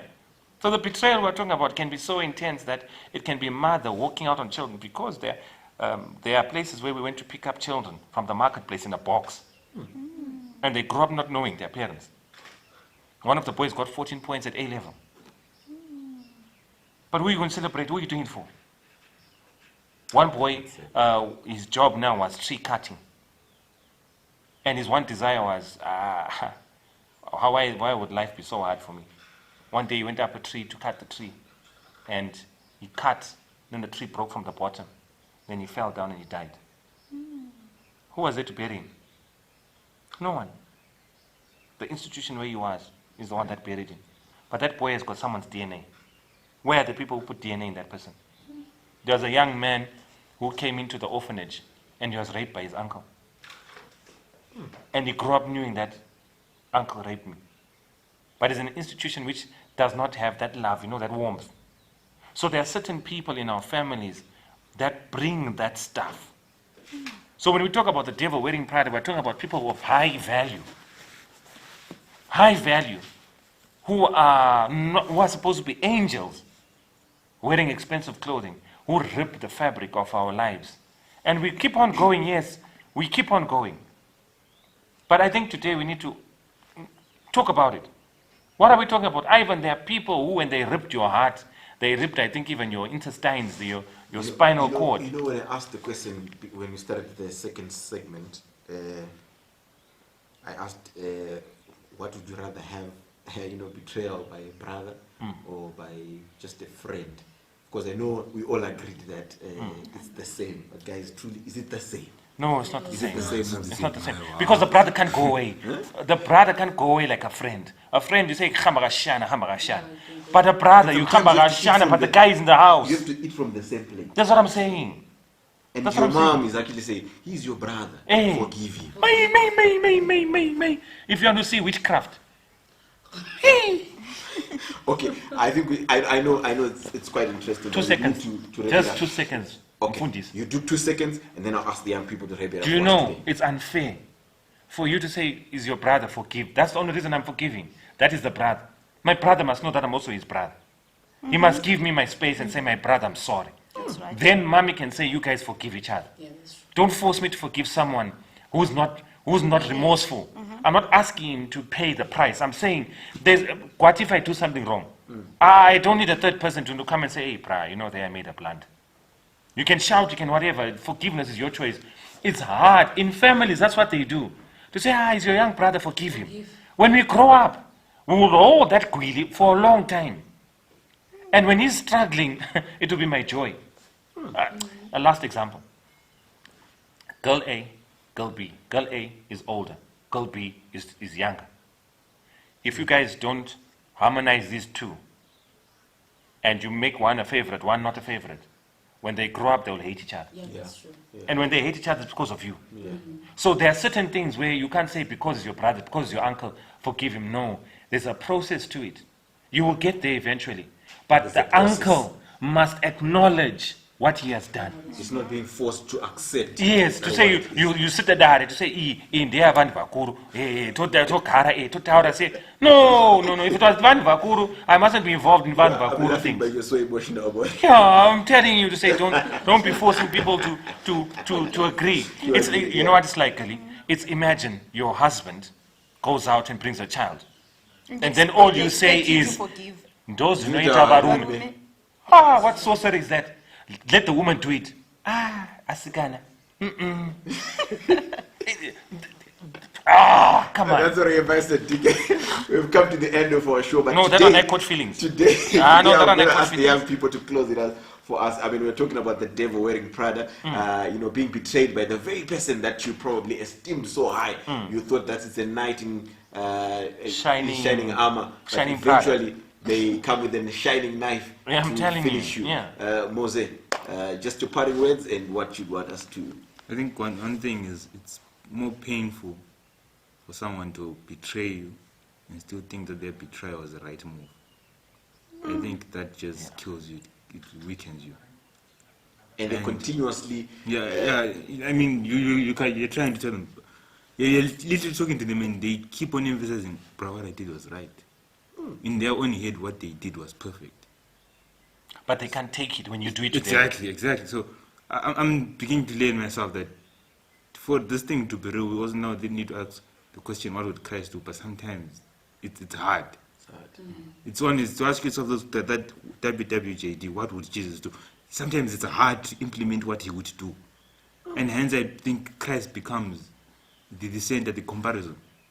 And I think it's one lesson I'm getting from this, that in whatever you're doing, in whatever relationship you are, however you are treated, you need you yourself to ask strength from Christ. I was reading Desire for Ages, and it says his rights were taken away from him, but quiet, and he was quiet but continued in labor. I mean, that's only Christ only can do that. You take my rights away from me, I will protest. I disagree. The reason why Christ could do that in his human form was he was always in prayer. Yes. We are not always in prayer. We are always on TikTok. We fight like TikTok. We fight like Facebook. I'm trying to correct the statement that says only Christ can do that. You can do it if you invest in prayer. Because when the situation comes, you are so vulnerable, my man. Your anger is not anger, like it's from somewhere. I think he just made it, even though he was hurt in quietness. Just like yes, that quietness. Comes I'm not undermining your statement. I'm correcting the fact that even the viewers will go home and say, no, this is only Christ could do this. No. Where I invest my time determines how I go through trials. What you feed the most is what will be Yes. better. Let me, I think Prada is actually a label for girls mainly. Yes. So allow me to leave it to the girls to conclude. So I'll go to you, Tawanda, and just give us your parting word to the young people and parents. When you said give to the girls to conclude, and you said Tawanda, in my head I was like, okay. No, I want him to go first. Then. All right. And then we leave it to the ladies. Yes. I feel like in all things, let's remember what Christ would do. It's hard for you to lose a friend or loved one through betrayal or through backstabbing, but in all things, let's remember what Christ would do. Christ would look at compassion, and in Christ's words, the heart of a man is deceitful, beginning of it all. I feel like we should always look at Christ, and how, as people, we always have room to falter. So I always think leave room for disappointment. Tawanda, do you have an ex? Tawanda, do you have an ex? Yes. Why didn't you forgive her? Who told you he has it? Have you forgiven her? Yes. You've forgiven your ex? Yes. Are you happy for her? Yes. Can you pray for her? Taro, why are you interrogating the other? Why are we wanting to talk things that we know? This is not adult section where we talk things to say, tozoona, and we will see. Let's tell the truth. If we have no conclusive answer, why put yourself in a corner? Why do you want to pretend? Guys, let's talk real things here. If you have an ex, there were days. Now you are feeling better. Now the Lord has worked in you. If you have an ex, and the clothes can. Yeah, the clothes can. There wasn't. You were in ICU at one point, and all these things. In fact, you were teaching the lesson, talking about forgiveness, but in your head you're saying others, but not this one here. Let's talk the real. If Christ is there, we are trying to be like Christ. But if you've had an ex before, in a second, you can forget the cross. In a second. Let me come to the ladies, but leave room for disappointment. That room for disappointment can become the main house. Let me go to Chris. I will be real. Please. I've always told my mom this. I know my mom is going to watch this, and she's watching. Hi, Mom. I always tell my mom that if I ever get disappointed disappointment or disappointed by somebody very close, I will be honest, I do not do what Christ would do. I've never done that because I allow myself to absorb the disappointment and the pain, such that when I make a decision after that, I make it knowingly. Most of us love making decisions because it's a relative, like you're saying. It's my brother, it's my little sister, I'll just forgive her. I don't do that. But what I urge the viewers or whoever who's out there who's watching, it's important for you to allow yourself to be human. This is what we don't. We want to be angels. We are not angels. We need to allow ourselves to get disappointed. Once you get disappointed, sit down, process it. Yeah. Even if it takes you a year. Forgiveness is not said, could you forgive 2 minutes after once is sorry? No. If it takes you a year for you to heal thoroughly, by the grace of God, do that. So that once you forgive, you have forgiven. And you can go back. And the thing is, we expect after forgiveness to go back to the same level that we're. Guys, that doesn't happen. It will never happen. Once you've taken my boyfriend from me, don't expect me to have the same respect and love I had for you before. This is for all the girls who are going to take my boyfriend. So you are speaking to the girl who took your boyfriend. I'll give an example of things that happen. Bring our boyfriend home. Hashtag bring our boyfriend home. I'll tell of things that happen to young ladies in the church. You get your boyfriend taken, or you get your stories spoken of. Even though they are wrong, even though they are sins. So you know what we do when your boyfriend is taken? You say, no, you know what? Then the Lord is speaking. It wasn't yours. Boy. And yet your heart was there. You know. And then I kissed the guy. Imagine. And now the guy is kissing someone else. And you expect forgiveness. But who made you guys sit next to each other? It was destiny. Should I cross over? Yeah, so let's allow ourselves to be real, to be human. Through that, through vulnerability, Christ then comes into the picture. Because you know what? I said just 2 seconds. I'm fekerating so that it can wait. No, it's fekera 2 seconds. Seconds, sorry. Okay. It is when you are vulnerable, when you are sleeping, that you bodla. In Devil, I don't know what you call it in Shona. Yeah, when you just go, and then God now starts saying, it's exactly what you do to me. When I'm looking out for you, this is whatever pain you are going through, that's what you did to me. Why is it always coming to the Hosea story? Yes. We are saying here, Kwati, don't force. 5. Don't. 4. 3. Don't force. Yes, Bibi. You give us the parting words. Afterwards, we'll ask Tawanda to give us a closing prayer. But before you, yes, I'll speak after. Before you pray, I want to give away my cap because me and caps, you don't like caps? No, I just want to give it away. Okay, I'm going to say this. Let's not have high expectations from people. Let's not put high expectations. But guys, that's not life, guys. Guys, are you guys dating? What are you guys dating? But you can't leave. I'm sorry. You can't date someone and not have high expectations. It doesn't work. How do you want to conclude us? High expectations. Guys, she's speaking. Let's hear what she has to say. Yes. Guys, I'm saying don't have high expectations of people. Just have I'm expectations. agreeing with what Tawan said. Let's give room for disappointment. But you know how hard it is to date someone you don't have high expectations of. Yeah, it's hard. You're not vulnerable. And vulnerability makes you do stupid stuff. And stupid stuff makes a relationship. So you know what I've discovered? These two are supporting each other. And I think it's perfect. I'm just saying, you know what, Bibi? It's hard.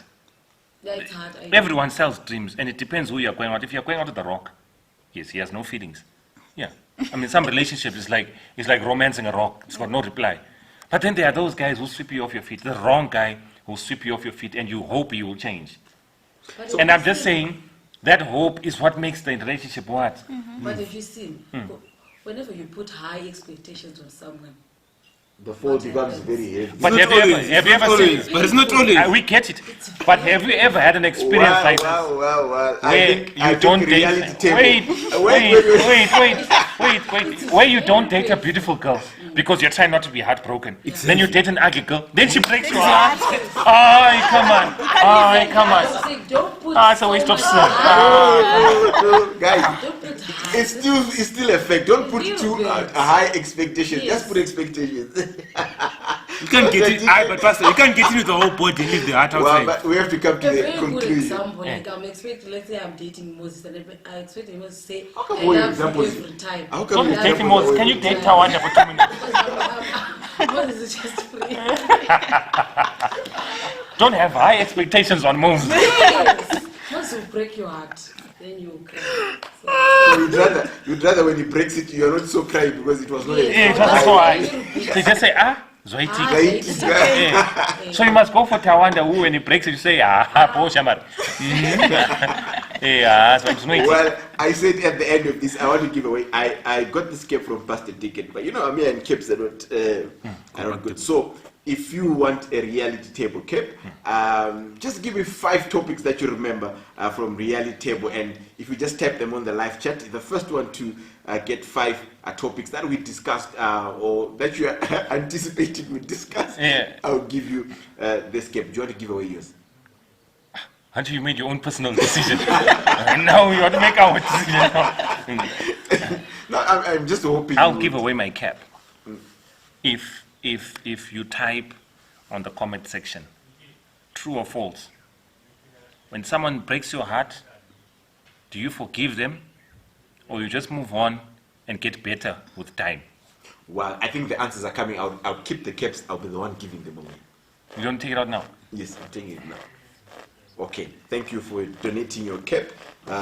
Reality table. Tawanda, please dismiss us with a word of prayer. I just want to say before I forget, the reason why we have lawyers and security companies is people don't trust each other. If people trust each other, we don't have lawyers. In a business transaction, we don't have lawyers in daily life. People don't trust each other. So always leave with disappointment. You know what I like about you? Now You defend your ground. Now that you said that, I have burglar bars in my house because I don't trust the next guy walking outside my house. I like that. Yes, Tawanda, you can favor it. As a close, Lord, we thank you for this discussion. We understand that without you we're weak, without you we're vulnerable, without you we can be compromised. May you allow us to have people, surround ourselves with the correct people, correct influence, correct society that molds us and creates us to be more like you. Thank you, Lord, for this time, and make us better Christians and not the devils in Prada. Pray for this in your life and heaven power. Amen. God bless you. Let's meet next week.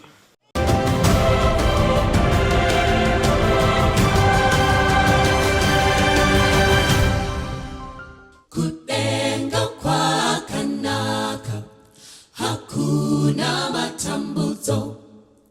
Jesu ndiye mambo, tichanogara naye. Kutenga kwakanaka, hakuna matambuzo. Jesu ndiye mambo, tichanogara naye. Kudenga kumusha wa baba mufaro chete chete nevache nevake ziso harisatira ona zeve harisatira nzwa izvo Kristu agadzirira vanotenda vake ziso harisatira ona zeve harisatira nzwa izvo Kristu agadzirira vanotenda vake. Kudenga kumusha wa baba mufaro chete chete nevache nevake hamatende ukanasi Jesu achiri kudana mukana uchiri ponasi wekunogara naye hamatende ukanasi Jesu achiri kudana mukana uchiri ponasi wekunogara naye kudenga kumusha wa baba mufaro chete chete never to never can kudenga kumusha wa baba mufaro chete chete never to never can never to never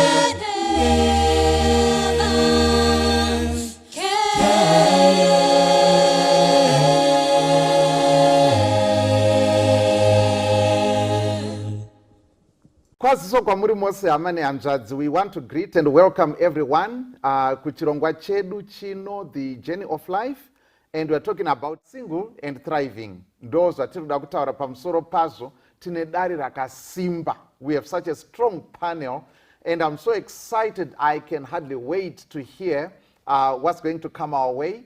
And so I just want our panelists to introduce themselves to you. Saka vachazvisuma kwamuri mumwe nemumwe wavo. Chimwe chezvinhu zvandavakumbira ndezvekuti vataure kuti what qualifies them to talk on the subject of singleness. Is it something they watched as a movie series? Is it something they read in some novel? Kana kuti nyaya dzavakanzwa mukombi? What is it that qualifies them to talk on this subject? So please share this link and tell somebody that the program is starting.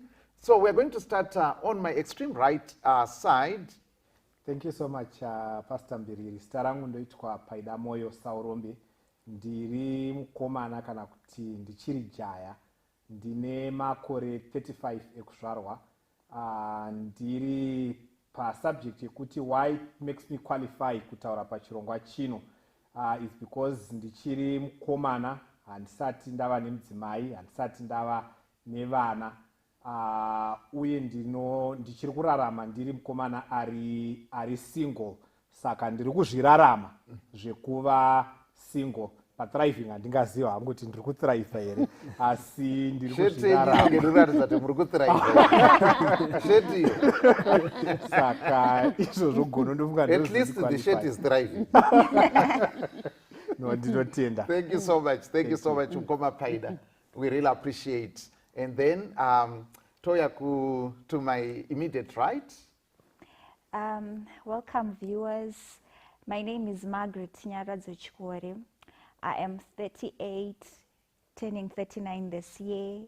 What qualifies me to be part of the panelist is I'm single, not dating anyone, still waiting for someone who's going to make me wear the white gown.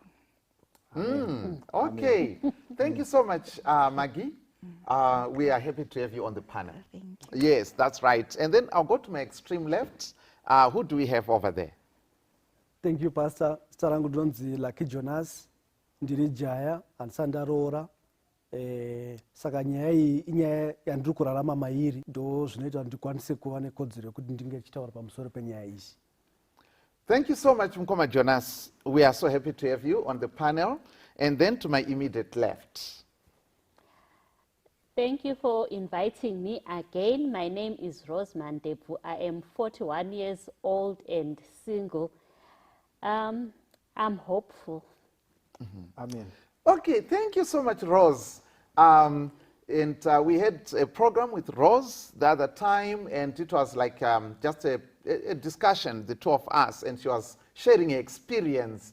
But the others have not articulated on this particular topic of singleness on this platform, at least. Maybe they have done so on their on other platforms. But so we want to welcome you and coming together as we are as a panel. Welcome one, welcome all, and to anybody out there, guys, ladies, single and hopeful, single and vibrant. We just want to welcome everybody. So let's have a talk. Let's have a conversation. As we are discussing here, we just want you to be sharing your thoughts, your comments, your questions, your insights in the chat. You can be typing them there. We'll see them. We'll definitely see them. So we appreciate the conversation. It's not just our conversation, it's our conversation together. Those of us on the panel here and every one of you out there. And so my first question to the panel is it possible for a person to be single, in other words, like not married, and be happy? Is it possible for a person to be single and happy, or one has to be married to be happy? Yeah, it's possible. It is possible. Can you justify your answer, Maggie? It's possible to be single, to be happy, and also to thrive in life. It's just as society, it has stigmatized and singled out single people. Okay, stigmatized and singled out single people. Hey, uzatutara nemunhu akaende kwaTsambe panapa. Yeah, akaende kuskuru, muri kuzwa here chingezi. Stigmatized and singled out single people. Wow. Okay. All right. Yeah. So, yes, you can. So, as I was saying, it's because of society. It's because of a culture that we have embraced. So that's why we are starting this conversation as single people. There are others that have been there before us, but they never got the chance to talk about it. So we are here to unpack it. So if I'm single, I can go to school. I can also work for the Lord. I can be a successful person. I can also contribute meaningfully to my family, my country, and the church at large. So nothing stops me because I don't have a title of MRS Miss. So the funny thing is, when I die or anyone dies, they still call me by my maiden name. That's what moves things. Okay. Not the title of being a miss. You see, it's just a name that you add to your name. Now we hear women fighting for barrel, using the barrel name of not changing their maiden names. Okay, but just adding the other. Adding that comes. So as a single person, I can achieve that. So there are laws, there are opportunities out there that I can grab with open hands. So what stops me is not people, it's me as an individual. Then the stigma finds me when I'm already moving. Okay, okay. So to anybody single out there, Maggie is saying no one can ride on your back unless you bend over for them to enjoy the ride. So she's saying get out of your way and get moving. Mkoma Jonas, is it possible kuti hanzi munhu anokwanisa kwa single and ari happy, kana kuti singleness is a sentence to a life of misery? Thank you, Pastor. It's possible for someone to be single and happy, or as the topic says, to be single and thriving. Because mukazvitarisisa in our lives, uchingokura wakangokura uri wega. Okay. And panosvika kuti kana wapinda mugwa uchangopinda mugwa uri wega. Okay, unenge uri single futi. Yes. So mukatarisa even science zvadzinotaura kuti mascientist mazhinji pavakadiscover zvinhu zvakawanda vakazvidiscover vari single. Okay. So izvozvo zvega zvinotaridza kuti they were thriving while they were single. Yeah. So it's possible to be Wow. single and thriving. Okay, thank you so much, Sister Rose. Then we're going to go kuna Mkoma Paida tinzwe kuti. Happiness is a choice. Okay. Every day, it doesn't matter whether you are single or you are married. Okay, it's a choice. It's a choice. Okay. You come across situations which may cause you to become unhappy or to become sad. How you react to situations in life determines whether you are happy or not. So while I'm still single, I choose to be happy every day. So happiness is a personal choice. So whether a person is married or single, it's a choice that you have to make. And for this panel, they are saying we choose to be happy. And zvanzi mascientists mazhinji akadiscover, kune mascientists mazhinji akaita ma-inventions and discoveries, and many of them were single when they made those discoveries and so on. Ngoma Paida, itipe itinzwi.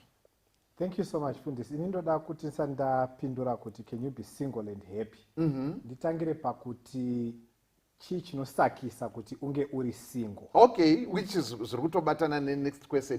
That's good. Chii chinonga chasakisa kuti unge uri single. Yes. Saka mukuchitarisa ichocho ndo chichadetermina kuti can you then be single and happy. Okay. Because vamwe chaita kuti vaite single, kuti vanga vari muma-bad situations avanga vari.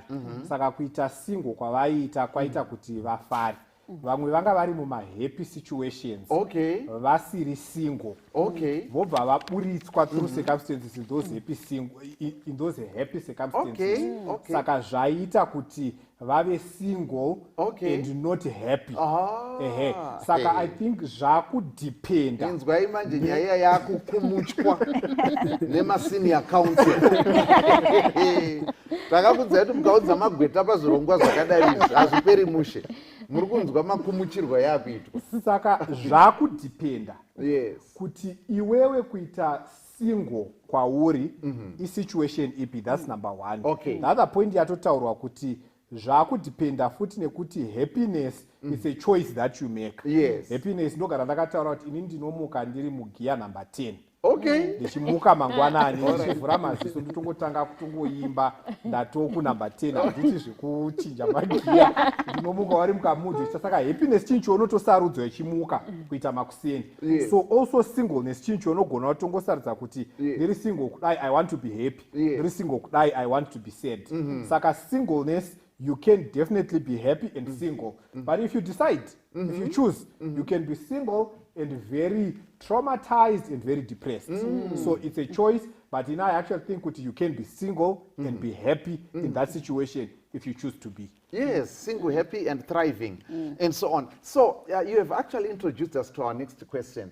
And sakamataura kuti kune vanhu kuti it depends kuti singleness yauya sei. So in other words, the way I understood you, ndezvekuti kune vamwe vanhu vekuti vanga vatori pachomanikidza vanga vatosha kuti pano ndingapukunyuka sei. Zvokuti paanoita single pacho anobva ati denga randini. Mwari makanaka. Now I can breathe. I couldn't breathe. Pane vamwe varutoti I can't breathe. You know? They are waiting to exhale. And then kuita vamwe kuti vanga vari mukufara. Vanga vasiri single. But singleness yobva yauya unexpectedly. Saka muri kuti vanokwanisa ku. But whatever the case, finally it's a choice that a person makes. And so on. Then in the case yevanhu vari panapa, vanhu vekuti they have never been in a marital situation and they have not been married and so on. Saka ngatimbotaurei kuti what are the factors that lead to singleness? Muri kuona zvakafanana nenyaya yekuti let's say unemployment. Hatigoni kuti munhu akagraduate last week, whatever, BBA accounting or whatever, obutonzi ari unemployed. Usually pane a technical term. Unemployment is used as a technical term yekuti munhu wekuti ari qualified ari kutsvaga basa and for a period of about 6 months as asiri kuriwana ndo panozotanga kupinda the term. Are we getting that? Saka isusu tiri kuti pamunhu ari kuzonzi ari single, what are the factors that contribute to that? Izvi takutaura takangotarisa nesociety because pambotaura nyaya yekuti kune stigma in society. Then kunozoita vamwe vanhu vekuti pada vachiri so young zvekuti they don't even think about that kind of thing. Vanongoti well kana iri challenge or whatever ndezvaningi inini muchato wangu ndiri kutoona uchiuya haatombofungi nezvazvo izvi ari mukomana ari musikana. What are the factors that contribute to that lead to a situation of singleness? Pama-factors that lead or contribute to singleness. Yes, apa toda kumboti tiite takatarisana nevanhu kuti they have not been married before. Yeah, like this panel. Right. Chekutanga chendinoda kutaura pane kaconcept kanoda kutaura kanonzi iko black tax. Right. Kanogona kucontributa kuti munhu ange ari single.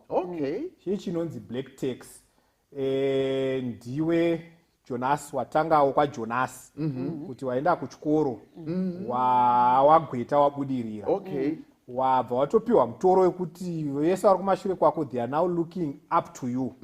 Saka focus at that moment haisisiri yekuti uchitsvaga kuti ubude muujaya asi focus yayo yekutoti nditi chizukuru chana chatete chiri kunzi mapatapata chiya because Jonas akuchikoro. Saka uchatoti utore zvimakore uchibhadhara black tax iyaiya pawanga waroda kuti urore paipai hapachaiti because uruti wakaunganidza ubva wanzwa kuti pane bhuru wangu anogara akati ubva wanzwa kuti tete vamedzabadza kumusha mari yaya yakuda unoitwa operation yekuti ubvise saka wochitombosasuspenda mapurogiramu iwayo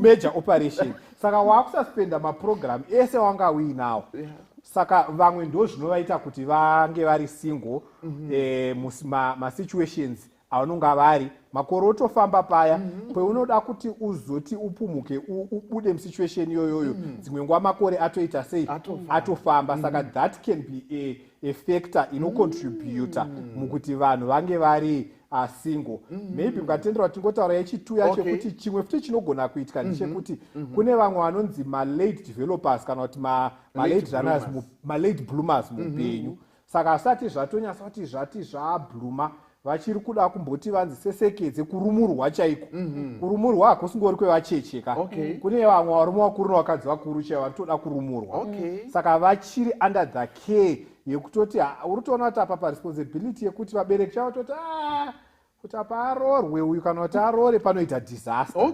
ngatichitombosesekedza makore echifamba muzoti masvika pasituation muti I think akurumurika akwanisa kuchengeta muri that can be a factor that can be a factor kuti vamwe malate bloomers and so on saka ndoti muti handizoti achandibatsira ndiani asi hazviko here mataura nyaya yeblack tax hazviko here kuvakomana kuti maybe vane kutya kwakanyanya kwekuti zvino ndikatora mwana wevanhu ndinozomukwanisa here asi ari kuzotambura hakuzi kutyawo here kunobva kwazonyanya kwekuti kunogona kuita kuti maybe vanhu vanonoge kupinda pachirongwa ichocho hatisi kudiscounta nyaya yemataura but inyaya ndirungoti kana paine anokwanisa kuzoibata paripo tikatarisa kuvakomana kunyanya pavanokura havagombedzerwe kuti achazove ibaba inini semwanasikana ndichikubvira ndiri kumahumbwe unenge uchinditeeraumba zvakanaka bika kana wakumba kwako uchazoita sei saka I'm already prepared for marriage than vakomana saka when it comes to commitment vakomana vanononoka than vasikana so that's why ifanira kuti ameno kuprimary I'm already dreaming nditori nemacolors muchato zvese but mukomana is not in the picture saka vakomana even kushanda they anopedza nguva yakawanda achitenderedzana nefashion necareer but kuseva kuti ndichazorora hazvisi mari usually kuvakomana vanokurira mutown but vanokurira kumusha manje vanotoziva kuti ndichafanira kuroora saka mari kawana ihuku achibva muhuku mbudzi achibva mumbudzi mombe saka ukaroorwa vanoroorwa nokomana kumusha mutose pavanooroora havacheme because zvinhu zvacho vakazviaccumulata over a long period of time saka black tax doesn't come in but vedu ava manje masalala edu maprofessional atinoda it's not in the picture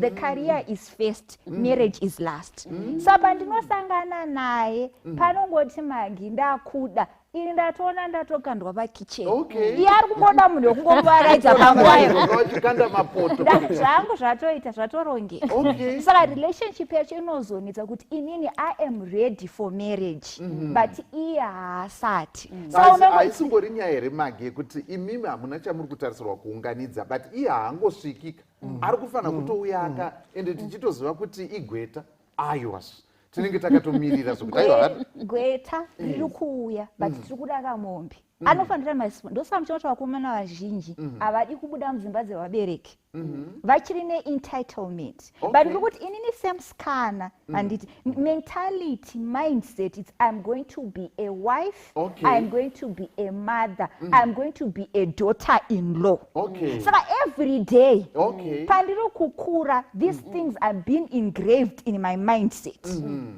kuti magi uchanotinyadzisa kwaunowanikwa ndozvauchazoita here uri kumba kwako mukomana no one does that so the mindset saka zvinotoita kuti adhilei kana kuti even zvaikwanisa kuunganidza nekuseveredza mindset ndo inenge isipo. Saka inini mukadzi ndatonayo ndatoita rinda wakatiwira. Okay. But wandakamirira tisi pasame platform. Okay. Takatosiyana. Wavelength dzasiyana. Hatisi kudhonzerana. Saka ndobakomana pavanozokomplaina kuti uri fast forward.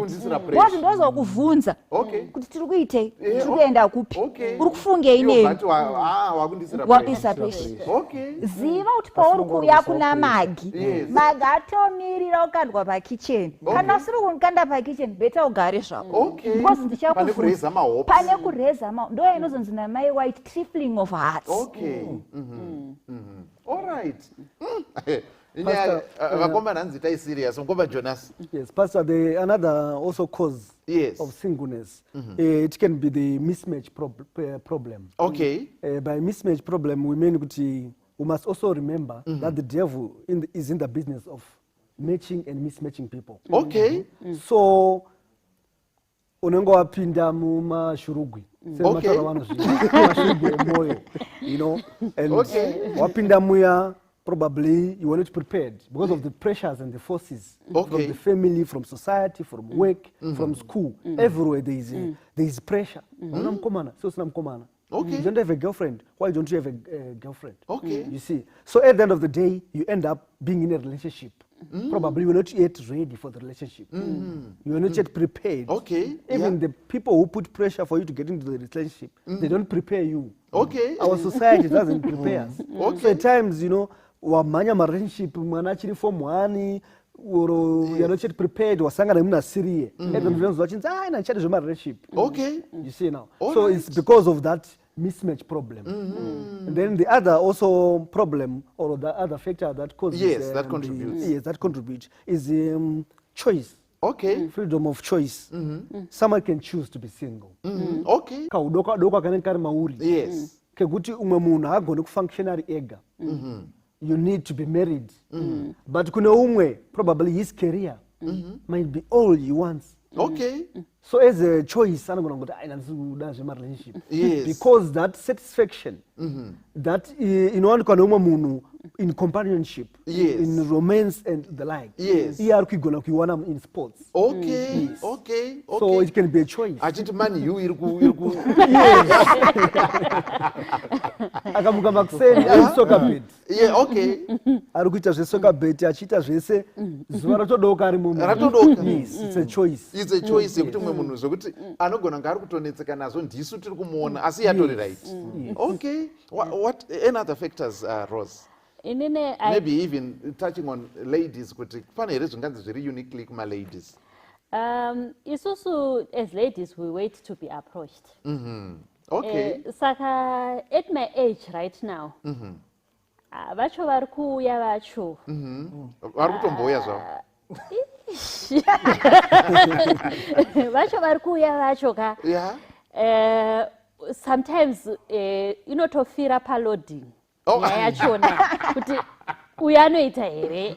Pakuload Yes. Okay.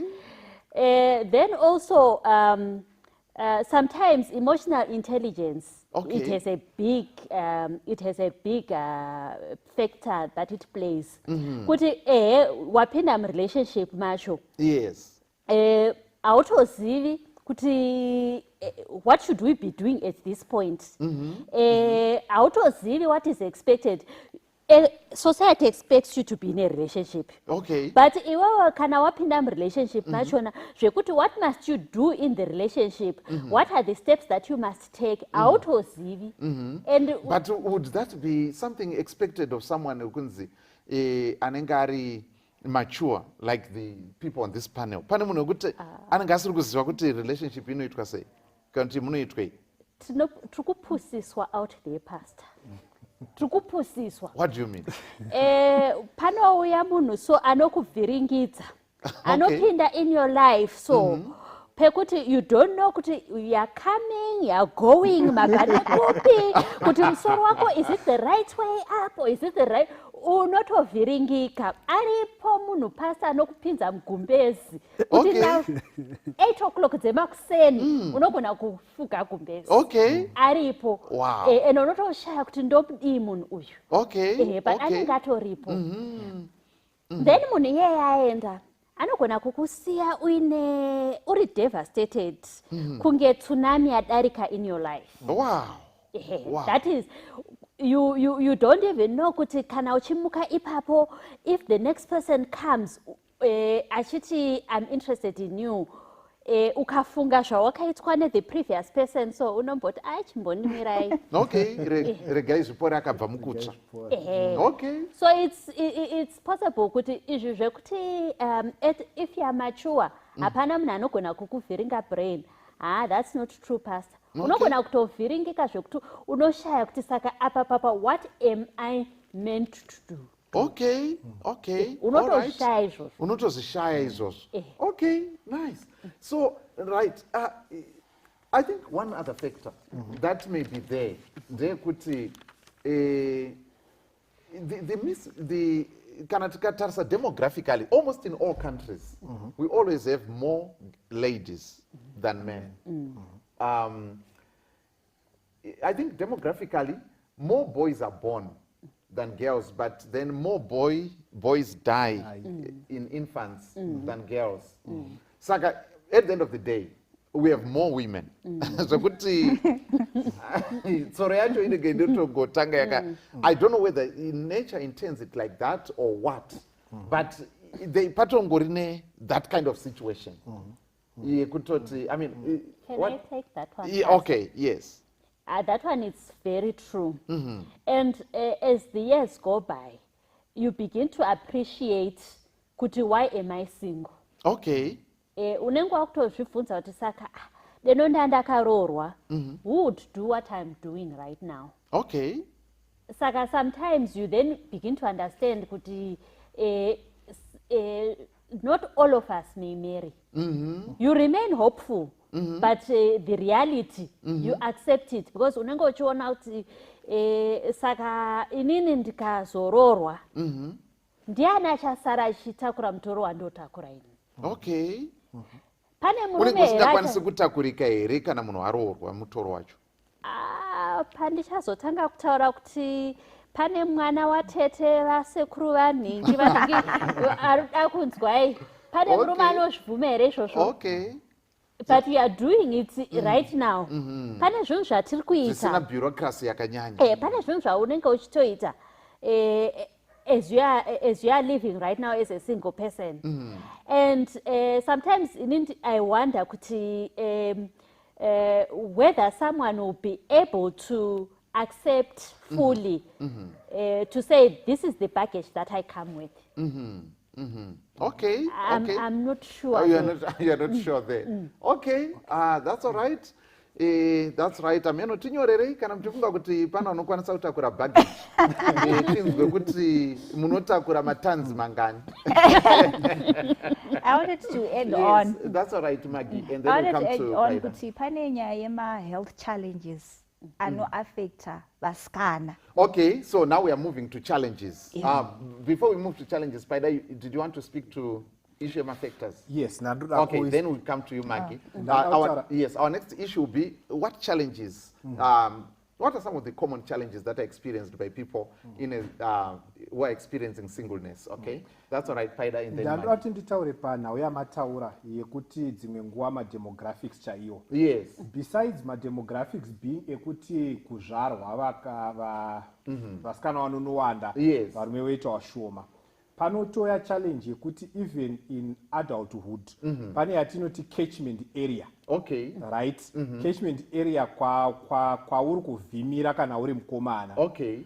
Kune zvauri kutsvaga here. Okay. Catchment area yako yakaita sei madzimai kana kuti vasikana kwamuri kuvhimirwa kwacho mune vavhimi chaivo here vari kuuya kwamuri. We take for example tinotaura nyaya yeyoking. Okay. Right? Unequal yoking. Yes. Right? Wotoona kuti hakuna ane geju rinokwanisa kuti muite sei ripinde pako pauri, so catchment area becomes so limited. Tiri papo ndoda kutoti nditaure, munoona dzimwe nguva besides catchment area mwanonga achiti ini ndinoroorwa nemuzimbabwe. Okay. Tine vatereri vari panapa vamwe vacho havasi muno muzimbabwe. aenda ari kunyika muri kodiaspora kuti umuwane muzimbabwean ane makwanisa acho ari kuNetherlands muzimbabwean musabata anotya Mwari mukaranga zvabva zvanetsa apo yo mabhokisi arida kutikwa mamwe asara ari blank uchitoona kuti ratoita dambudziko munototi aini ndochigara hangu ndiri chii ndiri single because catchment area yako yaita very limited hauna maoptions akaita sei akanyanya munototi it's better kuti ndigare ndiri single mumoti ndodaurorwa nemurungu iwe uri kugarako uri mamutoko hakuna murungu aripo kwamutoko ikoko saka zvonetsa wochitongogara uri pauri ipapo so that can be a factor and I think especially kucommunity yedu iri kudiaspora munoona kuti zvinonyanya kudaro kuti atori pachechi pekuti watotarisa waona kuti kana kuti hapana wezera rangu panapa varipo vacho ke vanoita but apa hatiki zvatonetsa saka ndizvozvo chaizvo saka pool of eligibles kana kuti vangakwanisa vacho ndo panogona kuita challenge iri kutaurwa namukoma paidai kuti tatanga on your marks vasikana vakatowanda okay kubva pakunozvarwa tatotanga vakawanda number 2 tochizopinda pakuti right panyaya yokutenda handiti ndizvozvo muchaona kuti even mukati mesangano rakaita se-Seventh Day Adventist the percentage yemadzimai is significantly higher than women in terms of membership it's significantly higher saka kukazoenda kunoita fedha kutesvera mberi uko tabva tazoti muNetherlands uri muSabbath uri saka tikuti isusu ndo mafactors handiti saka unozoona vamwe vari kunze ikokoko vanoti maholidays ese ndoti vana vaende kuZimbabwe vanoatende youth camp ndizvozvo maybe kuedza kubetsera machances acho ekuti and so on and so on zvinenge zvakanaka izvozvo okay zvinenge zvinhu zvakanaka vamwewo vanozvikwanisa vanotoita matrips avanouya back home periodically mumwe anoti once a year I go back home and so on and so on I've discussed with some achitaura saizvozvo rega ndisataenda pamachallenges rega ndibvunze nini kuti pane here kuri kunzi in society ndinoda kuti maladies imumbondipindura in society dai zvaikwanisika kunzi pane button unokwanisa kunodzvanywa kudai zvochinjwa kuti vasikana ndo vakukwanisawo kuproposa do you think it would make a difference story pana pamfundisi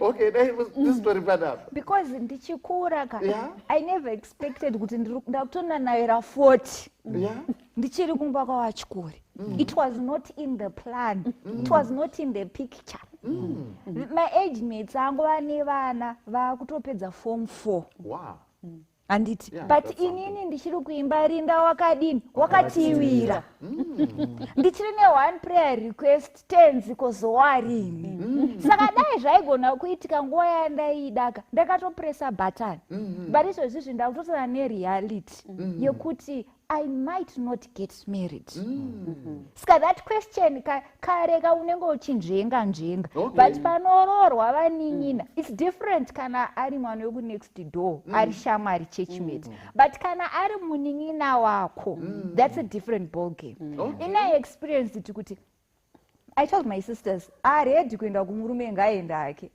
first aenda second but mwananga ndinaye kuma 30 pakarorwa 2018 I felt the gap kuti atondisiya inini ndadini ndasara saka inini ndikurasika papi zvotoda ndagona kupressa button mufundisi andatogogosheshe okay yes thank you so much Maggie that's very powerful. Pastor, one of the challenges inini that I had actually thought I was going to say is kuti as a single woman unogona ku-identify Mount Zion wako okay wotomu-identifya kuti uyu tense uyu ugodai ugodai Mount Zion cannot see anything okay atombooni Zion iri mumuti yakavharwa nemuti chega chega Pastor, ugomboti unoita stalking kuti wotevera ukanzwa kuti nhasi ari kupinda kuchechi kwakati newewo uriko ukanzwa kuti anogona kunge ariko kuyouth camp newewo uriko kuyouth camp ukanzwa kuti mainterest maybe aripo pakuita sei ariko kuzunde waenda kupi kuzunde but Mount Zion interest is zero. Tinenge tichitoaziyana Mount Zion but hapana zvaunokwanisa kuzviita. Saka, can we say kuti the culture but that culture kuti the guy is the one who has to approach. Do you think it plays a part in this situation? That is zvangazvingori free, I mean it's open. Kwese atanga. I think to some extent it does play a part, depending nekuti situations edu sekutaura kwataita kuti anonosiyana. Saka dzimwe nguvawo ichocho ichokwadi dzekuti dzimwe nguva vakomana vanopfeka mablinkers haatozvioni iye ari single hapana chaari kuona ari kuzviona kuti sisi varapa but haasi kuvaona iwo vacho ega haasi kuzviona ari kunzi handei kulanji kumba iye wacho haasi kuzviona iye chaakutofunga kuti lanji zvangu azviona kuti ndine nzara haasi kuona kuti aiyewa haisi lanji yori kuita sei ba haisi palanji saka I think that society yedu the way we are shaped, we are raised up, it also contributes zvinonetsera vasikana kuti vaapproach and dzimwe nguva mukomana ukaapproachwa reality ndeyekuti the way we've been raised wakutotanga kuita question mark yekuti munhu ari straight yeyu ndaapproach ako ari kuita uku zvino ari right mupfungwa dzake and dzimwe nguva the other side of it again zvakutokuraiza ego, you think you are now too special. Ladies are now actually approaching you. Saka I think nature yedu has always been the man is the hunter. And women like and love to be hunted. Saka tibatsire ngoma janaso when the hunter becomes the hunted. Atifanira kusvika here patime yekuti vakomana vakufana kuitawo open up. Kuzwa kuti maybe musikana anokwanisa kuya kuzoti expressa interest kuti mufungeka ndozviripo. I think, Pastor, the time is now. It's long overdue. The ladies should seize the opportunity. They should seize because like you said earlier, some guys are single because they're afraid. We talked about the boy child being afraid. And we have seen it even at high school. Even amongst our friends when we were growing up. There are others who are just afraid of girls. So if someone then approaches you, I think that can then help. It can make it easy. Again, I also ndakuwedzera futi papo Pastor. Panambotaura paya ndikati singleness imwe yacho inogona kunge iri by choice. Like someone are consumed nebasa anogona kusaona need.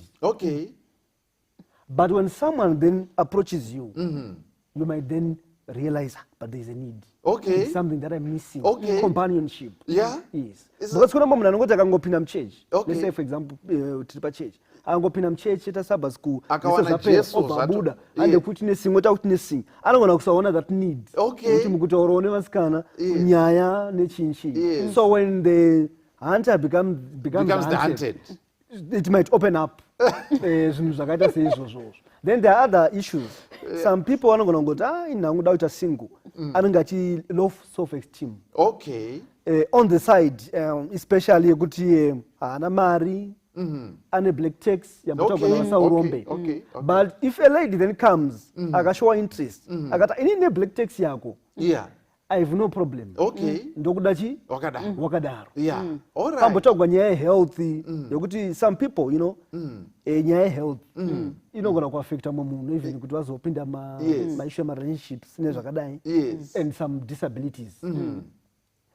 Saka isikati munhu probably ane challenge yema-disabilities ndiye anofanira kuapproacha but pamwe yari uchitarisira pasi nema-disabilities kuti inini have challenges with disabilities ndiyani angandide but there's someone atoona Mount Zion pari so if someone then comes to him and say no, I have no problem nema-disabilities ako ndokuda uri zvauri then help instead kuti agare musheu yake mukakakunu kake akazvivharira imomo achiti ndionekwa nani nezvandiri izvo something like that but someone then approaches him. Ladies, I think muri kuzvinzwira chiri mumusakasaka chinoita sei chinozvinzwira saka zviri kunzi panapa namukoma Jonas vasikanaka musarara neza mumukano pane mimwe mikana padai muri kutorasikirwa nayo pane vamwe nekuda kwelow self esteem anogona kungozviona ari gomo riya mutunga gore asi unogona kutoona kuti no hausi mutunga gore iMount Zion iziyoni gomo rinoyera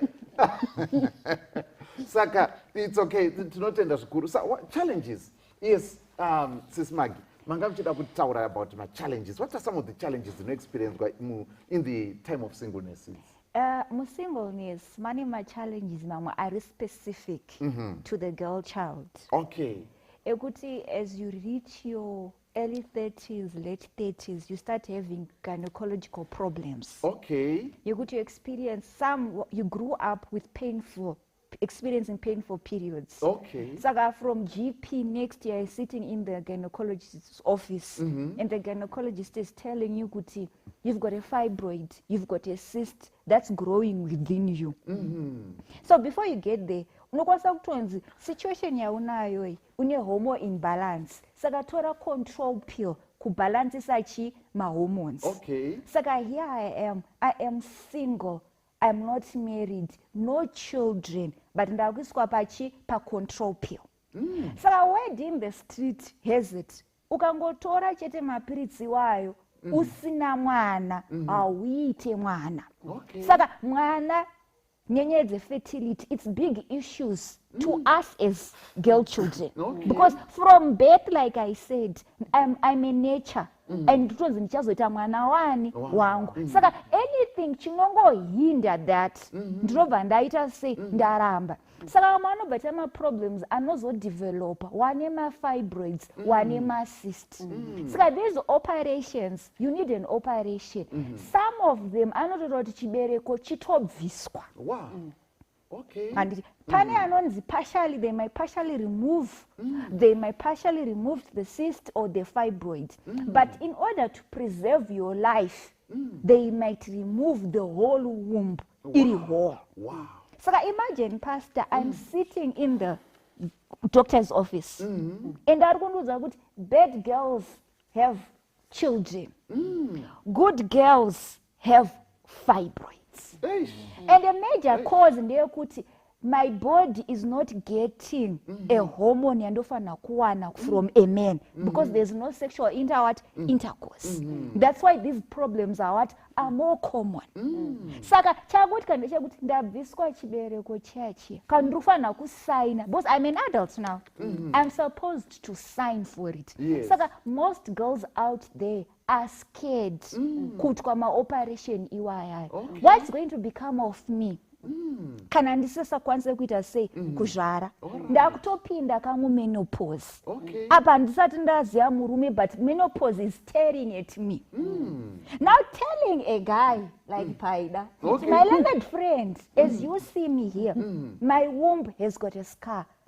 I might not give you 2 or 7 children that you want. Ne age, ndakuzvara ne operation, I might have a rupture. So panema complications. So the minute you're open enough to that guy mentally, emotionally is not prepared kuzvinzwa. Saka unotosara. Vamwe towards my end, vanotoonekwa nematumbu mahombe. Then word goes around the street kuti she's pregnant. Panozaita operation mota akabvisa. Patinoenda kuma camp, if you see that scar, makutotaura because you have not experienced it. Saka izvozvo ndizvo zvakonzera vamwe vasikana kuti regai nditodi nangu ndigare. Because menopause it's real, unotoisvika. Saka wotozozwa kana ndasvika menopause ndozodini. Then mukomana kuti umudze kuti ndatotsvaka menopause uri kutondorora ndakadaro. Saka those dynamics. Saka this is a conversation whereby we need kuudzanana kuma-youth camp kuchurch kuti these things are real, they happen. Then how can people survive? Ndokwanisa kutoroorwa kuvarungu, it's not an issue, but kuno kumanje inanstart. Okay, it can't. It will not work. Okay, it won't work. Okay. All right, so any other challenges, maybe quickly, in the interest of our time? Yes, Spider. I think Thank you, Maggie.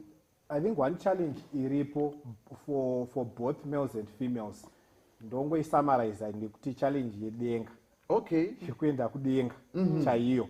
You keep for so long dzimwe nguva uri single, hauna reason. Dzimwe nguva pane vamwe vasitorina reason kuwira muchivi, because mwiri yedu haisi kuramba iri yakanyarara. Pauro anoshandisa izwi kuti unotsvangaite sei ngarori. Saka dzimwe nguva zvinotuma so mumwiri. Vamwe voguma wakuroora zuva rovira, mangwanani woita sei wodivhosa havo, woenda kuchechi vari single, manheru odzoka aita sei aroora. Saka I think those challenges dzekutoti tinowira muzviwi.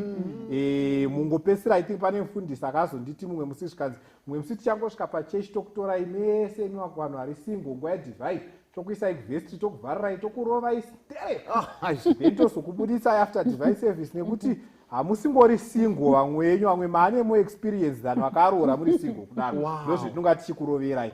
Saka dambudziko challenge iripo ndeyekuti yechivi chaiyo inogona kuita dambudziko chairo. Nekuti muviri unenge uchituma sezvataurwa zviya kuti maybe kana chingava chibereko chared chiri kuti zvino ndanguva ndamirira and so on, but saka roramba rava dambudziko. Mukoma Jonas, is there another challenge that you can think of? Ndofunga mazhinji acho ma-challenges abatwa. Okay, that's all right. I don't know if tangagona kutaura nyaya single and thriving. Okay. How can you be single? Yes, that's right. Ndopatira kuti tinopedze tiri ipapapo kuti more than just surviving singleness, how can one actually thrive? Izvi zvingaitwa nemunhu kuti hayo anyatsa kupfumbira zvekuti zvinooneka kuti pane ka-life kacho kane ka-that. Yes, Mukoma Jonas, maybe you can start us on that. Yes. We'll come to Rose. It's fine. Yes. Thank you, Pastor. Panachimboverenga zvangu. One thing that I realized, for you to be single and thrive, the first thing that you need to do is to focus on God. Okay. Psalms 37 verse 7, be still before the Lord and wait patiently for him. Let us not bow to pressure. Okay. We have to be still and wait patiently on God. Okay. Izvozvo zvinoleka because mukatasa zvinoita shumba kana ichida kuataka. Yes. Inodzova. Okay. Kana kuti irida kuataka mazebras inoenda ichidzova. Panongota one inongozopanika yobva yabuda pane dzimwe. Ndo inobatwa. Yes. So kazhinji kacho vanhu dzimwe dzenguva tinozvipinza muzvinhu muna ndaisireva nenyaya yekuti iyo hatigoni kungova still and wait on God. So sometimes you need to focus on God because being single is a phase for you to allow yourself to know yourself. Relationships, they come with attachment, with compromises. You have to consider someone before you do something. But when you're single, you have that time to yourself, to know yourself. So let us be focused on God and also be still and wait on him. The other thing that we need to do is we have to trust in God. Romans 8 verse 28, you know, all things work together for good, for those who love the Lord. Yes.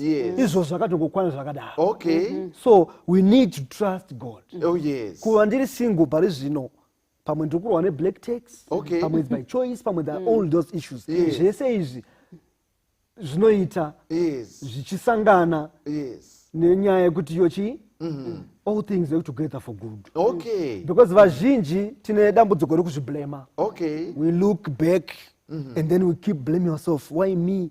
Why this? Let us not focus on what is behind, but focus on what is ahead. Yes. So that's another thing that we might need to do for us to thrive whilst you are single. Imwe story inopiwa yemukomana aidrive ma-racing cars. Yes. Saka mukomana uyu kazhinji kacho akanga asingawini achitadza. So coach vake vaimubatsira vanobva vasvika paari obva vati nhasi tova kupinda muresi yanga yekupinda bva vabvisa maview mirrors then akabva apinda muresi akanoihwina. He then asks the coach kuti konda so chichaitika ndawina sei pa zvikanzi coach paunga uchidriver ndaona kuti focus yako kazhinji yanyanya kutarisa pama-review mirrors uchitarisa zviri kumasure then you lose focus on what is ahead. So let us not lose focus, concentrate on zviri kumasure parelationship. Sometimes you blame yourself, ndosaka ndisina kurogwa zvakadai ndaita sezviri mberi. All things work together for good for those who love the Lord. Then you must always know that God is with you. Tikaenda pana Genesis chapter 13 and verse 23 tichitarisa panyaya Joseph, because Joseph is an example in many facets of life. The keeper of the prison paid no attention to anything that was in Joseph's charge because God was with Joseph. So in your singleness, know that God is with you. Mwari havana kukurasa. Ndopanozobva why me and zvakadini. Aiwa, focus on God, trust God, know that God is with you in that situation. You are not alone. That's good, and let's take time to know yourself. In Pastor Aaron Rusukira vanobva vati makamboona here kuti kudesignwa kwemota the windshield is bigger than mirrors. Saka kana focus yanyanya mirrors kudarika you won't make as much progress. Rose, single and thriving. I mean, I just want to encourage the single person out there to say to him, develop yourself. If you spend 1 hour on an area of interest every day, reading about it, in 5 years, you become an expert. Wow. Then also, plan. Plan. Think beyond your neighborhood. Think globally. Write your plans down. Set goals. Set targets. Conceptualize what you want to do. Then what's very important is getting started. Vamwe vese tinongofira planning. We never hatifiri try.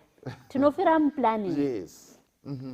In maths, they say 1 raised to the power of 365, it's 1. There's no change. But if you just add 1% and say 1.01 raised to the power of 365, you get 37. Wow. Ndambokuudzai. Hamungati handina kumbokuudzai. Yes, so how can we thrive? Tabudzwa panapa. Handiti muri kuona? Yes, how can we thrive? We don't want to just survive, but how can we thrive in singleness? Maggie. Inoda kuti zvoni kunyanya kuvasikana. Yes. People will talk. Allow them to talk. Because they are people. Saka problem yatinayo. Vanhu vakanditi tete Magi, sisi Magi, sensati ndarorwa. Zviso zvavanotaura zviri negative. Zvinopinda mauri to such an extent yekuti you lose your individuality. You are now trying to conform kuma norms evanhu. Someone once told me, allow people to talk because they are people. People talk. Because people talk. But in everything, hear God's voice louder. And it in here, how do I hear God's voice louder? It's having that personal relationship namwari. Isiriya yekuti tiri musquat. No, because inini kana nsati ndarorwa and it. If I'm to look mumira, Bible tells me for I am fearfully and wonderfully made. So the way I walk, the way I talk, and it. Ini nangwanda degree ndakudzidza but ndikana ndakagara pavafundi I do not kwana pamamona ipapo. Especially my glasses. Yes, nditori doctor. Ndiri kushuwira and it. But what I have learned is ndiri kutambana nani. And it. What am I feeding personally? What are my WhatsApp groups? And it. What are my Facebook likes? Zvese izvozvo zvine basa. But vasikana vakawanda une magroup eroora, weddings, what? It's not enough. What about your spiritual life? Muri kuona vasikana vazhinji kuchechi, we come toda kuroorwa and it. But Bible rinoti beauty is vain. Time is deceitful. Beauty is vain. But honor praise and honor be given to the woman that feareth the what? The Lord. The Lord. So my question to any lady like myself, how readest is thou? Okay, how readest thou? Panyaya dzeshoko rani Ramwari. ramwari. Yes. Ndo patinoona Mary, the mother of Jesus. And her difference between herself and Zachariah, Yes. when the angel appeared, she grasped kuti zvoni, I'm going to give birth. Okay. Though it had many challenges, she knew the scriptures. Akazvigamuchira, did not hesitate. The high priest aipinda imomo most holy place, akazvidhauta, akabuda asingatauri. Saka problem yatinayo sevasikana hativerengi, tinoverengerwa nevanhu. Saka what am I saying? As a single lady like myself, verenga shoko raMwari, farira kushandira Mwari. Yes. Now is the time. Now is the time. But vazhinji vedu, local church, you are not there. Unoita globe trotting yemachurch.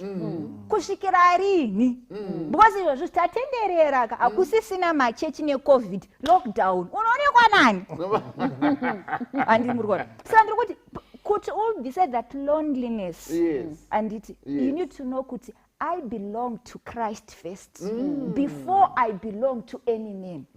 Christ loves me first before any other guy loves me. So that companionship, mnagona kufeel void loneliness. It's only Christ. So your happiness is not in a man. My happiness, fulfillment, completeness is in Christ Jesus. Him and him alone. So I mean, you know, cancel marriage people. Many women are miserable right now because they expected murume kuti afile void ya Christ. Saka inini ndikazororwa Mwari watendera havo. The way I'll handle my relationship is different because I know I am loved by Christ. Saka the way I do my things is totally different. Saka I'm challenging vasikana. Let's go back to the basics. Read. Shandira Mwari. Saka zvese zvinotaurwa it's noise because Christ experienced those things himself. And it tested in all forms, but akakunda because he spent 33 years very single. He had also had feelings, but but he completed the will of the Father.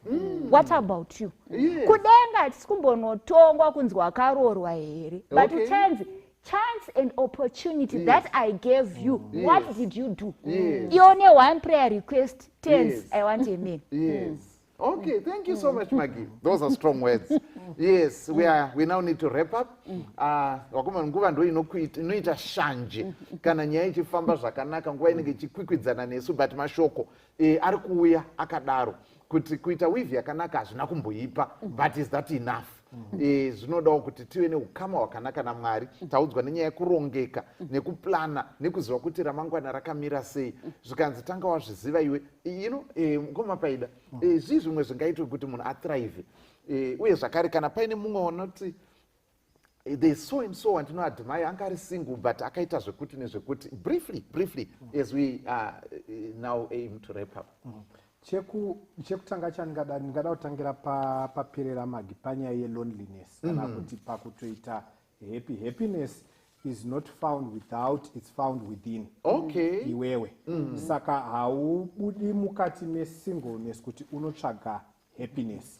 So you strive, I think yataurwa zvakanyanya kuti you strive by knowing yourself as an individual.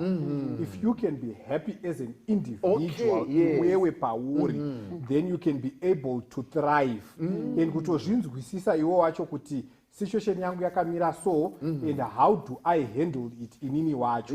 Zvataurwa kuti tisateerere manzwira hobhu zvazonzi kwakati. Ukateerera all those voices, they come and cloud your mind and become a very huge noise. But we need to listen to the still small voice. Rekuti iwewe as an individual, unogona kutova nemufaro pauri, you can actually strive and be who you are. I was reading the other day, Beethoven, one of the most famous composers of music in the world, he was a single person. The funny thing is, of course, he wrote a song to a lady waaida but yekuti nyara yambotaurwa namukoma Jonas akanyara kuendesa song iya yakazongoguma yangonzi to you and akafa achichingogeswa kuti to you wacho anga ari ani but he was a single person thriving.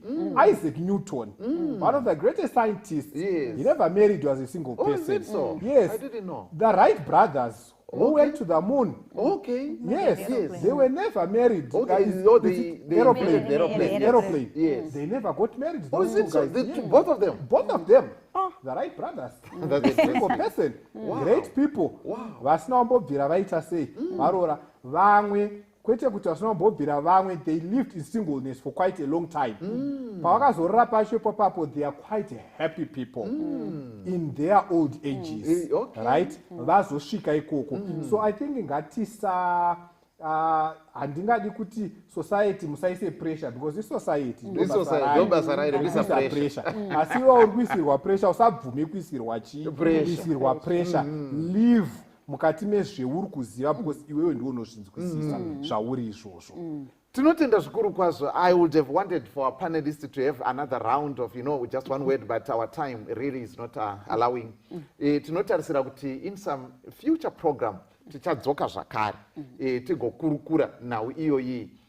May you send us your questions, your comments, your insights, so that we enrich the conversation. Tinotenda kuti when we come together, there's cross-pollination of ideas, which makes us all together more fruitful. Tiri pamwe chete kudarika kana tiri mumwe. Saka tinotenda zvikuru nekutandadzana nesu kwamaita mukati mezuva ranhasi. Ndoda kutenda zvikuru mapanelists vadare vedu nebasa rakanaka rakadai ravaita and taking their time to be with us. Ndoda kukutendai Mwari vakukomborerei, vakuitirei zvakanaka mumwe nemumwe kwamuri ikoko. Mwari vakuropafadzei. Panguva ino tava kuda kuti tinyengetere nekukumbira kuti Mwari vatikomborere vatiitire zvakanaka. Ndichakumbira Magi, may you please pray for us. Let us pray. Our kind and loving Father, Lord, we want to thank you for the gift of life. Lord, we want to thank you for the lesson that we have had. Lord, we want to put all the ideas and the points that we have shared. There's more that we could have said, but Lord, you know it all. In a special way, I want to put all the single people out there. Some have been so devastated by love. Some have lost hope. Some are nursing broken hearts. Some are into depression. Some are asking the question, but God, why? Lord, I pray, may you meet them at their point of need. Amen. Lord, your word assures us that you'll never leave us nor forsake them. Amen. You know them, each one by name. Society says a lot about us, that many are now afraid even to stand up and share your word because they feel inadequate. But Father, you've promised that when we are weak, Father, you are there to raise us up. Lord, be with them. For those in relationships, Lord, may you bless them, that they may be meaningful, that they may be relationships that are little heavens on earth. Thank you for hearing our prayer. In Jesus' name, amen. Amen. Zita rangu ndinonzi Watson Mbiriri. Ndinoti ngatisangane zvakare muchirongwa chinotevera The Journey of Life. God bless you. I don't possess houses or land, fine clothes or jewelry, sorrows and cares in this whole world my life seems to be. But I have a Christ who paid the price way back on Calvary. Christ is all and all, this world to me. Christ is all, yes, Christ is all. He's everything to me. Christ is all, yes, Christ is all. He rules the land and the sea. Christ is all.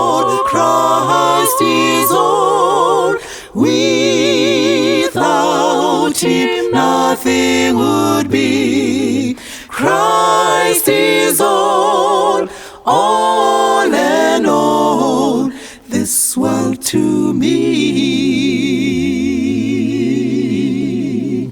Christ is all, yes, Christ is all. He's everything to me. Christ is all, yes, Christ is all. He rules the land and the sea. Christ is all, Christ is all. Without him, nothing would be. Christ is all and all. Christ is all and all. Christ is all and all, this world to me. Christ is all. I greet you once again, beloved of my Father. I hope that the Lord has been keeping you as he has been keeping me.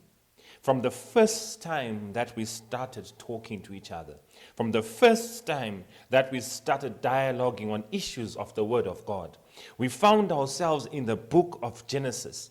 And in the book of Genesis chapter 1, we found that everything was becoming good. The Lord, our God, was in the business of creating out of nothing something that would make the world look a much better place. From nothingness, he found a place for something, speaking into space. And coming out of space was this new thing. And he would use his word to create. We found that in chapter 2, there was this introduction of human beings. In that chapter 2, it was as though it was a crowning act of the creation ceremony. We found that all these things were good and the Lord was pleased. The introduction of marriage, the introduction of the Sabbath. We found so many aspects. But in chapter 3, there was a sudden twist. As though it was a movie, as though it was a series. There was a sudden twist, a downing of the climax. We found a situation where there was a force that was found in the tree of good and evil. We found Eve moving to the tree, and after Eve had moved to the tree, we found that the devil heard her think aloud. We found a separation between a husband and wife. We found an opportunity of the devil as though it was an action movie. We found a situation where the Eve is now communicating with the devil at the tree because she knew a little bit of the truth. She then decided, no, I can handle this. We found that disaster after that. We entered into chapter 4 when Eve and Adam had been cast out of the Garden of Eden, the home that they had known, a home that was created for them. We find a situation, I can say they were in a situationship. We find them in a situation, an entanglement of sorts. We find that Adam and Eve were thrown out of the house that was created from them, and they were pushed out of this garden, and at that point they are fearing for themselves, they are regretting, guilt, everything. And we find that she gives birth to a young man and another young man. The brothers grow up together, but we still find another situation. You see, this sin seems to be passing down the line, and we find Cain killing his brother. And after Cain kills his brother in chapter 4, he rudely says to God, am I my brother's keeper? Should I be keeping my brother? And as we go down the line into chapter 5, we find that the age that man was supposed to live was forever and ever. But we find the age now will never increase again. From Adam, age started going down. From Adam, we lost the vitality of life. Never ever think your one decision will not affect the next generations. This brings us to chapter 6, and our sermon title is, As it was in the days of Noah, so shall it be when the Son of Man shall come. Matthew 24 verse 37 says, Jesus gave a warning that he has great meaning to us today. But as it was in the days of Noah, so shall the coming of the Son of Man be. And what do we learn from these events 4,000, 6,000 years ago? What were the days of Noah like? Moses wrote under the inspiration of the Holy Spirit, and God saw that the wickedness of man was great upon the earth. Every imagination of his thoughts and his heart were evil continually. Listen, evil continually. When the man slept, he dreamed evil. When he woke up, he thought evil. When he ate evil. When he was walking throughout the day, it was evil. Today, we find ourselves in a situation where people are thinking of evil continually. Sometimes you even get shocked how one man would have thought of such an evil. You find crimes that will bedazzle you. You find some sort of fornication and adultery that will bedazzle you. What time does human beings have to plan and plot some of the sins that we're in? And the Bible says they were sinful continually. Their whole imagination, everything they desired, their very desire was evil. All they wanted to do all day, every day, throughout the year was evil continually. Genesis 6-7 says, and it repented the Lord that he made man on earth and grieved him in his heart. And the Lord said, I will destroy man, whom I have created from the face of the earth, both man, beast, and every creeping thing, and the fowl of the air, for it repented me that I had made him. Listen, you need to understand something here. When the Lord was looking and he saw that things were good, he pronounced, this is good. When he made man, he said, this is very good. But here is chapter 6 of verse 6 to 7, where God is saying, I regret making man. Here's a question to you, young person. Here's a question to you. What makes you do the things that you are doing such that your parents regret the day they went into labor for you? What is it that you are doing that causes parents to regret? I want to ask the parents, what is it that you are doing today that may cause God to regret that you have lived so long? Many times, Christians, we hide behind Christianity. We hide behind verses that say, a righteous man falls 7 times, but he gets up. But we are not removing the sin. We have sins that we like. We have compartmentalized sins. Oh Lord, take away my sin, but don't touch this one. We have sins that we cherish. We are keeping them as though they are kittens, but they are cubs. When a cub grows up, it does not become a cat. It becomes a lion. Yes, a lion is part of the cat family, but we all know the diet of a lion. Whatever you feed will turn on you one day and devour you. We have times when we are saying to our children, hey, stop what you are doing. You are hurting us as a family. And to them, they are saying to you, you are old school. Let me turn the tables a bit. Some of the actions you are doing as parents, God is saying, hey, stop what you are doing. I am coming soon. And your response is, you are old school. This is a sad state of affairs. Why was God sorry? The earth was corrupt before God. The earth was filled with violence. And God looked upon the earth, and behold, it was corrupt. For all flesh was corrupted in his dwelling upon the earth. Then God says, I will not only destroy man, I will destroy the animals associated with man. Every creeping thing, I will destroy it. Let me make something make sense to you. Who suffers the most when a young man makes a girl pregnant? It is the innocent cow that was eating innocently while these two were doing what they are doing. Now that she's pregnant, it is that innocent cow eating innocent grass during the time to eat grass that is taken and used as a payment for what they were doing. It is that innocent Christ who died for our sins. When you and me are the accused, Christ takes the burden of our sins. God is love. He created all things to be happy.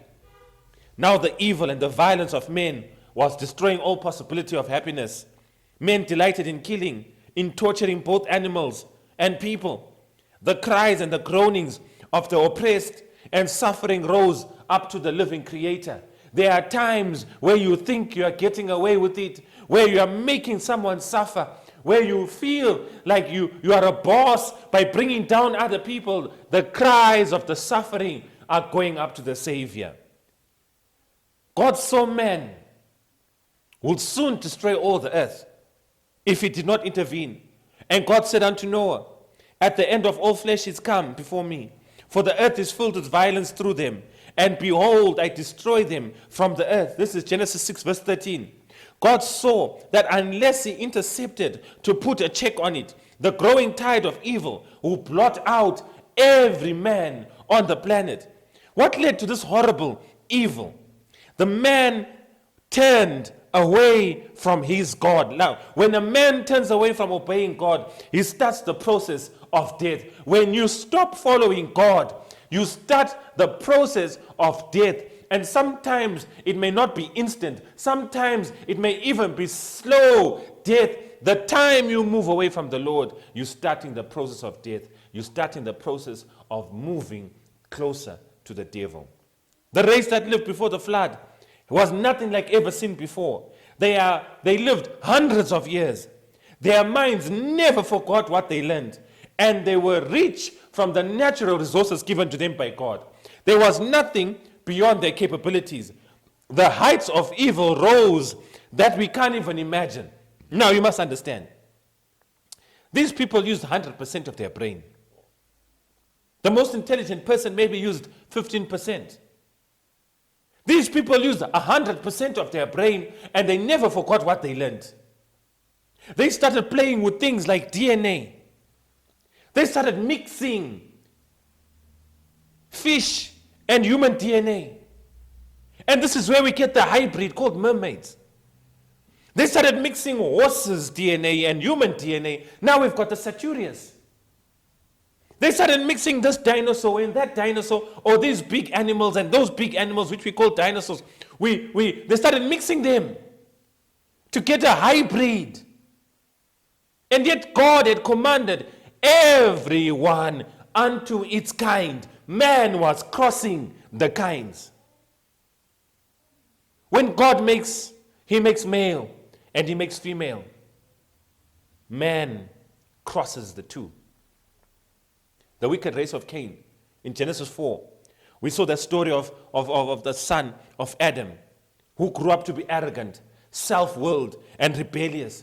He became the first murderer on earth, brutally beating his own innocent brother to death because he had dared to urge him to obey God. He knew he deserved to die, but as an object lesson to the universe of what sin will do when it grows, God allowed him to live out his life. Now I tell you, it is now dangerous to profess to be a Christian in some places because it means death.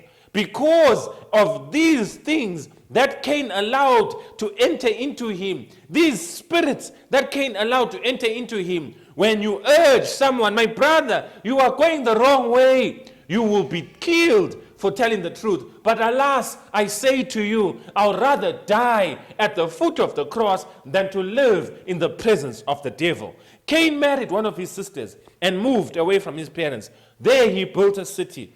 He invented a form of worship contrary to the worship of the Creator. That included idolatry. This is seen in Joshua 24, verse 14 to 15. Idolatry led to practices like killing and torturing in the name of worship. Today we see young boys being killed for the sake of worship. Young boys being killed for the sake of money. Young boys being killed in order to worship. I do not know what you are worshiping, but you are worshiping something. These spirits are present today as they were present then. Satan delighted in the race of Cain and he taught them many evils. There was a godly race that God raised for himself after the brother Abel was killed. And this was the race of Seth. You need to understand something here. Cain is living his life. The devil is delighting in Cain.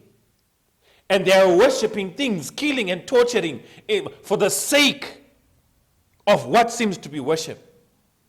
There was another race that was to be raised, the race of Seth. Although Adam and Eve had children, many children in the Bible only zeroes in on certain ones. After the death of Abel, the rebellion of Cain, Seth was born and grew up to serve the Savior and the Creator.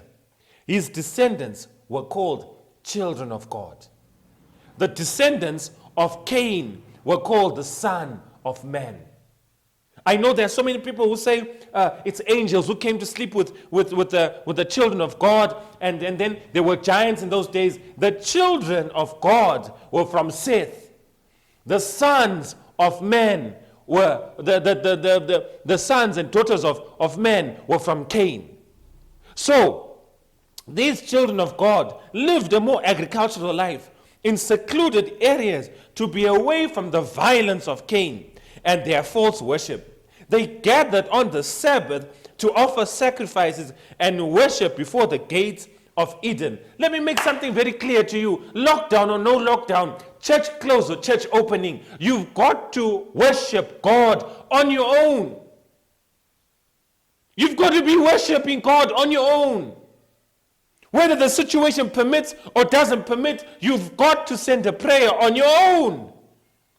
Prayer does not begin at the church. Prayer does not begin in the four walls that are dedicated to you. Prayer begins in your heart, in your house. By the time you leave your house as a family, you're already a prayerful family. When you get to church, you're a prayerful family, and you're a collective of prayerful families. There is no excuse for worship. Because these children, these grandchildren, were no longer in Eden. They were outside of Eden, but they still worshipped. There is no excuse for you young people. It is witchcraft for young people to say, I can't worship now, I will worship when I'm older. Older may never come. Older may never come. These children moved away from Cain's race. But as time passed, the women of Cain's race,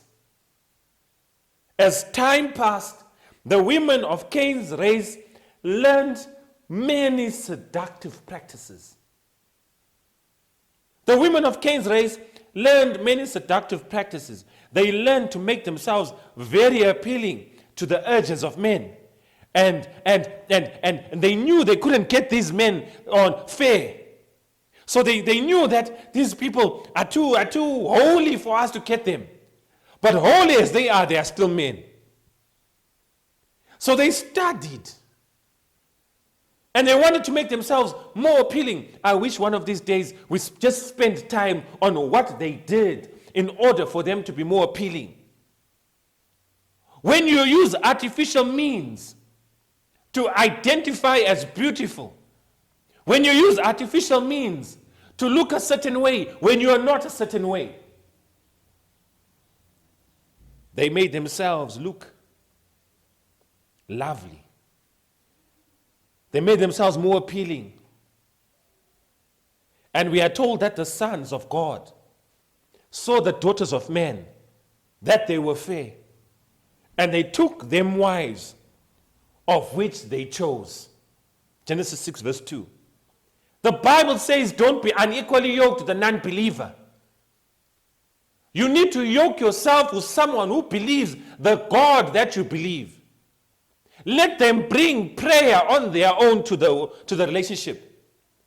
Let them bring worship on their own to the relationship.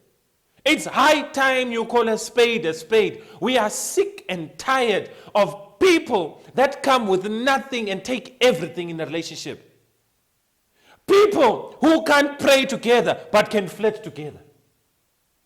People who don't make time to call upon the name of the Lord to bless the relationship. The intermarriage brought apostasy. Genesis 6 tells us that as the godly race of Seth mingled and intermarried with the rebellious race of Cain, men became mighty in their deeds of evil.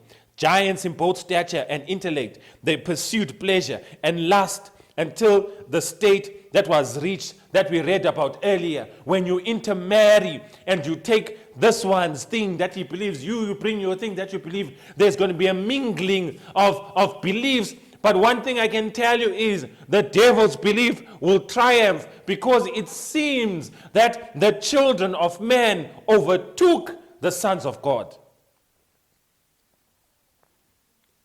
Only a few persons still served God faithfully. And they had to dwell in secluded areas for refuge from oppression and persecution.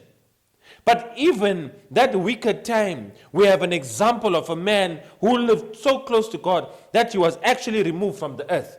He was taken to heaven, and his name was Enoch.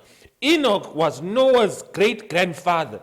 He took a hold of the faith of the hand of God, and he walked with God. We can do so too. No matter how evil the world is, you can be an Enoch. No matter how hard it is, and young people are losing virginity left, right, and center, you can purpose in your heart to remain pure. Not because people are approving you, but how can I do this in front of my God?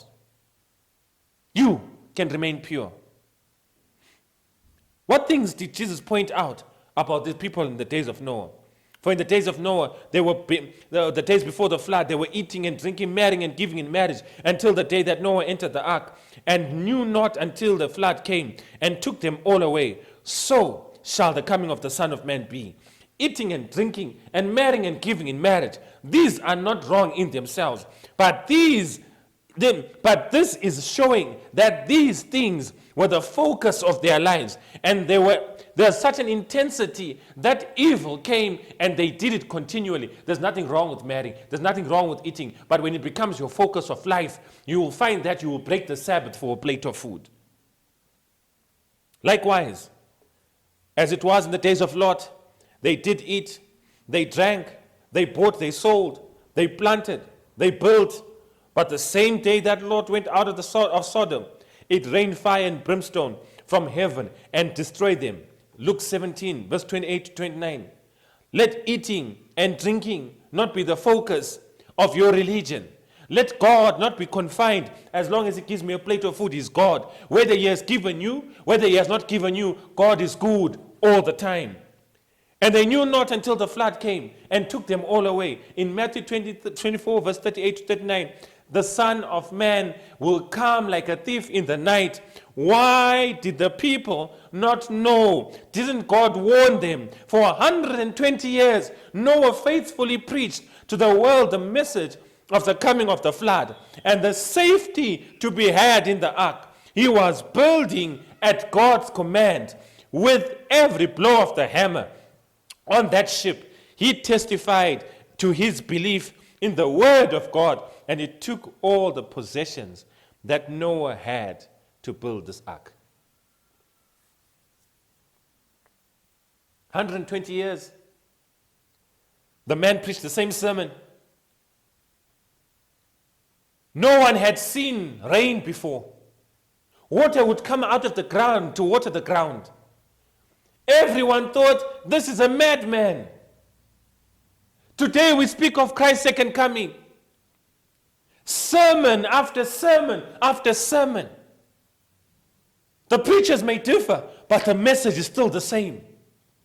Some people are saying we've been waiting for Christ to come. My grandmother was waiting for Christ to come. When is he coming? I want to tell you, like a thief in the night, we never know when they are coming. But when they do come, we will wish we had put the security system. We would wish we had locked the door at night. Let me tell you something. The image of the kind of faith it took in the whole world that had never known rain and life seemed to continue normally was going to be their problem. Because they had never seen rain, this is impossible. This is the point that Jesus was making. In Sodom the day before the fire fell, you'd have thought it would continue forever. Life rounds of affairs went as usual, including a few jokes about the preaching nutcase Lot. If you had been in the cities and towns before the flood came, you would have seen things moving as normally. In fact, later the people gathered abound and closed the ark and had a party, threatening Noah, but they had been given evidence to back up what Noah and Lot was saying. Let me tell you something. Some people are making a party out of you when you tell them, I'm doing this for the Lord. I can't work on Sabbath for the Lord. They make a party out of you. I can't do ABC for God. I can't be faithful. How can you not be faithful? Who's not doing it? Every time you stand up for God, they are making a party. I say to you, my brother, my sister, you preach on that message, because when the Lord shall come, he will judge. Let me tell you something. God gave evidence, and this is what he did. Just the night before the fire fell on Sodom, a huge crowd was smitten blind as they tried to do violence on Lot's guests. And when the ark was finished and Noah invited the people to come for the last time, all at once, this is seen when God is speaking. He says, Noah invited the people. They had been shown signs. There was a time for Lot that when they wanted to take the guests, he even offered these virgin daughters. They said, never. We want the men. Because they were tired of women, they now wanted to experience what it means to sleep with a man. Let me tell you, some of these abominations, they are despicable to the Lord. And when they are going to the door, they are smitten blind, but still, in their blindness, they still want to break down the door. You need to repent. When the Lord has freed you from sin, in your blindness, you need to move away from the sin. Mary of Magdala was said, who is your accuser? I do not see them. I forgive you. But the Lord said, go and sin no more. Sin no more shows trueness of the repentant. When you repent, the repenter must show genuineness in the repention. When they repent, they must show genuineness, so that when we look upon their lives and where the Lord has brought them from, the stage of repenting, what they have done for them to receive this grace, where are they now? There should be a growth. If you are not repentative and you are hiding small granules of sin, you are like charcoal that is no more ambient. But when you throw a paper on it, the paper starts catching fire. When you have granules of sin left in your heart, that repenter, who is supposed to be repentative, is questionable because you are still holding on to the thing that God wants to remove from you. Were they shown something great for them to believe? Yes. Yes, they were shown something great for them to believe. In an orderly manner, 7 each of the clean animals identified in Leviticus went into the ark. People watched in horror. Was Noah right? 2 each of the unclean animals went into the ark. Birds flew in flocks to enter the ark. Nature obeyed the master, but man would not heed. Could not people see? Could they not see? What is happening to the people? Could they not see that from this building of the ark was the work of God? Did they not know that animals and birds would not enter the ark in perfect order on their own accord, without the guidance of the divine hand? They might have known, but for 120 years, they were hardening their hearts. Can you not see today that a prisoner jailed for murder comes out a preacher? Can you not see that the prostitute saved from the streets comes out a preacher? Do you not see the word of God? Let me not even talk about other people. Have God not spoken to you? Has God not saved you? Has God not protected you when you were supposed to be judged? When you were supposed to be found out? Has God not protected you and given you some sort of dignity when you were guilty? If you don't believe the story of Noah, believe your story. Should you even be here today? You are here by the grace of God. So when we say the Lord is coming again, he's coming again not just for me, but for you. They asserted that if there were any truth of what Noah had said, the men of renown, the wise men, the prudent men, the businessmen, the great men would understand the matter. They had been training themselves to reject the truth. Now, when an unmistakable evidence was given them, their hearts were so hard that they laughed it away. For 7 days, the animals came led by angels, and Noah arranged them in their places. Then Noah made a last appeal and was rejected again. Now with his family and his belongings, he entered the ark. The one massive door no man could close, but a brilliant beam of light was seen streaking from the sky. And a mighty angel from heaven closed the door. Probation had ended for this rebellious race, a race that would play around with DNA to create creatures, a race that had trained itself to eat and drink in the presence of holy things. While at the ark, while Noah was building God's plan, they sat there, they mocked Noah, they mocked the things of God. Today, we have preachers who mock the things of God, who play with the things of God. We have preachers who claim that if they are not if they are not in heaven, we are in hell. Today, we have preachers who stand up and lead the church astray. We have members who follow the latest gospel and not the gospel of the Lord. Their faith was tried another 7 days. I want to tell you, for those who are standing up to the truth and you're asking yourself, but why God is not answering? When Noah entered the ark, for 7 days he waited. Nothing was happening. Nothing was happening. Noah thought to himself, maybe, was I wrong? But because Noah knew God, Noah had faith in God, because Noah had a relationship with God, for 7 days it continued before. There was no sign of the coming disaster was seen. People celebrated and laughed outside the ark. All was sure now that Noah was a madman. Safe within the ark, Noah and his family cared for the animals and waited. The 7th day dawned, and clear once there was no sign. The 7th day dawned, but clear, all at once, suddenly for the first time in history, the dark clouds gathered and lightning streaked across the sky. The wind howled like shrieks of avenging demons. The party around the ark broke off. Screams of terror filled the air. Noah was right. The flood was here.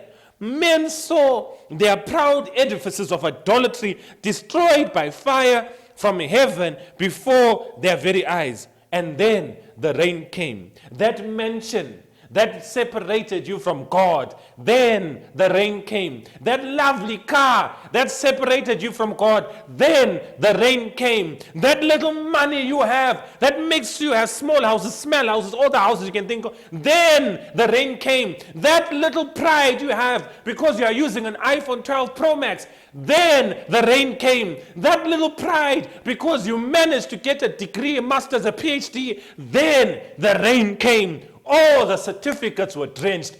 All the money was lost. The rain was now here. But this is one fact. It was now too late. It was now too late. Water poured from the sky as the protective canopy that had sheltered the earth, making a tropical paradise, collapsed. Water shot out of the geysers from the ground. People scrambled to high places and struggled to hold on. The fish had no chance. The whales had no chance because when the geysers opened, the temperature of the water changed. Some people think, I wish I was a fish. I was going to swim. The water changed. The temperature changed. And as the water came down, the human beings tied their children to large animals, hoping that the large animals would take them to safety. But there was a breakdown in communication. The animals ran in terror to the human beings in hope that they can do something for them. What would they have given for another chance of invitation from that crazy Noah? As the waters rose and the ark shifted and began to float, the Bible doesn't tell us where Noah's mother-in-law is. The Bible doesn't tell us where Noah's cousin is. The Bible doesn't tell us where Noah's father is, the Bible doesn't tell us where the relatives are. But I need you to understand something. There were some people that the Lord allowed to sleep before the flood came. There were some people that were allowed to sleep before the flood came. And this is what I want to tell you. When you lose good men, the Lord allows good men, good people to sleep before the flood comes. For they've made a decision. Anything after that may change them. So the Lord allows them to sleep. So sometimes you pray for that, for your dad to be well. But your dad calls upon the Lord and says, Lord, when you come, remember me. And we find dad just dies just like that and you have no answer. How come dad died? You're such a good man. It's because when the flood shall come, God would have solidified his decision and is now waiting for the blessing. As it was in the days of Noah, so shall it be when the Son of Man shall come. They knew not until the flood came and took them all away. Now I want you to understand that the ark was a ship of vision and was built by an amateur boat builder over 120 years. But the Titanic was a ship of dreams. It was built by professionals over just a few years. The ark carried 8 people and a host of animals. Yet the Titanic was loaded down with people acting like animals. The ark was used for 1 year and then discarded on the Mount of Ararat. The Titanic was only afloat for a few days, then rested 20,000 feet at the bottom of the icy Atlantic. The ark was built by hand of wood and joined with the rivets of iron, and the Titanic was built with iron, with wood within. The ark was designed and launched by God, and men and devils could not sink it. The Titanic's owners boasted that God himself could not sink it. So ends the proud schemes of man. Be ready, for in such an hour as ye think not, the Son of Man cometh. Matthew 24, verse 44. A young lady who had been in love with a young man, and the young man said, if you want me to marry you, baby, I need to make a plan. I need to find money to pay bride price. I need to find money so that we can get married. Baby, I love you. And she says, I love you too. And it says, I need to go to the UK. And she says, oh, but I'm going to be separated from you. Like, all you need is to have faith in me that I will never cheat on you. And I want to have faith in you that you will never cheat on me. He says, no, I love you too much to cheat on you. I'll never do such a thing. And then the young man bought his ticket and he came and embraced her and gave her a kiss on the cheek, gave her a kiss on the cheek and says, my bride, my future wife, I am going to work for us. So he went to the UK. First days he wrote letters, they came through. And then after a month was skipped. After 3 months, those months were skipped. And after a year, there was no letter that came through. The young lady sat there despondent. Could she have been wrong? He had gone for 3 years now. Could she have been wrong? Maybe he has found someone else. She had been faithful. She had been looking after herself in anticipation that any time he will come back. So she decided, no, I'm no longer looking after myself. I'll leave it. I'm tired of doing this. It is at that moment when after 2 weeks, after 3 weeks, the hair remained like that. She never cared. The smell, her aura was different now. The feet were never bathed, so they started cracking. And at that moment, at that time, she got to a point where she said, it's all the same, what's the difference? I tell you, she heard a knock by the door one day. And when she heard a knock by the door one day, because it was any other day, every day, she went into the passage area where the main door was. And as she opened the door, lo and behold, it was her lovely sweetheart. He had come, and it was a surprise. And now he had come to pick her up because he knew that she's always ready, she's always smart. He had come to take her and to go with her back to the UK. That the plane was leaving in 30 minutes. And they needed to leave now. And here she is, uncombed, not bathed, looking like she's not ready. And she said to him, sorry, I didn't know you were coming. Can I please take a bath? Can I please clean myself? And he said, no. My love, you should have been ready. I told you to be ready. But now it's too late. I have to go. The Lord will come like a thief when we are not ready. But the time to change will be too late. We are seeing from Genesis right up to Genesis chapter 6. That is no longer the same. By the time we get to Revelation, you and me need to choose. Are we fulfilling prophecy with our actions? We need to choose which boat we're going in, the Titanic or the Ark. May God bless you. Father in heaven, we thank you, Lord, for allowing us to go through the chapter 6, looking at what Noah did. Some of us have no strength to resist the temptations that come before us. Give us power, give us strength. Some of us have no power to say no when the devil comes. Give us power, give us strength. We call upon your name as our Savior. Lord, I pray that you can be with everyone that has heard this message. In its simplicity, may someone repent and come home. I pray all this in grace and love in your name. Amen.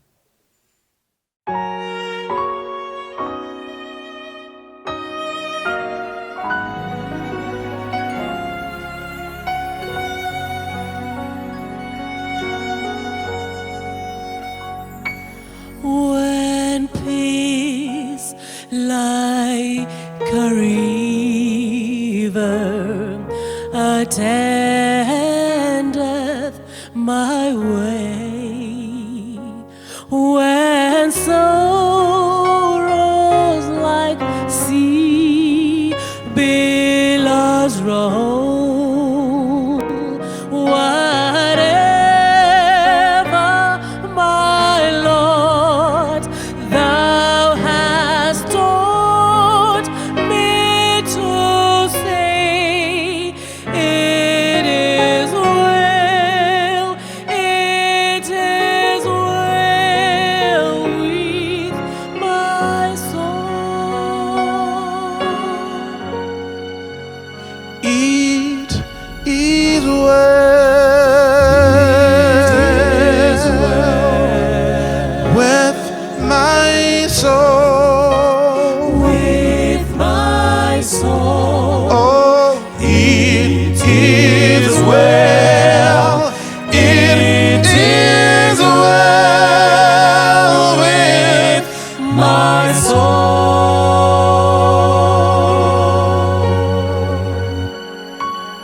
Though Satan should buffet, though trials should come, let this blessed assurance control that Christ hath regarded my helpless estate,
the day when the faith shall beside the clouds be rolled back as a scroll.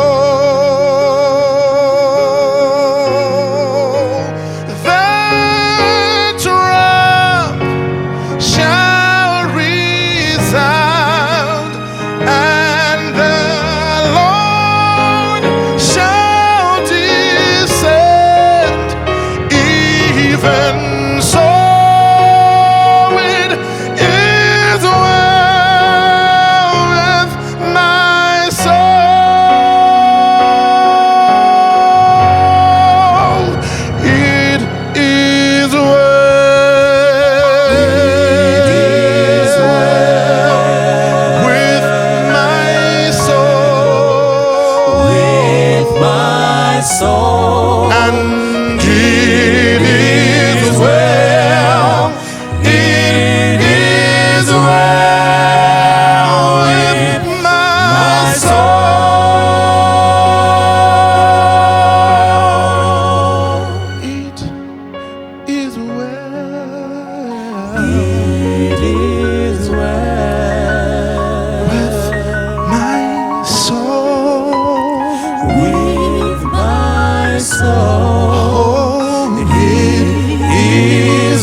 thou my Savior, I come to thee.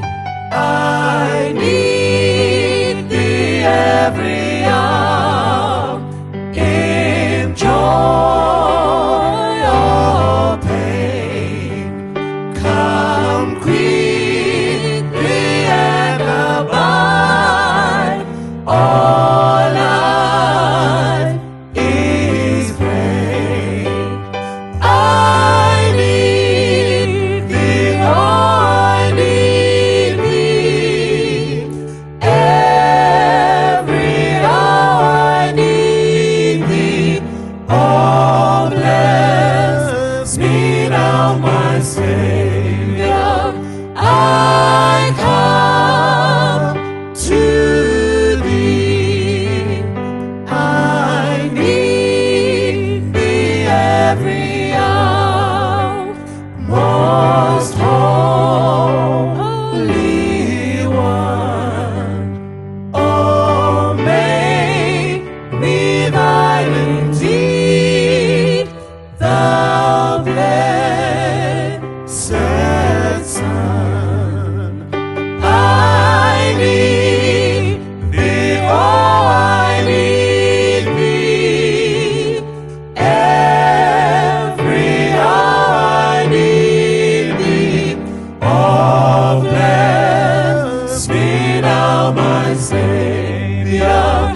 I come to thee.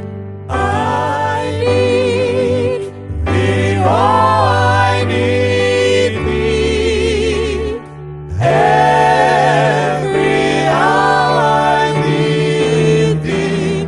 Oh, bless me now, my Savior. I come to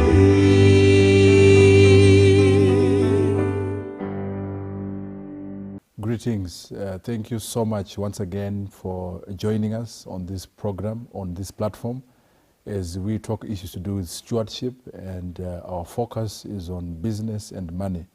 The Bible also says, seek ye first the kingdom of God, and all of these things shall be added unto you.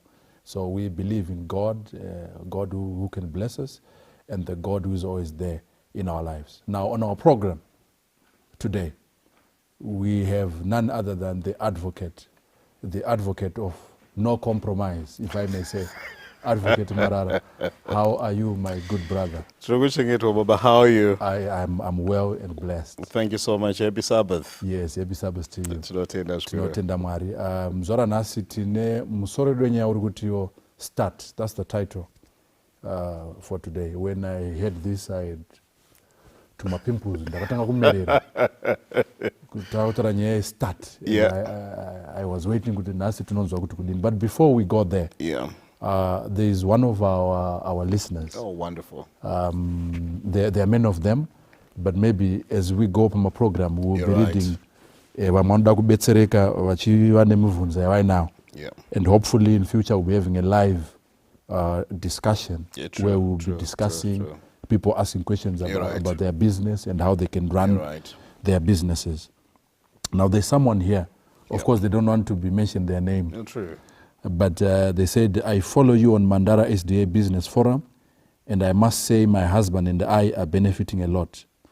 We moved to the diaspora 2.5 years ago, and we are just settling in. However, seeing the way of life here, which is rather fast-paced and is somewhat luxurious, we realize that if we don't start a business, yes, or invest, we will spend the next 20 years, Dakara retirement, with nothing even for our retirement or our grandchildren's inheritance. So we have some savings for a big project we want to do back home. Our focus is the returns and profits over the years. We will then mortgage a home here to enable us to raise our children, as well as to buy a big piece of land to Zimbabwe and build a beautiful home for our visits as well as our retirement. We know our children don't probably want to go back home. Now my question is this: is it possible, Mr. Marara, to establish a business remotely in Zimbabwe from here. What can we do to multiply our savings? Or tongounganidza mbichana.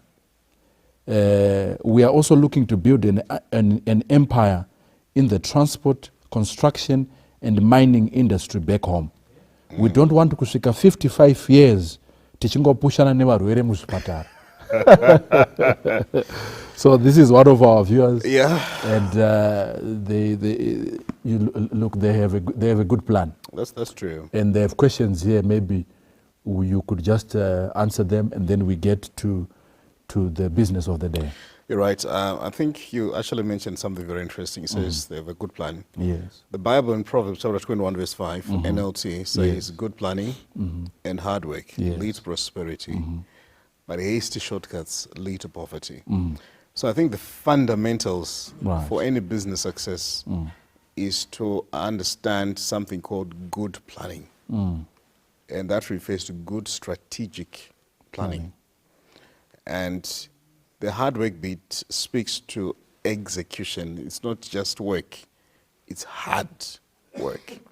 In other words, when you apply your mind to that particular goal, come up with a very good plan and come up with strategy. For me, I think it's very important. But I need to stress a point, which I think also gets to apply to many people.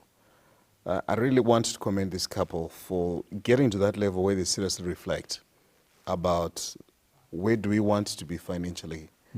What is the direction of our lives? And for me, I think it's fundamental. Yes. Because many people are dying in luxury, they're dying in comfort, but they're literally leaving nothing for their children. So I'm really excited, and I think the conversation around inheritance really inspired them.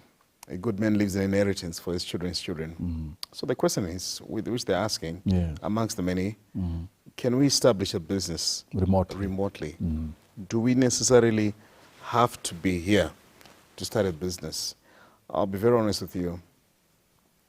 You don't necessarily need to be physically present in order to start a business.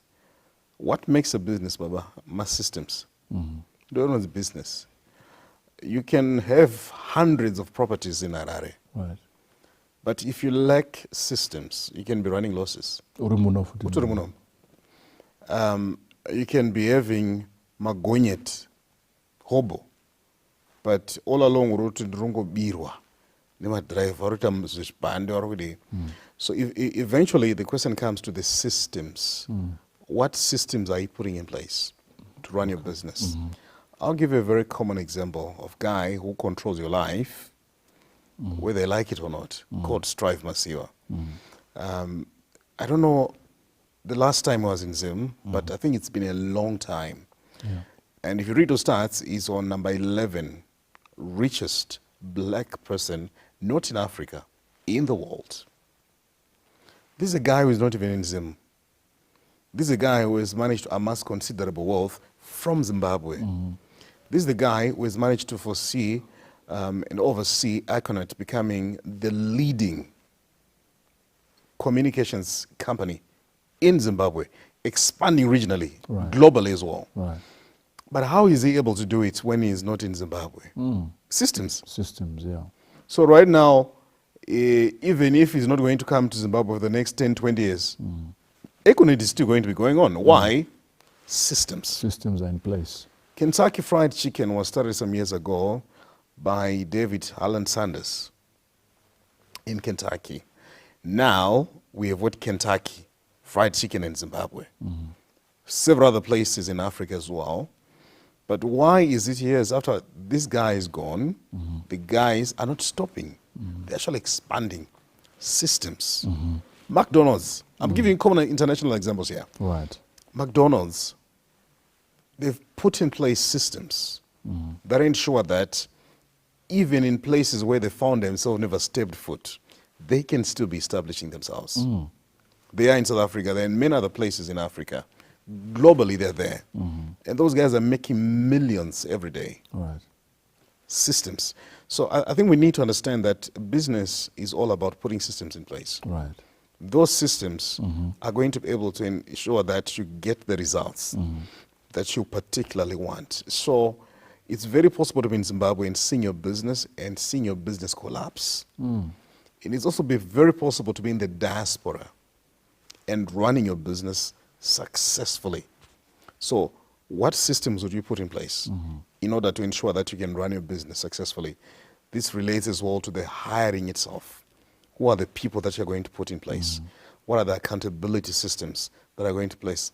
The monitoring system that are going to put in place so that you can get to see. Right. So right now, you see, the way the future is going, the boundaries that we used to know are becoming academic. I don't necessarily need to be in South Africa in order to do business in South Africa. Yes. I can do it on my cell phone. I don't necessarily need to be in the States to do what I'm doing now. Yeah. I can do it from wherever, as long as I've got an internet connection. I can be working from your computer. I can be accessing your computer as long as I'm online. So right now, that's the glory of technology. That's powerful. It has disrupted geography. Yeah. In other words, I can actually be monitoring you. Talk about vehicles. I can monitor my vehicle when I'm thousands of kilometers away from Zimbabwe because of technology. So I really want to encourage this couple to really focus in terms of putting strong systems in place. Then how do you multiply your money? Yes. Pretty much.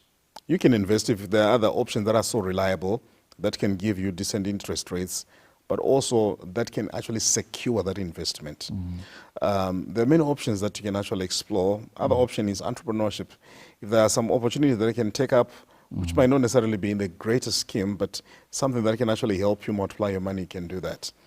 But if that's not your area of strength, you might as well just save your money. If you're actually in stable countries, you can put your money in a bank, which guarantees you interest. And that interest will also add value to your money. And bit by bit, guess what? You actually be able to get there. But one of the things that I need to help many people, Baba, is let's have the discipline to start small. Think big, think global, but also you have the willingness to start small. And to realize that, Baba, every great business that we see today, at one point in time was a startup. So we need to realize that we're not just going to go into business today and it's going to be grand. We're going to go into business, but we're also going to experience setbacks. Right. We're also going to experience those baby steps. Right. But most importantly, we need to realize that even baby steps are actually steps. So take one step at a time. I'm a guy who doesn't advise people to borrow money to start business. I don't. I usually want you to start small, start from where you are, and start with what you have. That way, you know what, it allows you to grow without so many obligations at your disposal. And you see, many people, when they start their businesses, because they are so highly borrowed, sometimes the capital is not very patient. So you have borrowed X, Y, Z amount of money, but it's being expected in the next 3 months or so. And your business might not actually have peaked to that level such that it can service the capital together with the interest. So you end up actually throttling your business. So I really want to encourage anyone who's watching us today, let's learn to start small. And let's learn to start with the little that we have. The little that you have. And let's learn to start from where we are.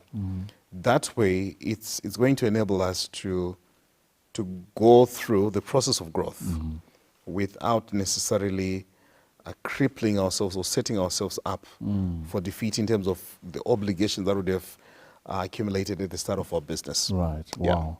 No, this is that's amazing. I'm sure you've touched Thank you. the issues, and I'm thank sure the couple is also listening. We can always keep on communicating. No, definitely, as we take the stages. No, thank you so for much them for to that. reach. But I like the ambition. I like the faith. True. They're saying we're looking to build an empire That's in deep. the transport, That's deep. construction, and mining industry back home. So true. This is the reason why even Solomon says, where there is no vision, the people perish. Yeah. And I really think the thing that we need to encourage all of us is let's have a vision. What does the future look like for you? Yes. You see, a number of people, we're just waking up to visionless days and visionless lives, Baba. And in the absence of vision, Baba, we switch into survival mode. Right. Where pretty much is but Baba, we need to shift from that thinking and say, this is the future that I want. Right. Do I have the money? No. You don't even have need for money to dream. But I think being able to visualize, conceptualize, Right. and get to isolate that particular dream is very important. This is what I want to do. It also enables you to develop the discipline to achieve your goals. Right. So I really think it's dangerous for people to just wake up to a basic life. We need to dream, Baba. We need to dream. What is your dream for your future? And I think that's where our generation, particularly for people in Zim, because of maybe our experiences where we've just managed to normalize the statement lines, chikuru kufema, chikuru upenyu. Ndoma statements a failure, wow.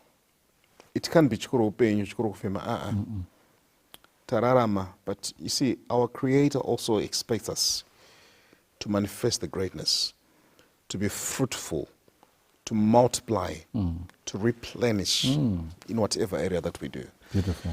And vision, like what this couple is saying, is really an important source of power. Right. And I would like to commend them for that. Thank you. Then when I read this from this couple here, ndavundaziva kuti iri statement Vamarara is also part of this. Yeah. And we don't want to kusvika 55 years tichingopushana nevarwere muzvipatara. You're right. You know what, Baba? This is so you. I'll tell you what, Baba. Then we go to the business of the day. True. If you don't plan your life, you're going to fall into the scheme of someone's plans for your life. You need to get to a level where you seriously take charge of your life, Baba. Right. You're an adult. Akuna munhu, Baba, ariweza kuorganize life yako for you. Ndozofumanya piro. Akuna munhu ariweza order into your life. Secondly, ukatozoramba kutozoti but this level anchada ndopa unozoiswa ma-pension regulations. Because ma-pension regulations wakatoitira kuti unoona kuti pane team isingadoenda kumba ngachivaendesa tiriso. So that's why my concept yakauya. Why? Because munhu wacho they're not even making something chiri so significant. But at the same time they don't want to be fired. So what do? Tangoudza no, this age chena unozorora. So I really think we need to start thinking as well in terms of what's our retirement plan like. Right. Even if you own your own business, Baba, you also need to think retirement. Okay, you've been running your business for X, Y, Z, but what's your transitional strategy? When you can't wake up every day to go to the office, who is going to be running that office? Succession planning. Succession planning is critical. You see, a number of people, we don't want that. You need to learn to prepare for your absence. Meaning, if you set a business that requires you to be present, you're not yet in business. We need to be able to set up businesses and think about how we can remove ourselves actively and let those systems start running. Those need to do I'll give a very, very, very interesting example. Do you know, Strive Masion is sleeping. Someone is making money for him. Yes. Truth. Right now, as we speak. Zvokutoti ukatofona pakati pousiku chidaita problem chakati pane ma-systems, Baba, auto-controller. So even he says, no, now I just want to be at the back and just be doing things. Things are going to be happening. Why? Because of that thinking. And I think we need to normalize that, even as church. Yeah.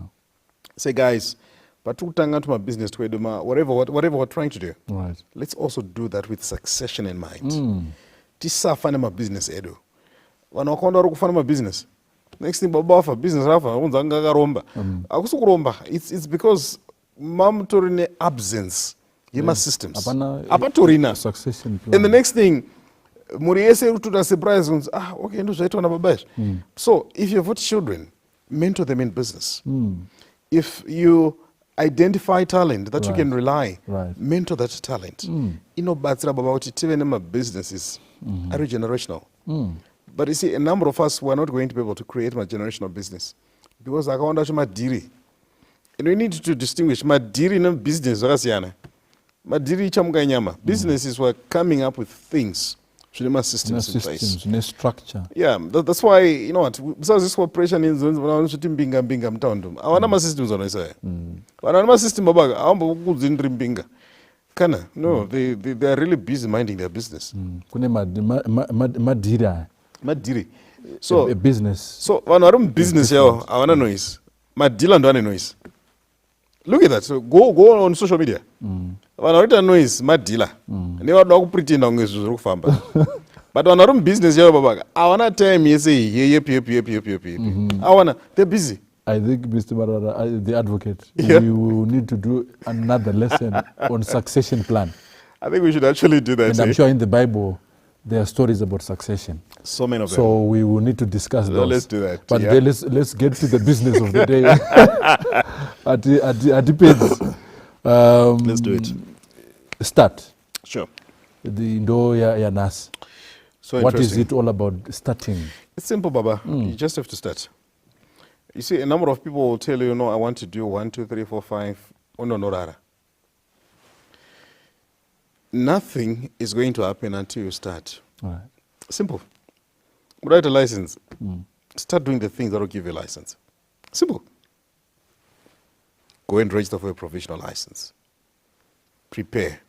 Write the exam. Right. Start. You want to do a business? Okay. What type of business is it? Then it's XYZ. Start researching on it. Start identifying the things that you need to do and start taking action. The problem in one wakawanda baba dambudziko ratinaro tinongotaura. So wamwana wanotora mabriefcase baba ane mabusiness proposal anotyisa. Zvakaenda nokupi? Apana. Why? Because atisati manifesta and develop the discipline of starting. Exactly. I have been to places with relatives. Yeah. Vamwe unopesera watopa imwe hama nickname kuti idzi kutaura asi panozvemwe munhu manje who wants things to be done. True. I'll give you my Makes own a story, difference. Baba. When I was growing up, I used to tell people, no, I want to be a motivational speaker. I want to be a motivational speaker. And so realized, no, this is wrong. I am a motivational speaker. Okay. So what changed is how I'm identifying myself. Next, I began doing the things that I said I am. Next, I started feeding that. So people ask me, how did I end up doing all these things? I started. And I started speaking about one. Uchingotonya mukombi mazwana ndichikukwirawo makombi. Uchitoza nomukomba mutira zvine musoro. I didn't know to go badaro. You know what I'm saying? I'm like, but the key is I started. Nobody Baba. If you want to change your life, start. Tanga. Start. Tanga right now. Hey, no, I want to be a good person. Start being a good person. I want to be a faithful husband. Start being a faithful husband. I want to be a better wife. Start being a better wife. I want to learn how to cook. Yes, start. Go on YouTube. Enroll for classes. Find a mentor. Enda kudoka unotoroko. Enda unodzidza. Simple. So what do we want, Baba? And the motivation is, guys, ngatichibve from the realm where tiri kungotaura. Tichienda mu realm yekuti tiite zvinhu. That's how simple it is. And a number of people, so rich as we are in terms of ideas, we're still struggling financially because atisi kutanga. Atisi. And you see, one of the favorite stories that I enjoy, Baba, on the subject of starting is the story of the 4 lepers. Yeah. So the Bible says, 2 Kings chapter 7, verse 3. Yes, that's our case study. Now, that's the case study. Now there were 4 leprous men. Now there were 4 leprous men at the entrance of the gate. This is the New King James Version. Right. Now there were 4 leprous men at the entrance of the gate, and they said to one another, Why are we sitting here until we die? So, very interesting principle, Baba. Number 1, they started a conversation. Yes. So, we need to learn to start nurturing conversations. Wow. What are we talking about? Yes. So, you see, a number of times, because we're not nurturing conversations that are healthy, that's why our lives are still at the same level. So, the 4 lepers, they are saying, yes, we are lepers. Yes, we are not very much welcome into the society because it's judgmental. They're saying we're cursed. Because leprosy is not that condition or why fire was sterilic. So why push it outside? Outside, yeah. Why if I not get outside? Yeah. And these guys, lepers as they are, they started something. A conversation. That's number one. Baba, start a conversation. Start a conversation. If you don't change the nature and the quality of your conversations, you never convert your life. What conversations are you having? Baba, conversations lead to conversions. You converse, right, and you convert. If you don't start healthier conversations, your life will never be healthier. If you don't start better conversations, your life will never be better. Why are we sitting here? Until we die. Until we die. The next question is, what are you talking about? Baba. Kana makaungana. What are Baba. If you read with the vision that you have, what conversations are you having on a daily basis? Baba, do you know, Kuti, the circle you keep determines the conversations you may do. The circle you keep. Determines what. That's why I'm always telling people, don't upgrade the quality of your handset until you've upgraded the quality of your contacts. Yes. Why? You can have cheap conversations, Baba, using expensive gadgets. Let's upgrade the quality of our conversations. Yes. Let's talk better stories. Start that. Baba,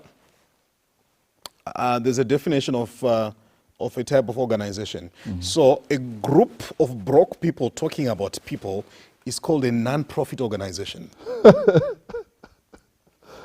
A group of broke people talking about people is called a non-profit organization. A non-profit organization. So start profitable conversations. Conversations, wow. Baba, as United States, changing your life is not a complex process. No, it's not a complex process. It's not, yeah. Baba, it's one of the simplest process. It starts with a conversation. It starts with a conversation. Why? Can I speak to someone? Baba, in Zimbabwe right now, right. I don't believe you're no, really process. The economy is not functional. Yeah. But it's one thing for the economy not to be functional, and it's another thing for you not to be functional. Two separate things. Because in the same economy, don't say, I say functional, Baba. Right. I know of people who are making thousands every day. Same economy. In this economy. But it's all inspired by a conversation. Why? Why are we sitting here until we die? If we don't start better conversations, we'll still be in the same level. Baba, one of the things that I'm so particular about, I don't like being added into groups. I don't. Okay. As a matter of fact, usandi some group usandi requester ndobuda. Because andidi kuiswa mandisingazivi kuti murikutaura zei. Okay. Anditombodi. Ndoda kutanga ndaziwa kuti tiri kutaura zei. Mugroup macho. Is it a non-profit organization? Is it a non-profit organization or it's a profit organization? I need to know that. But you see, a number of times we were so generous, we're so patient. It's not profit. But why are we sitting here until we die? They started a conversation, which is why I really want you to evaluate your circle. Right. Baba, surround yourself with vanhu wokuti wataura ndakabroka wakusekerere because ausizizure. Surround yourself uchitaura no nasina chekerera napo pina mtown atombode kuunzwa. Surround yourself nevanhu baba vari kutaura zvine musoro. 2021 guys, truly. What are our plans? Are we spending the holiday locally or we're flying? And it has to be normal.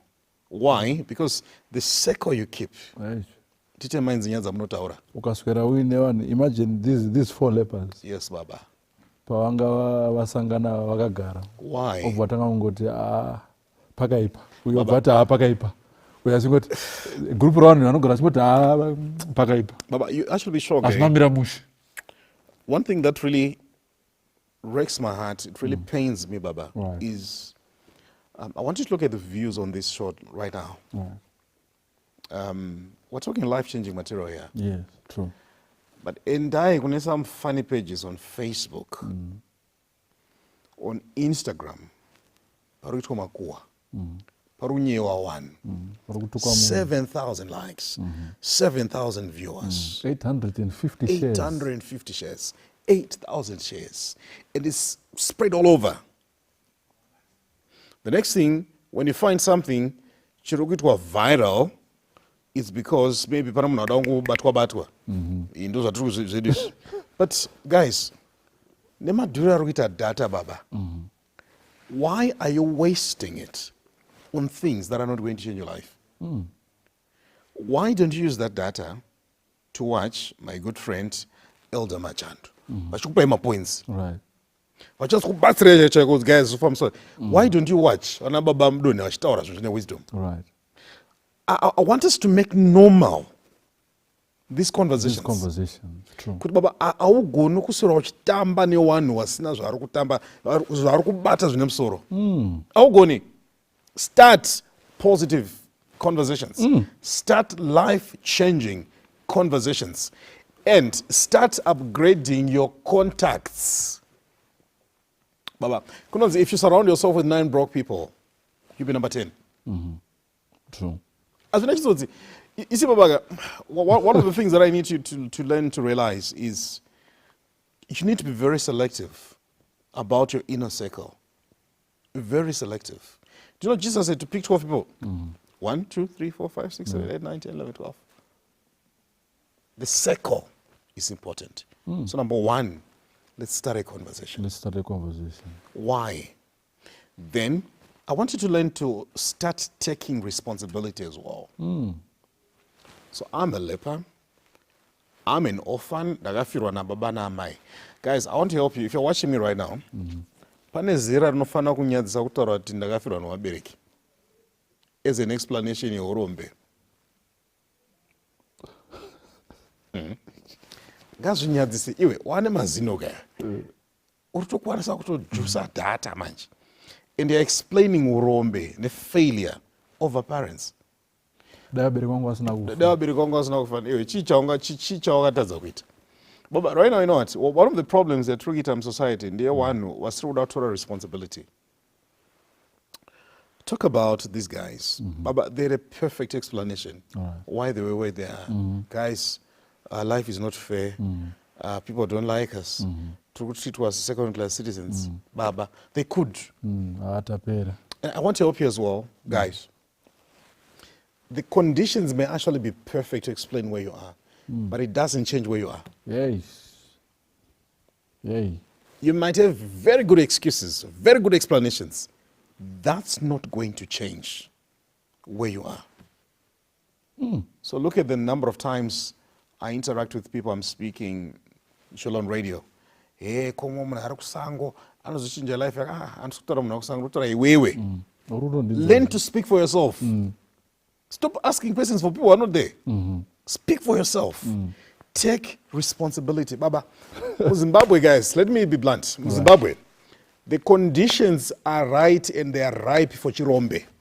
If you want to be Rombe in Zimbabwe, no one will be angry at you. Because the conditions are right. In the black market, my price are chikwira food. It is so right. But explaining how difficult things are is not going to make things easier. Explaining how the economy is not okay is not going to put money in your pocket. Rather, start taking responsibilities. Like Wakoma now. They refuse to blame anyone for where they were. They refuse to be angry. They refuse to be angry. But I want you to notice one thing. These guys, they manage to develop positive anger. So you don't get angry at people. Right. You face your facts, face your situation, and you're angry at it. And you change it. So what do? They decide to get to that level where you realize if you're going to make things happen, it's you. Why are we sitting here until we die? We die. Okay. Meaning you can actually sit and die. That's what it means. You can actually sit and wait and die. But does that make sense? No. Baba, a number of things in our lives are going to change the moment we ask ourselves the question, why? Why? Why I'm talking about responsibility, Baba, to Zimbabwe, where many people surrender their lives. Right. I'm like, guys, let's move into a subject that we speak so much. As SDA, subject here, self-sustenance. Yes. Let's learn to provide for ourselves. Yes. This also. Isis. Kuti, I don't blame a politician, I don't blame a XYZ. Baba, identify the things that are within your control. Gee, what is it? Is also start thinking in terms of the things that are within your control. And you'll be shocked, Baba, those things are plenty.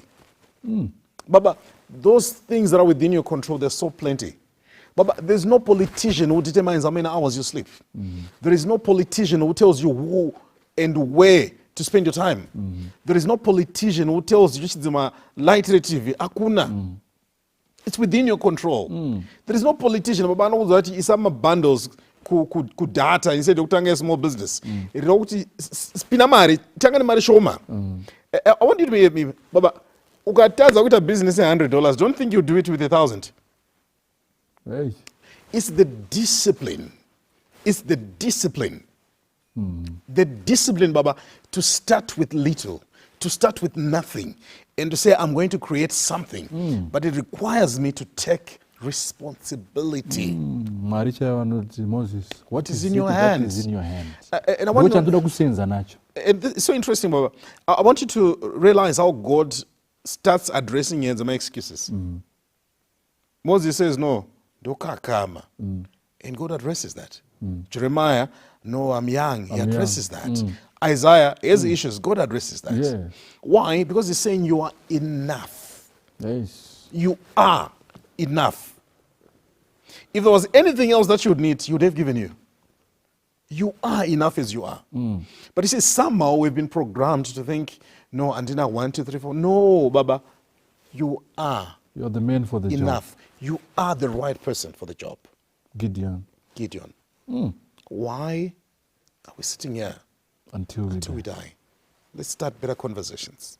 Number 2, responsibility. Zimbabwe, I'm speaking to many people right now. I know many people are watching us from the diaspora. Zimbabwe kasangwara unosvika pakuchemwa uchingochema. Okay. Kuvigwa cheko wochemwa nevanhu uchingochema. Because you see, zvinhu zonaka ndiwe unofana kunaka. I need to repeat this. Right. Zvinhu kunaka. Iwewe ndiwe unofana kunaka. Because ukanaka zvinhu zvinonaka. In other words, become better. Your results become better. But it requires us to develop a measure of responsibility. Let's stop looking for people to blame. Let's stop being angry at people. Let's sit down and confront ourselves like the 4 lepers and ask, why are we sitting here until we die? So now let's talk about, as you were talking about starting. Yes. Start. As simple as that. Yes. But it seems like there's a demon of not starting. Baba. Procrastination.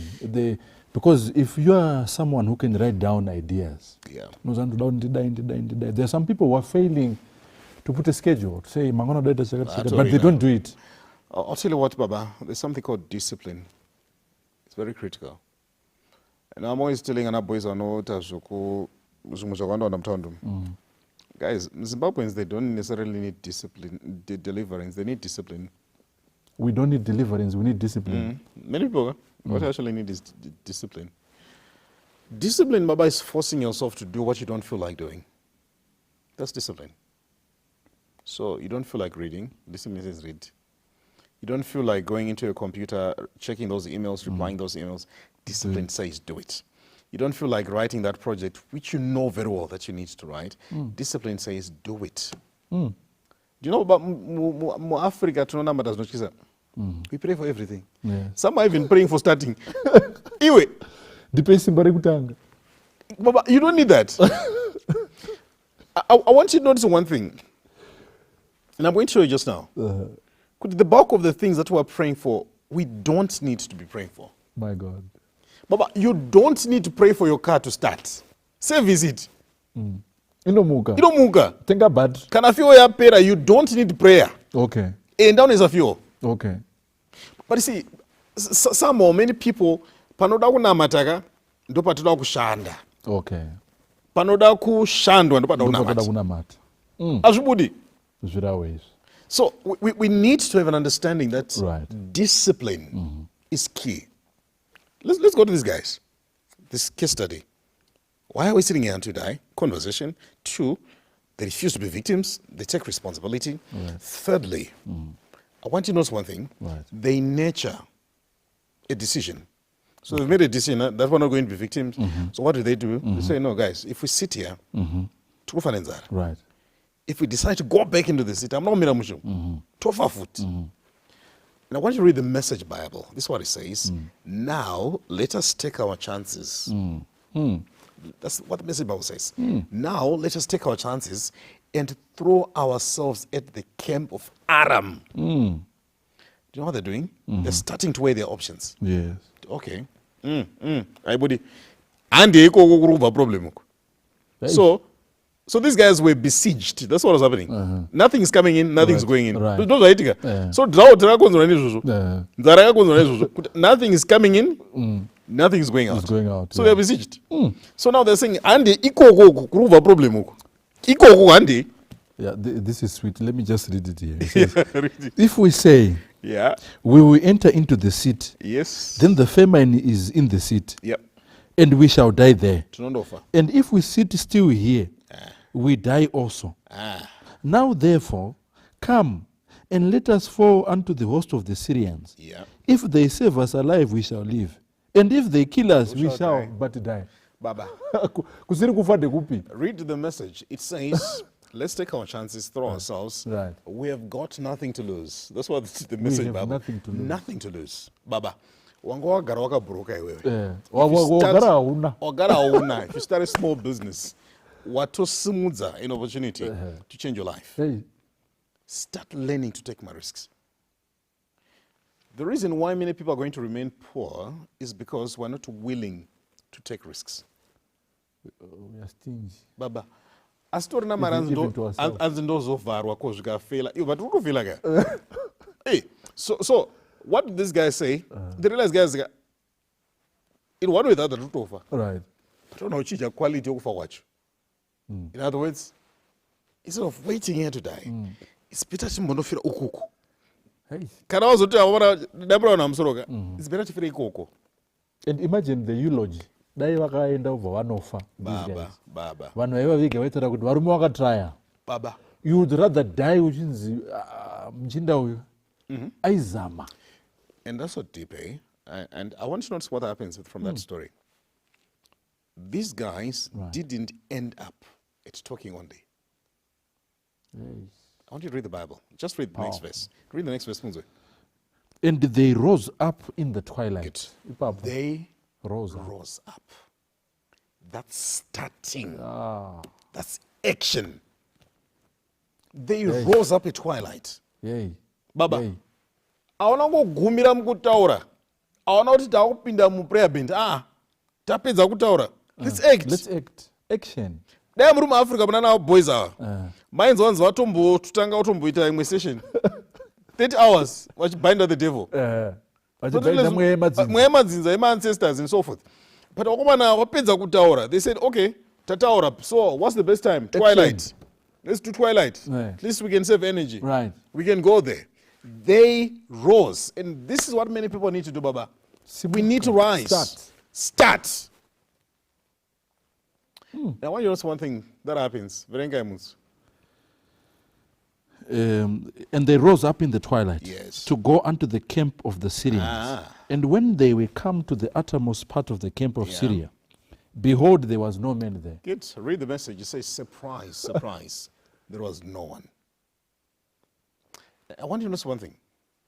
The majority of the things that we fear in life, they don't happen. True. They don't. So a number of times we're led by our fears more than our faith. And as a result, we're living our fears and not living our faith. And the worst nightmare for these guys was, okay, these guys may kill us, and they get their goodness. Magavuriga baba. Jackpot. But I want you to notice one thing that happened. If you read the next verse, read the next verse. It says here, verse 6 says, "For the Lord had made the host of the Syrians to hear a noise of chariots, my God, and a noise of horses, even the noise of a great host." I need to shock a number of people. But could you know miracles? Do you know the reason why God is not causing things to happen is because they're not moving?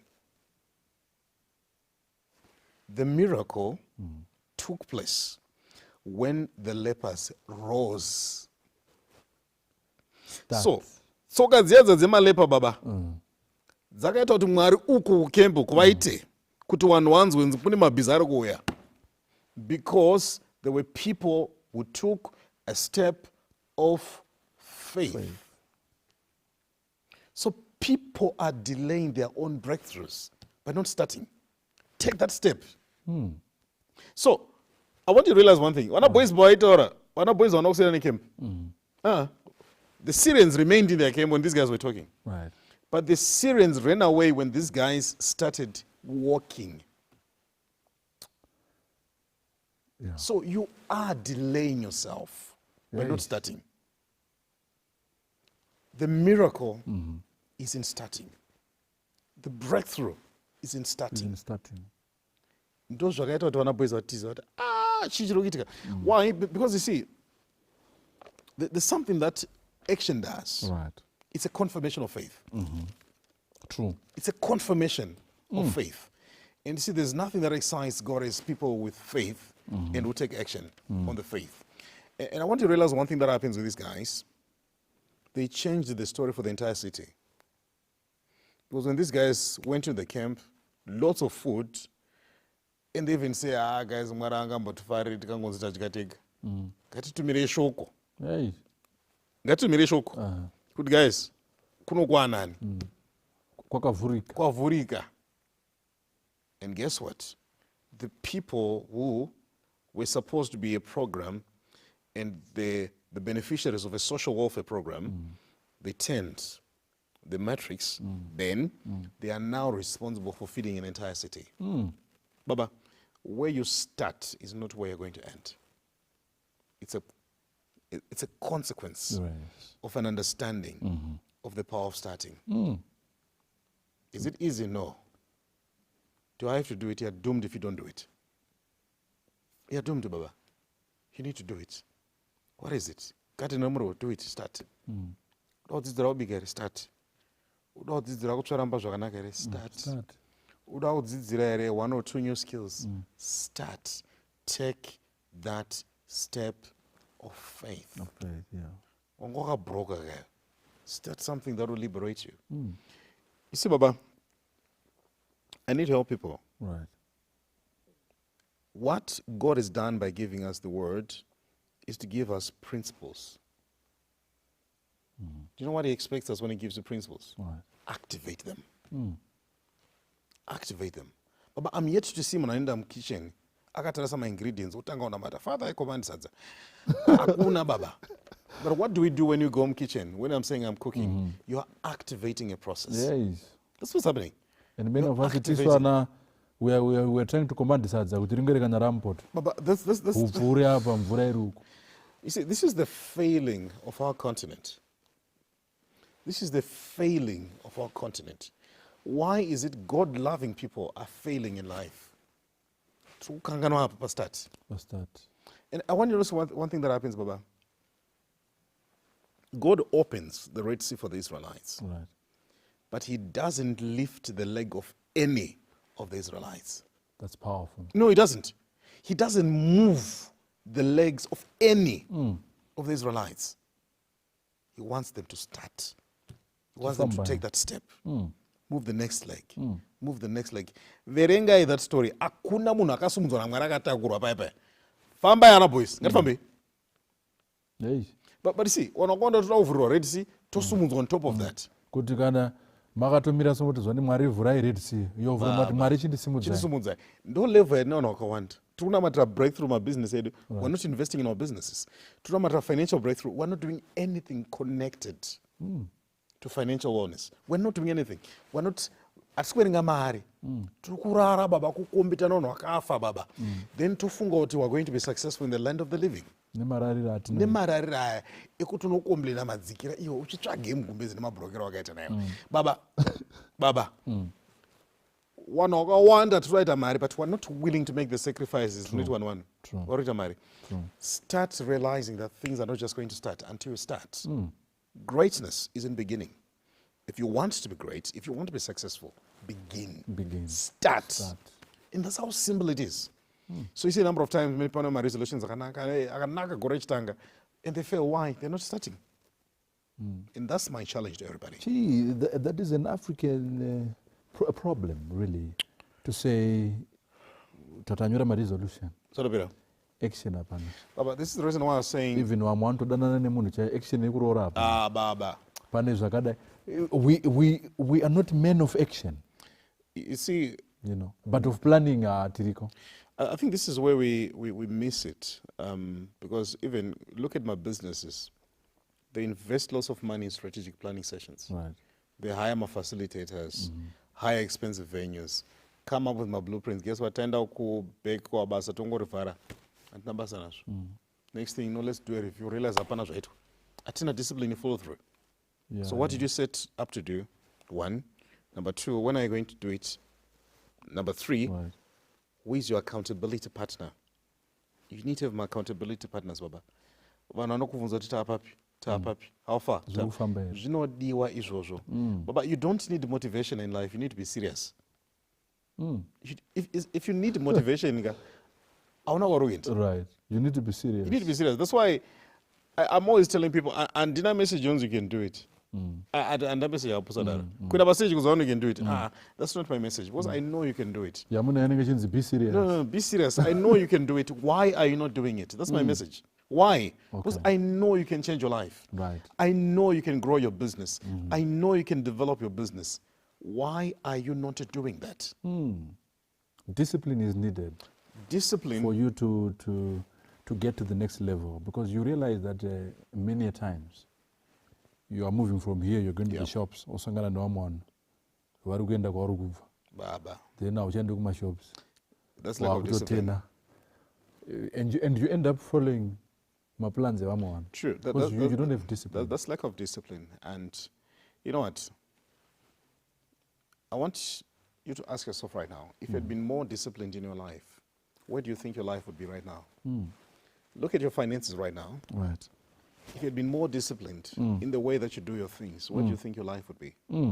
If you had been more disciplined in terms of the relationships that you keep, where do you think your life would be right now? If you had been more disciplined now you do your things generally, where do you think you would have been right now? Taking action, execution is a discipline. It is a discipline. Force yourself. Learn to force yourself, baba. Do you know why police, army, and so forth are actually disciplined forces? It's because of discipline. Yes. Vanotoziwa baba time, vanotoziwa kuti kana boss vachifura you salute. Zvakati you don't do it. Why? It's discipline. Right. They are seriously disciplined. Yes. Ngati say discipline in our lives. And I'm always telling people, if you don't know how to discipline yourself, the world will discipline you. And what you fail to discipline will discipline you at the end. Simple. So why is it fun? I wonder how Tambura nema problems in town. Discipline. Why is the Roma Guru great? Discipline. Simple. So for you to start, you must just have the discipline. Have the discipline to start, but also have the discipline to finish what you start. It's so critical because that's powerful. You see, on Wakanda, it's so easy to start, but as you get into the journey, you face obstacles, you face difficulties, and I think that's the bit many people miss out. We fail to realize to finish that The goal is not just to start, Baba. It's to finish. Look at the things that you started in 2020. How many did you finish? Look at the things that are starting in 2021. How many are you finishing right now? Yeah, Baba Murugutara mivunzo yakaoma. Really, the two things that you're talking about. It's critical. Starting and finishing. And finishing. It's really even the churches, core. people are not finishing. Baba, we start my buildings at Kapeds. Tinongowaka tosira muroti. Tinongozonza ano Mwari achazotipa simba rokupedza. Makapiwa nyasha dzokutanga kai. I still think you still have the grace to finish. Let's do it. No, wait until the economy improves. No, it's not going to improve. You have to improve. And guess what? When you improve, even your personal economy improves. Neighbor wako improve, the personal economy improves. And guess what? All of us combined, we're a country. The country improves then. You know, Paul says, I fought a good fight. So important. And I've kept the faith. So important. And I have finished. I have finished the course. No one is paid for starting a job. They're paid for finishing it. What did Jesus do on the cross? It is finished. He says, it is finished. He didn't say, I'm finished. It is finished. So this thing, this assignment, is finished. Don't be finished before you are finished. Don't. Kuna atopera in 23 years. Baba, you see, I think that's the bit people need to realize. A number of people are dying at 18, only being buried at 65. You give up so quickly. Yes, can you repeat that? A number of people die at 18 and are only buried at 65. Because we're giving up quickly, Baba. I'm asking you, don't give up. Don't. If you don't run this race, no one is going to run it for you. And secondly, don't make your children run your race. Be loyal, be faithful to finish your race. Right. Give your children a better platform, a better start. Why? Because that's your responsibility. Remember Proverbs. A good man leaves an inheritance for his children. And the assignment is, because the assumption is that what provide Audara, the children's children. And that's the assignment. But it requires us to start, develop the discipline to maintain, and inevitably, we have to finish. You know what I've learned here? Yes, Baba. Is we need to start conversations. It's so important. That make us to start. Very important. Why sit in your situation until you die? You're right. You need to start something. So true. Stand up. They rose. That's Baba. action. Action. I've learned that as well. Amen. You know, I'm thinking of a story in the book of Matthew. Yes. Where Jesus and his disciples, my disciples are up in the boat, and Jesus, Vasara, is praying. You're right. You know that story. Yeah. And they see something in the sea. Yeah. What is happening there? And then one guy says in the Bible, is Peter. He It's your says, master. Lord, if it is you, bid me to come. Yeah. You know, it takes faith. To take that step. To take that step. Vamwe vakatosara vari muchikepe baba. Vachingotarisa. Vachiona Peter zvima pamusoro pemvura. Vachingoti hatina time dzonyura. Yeah. You know, there's some people who are not willing to start anything. They want to see others start, and then they talk about those who have started something. Imagine. Who are doing something with their lives. So true. In fact, there's so many people right now. Right. What's not it? Who just want to see good share the same. Don't waste your time trying to convince people that it will work. Just make it happen, and you silence the critics. There's nothing that silences critics than success. So you should be worried it means you're doing nothing. Right. So I really want us, Baba, to challenge ourselves. Right. I'm going to start. But I'm not going to start until I make a commitment that I'm going to finish. Yes. Finish that race. Finish what I've started. Finish that small project. Give it a chance. Kuna baba vanotozvikana kuti dzataura dzinotanga but hakuzvipedza. Fambai marare baba. Bishok dzimba dzakangosumudza vanhu vanatiza. Andotanga dzimweko. Ma projects akawanda, and But what I want us is to have that discipline to start. Jesus even talks about counting the cost. Yes. So fundamental business principle. Let's count the cost. But most importantly, we need the discipline and the commitment to finish. Guys, this is your program, eh? Let's finish. Whether the economy changes or not, let's finish. Let's finish. That business proposal, finish it. That project which you wanted to give up, no, don't. Finish it. Greatness, Baba, is in finishing the race. That's powerful. Thank you so much. Amen. I really enjoy having you on. Really on honored, this Baba. platform. Thank you so much.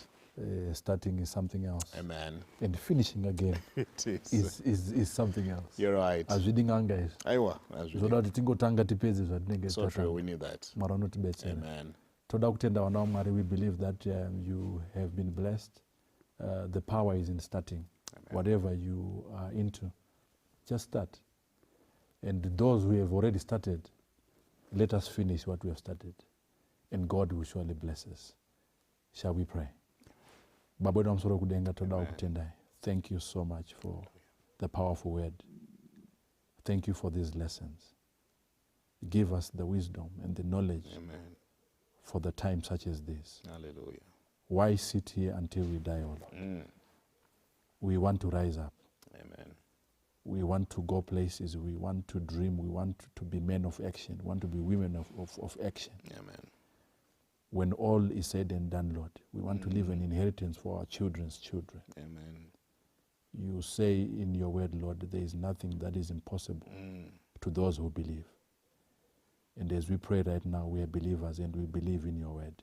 Amen. We want to start and we want to finish. Lord, thank you for this word. In Jesus' name we pray. Amen. Amen. Thank you so much. May you join us next week. May God bless you. Amen.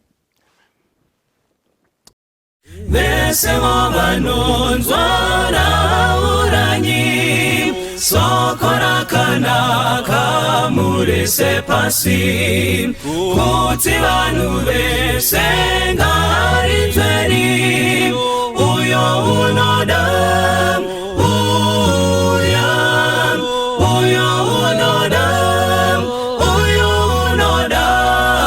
tumasoko pagomonemikana baba wadikanwa ari kudaidza uyo unoda uyo unouya nasi uya pinda pamusiwo wazarurirwa Jesu ndiye nzira yeidiyega uyo unoda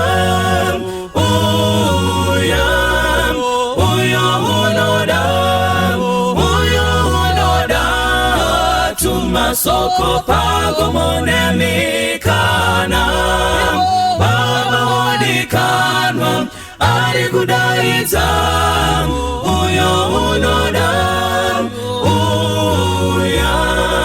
uyo unoda dawiraini uyo unoda dziwirange izwi uyo unoda upenyu narini uyo unoda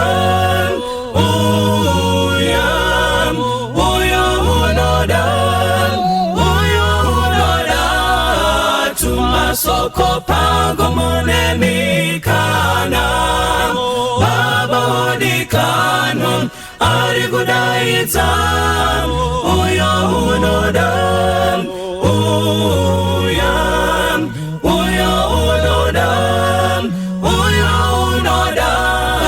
tumasoko pagomonemikana baba wadikanwa ari kudaidza uyo unoda baba wadikanwa ari kudaidza uyo unoda baba wadikanwa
vita